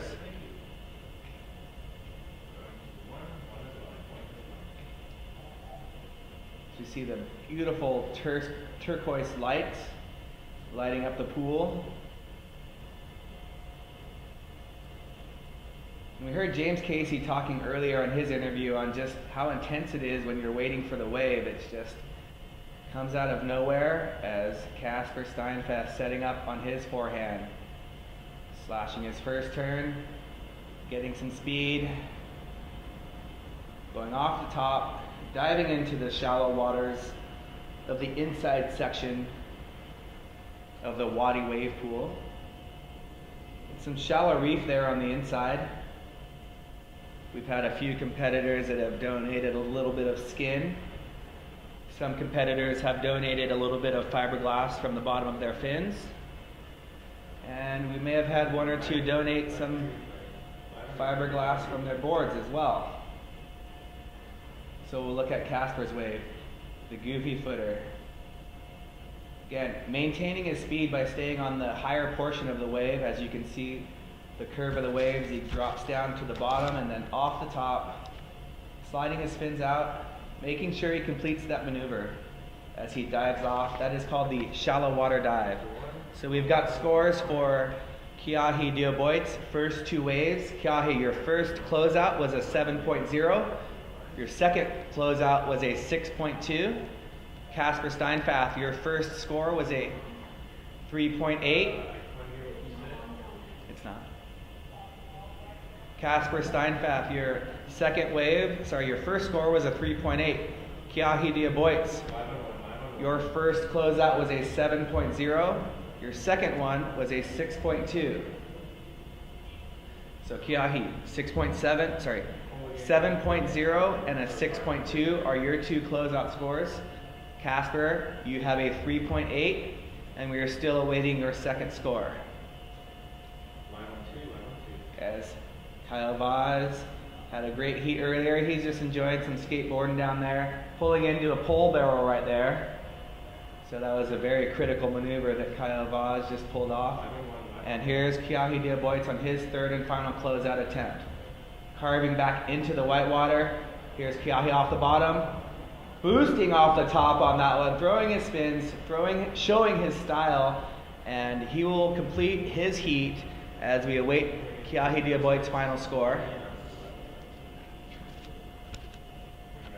Casper, your second wave was a 4.0.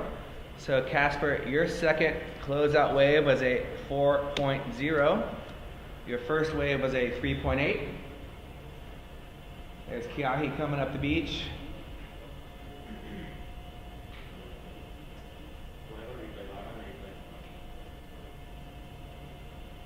Look at our Turtle Bay slow motion replay. You see, keeps his high line, comes off the bottom, perfect timing off the lip, up and over, showing his fins, riding out smooth, taking it all the way in, walking up the beach, putting his board away. Kiahi Diaboitz will sit and enjoy the last few waves from the heat of Cody Kerbach and Alexis Daniels right after Casper Steinfeld has his last wave.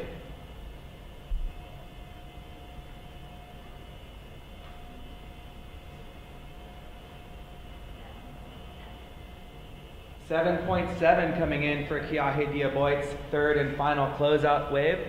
So that is his best score on the closeout. So Kiahi with a 7.7 on the right and a 7.7 on the closeouts.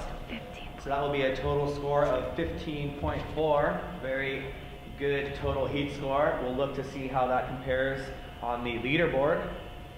So again, these 32 competitors, they're surfing with another surfer in their heat, but against all of the other competitors for their total heat scores, as we see Casper Steinfeld on his last wave.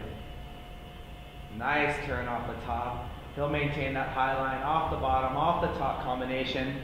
Stays low to maintain his balance as he comes in off the closeout, and Casper will finish his round one heat. So that is heat number 11 finishing up as we move into heat 12, which is the final heat of the day of Cody Kerbach and Alexis Daniel.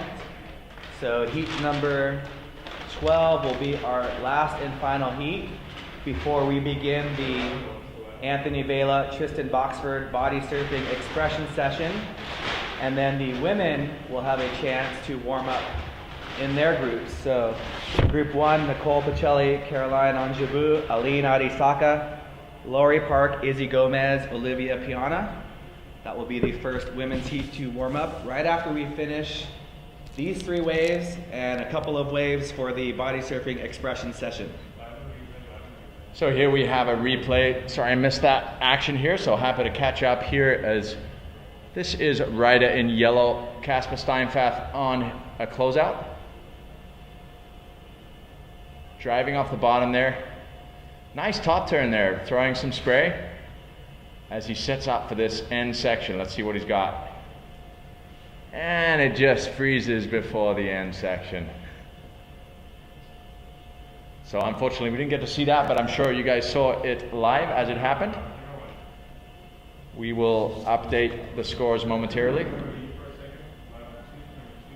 So Kiahi Diaboitz notching up a 7.7 for his highest closeout score and a 7.7 for his highest right score, which is a 15.4 total. So that'll stand him in good stead to advance directly. We will update you momentarily.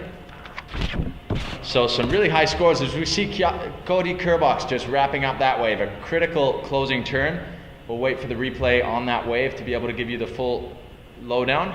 Meanwhile, Casper Steinfeld notches up a 5.8 on his last wave, so he has a 5.8 high score on the closeout and a 5.1 on the right. So I'm not sure that that is enough to get him into advancing position, but we will update you in a moment as we see Cody Kerbach paddling out for more.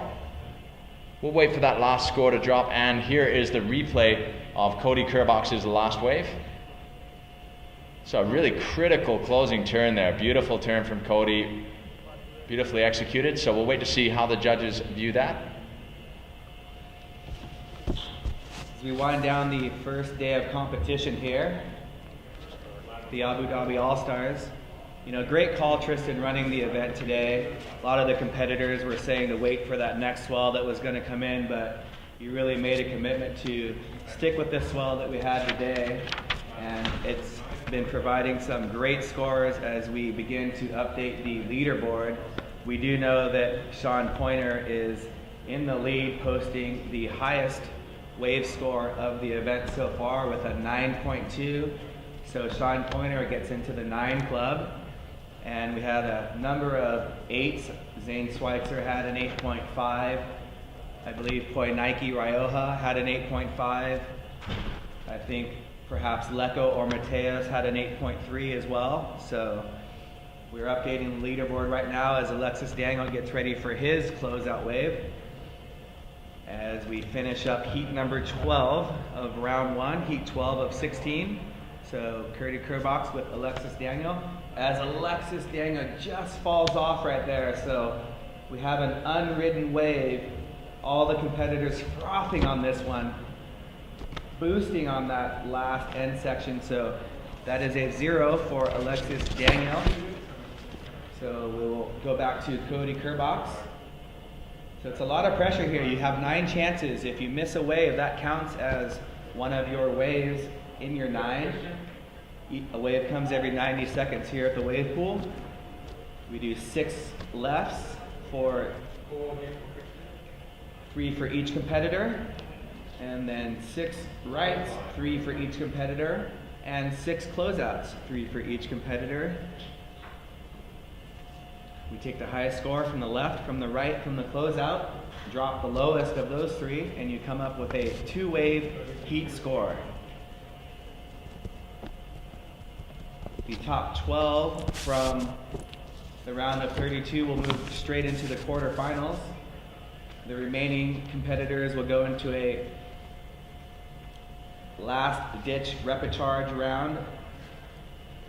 Each competitor getting 4 closeouts to get 2 high scores in their wave count for the closeouts. The top 4 of the 20 will meet up with the other 12 competitors in a 16-person quarterfinals, and then we will go man-on-man for each heat for the remainder of the competition. So this first round is unique for both the men and women. They are competing against each other in total heat score from all of the competitors within the first round. And then as we get into the quarterfinals, the competitors will be going head-to-head. So really cool format here at the Abu Dhabi All Stars, giving the competitors plenty of opportunity to display their arsenal of maneuvers, as we see Cody Kerbox paddling into this one, coming off the bottom, slashing one off the top.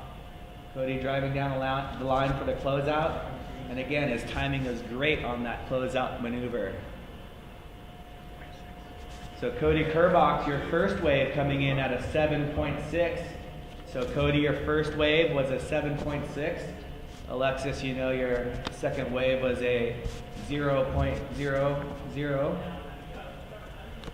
We see the girls have been frothing all day. They're getting ready for their practice round right after the body surfing expression session.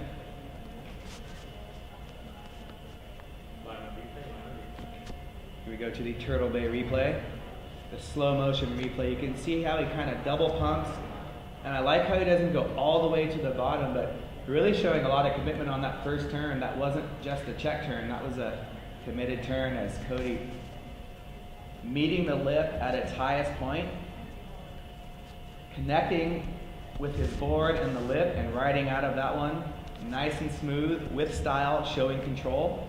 So we'll see what the judges have to say. Judges just working hard all day long. Competitors enjoying themselves down there. Who's that? Someone's down there on their Instagram right there, following Anthony Vela Sup. Who's that in the starboard hat backwards? Probably Justin Holland, I think. Yeah, it is indeed. No, it's Leonard Nika looking at Anthony Vela. Yeah, there you go. Oh, he's changing it up now. So Leonard Nika, one of the starboard team, the extensive talent.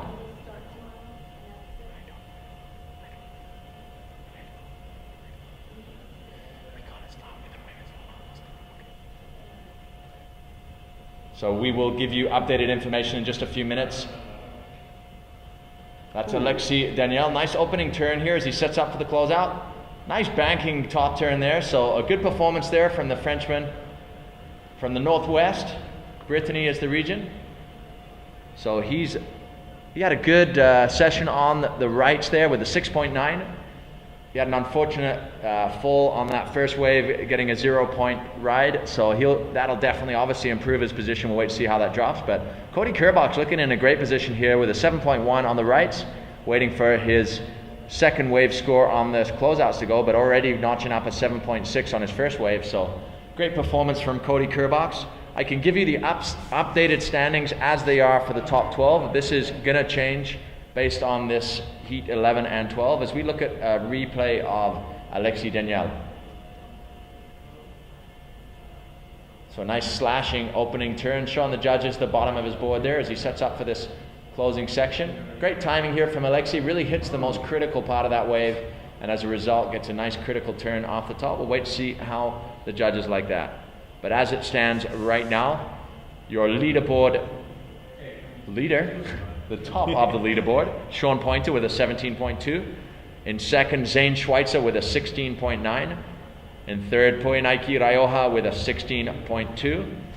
In fourth, currently, Mateo Salazar with a 16.1. In fifth, Kyle Vaj with a 16.0. So we'll wait for these scores to update. As we just have a score dropping for Cody Kerbox, it's in the excellent range. 8.3 for your second wave. Cody Kerbox, your second wave, an 8.3. So that is now your best score on the score line. And you are currently holding an 8.3 and a 7.1 as your two best scores from the right and the closeout respectively. This is Cody Kerbox dropping into his third and final closeout. Looking very alive on his board there, driving off the bottom, slashing top turn, regaining speed, and banking another critical turn off the top. He was doing these all day long in Brazil. Here he is on form again in Abu Dhabi. That was a great close to his first heat. We'll see what that final score comes in at, but he already has notched up an 8.3 on the closeout. See if he can improve on that. I don't know, I'm no judge, but that first turn was very nice, maybe a little more aggressive than his previous wave, and his second turn equally as aggressive as his 8.3. So Cody with two very, very nice waves. Yeah, Cody, well done. Cody on screen there, finishing up his heat. So we'll look at the Turtle Bay replay of Cody's last wave. You can see him lively off the bottom with that quick little double pump and just slashing it right there. And look at his positioning, just perfectly set up for this last maneuver. Comes off the bottom, cranks it off the top, vertical coming back into a re-entry. The judges giving it a 7.4, perhaps maybe wasn't as controlled as his previous wave, but the fans certainly liked it, and that will come in at a 7.9, but he will, 7.4, excuse me. He will maintain his previous wave of an 8.3 and a 7.1, so Cody notching up a unofficial heat score of 15.4.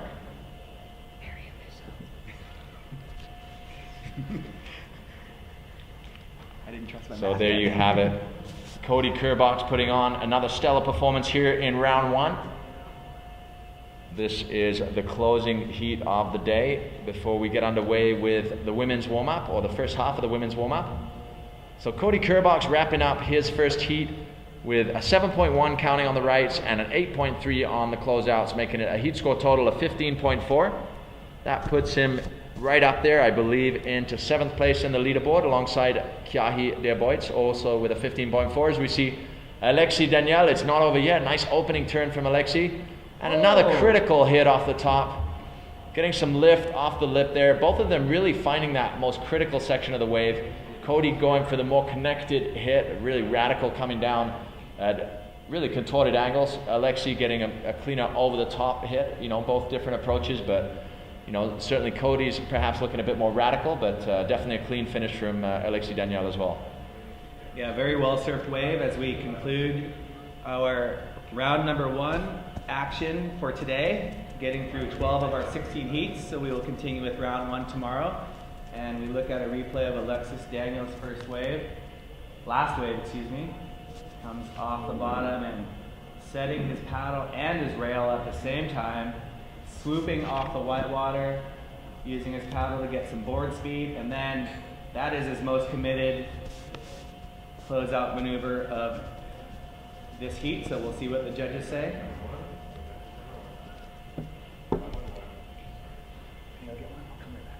So what an exciting finish to that heat with Cody Kerbox really putting on a strong performance there, but Alexis Daniel as well with a great last wave. We'll wait for that last score, but that is a wrap for our competition part of today as we send the women out for a short warm-up.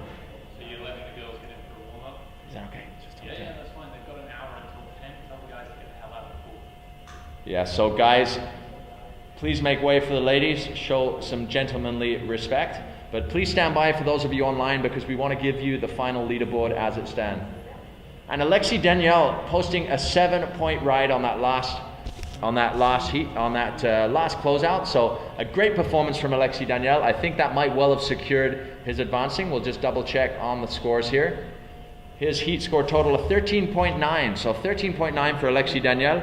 It looks as though he might just be in contention. We will come back to you in a moment here with the final leaderboard. But what a great performance from Cody Kerbox and Alexis Daniel.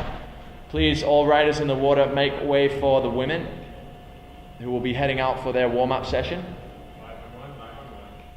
So we will now have a warm-up session with the ladies. Stand by, we'll be updating your leaderboard in a second here.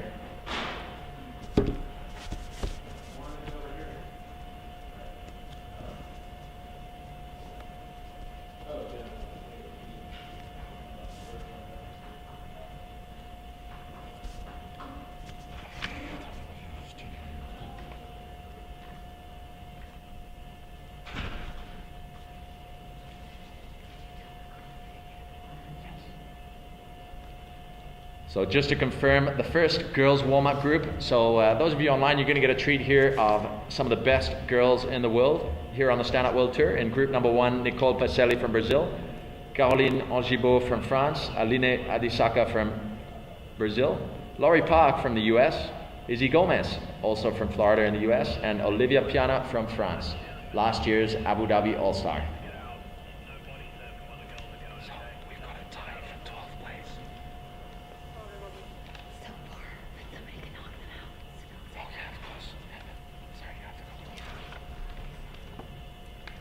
So here is an update on the standings as they stand here with the leaderboard after heat number 12. Obviously, we still have 4 heats to go tomorrow to decide the final 12 that will advance through to round 3.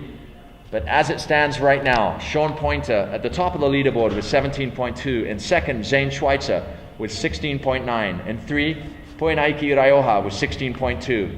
In 4, Mateus Salazar with 16.1. In 5, Kyle Vaj with 16.0. In 6, Leko Salazar with 15.6. In 7, Cody Kerbox tied with Kiahi Diaboitz with 15.4. In 9, Mo Freitas with 14.5. In 10, Giorgio Gomez with 14.0. Also tied with Jan Vaj, also with a 14.0. In 12, we have a tie as well with Daniel Hughes and Justin Holland. Oh no, my apologies, Daniel Hughes and Alexis Daniel. So Daniel Hughes and Alexis Daniel currently tied in 12th position with 13.9. So we don't break the tie yet. It will depend on what happens in the next 4 heats. But as it stands, those are the top 12 positions advancing through. Everybody else will have to surf in the repechage. The repechage will take place tomorrow, so stay tuned. A lot of action to come tomorrow. It's going to be an incredible day as we see the sudden death repechage round for the men to make it through the last 4 positions out of 20 guys to make it through. But we'll also have the culmination of this first round, which will have the last 4 heats of the day, which will be Bo Nixon and Ben Rodega. Bo Nixon from Australia riding for Nash, Ben Rodega from Maui. We have Kai Bates riding for Fnatic from Australia, Leonard Nica from Italy riding for Starboard. We have Noah Janella from Oahu's fabled North Shore, actually, just down the road from Turtle Bay, riding for Nash. Paul Jackson from Australia for Fnatic. Kai Lenny from Hawaii for Nash. And Jake Jensen from Australia for Fnatic. So a pretty heavy lineup for those last 4 heats. Stand by for tomorrow for the culmination of this round 1. The first round of the women. You see those women in the water now just warming up, the first group of those women. And then we will also have the repechage or sudden death round for the men. So stay tuned, a lot of action to come tomorrow right here at watermanleague.com. Thank you so much for joining us. It's been an incredible day and just the start of 3 action-packed days here at the Abu Dhabi All Stars Grand Slam. But also make sure to stay with us through the week as we head to Yas Marina later in the week for the World Series that will take place in the incredible marina just below the Formula One track, and then of course the relays at Abu Dhabi Sailing and Yacht Club. So a big thank you to Abu Dhabi Sailing and Yacht Club, our major partner for this event. Of course the ESSA, the official stand-up paddle and surf association for right here in Abu Dhabi, the Abu Dhabi Sports Council, of course our host today, Wadi Adventure, our hosts of the forthcoming World Series, Yas Marina, Emirates Airlines, and all those who made this event possible. We'd like to thank our full crew for a very long day of action, from our judges to our media crew. Thank you so much. We hope you've enjoyed watching. We look forward to seeing you tomorrow. Stay tuned for start time at watermanleague.com or at the Waterman League Facebook, and we'll see you tomorrow. Aloha and a hui ho.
Standout World Tour patrons provide a vital support mechanism for the continued growth and development of the sport and its World Championship Tour.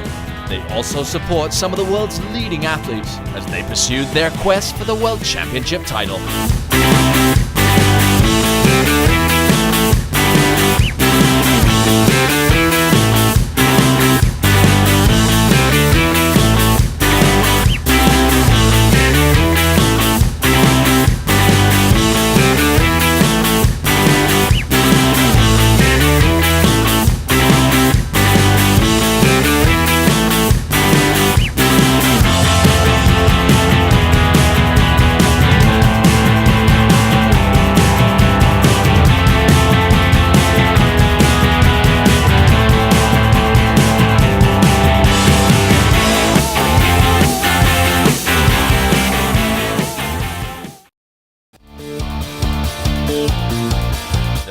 World Series patrons provide a vital support mechanism for the continued growth and development of the sport and its World Championship Series. They also support some of the world's leading athletes as they pursued their quest for the World Championship title.